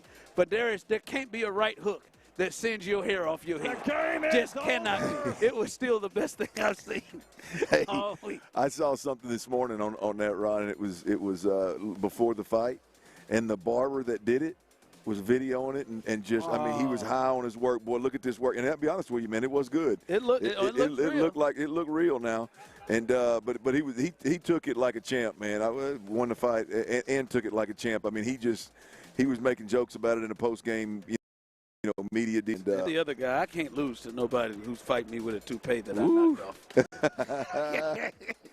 Oh, man. I can't lose, That's man. good. Shout out to you, Jarrell. All right, what's your weekend's best? We're going weekend's best. And this may be end of last week. I was out Friday, so I did. But I'm going with the college sports, putting together the College Sports Commission. I don't know if it's going to work. I don't know if it's going to work. I don't know if they're trying something. I don't know if it's going to work, but damn it, it is. At least again, like I always say, I don't have to agree, but I like to see the method to the madness. Clearly, there is an issue in college football, and there is there's a need for some level of investigation to some degree, and it looks like they've put something together, the College Sports Commission, that's going to be an enforcement arm for programs around the country. No surprise, I think there's a long list now today, as we sit today, of kind of who's on their short list to contact and start with. But no surprise, LSU is the name being identified as the school that is first on the list of the College Sports Commission. So I think my weekend's best has to go to them, Ron, just from a standpoint of boy, it is much needed. We talk about it all the time here. It's much needed for somebody to try to some level to govern and keep those guys honest. We'll see how it works. All right, listen, we heard the weekend's worst. This is just ridiculous here. I mean that's just. Hey, I'm just telling you, man. Go walk your dog, man. Pick up some poop. And Tyler, you're right. Every time Clint lines up at the starting line for a dog take, yes, it always catches me, and I don't know why it catches me by surprise, but it always catches me by surprise. It just always does. What you got coming up? Well, I tell you what, man, J.J. Watt, you're losing fans. Oh, Lord. You're losing fans, J.J. Watt. And the other thing is we do got a big game coming up this weekend. I want to touch on that game. The excitement level around this game is super suspect. Or are you excited? We'll do that next right here on Sports Radio 16. But before we do that, I got to tell you all about Orchard. Look, here's the deal. If you are looking to sell your home, if you are even thinking about selling,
Now it's Doggett Ford South Loop. Along with North Houston and Beaumont, that means Ford inventory near as big as Texas at great prices.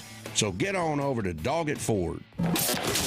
From the West Point Lincoln and West Point Lincoln of Sugar Land Studios, KILT, KITFM HD2 Houston, an Odyssey Sports Station. The Texans play here. Dive into the mind of former NFL quarterback Clint Stoerner. I was thinking about coming out of the chute here and telling y'all about my new boots that I got on, but y'all want to talk about puppy chow? What is that, ostrich? Hell no, that's python. It's Sturdy's Daily. Before we get to that boner. On The Drive with Stoerner and Hughley. How turned on are you for this particular Super Bowl matchup? You didn't know where I was going with that, did you? How turned on are you with this particular Super Bowl matchup? We're going to get to that. And J.J. Watt's losing some fans, and I may or may not be one of them. I'm going to get to that as well. Before we do that, I can take care of some business here. Powered by the Dirty's Daily is, by the way, powered by Southwest Airlines today, Ron. We're going to powered by Southwest Airlines today. It was tight. It was tight, boss man. But the service was tremendous. I'm going to tell you, when I walked up to the gate before we got on that plane, I said, "Man, I'm going to change this flight." She said, "I don't know if you're going to be able to." The gal standing next to her said, "Well, let me look at it." Got my seat changed out of that middle seat for that second leg. When we were on the plane, I think Pendergast may or may not have got a free drink out of the deal because he was sweet to the lady. They were absolutely tremendous. I know they wouldn't let you move up front, but they took care of us in the back. In the back there, they could relate to us folks back in the back that were dealing with less leg space. So big shout out. Dirty's Daily is powered by Southwest Airlines. Now, get to the real business here. Super Bowl Radio Row is powered by Liqueur 43. I tell you, I don't know if anybody out there's ever had a Carajillo, but the main ingredient is Liqueur 43. In fact, I believe Liqueur 43 may have made the Carajillo a little more famous than it was before, or may have been the reason that it exists today. But our existence here on Radio Row, coverage from Radio Row, Super Bowl Radio Row, is powered by Liqueur 43. Big shout out to Planet Fitness as well for the support, getting us out here and being a part of making this happen. And also Tide. If it's got to be clean, it's got to be Tide. They are sponsors for every guest that we will have here on Radio Row. And by the way, we will have Crank It Up tomorrow. We'll have a couple guests tomorrow. Sean Merriman, I believe, is tomorrow. We got some big names coming through. Wednesday and Thursday will be absolutely loaded up. And, it's something to stay plugged into on Sports Radio 610 for free. You can also check out our live stream right here, powered by Mokaram Injury Lawyers. Love them. Been familiar with them for a long time now. And they're a great group, Mokaram Injury Lawyers. 281-222-22. Oh, my bad. I thought I was doing a live. My bad. I thought I was doing a little something. After, didn't you? But big shout out to them for making it happen as well. Did you guys see, Tyler? I need you in on this too. Did you guys see what J.J. Watt posted last week? Actually, it was his wife, but I got a lot of photo of him with shirts off, and he is. Yeah, man, J.J. Watt. What was wrong with that? Man, he's costing himself some fans. Because he's slimmed down? No, it ain't got nothing to do with slimming down. Oh. But you can't now. I guess it does have to do with slimming down, but not him slimming down. Just, man, J.J., I don't care, because this is right on the eve of, by the way, I'm going to end up in a Pilates class with my wife at some point in time. Apparently, J.J. Watt's wife has been asking him to go to this little boot camp class that they do. Come on, J.J. And I know, Jay, you got it. And so he obliged, which I have no problem with. In fact, like I said, I'm probably gonna go hit this Pilates class with my wife at some point in time when we get back. J.J. Watt went in there damn near naked. You didn't like? He had his shirt off. He had on some shorts. Man, he had. It was warm. No, man, it was warm. It was definitely hot in there. But if you look at the video. Y'all watch the video? Did y'all watch the video? I just saw the photo of them afterwards. Nope, you need to watch the video. I mean, it is an all-out aerobics class with a bunch of moms, bunch of women in there, and J.J. You think Watt. He made it hard for them to concentrate? Well, I don't know if he made it hard for them. Yeah, probably. I mean, I'm a secure man in my marriage, and I'll be honest with you. If my wife was in there on all fours and J.J. Watt's got nothing but some old skimpy Nike draws on, yeah, she'd probably be turned on a bit. I mean, I think most women would be. I mean, but here's the deal is – Yeah, girl. I mean, every one of them women got to go home to a husband. What do you think that does for us, Ron? What do you think that does? I think it gets them horned up for you. I've been over to watch them for how long do you think that class is? Probably an hour. She probably watched them for an hour and said, "Damn it, go get them shorts." Man, half them women go in there and work out with J.J. Watt half naked, and they go home and go, "Man, how did I draw this card in life?" I mean, Tyler, are you kidding me? I mean, that dude looks like a Greek god up there. I mean, his belly button is plastered to his abs, and he's in there on all fours doing fire hydrants. No, that's just watch the video. I don't need to say it, but I'm looking at it. I mean, it is an all-out mirrors everywhere. It's an all-out women's aerobics class. He's in there. Come on, man. I'm watching it. I mean, you got look.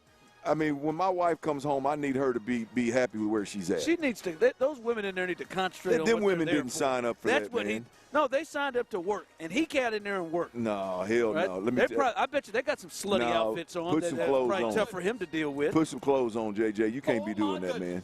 Every man that had a wife in that damn studio right there. Look at the mirror. Look at the mirror in the background. JJ got a picture of him posed up in there half-ass naked. That'd be on Playgirl. You remember Playgirl back in the day? He's working. You remember old Playgirl? I ain't talking about Playboy. Playgirl had a deal. JJ Watt he's damn near in it right there. Those moms aren't even looking at them. They're going to go get in there. They're going to go get their Honda Odysseys, and they're going to go get in there. Hey, them moms are sitting right back there looking at that mirror back there behind JJ. They're going. They're Toyota Siennas, and they're going to drive home. I got to go. That pickup I got to line. go home. Have you seen my husband lately? That's what I got to go home. And then how come my husband don't look like that? Well, come on, man. Unrealistic women got unrealistic expectations as it is. They got a Brad. There's a Brad somewhere that got home and had a hot, horny wife on him. And he didn't know what to do with himself. I'm just telling you, J.J. Watt, that ain't it. If y'all wonder what we're talking about, man, go to Twitter. Just search J.J. Watt workout, man, in there with a bunch of damn housewives. What would you suggest that he wear? I suggest he put on some damn clothes. Put on some joggers. Put on some joggers. Oh, he's got to have joggers. You want him to pass out in there. Does he need to have a shirt on, or could he not wear the shirt? What does Derek Barnett work out in training camp? That's Derek Barnett. That ain't J.J. Watt. I've seen J.J. Watt wear sweat jackets and wear sweatpants at football practice. Absolutely, he ain't scared to sweat. I am convinced. Put on some damn joggers, some tight joggers, and put on a T-shirt that may be a little snug and get your workout in. You don't need to go in there in skimpy ass underwear around all them damn women. They better hope David Njoku doesn't come out there and work out. David Njoku might show up right here. Radio Row, same outfit. Remember last year? Doesn't wear shirts. He doesn't wear shirts.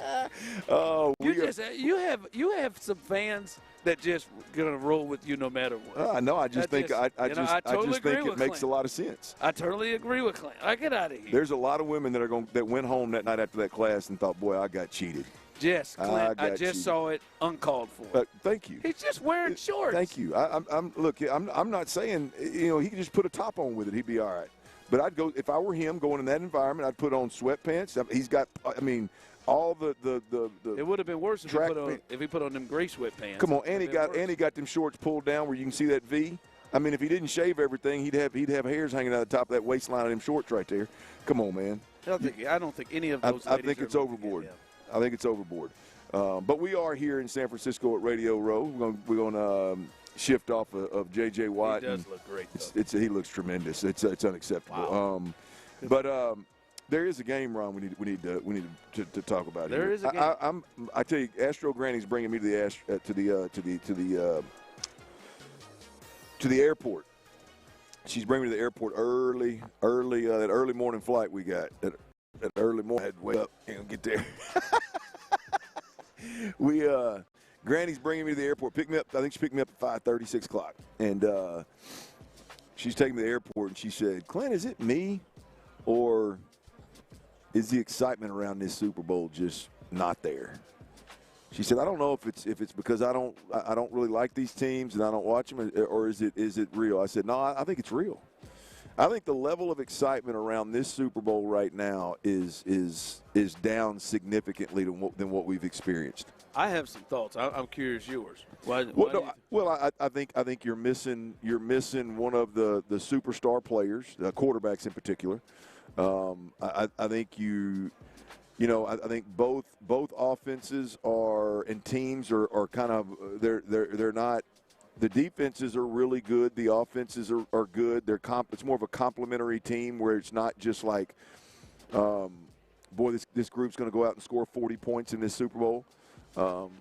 I think we know about Sam Darnold, the quarterback, but he doesn't get the respect that he deserves. He's won 28 games in 2 seasons, I think, something like that. Doesn't get the respect he deserves. Drake May, it's easy to lean into, he's an MVP caliber candidate this year, MVP candidate this year, but I think Drake May is relatively unknown. And so I think it's just lack of star power more than anything. Yeah, definitely. That is, especially comparing to what it has been here recently, right? Like you've had the hated team that a lot of fans grew to hate watch, and not watch, but had a lot of star power on them.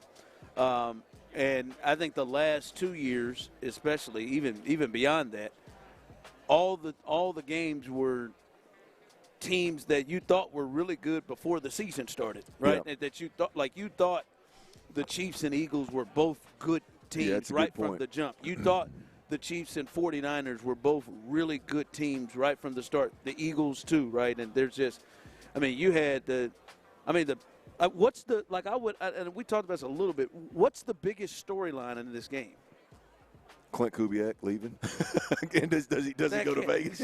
Right? Is it Sam? Is Sam Darnold and his? That feels like the biggest storyline in the game. I think you look at the storylines, and I may miss one here, but if you look at New England, it's first year with Vrabel and Drake May.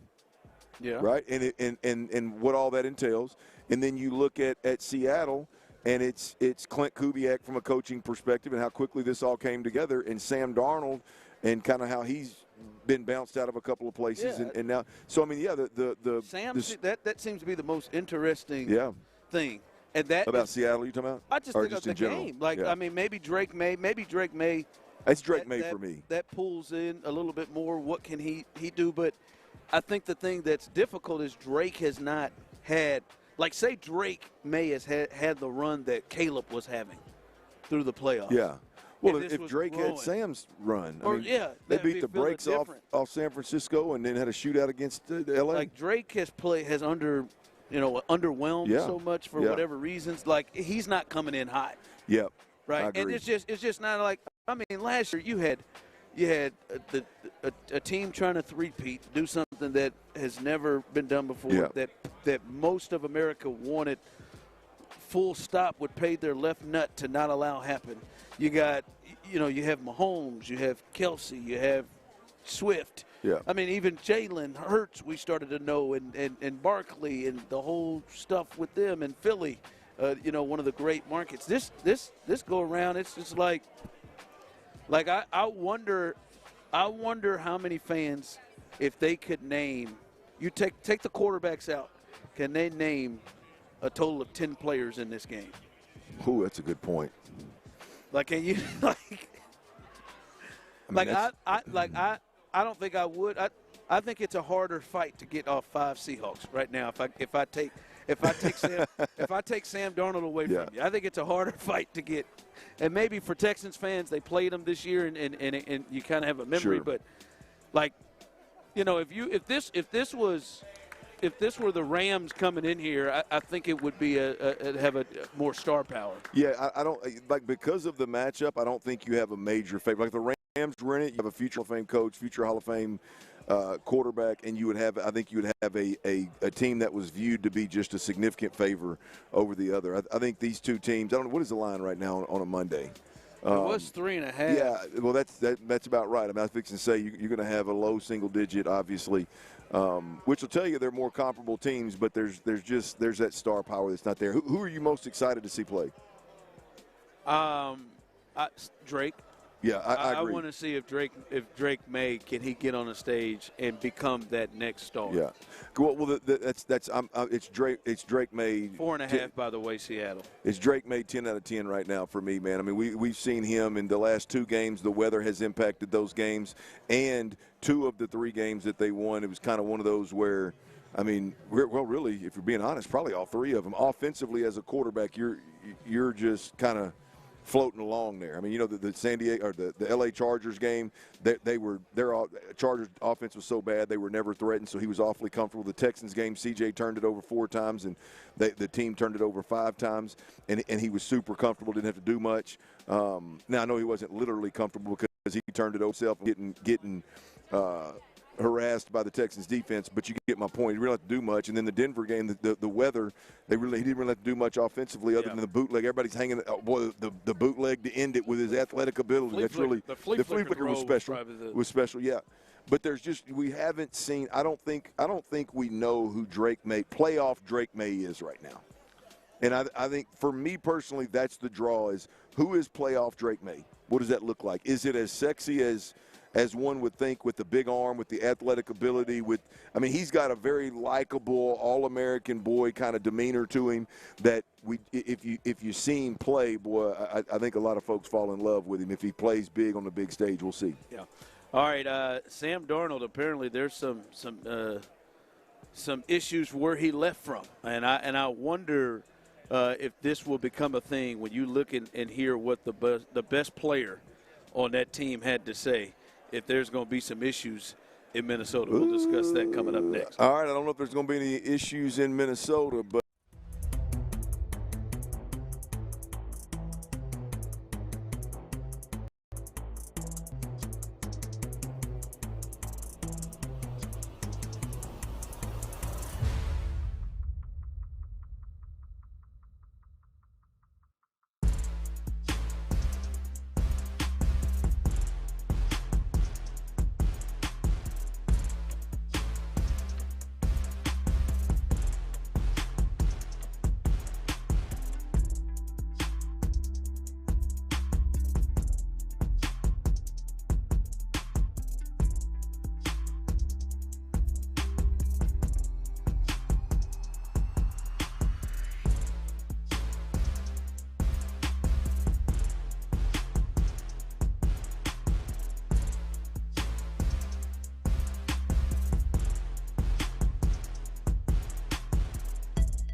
Hurt in an accident? Call Mokaram Injury Lawyers at 281-222-2222. Live in San Francisco, LaCour 43 presents Sports Radio 610 on Radio Row. Here's The Drive with Stoerner and Hughley. That's right. As the drive continues, as we're building up, baby, early in the week, day one of Radio Row. And the next couple of days, it's going to be a little bit more chaotic, but a fun time to be had here. As I see on the text line, 713-572-4610, people saying, I want to see Jackson Smith in Jigba in the Super Bowl. Yeah. But is it really Jackson Smith and Jigba that you want? And this is the question. Is it really the player you want to see, or is it how they use him offensively? Like, to me, the biggest, and the kid's good, don't get me wrong, the one-handed catch, the catch in the back of the end zone that was 3 yards out of bounds. I mean, don't get me wrong. But when I think about the Seattle Seahawks and when I think about Jackson Smith and Jigba, I think, how many catches can they get him? How can they keep getting this kid wide open? He's not even that is not like it's not a like when you a lot of teams you watch. There's just this guy's going to man-to-man go up and be mossing folks, and he may do that. But when I think of Jackson Smith and Jigba, it's more about the offense as a whole and how many touches can they get him and how easy they get him those touches, more so than the guys like the star power of the player. But usually it's just something easier and sexier. Sure. That jumps out. Yeah. Like yours is like, hey, not just Jackson Smith and Jigba, but how they're going to get him up. That's like, right. It's not just like. You got to dig, yeah. Like, I think this texter sent something in. I don't agree with it. Fans just don't want to see New England win another Super Bowl. I would say that would be. Zero rips for me. Yeah, I was going to say, I would say that would be something that would be, like if they were the villain in this. But I don't know about you two, Tyler. I don't think the New England Patriots feel like the hated Patriots like they were. I'll agree with that. Yeah, I don't think. Well, I don't know. Tyler might still hate the Patriots like that. I don't know that people watch the Patriots the way they used to watch the Patriots with Brady and Belichick and want them to lose. Like that. I don't think that. I think they're like, oh, the Patriots. Okay. Yeah. There we go. I think that would be something if they were the clear villain in this team. There's no villain here, and then there's no what you feel is great. Seattle may be really, really good. There's just that those elements make it harder for people to. There's no history to be made. Yeah, there's lack of star power. There's, to your point, your storylines, you have to dig to really justify them. Yeah. Yeah, no doubt. Yeah. Not justify, but to put context around them. Now, obviously, whoever wins this game, if they come back in it the next year, then it's different, right? Yeah. Now they're back-to-back, and you feel like they're a great team. Like, it's been a weird football season, and it's not a surprise that the weird football season ends with two teams that I don't think anybody had in the Super Bowl before the season started. And two teams that, especially from the Patriots standpoint, I think a lot of people still don't believe in. And they've made it this far. All right. I think one storyline that we're catching off of this is what's happening in Minnesota. With Justin Jefferson did a podcast, and obviously we know Sam Darnold was in Minnesota last year. They went 14-3, and Sam, I guess it was just Sam. It wasn't the Vikings apparently, not the whole team, but just Sam had a rough final two games. I would say the Vikings had a rough final two games last year against the Lions and the Rams, and a lot of people are like, "Oh, I'm out." Sam, they won 14 games, but Sam is going to act like that in big moments. But obviously he has cleaned that up, and he is in of the Super Bowl and had a great season, Pro Bowl season. Yeah. But Justin Jefferson, the star wide receiver who had a hell year. I mean, it was hell for him. I don't know how he got 1,000 yards, but everyone knows the difficulty of the quarterback position this year, how we were and how we dealt with it. But having a quarterback that already had a season under his belt with us, knew the play, knew the playbook, knew the players throwing to me, Jordan Jett throwing to me, Jordan Addison, T.J. Hawkinson, all these guys, I definitely feel like we would have been better. J.J. McCarthy. Yeah, man. It's got to be. I'm going to be honest. I didn't think that was the wrong move for Minnesota when they did it. Right, like you drafted J.J. McCarthy at like 10 or 11. He was playing pretty well in the preseason. Then he got injured. You committed to him, and like Sam obviously we see the season he had. But if we look on the market, Sam got something in a year. So this was not like this was more closer to Daniel Jones than it was the Daniel Jones we've seen than it was to like this guy's going to be the next quarterback. So I thought Minnesota, what they did made sense and was the right move. Now, clearly, now that we have the season that we just saw, it was not, and J.J. McCarthy and any of the other quarterbacks they had weren't ready.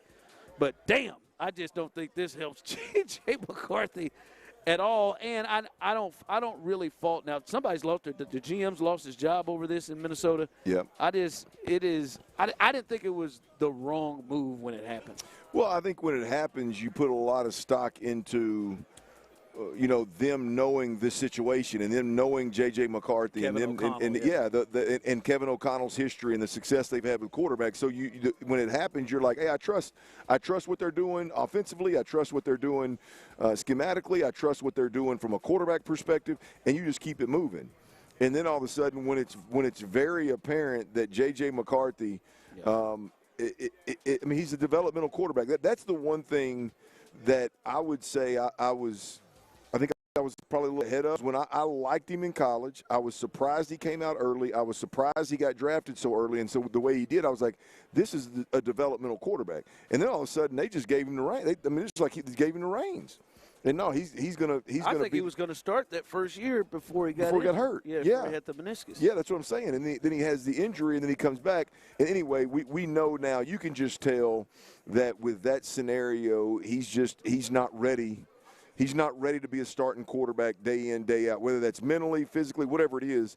He's just not ready for that. Maybe it's the supporting cast wasn't good enough in Minnesota, which they were pretty damn good. So, the thing is he just wasn't he wasn't ready. This shouldn't shock anybody that he wasn't ready. Now, the moving on aspect of it,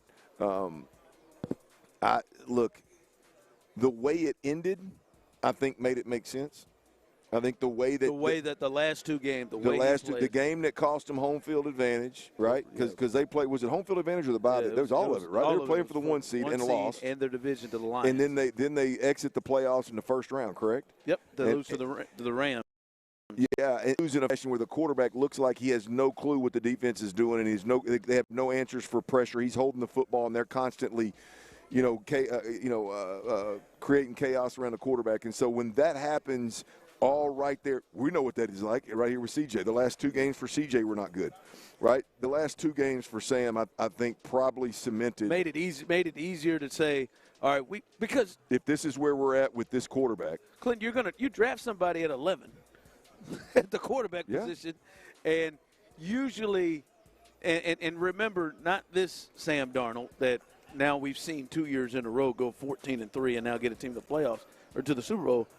But you usually don't feel like you're going to draft a guy at 11 who it felt like you gave him the reins and did all right in preseason, that you're going to stunt that growth for Sam Darnold. That is just not normal. Now, obviously, hindsight, we look at it and it's like, damn, they probably should have. And I'll be honest, when you look at what Seattle did, and now we saw the way the season was, like, if Sam were in Minnesota, you could easily see the Vikings being where Seattle is. But you could see that happening. Yeah, absolutely. That's probably the part that kills Justin Jefferson. Oh yeah, to circle back to your point of Justin Jefferson being disappointed and voicing his concern. Yeah, look, I think it's real. It's when you make the wrong quarterback decision or you make the quarterback decision too early. Because let's be honest, the problem is not necessarily that you let Sam Darnold walk, even though the fact that he's balling out right now doesn't help. But the problem is that your plan from there absolutely fell apart. The wheels came completely off from an injury standpoint, as well as an answer if you did have injury problems. It wasn't just Sam Darnold. Sam Darnold's success is salt in the wound, obviously, right now. But when you don't get the quarterback decision right, and look, right is define right. I mean, subjective. You just can't miss like this. This was a bad. Yep. You know what I mean? You can miss and say, yeah, my quarterback's young. It's going to take some time. He's just develop. He's got to come along. Needs this or he needs that. You can't miss 2 years of injuries and the time that he did play, just leaving a lot to be desired. Boy, that is a hard one to stomach right there. And when it happens, you get stuff like this that could splinter your organization and be a real problem moving forward. Because what are you going to do now? Well, yeah. I mean, how is JJ responding? I mean, you're a bad start. You're a bad start to 2027, Ron. Or 2026, I guess it'd be, right? You're a bad start in 2026 from Justin Jefferson saying, "Hey, man, get me the hell up out of here." Yes, it's got to be getting close. That season was awful for him. It was his worst season, but you could tell the frustration that he was because he's like, hell, man, I ain't played with Greg. I played with Kirk. I played with Sam, and I can get the ball. Yeah. Well, Ron, he's got to be too. I don't. How old is Justin Jefferson? I know age-wise he's not old, but how long has he been in the league? I mean, I bet Justin Jefferson's got 6 years in, don't he? Yeah, he might. He's got to. He's already been paid. He's already been paid big money. He's got to be 6 years. He's 26 years old. So, I mean, what you think safe to say he's got 4 seasons left of like, hey, man, I can be a top earner. Now he may go beyond it. Hell, he played at the 5 or played at a high level at 35. I don't know, but he's got 4 years left. I would say, and that even may be a stretch. But I think he's got 4 years of like, hey, this is the max I'm going to earn. I got 4 years left to do it, and y'all are out here piddling around with these quarterbacks. Yeah, I mean that is that could become a real problem in Minnesota. Yeah, he got drafted in 2020, so that was his first year. So it's about 5 or 6. So yeah, it's 5th year. Yeah. So yeah, you're right. He's about to want to get the hell up out of there. And I mean, he's got 4 or 5 left of his max earning potential. He's just saying, look. And I think that's real. He's got to look at the hell happened to Jackson Smith and Jigma. now people think he's better than me. Yeah. Look at this. But I got because hey man, JJ was up there putting up 139 efforts, throwing for 139 yards. He did that one time against the Bears, and people talking about the Vikings found their quarterback. Like what? It's for 115 yards. All right, coming up. It's funny we just talked about that. Is there a potential that C.J. Stroud could be the next Sam Darnold? A player that you may have to pay or somebody feels like, well, maybe we can move. We'll let you know the numbers that people are throwing out potentially for a contract after season 3. We'll do that next. All right, y'all, football season in full swing, and however you like to get in on the action, you can do it on Underdog right now in Texas. This season, you can make team picks and player picks. Just download the app, sign up, and you'll get $75 in bonus entries.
so we could chicken.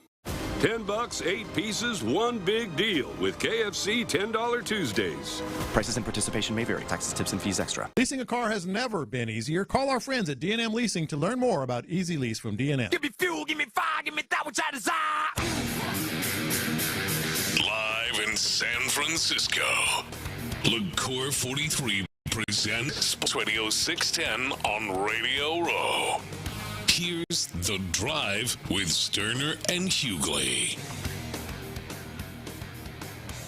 All right, welcome back. Welcome back in as we're here live on Radio Row. Shout out to our sponsors, LaCour 43. What you say? What's that drink they need to go? Carajillo, baby. Carajillo. Carajillo, a little post dinner drink. It is absolutely tremendous. I encourage everybody out there to grab one. And the main ingredient, none other than the LaCour 43. Oh, you know, open that thing up and get you a pull off of it, I'm thinking Ron. about it. I really am. You know, as soon as the boss walks away, If I wasn't I'll extending, I'll drink it and I'll fill it up with a little bit of water. I've been extending my dry January. I was about to say, oh, you have. You didn't. You hadn't. I made it for everybody taste. out there that didn't think Old Dirty could You make it. didn't have a glass of wine with that Italian restaurant? Only one I did. Nope, sure enough didn't. You're gonna have a drink. You're gonna have a drink. I mean, this I don't know, man. I'm just, if I'm feeling it at the moment, I might, and if not, then I won't. We'll see. Yeah, man. I won't want to peer pressure you. Well, I appreciate it, man. Tyler will. I don't succumb to peer pressure. It's usually typically comes from within. Okay. I think you can be had. Well, depends on who the peer is. Yeah. And I'll be honest with you, those days are behind me. There ain't but one kind of. I think you could be had by hard legs. I had a friend who used to come in place, man, it's just too many hard legs in here, man. All right, man, Clem, we were just talking about Sam Darnold, and, clearly he had a 2-game stretch that people eerily similar to – I don't think his was as bad as CJ's, but he had a 2-game stretch where a lot of people have had a different feel about him after that 2-game stretch. And as you said in the last segment, I think that probably sealed the fate for Sam Darnold and why Minnesota decided to move on from him. And he ended up in Seattle. It's not maybe moving on from him. Now, some people I know would do that. But we all know year after year 3, and he's completed year 3, guys like him and guys like Will Anderson Jr. have a chance as first-round draft picks. They can get new extensions, right? We've seen them do it. Window opens after year 3. We saw them. You got to pick up the extension, which that's coming up here pretty quick next month. The fifth-year option. I'm sorry. Yep. Got to pick up that 5th-year option, and then the window opens to be able to extend them if you'd like. They did it right after, right when Derek Stingley hit after his 3rd year. They've done it. They've gone ahead and signed guys, and I'm pretty certain they're going to do it with Will Anderson, right? Like that is, like as quick as they did. They've had no problems. They made, I believe he was at the time the highest paid corner in football, and then Sauce Gardner passed him up. But they made that very clear. Didn't seem like it was any tension, nothing. Bam, yep. Here we go. Here's the numbers, and they locked up Stingley. I believe they probably feel that way and more about Will Anderson Jr. I think it's probably clear where the numbers are. Now, maybe the numbers are a lot higher in this situation, so maybe that has something to do with it. But, Clint, I get the feel Will Anderson Jr. and ESPN is projecting, roughly $176 million with $121 guaranteed. So huge deal, and whatever the number has to be, whether it's a team discount, whatever, or it's market value, like they're going to get him done. He's in the Derek Stingley category. Well, I think he's in the Derek Stingley category in terms of getting it done quick. I think that this is a guy that is in the J.J. Watt category from a perspective of you want him to end his career in Houston. Whenever that time comes, you want him to end his career in Houston. And obviously we know the player that he is. I mean, he's got like game-wrecking ability and does it often enough. I mean, he's in the Micah Parsons conversation as just a game wrecker and a maybe not a just sheer talent from a pass rushing perspective, but a game wrecker perspective. He is in that same tier, if you will. And so to me, this is a no-brainer because on top of that, obviously the leadership part of it, the personality part of it, the like unbelievably coachable element to Will Anderson, the buy-in element. He is everything. He's a coach's dream, and I mean that in an authentic way, not a guy that's trying to be a coach, do everything the coach says. He is exactly what a coach would want. Unbelievably talented, extremely high motor. Never going to have a buy-in problem from him, no matter what happens. And you got to pay that man his money, whatever he wants. Don't hold the process up. I wouldn't even bring up the conversation. I know I mentioned last time we talked about him. I talked a little bit about the team-friendly opportunity that I think may be there. I wouldn't be the one to bring it up if I'm the team. I'd let Will Anderson be the one to bring it up because I do think that's real. Now I don't think it's going to get real team-friendly, but I do think just take care of it. Yeah, but I do think there is a conversation that could be had of, hey, if you want to keep Danielle Hunter opposite you, we're gonna need a little bit of we're gonna need a way to do that. And so I think that's potential. But as a team, I'd let Will bring that up I wouldn't even risk it. I think the real conversation is with C.J. Stroud. No question. And what they're predicting, ESPN is predicting a 4-year, $224 million contract, 110 guaranteed. So he'd be getting less than Will Anderson in the guarantees. And the question is, you have the opportunity, you take care of it right now. Clint, I personally, for many reasons, I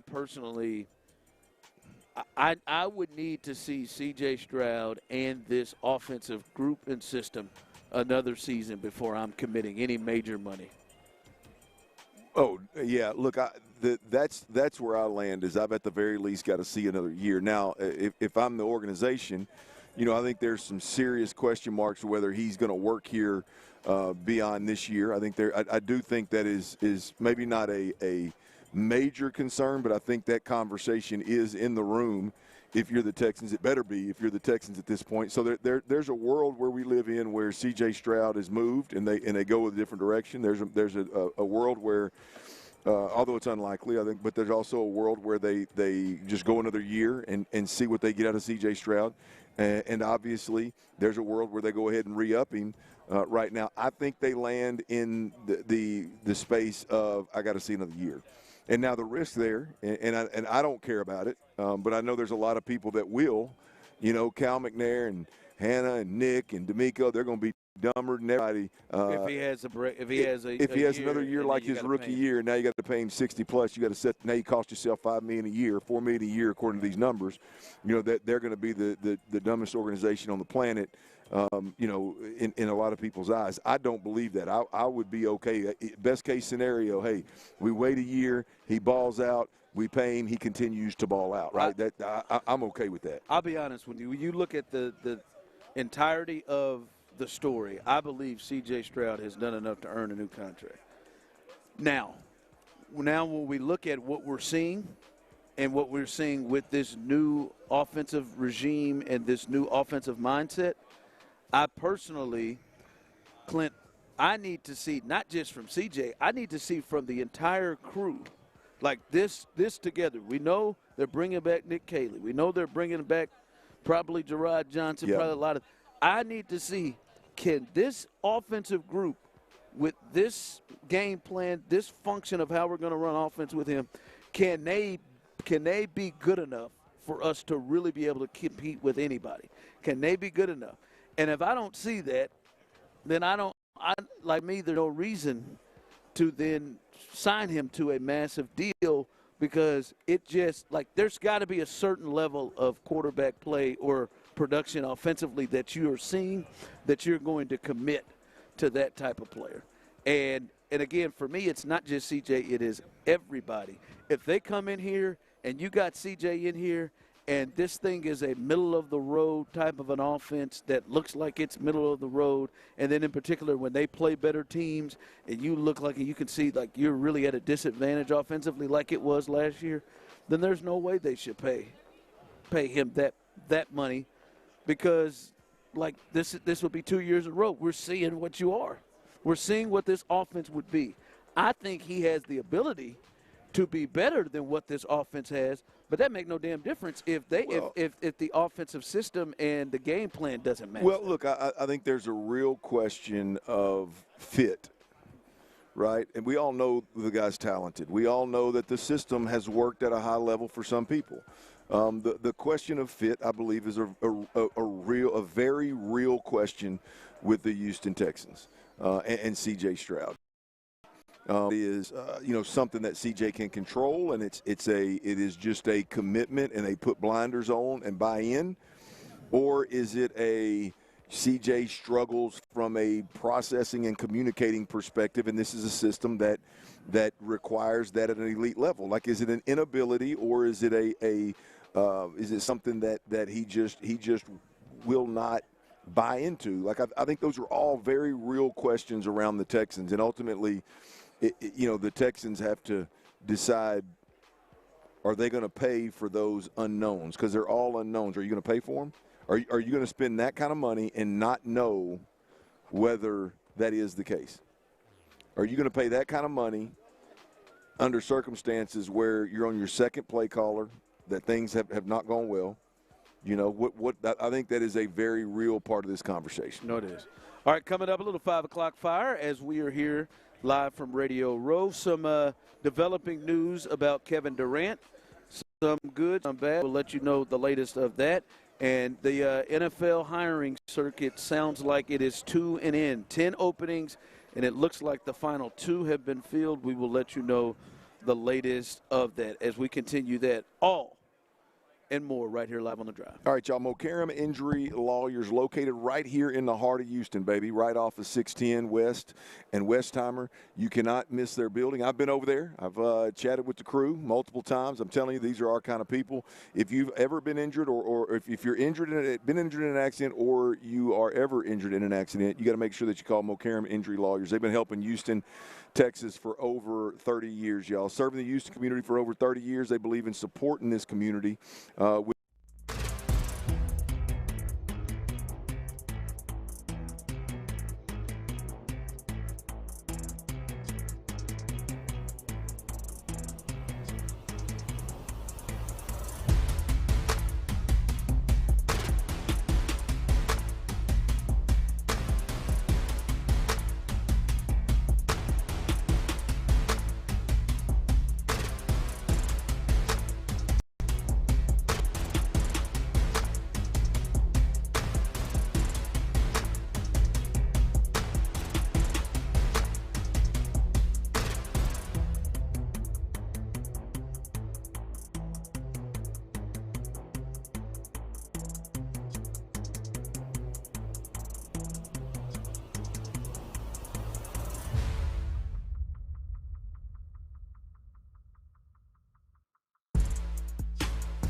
with the scars of war, whether those scars are physical or mental.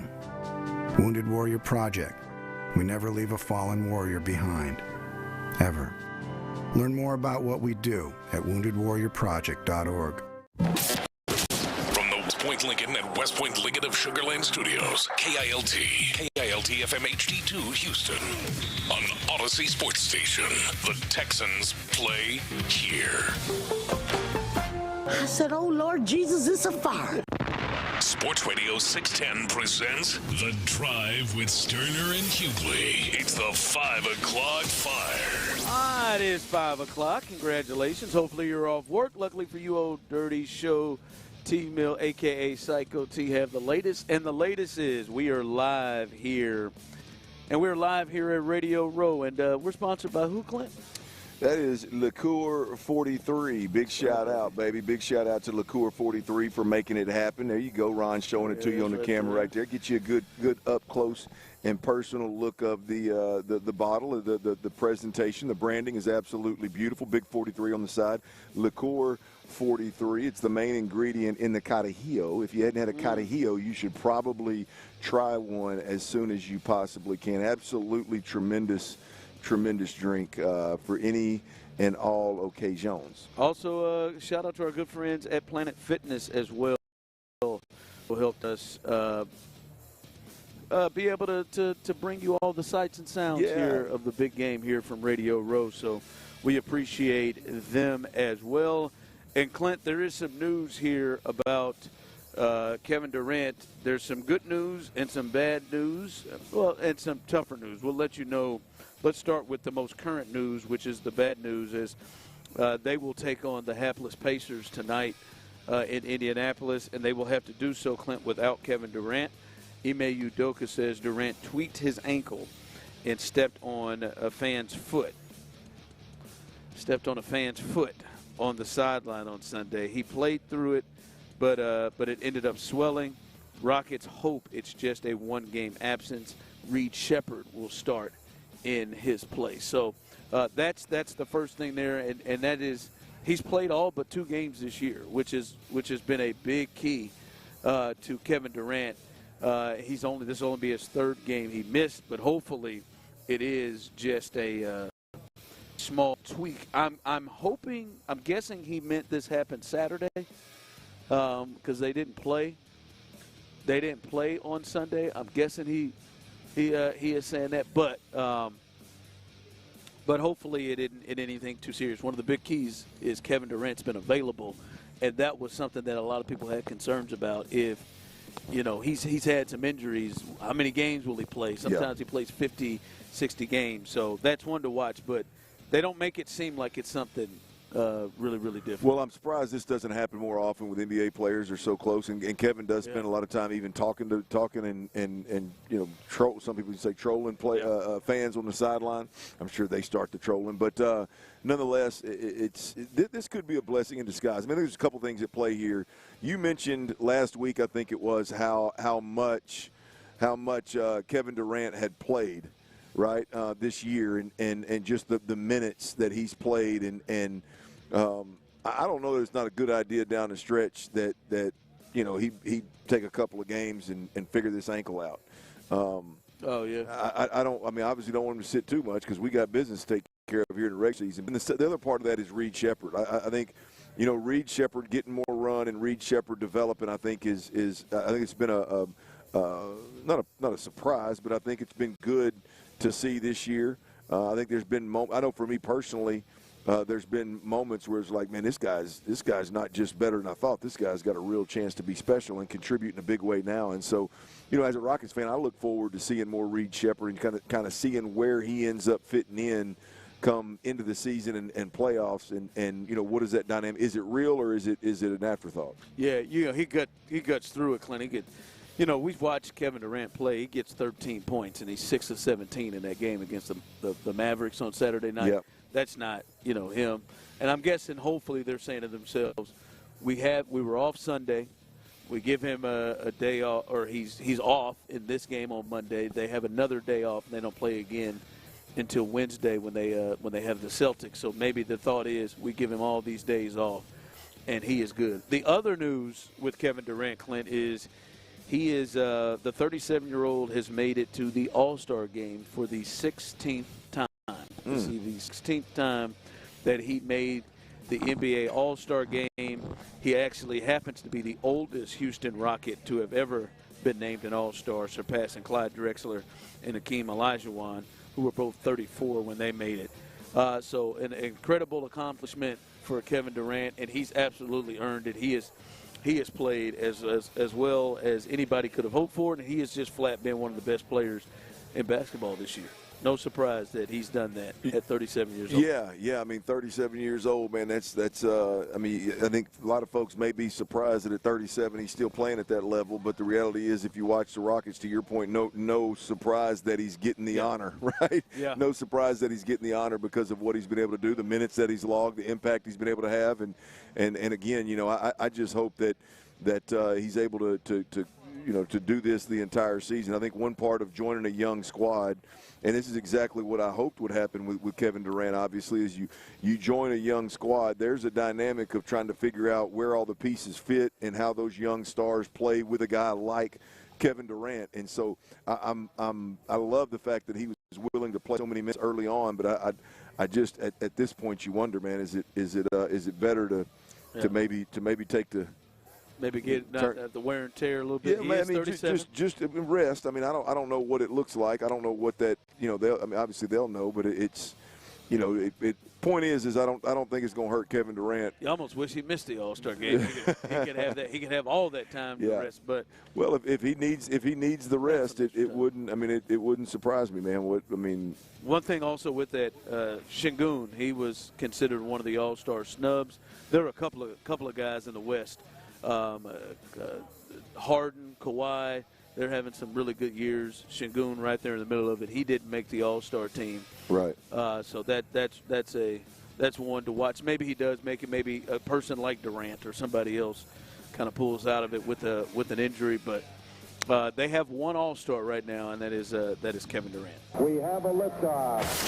5 o'clock fire. All right, Clint, there were 2 more vacancies that needed to be filled in the NFL when it comes to coaches, and it looks like will be filled. The Cardinals have hired Rams offensive coordinator Mike LaFleur as their head coach.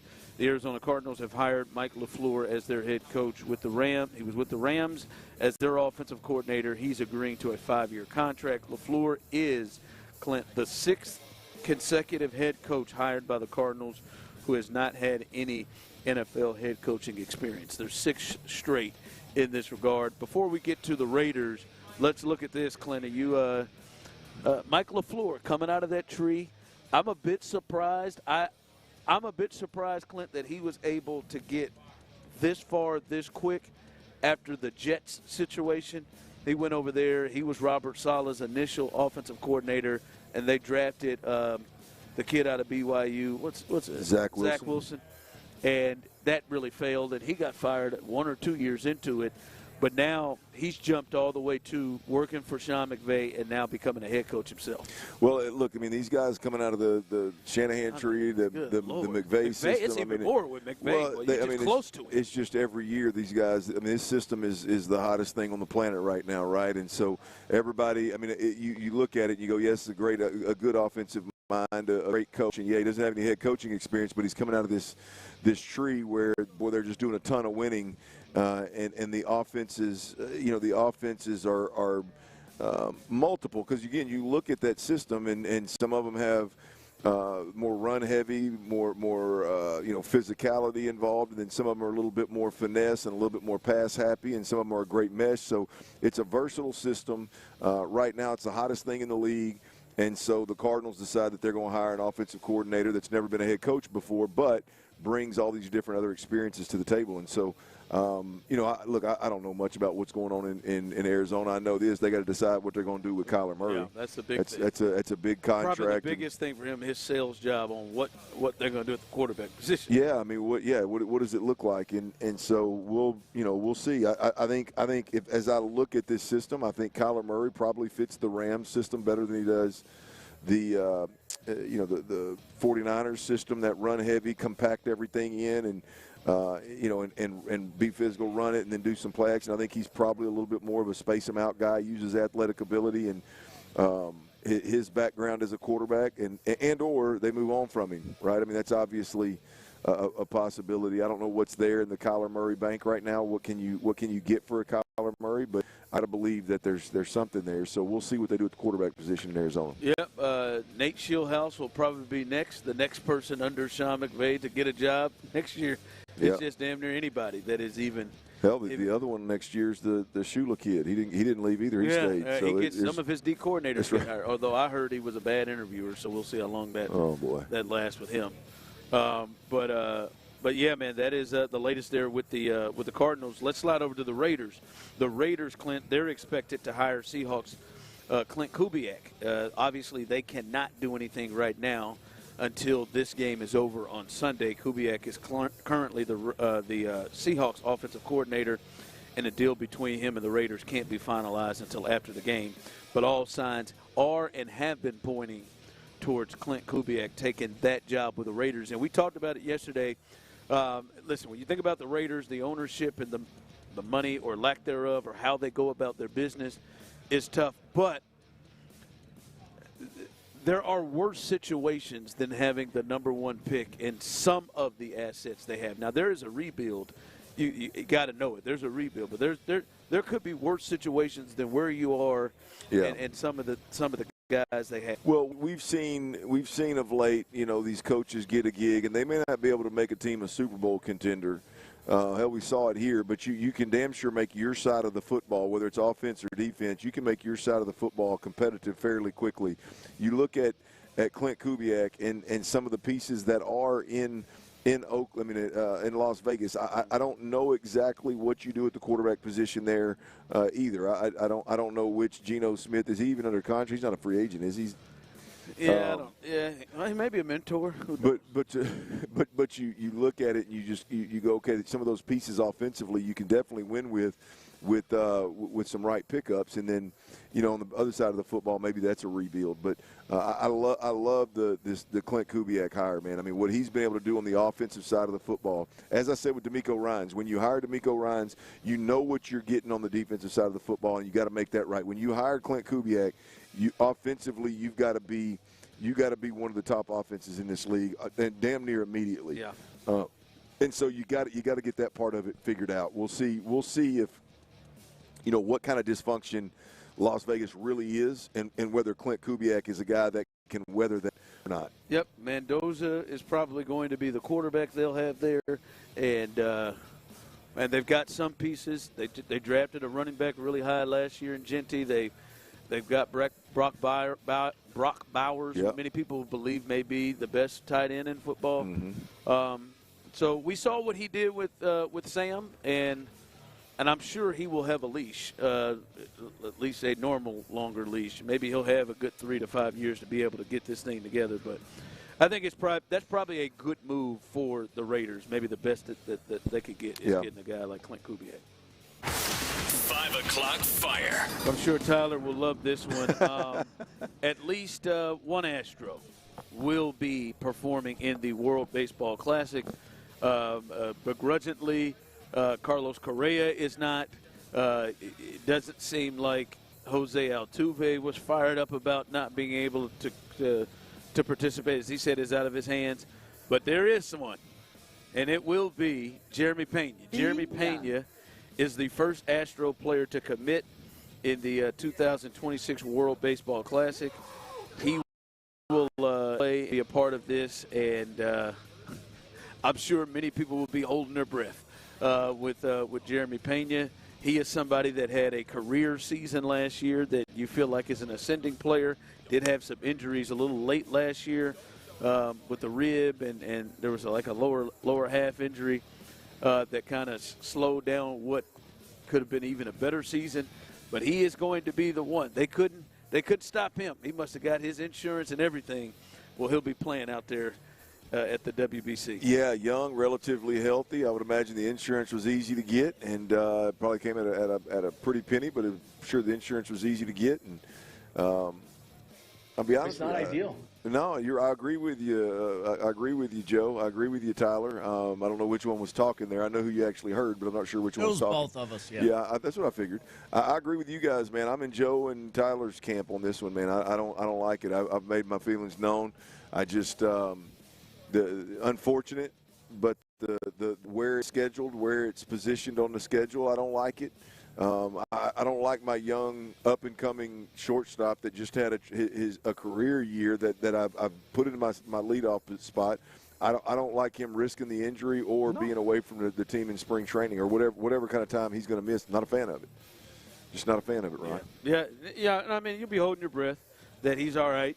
And I know Tyler will be rooting. You know he got some tight hamstrings now. I know it. Tyler will be rooting for that for them to be eliminated as soon as possible. Oh, yeah. Quick. But like he's an important piece. I will tell you right now. I'll be honest with you, Clint and Tyler. If I'm an Astro fan, I had my choice. I'd rather the other two go before him.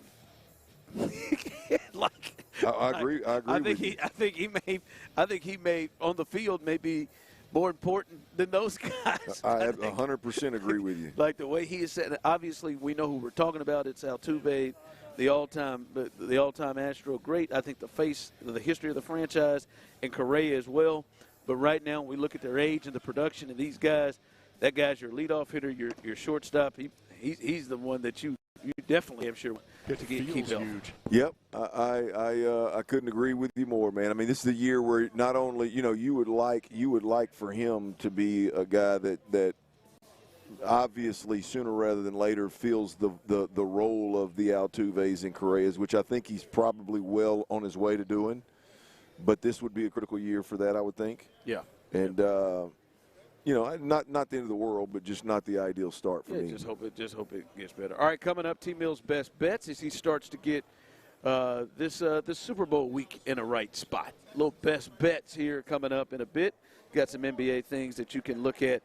We'll see if he can win you some money. Start this week off right. And I think the one major reason to me why I believe this Texans team can replicate what they did on defense last year. We'll discuss that coming up next. All right, before we do that, I got to tell you about QC Kinetics. Look, if you're out there and you're dealing with chronic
Mokaram Injury Lawyers.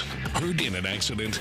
Call Mokaram Injury Lawyers at 281-222-2222. Live in San Francisco, LaCour 43 presents Sports Radio 610 on Radio Row. Here's The Drive with Stoerner and Hughley.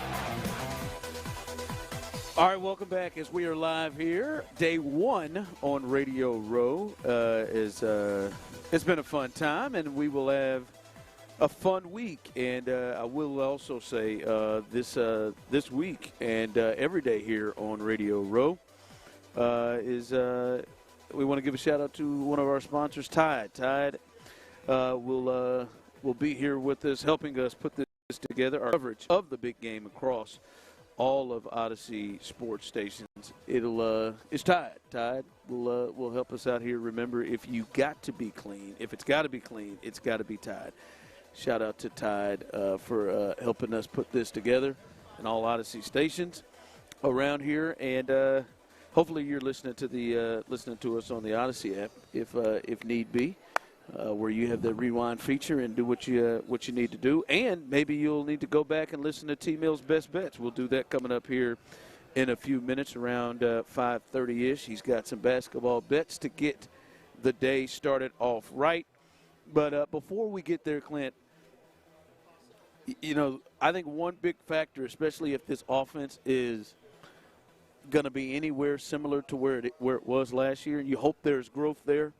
And that is they're going to need this defense to really kind of be in the same range that it was last year. That was a big part of why this team was successful. They won the 10 games in a row. Obviously, their defense made up for a lot of the other teams' issues and deficiencies. And, Clint, I look at this group, and they were virtually 5-6 in every category. Number one overall total defense. They were the number one scoring defense all the way until the final game of the season when Seattle overtook them by very little. They gave up a little over 17 a game, 277 yards a game. And for me, I think the biggest thing is, these teams will have a look at this defense, and they will be able to watch this defense and maybe try to come up with some things that may be able to be counters to the things that this defense did well. But Clint, I don't think those counters are going to be something that will be very, very difficult for the Texans to deal with, because the way they play, how fast they are, how fast they move, how much they all go to the ball. I just don't think that there's anything on film, very much on film, that you can do and say, all right, we've got 20 games of action on them. This is what we can do. I just think they play so straight up and normal, and just with the talent they have and the mindset they have, I don't think that teams with tape now are going to be able to take advantage of this defense. Well, I think there's a couple things at play here, right? I think, one, you mentioned the identity of this defense, and it is through and through. It's not just a handful of guys that carry all the water. It is through and through. I mean, the starting 11, the rotational pieces, the depth that wouldn't play typically but has to play because of injuries. That swarm identity is very, very real, and it is throughout. That's just how they're going to play defense, and I think that's a huge advantage in itself, right? Number two, I think when you look at the star players, or the guys that are making most of the plays, or let's say the guys that I think allow DeMeco Ryans to be so versatile, right?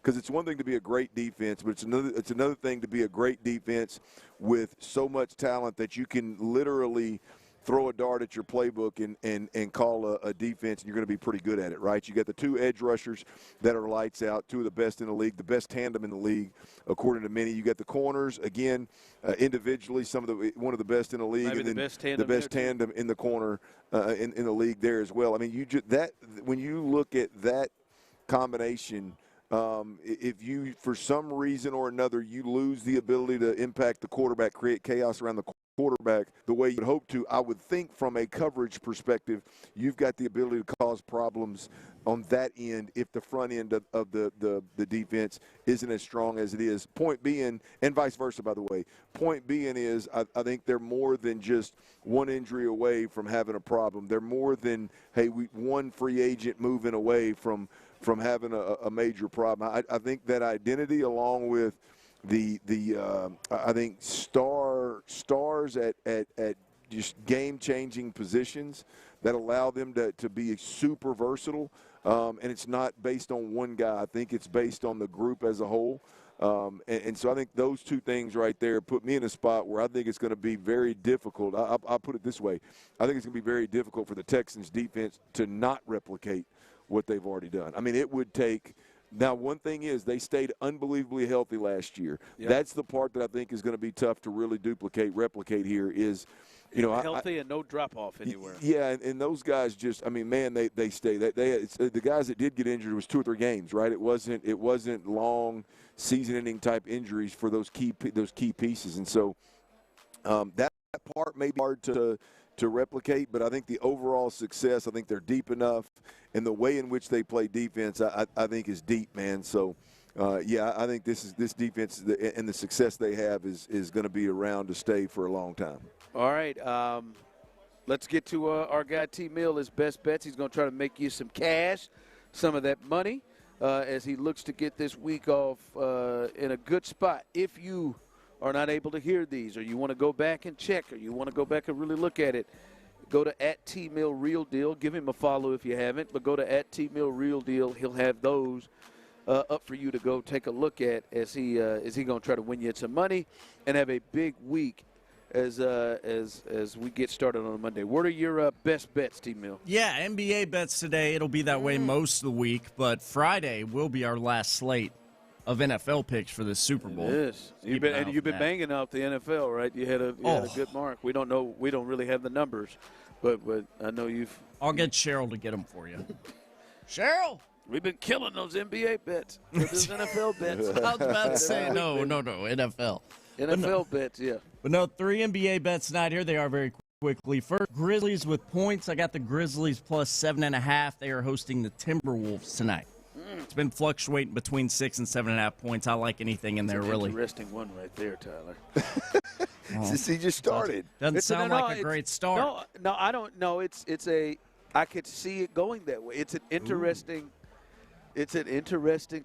Like that feels like one I'd be scared to touch because it seems like it's going to be really, really tight there. Close there. Okay. I could see that going. Your next bet tonight: 76ers and Clippers. I'm on the over, which I got in at over 220. 76ers, Clippers over. Okay. 76ers are hitting the over this season more often than not. Might be my favorite bet on the board, but just kidding. It's this last one. Old Faithful. Alperen Şengün, Alpy, over 5.5 assists for Alpy tonight. By the way, Durant is out for the Rockets this evening.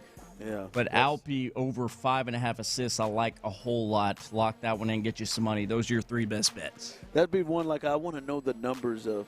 I wonder how much Durant is involved in his assist.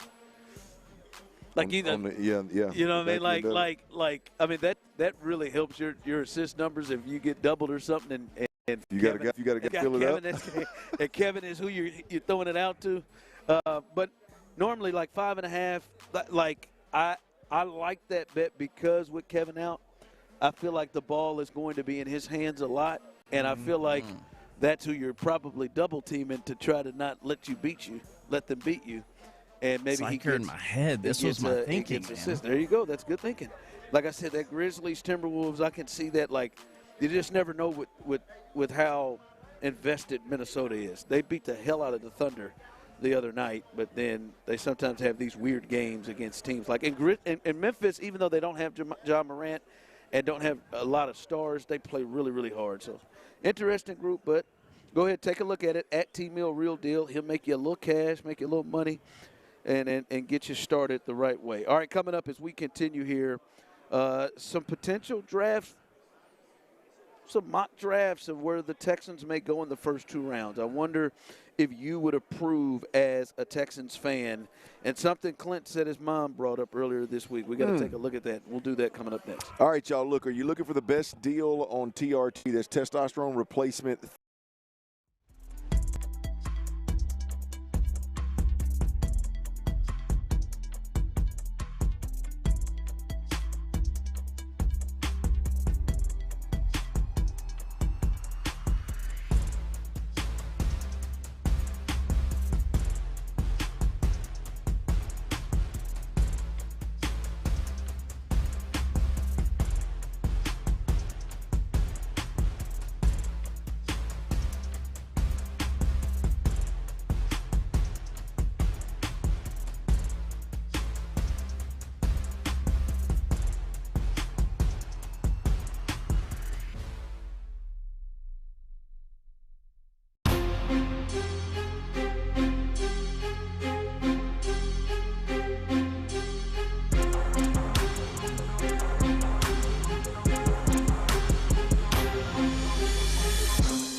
Leasing a car makes more sense now than ever before. Call D&M Leasing today. Live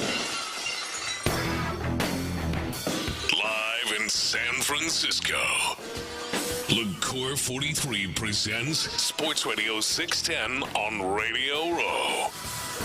Here's The Drive with Stoerner and Hughley. All right, Clint Stoerner, a long urinator. He stepped to the bathroom. It's a pretty far distance. I wondered if this would be an issue. And we will let you know. I think as you're playing Austin's music coming in, he may bust through the windows, walking down this center lane.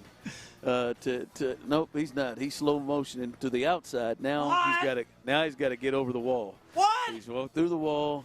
Is he going to make it? Look at him, slow motion walking right there. You may see him right there if you're looking at us on YouTube and Twitch. Here he comes. He's sped up. Now he's been alerted that he is behind, and we're back. And Clint Stoerner is right here. There he goes after get one off. He's been holding that one in the whole time. I tried to wait till the show was over, boys, but couldn't wait. No, By the way, is there were you in the middle of something? Just doing a play-by-play of you walking back. Is there a better smell than when you pass a female that's got a nice perfume on? Oh, I didn't know where you were going after coming out of the bathroom. Yeah, none of us did, Tyler. I was on my way out of the bathroom, and she was on her way in. She had obviously a TV gal here somewhere. Good whiff. Well, I mean, just because it hits you after you smile. How you doing? Smell of a woman. That's what I'm talking. Like you just kind of how you doing? You kind of walk on by, and it's about 2 steps once they get out of your peripheral that it hits you in the face, and it's like, I appreciate that. That was good. And it's not even, as I said, I'm a married man. It's not even there was a time when I would U-turn really quick, right? Like there was a scent we'd still be waiting here a little bit longer here. I'd have got sidetracked. But I'd have U-turned. But like now, I'm not talking about that. I'm just talking about just like I appreciate that. Not bad. It's just caught a whiff as I was coming out of the bathroom. It was good. 713-572-4610, YouTube and Twitch. Any other smells that come to mind that could be good? Maybe she wouldn't car wash, the new car smell in the car wash. If she wouldn't have been so far past me where she was already going to the bathroom, it was one of those where I possibly would have said, "Hey, I'm not a creep, married man. I'd like to know what perfume that is for my wife." Maybe it was one of those. Just coming out of the smoker. Yeah, what are those things? You went with a new car smell and some ribs. I'm talking. Those are good smells. I'm just telling you, there's some real good smells. I mean, those are what, tier 3? Maybe? I don't know. The showman. I think it's some of them if they're made. I'm talking tier 1 stuff here, man. I am too. I tell you, man, that good. You get in that car, they give you that new car smell thing, and then the car. That takes. You're comparing new car smell to a fresh bread, a fresh scent of a woman. Yeah. What's wrong with you, man? Fresh car. Wasn't a you've been driving that same car for about 22 years, so you just 10. Oh, 10? Just 10. All right, about to make that milestone, Tyler. About to get to 200,000 miles, baby. Dude, that's a lot of miles on a ride. No lie. Hey, just keep getting. My dad used to always just keep getting oil changes, and you be good. Take care of it. Dirty Red was right, wasn't he? I'm telling you, man. Shout out to Toyota. Got that Camry feeling right, baby. Yep. Yeah, 200 miles almost, about 190, 98 something, baby. Almost there. Yep. Text line, Clint, your wife is not listening, right? I mean, my wife is confident and comfortable in our relationship that I can comment on the general scent of a woman. General scent. Yes. I don't know. I mean, I don't think she. I don't know if she's at a place where she's good with you circling around to go Correct. get the name of the name of the person. I gave that up when I put this ring on. I don't. I mean, because what you said, the name ain't what she's worried about. What you said was very fair. You said there would be like a time it'd be nice to circle back around and say, "Hi, I'm a married man, and I'd just like to know what type of perfume you're using." Yeah. I also don't think that's a winner for Lauren either, but I mean, it could be wrong. I mean, Lauren, she would have no. Now, if I was a creep at the entrance of the women's bathroom at an event, yeah, she'd have a problem with that. Coming out of the women's restroom. But if I bought my wife. Valentine's coming up. If I bought my wife perfume for Valentine's, I said, I got a story behind that. I said, I was walking at Radio Row, and a nice-looking young lady passed me, and the scent was one that just kind of perked me up a bit. And so I went and asked her, and she told me that's how I got this idea. She would not one bit be perturbed. Sure. She'd wear it every day. Yeah. Yep. Maybe spray a little bit on her before she climbed into bed. Getting her perfume of somebody, of another woman that you smelled. Let me guess. Let me guess. You buy perfume and that woman thinks that's the first salted? But I think the key is maybe I have bought perfume or bought a gift via that way, but didn't tell her. Well, I'd probably tell her. Think about that, Tyler. Hey, Megan, I just want you to know there was this broad that came out of the bathroom at the Super Bowl. And I had to have it. She was smelling good, and I had to stop her and tell her, and I thought, boy, I need Megan to start wearing this. I need that aroma in my life. Yeah, I need that aroma in my life every day, and the only way I'm going to get it is if I buy it for my wife. It's a little different if you roll through the mall, baby, and they had those people. They're the worst, by the way. No, they're the worst that just standing there. You won't even buy men's cologne that way. The way they walk through, I mean, they're like trying to give you handoffs through that thing. Yeah, man. it's awful. It's terrible. Handoffs. They are. Hey. I mean, some may think it's odd, and maybe they would be a little uncomfortable. I mean, usually in the post game with the Texans, if somebody walks in the door, one of the players walks in the door, they're usually fresh out of the shower. Most of them, except Daniil Hunter, he just comes in there in his his like under pad garments. Oh, not with JJ. He ain't even showered. He's dirt filthy. But the other ones come in there and they smell pretty good. And I'm a problem. Say, hey man, what kind of cologne that? Kamari was the last one. It was not cologne. It was some kind of butter. I mean, I thought it was cocoa, some kind of cocoa butter type stuff. But it had a tremendous smell. And he said, no, it's a body. Yeah, that's cool though. It was great. I don't have a problem doing that either. No, that's cool. Some of y'all got to loosen up and ask some questions, man. No, that's fine. Like I think it's a good thing to ask those questions. I then wouldn't tell her the reason. There's a story behind how I got the idea on this perfume. Well, that story behind it would have been I researched the hell out of it. I looked it up, really saw some things. Go put this on and walk past me. I'll reenact it. You walk into the bedroom, I'll reenact it and really play this thing out. Clint Stoerner's in rare form on a Monday here. Hey, I survived my first earthquake, man. I'm good. There you go. I'm feeling lucky. I'm a little nervous about what John had to say earlier, but neither here nor there. All right, Clint. We've seen this. I saw this mock draft from Mel Kiper. I've seen this. Bucky Brooks was in the same range. And then PFF, they did their mock draft. And Clint, PFF went a little further. They did the first two rounds, and they had the Texans taking offensive linemen in both rounds. They had them taking a tackle by the name of Monroe, and then they had them taking a guard. Monroe and Manny is who they had them taking in the first two rounds, the most premium picks they have. Yeah.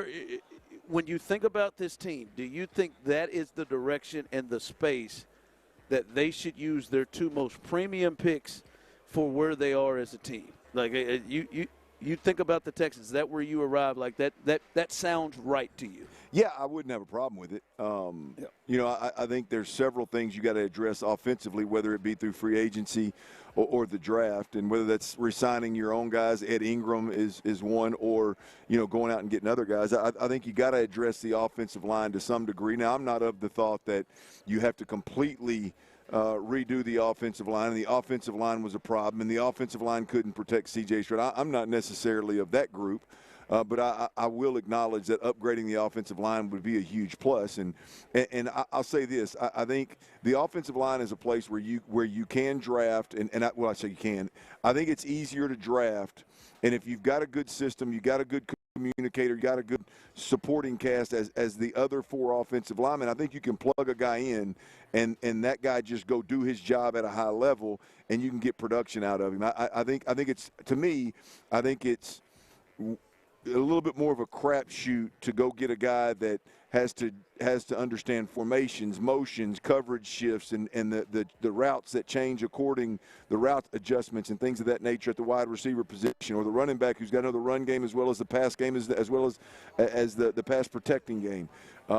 I think you're asking a lot of a rookie to be able to play at a high level and do all of those things at the other positions. So I think the need is there, yes. And I would not be disappointed to answer your question, Ron, if they, with their most premium picks, they went offensive line again. I think it's got to happen. They got to get cheap, man. They got to get cheap labor up front, and the best way to do that, I think, is cheap labor across the board, really. And I think the best way to do that is through the draft. I think maybe they should try later in the rounds with that. Maybe that's just not their strong suit. That's a big part. Why I look at this and I'm just like, dude, man, how many premium picks are you going to throw at the offensive line that don't work? Like, how many more are you going to? Well, yeah. Now you're. It's the organization's ability to hit on that said player. I don't. That just can't come into fact. Like, that can't come into play right as they build this thing. I mean, I understand as a fan or as somebody that's analyzing it, but surely they can't. Surely they can't worry about Kenyon Green and Cam Robinson and things of that, because they've done it in free agency as well. Yeah, they've done it in free agency, but I'm just saying, Clint, if this were to hold course, and like I said, the PFF isn't the only ones that have them in the first round. If this were the whole course, it's just like, Clint, man, you're drafting offensive linemen with a 1 or a 2 pick, like damn near every year they've been here. Yeah. Yeah, no, I get. Yeah, I get. And what you have to show for it is Ursery, right? And to me, man, if there's a defensive tackle, the kid from Clemson that could be there, I wouldn't mind that, an impact player that's right there. I think they need an impact weapon offensively, running back, receiver. I think that tight end, running back, tight end, really. I think they need an impact player there as well. I am speaking towards their history and inability to have been able to draft that position well plays a part in this, which maybe is unfair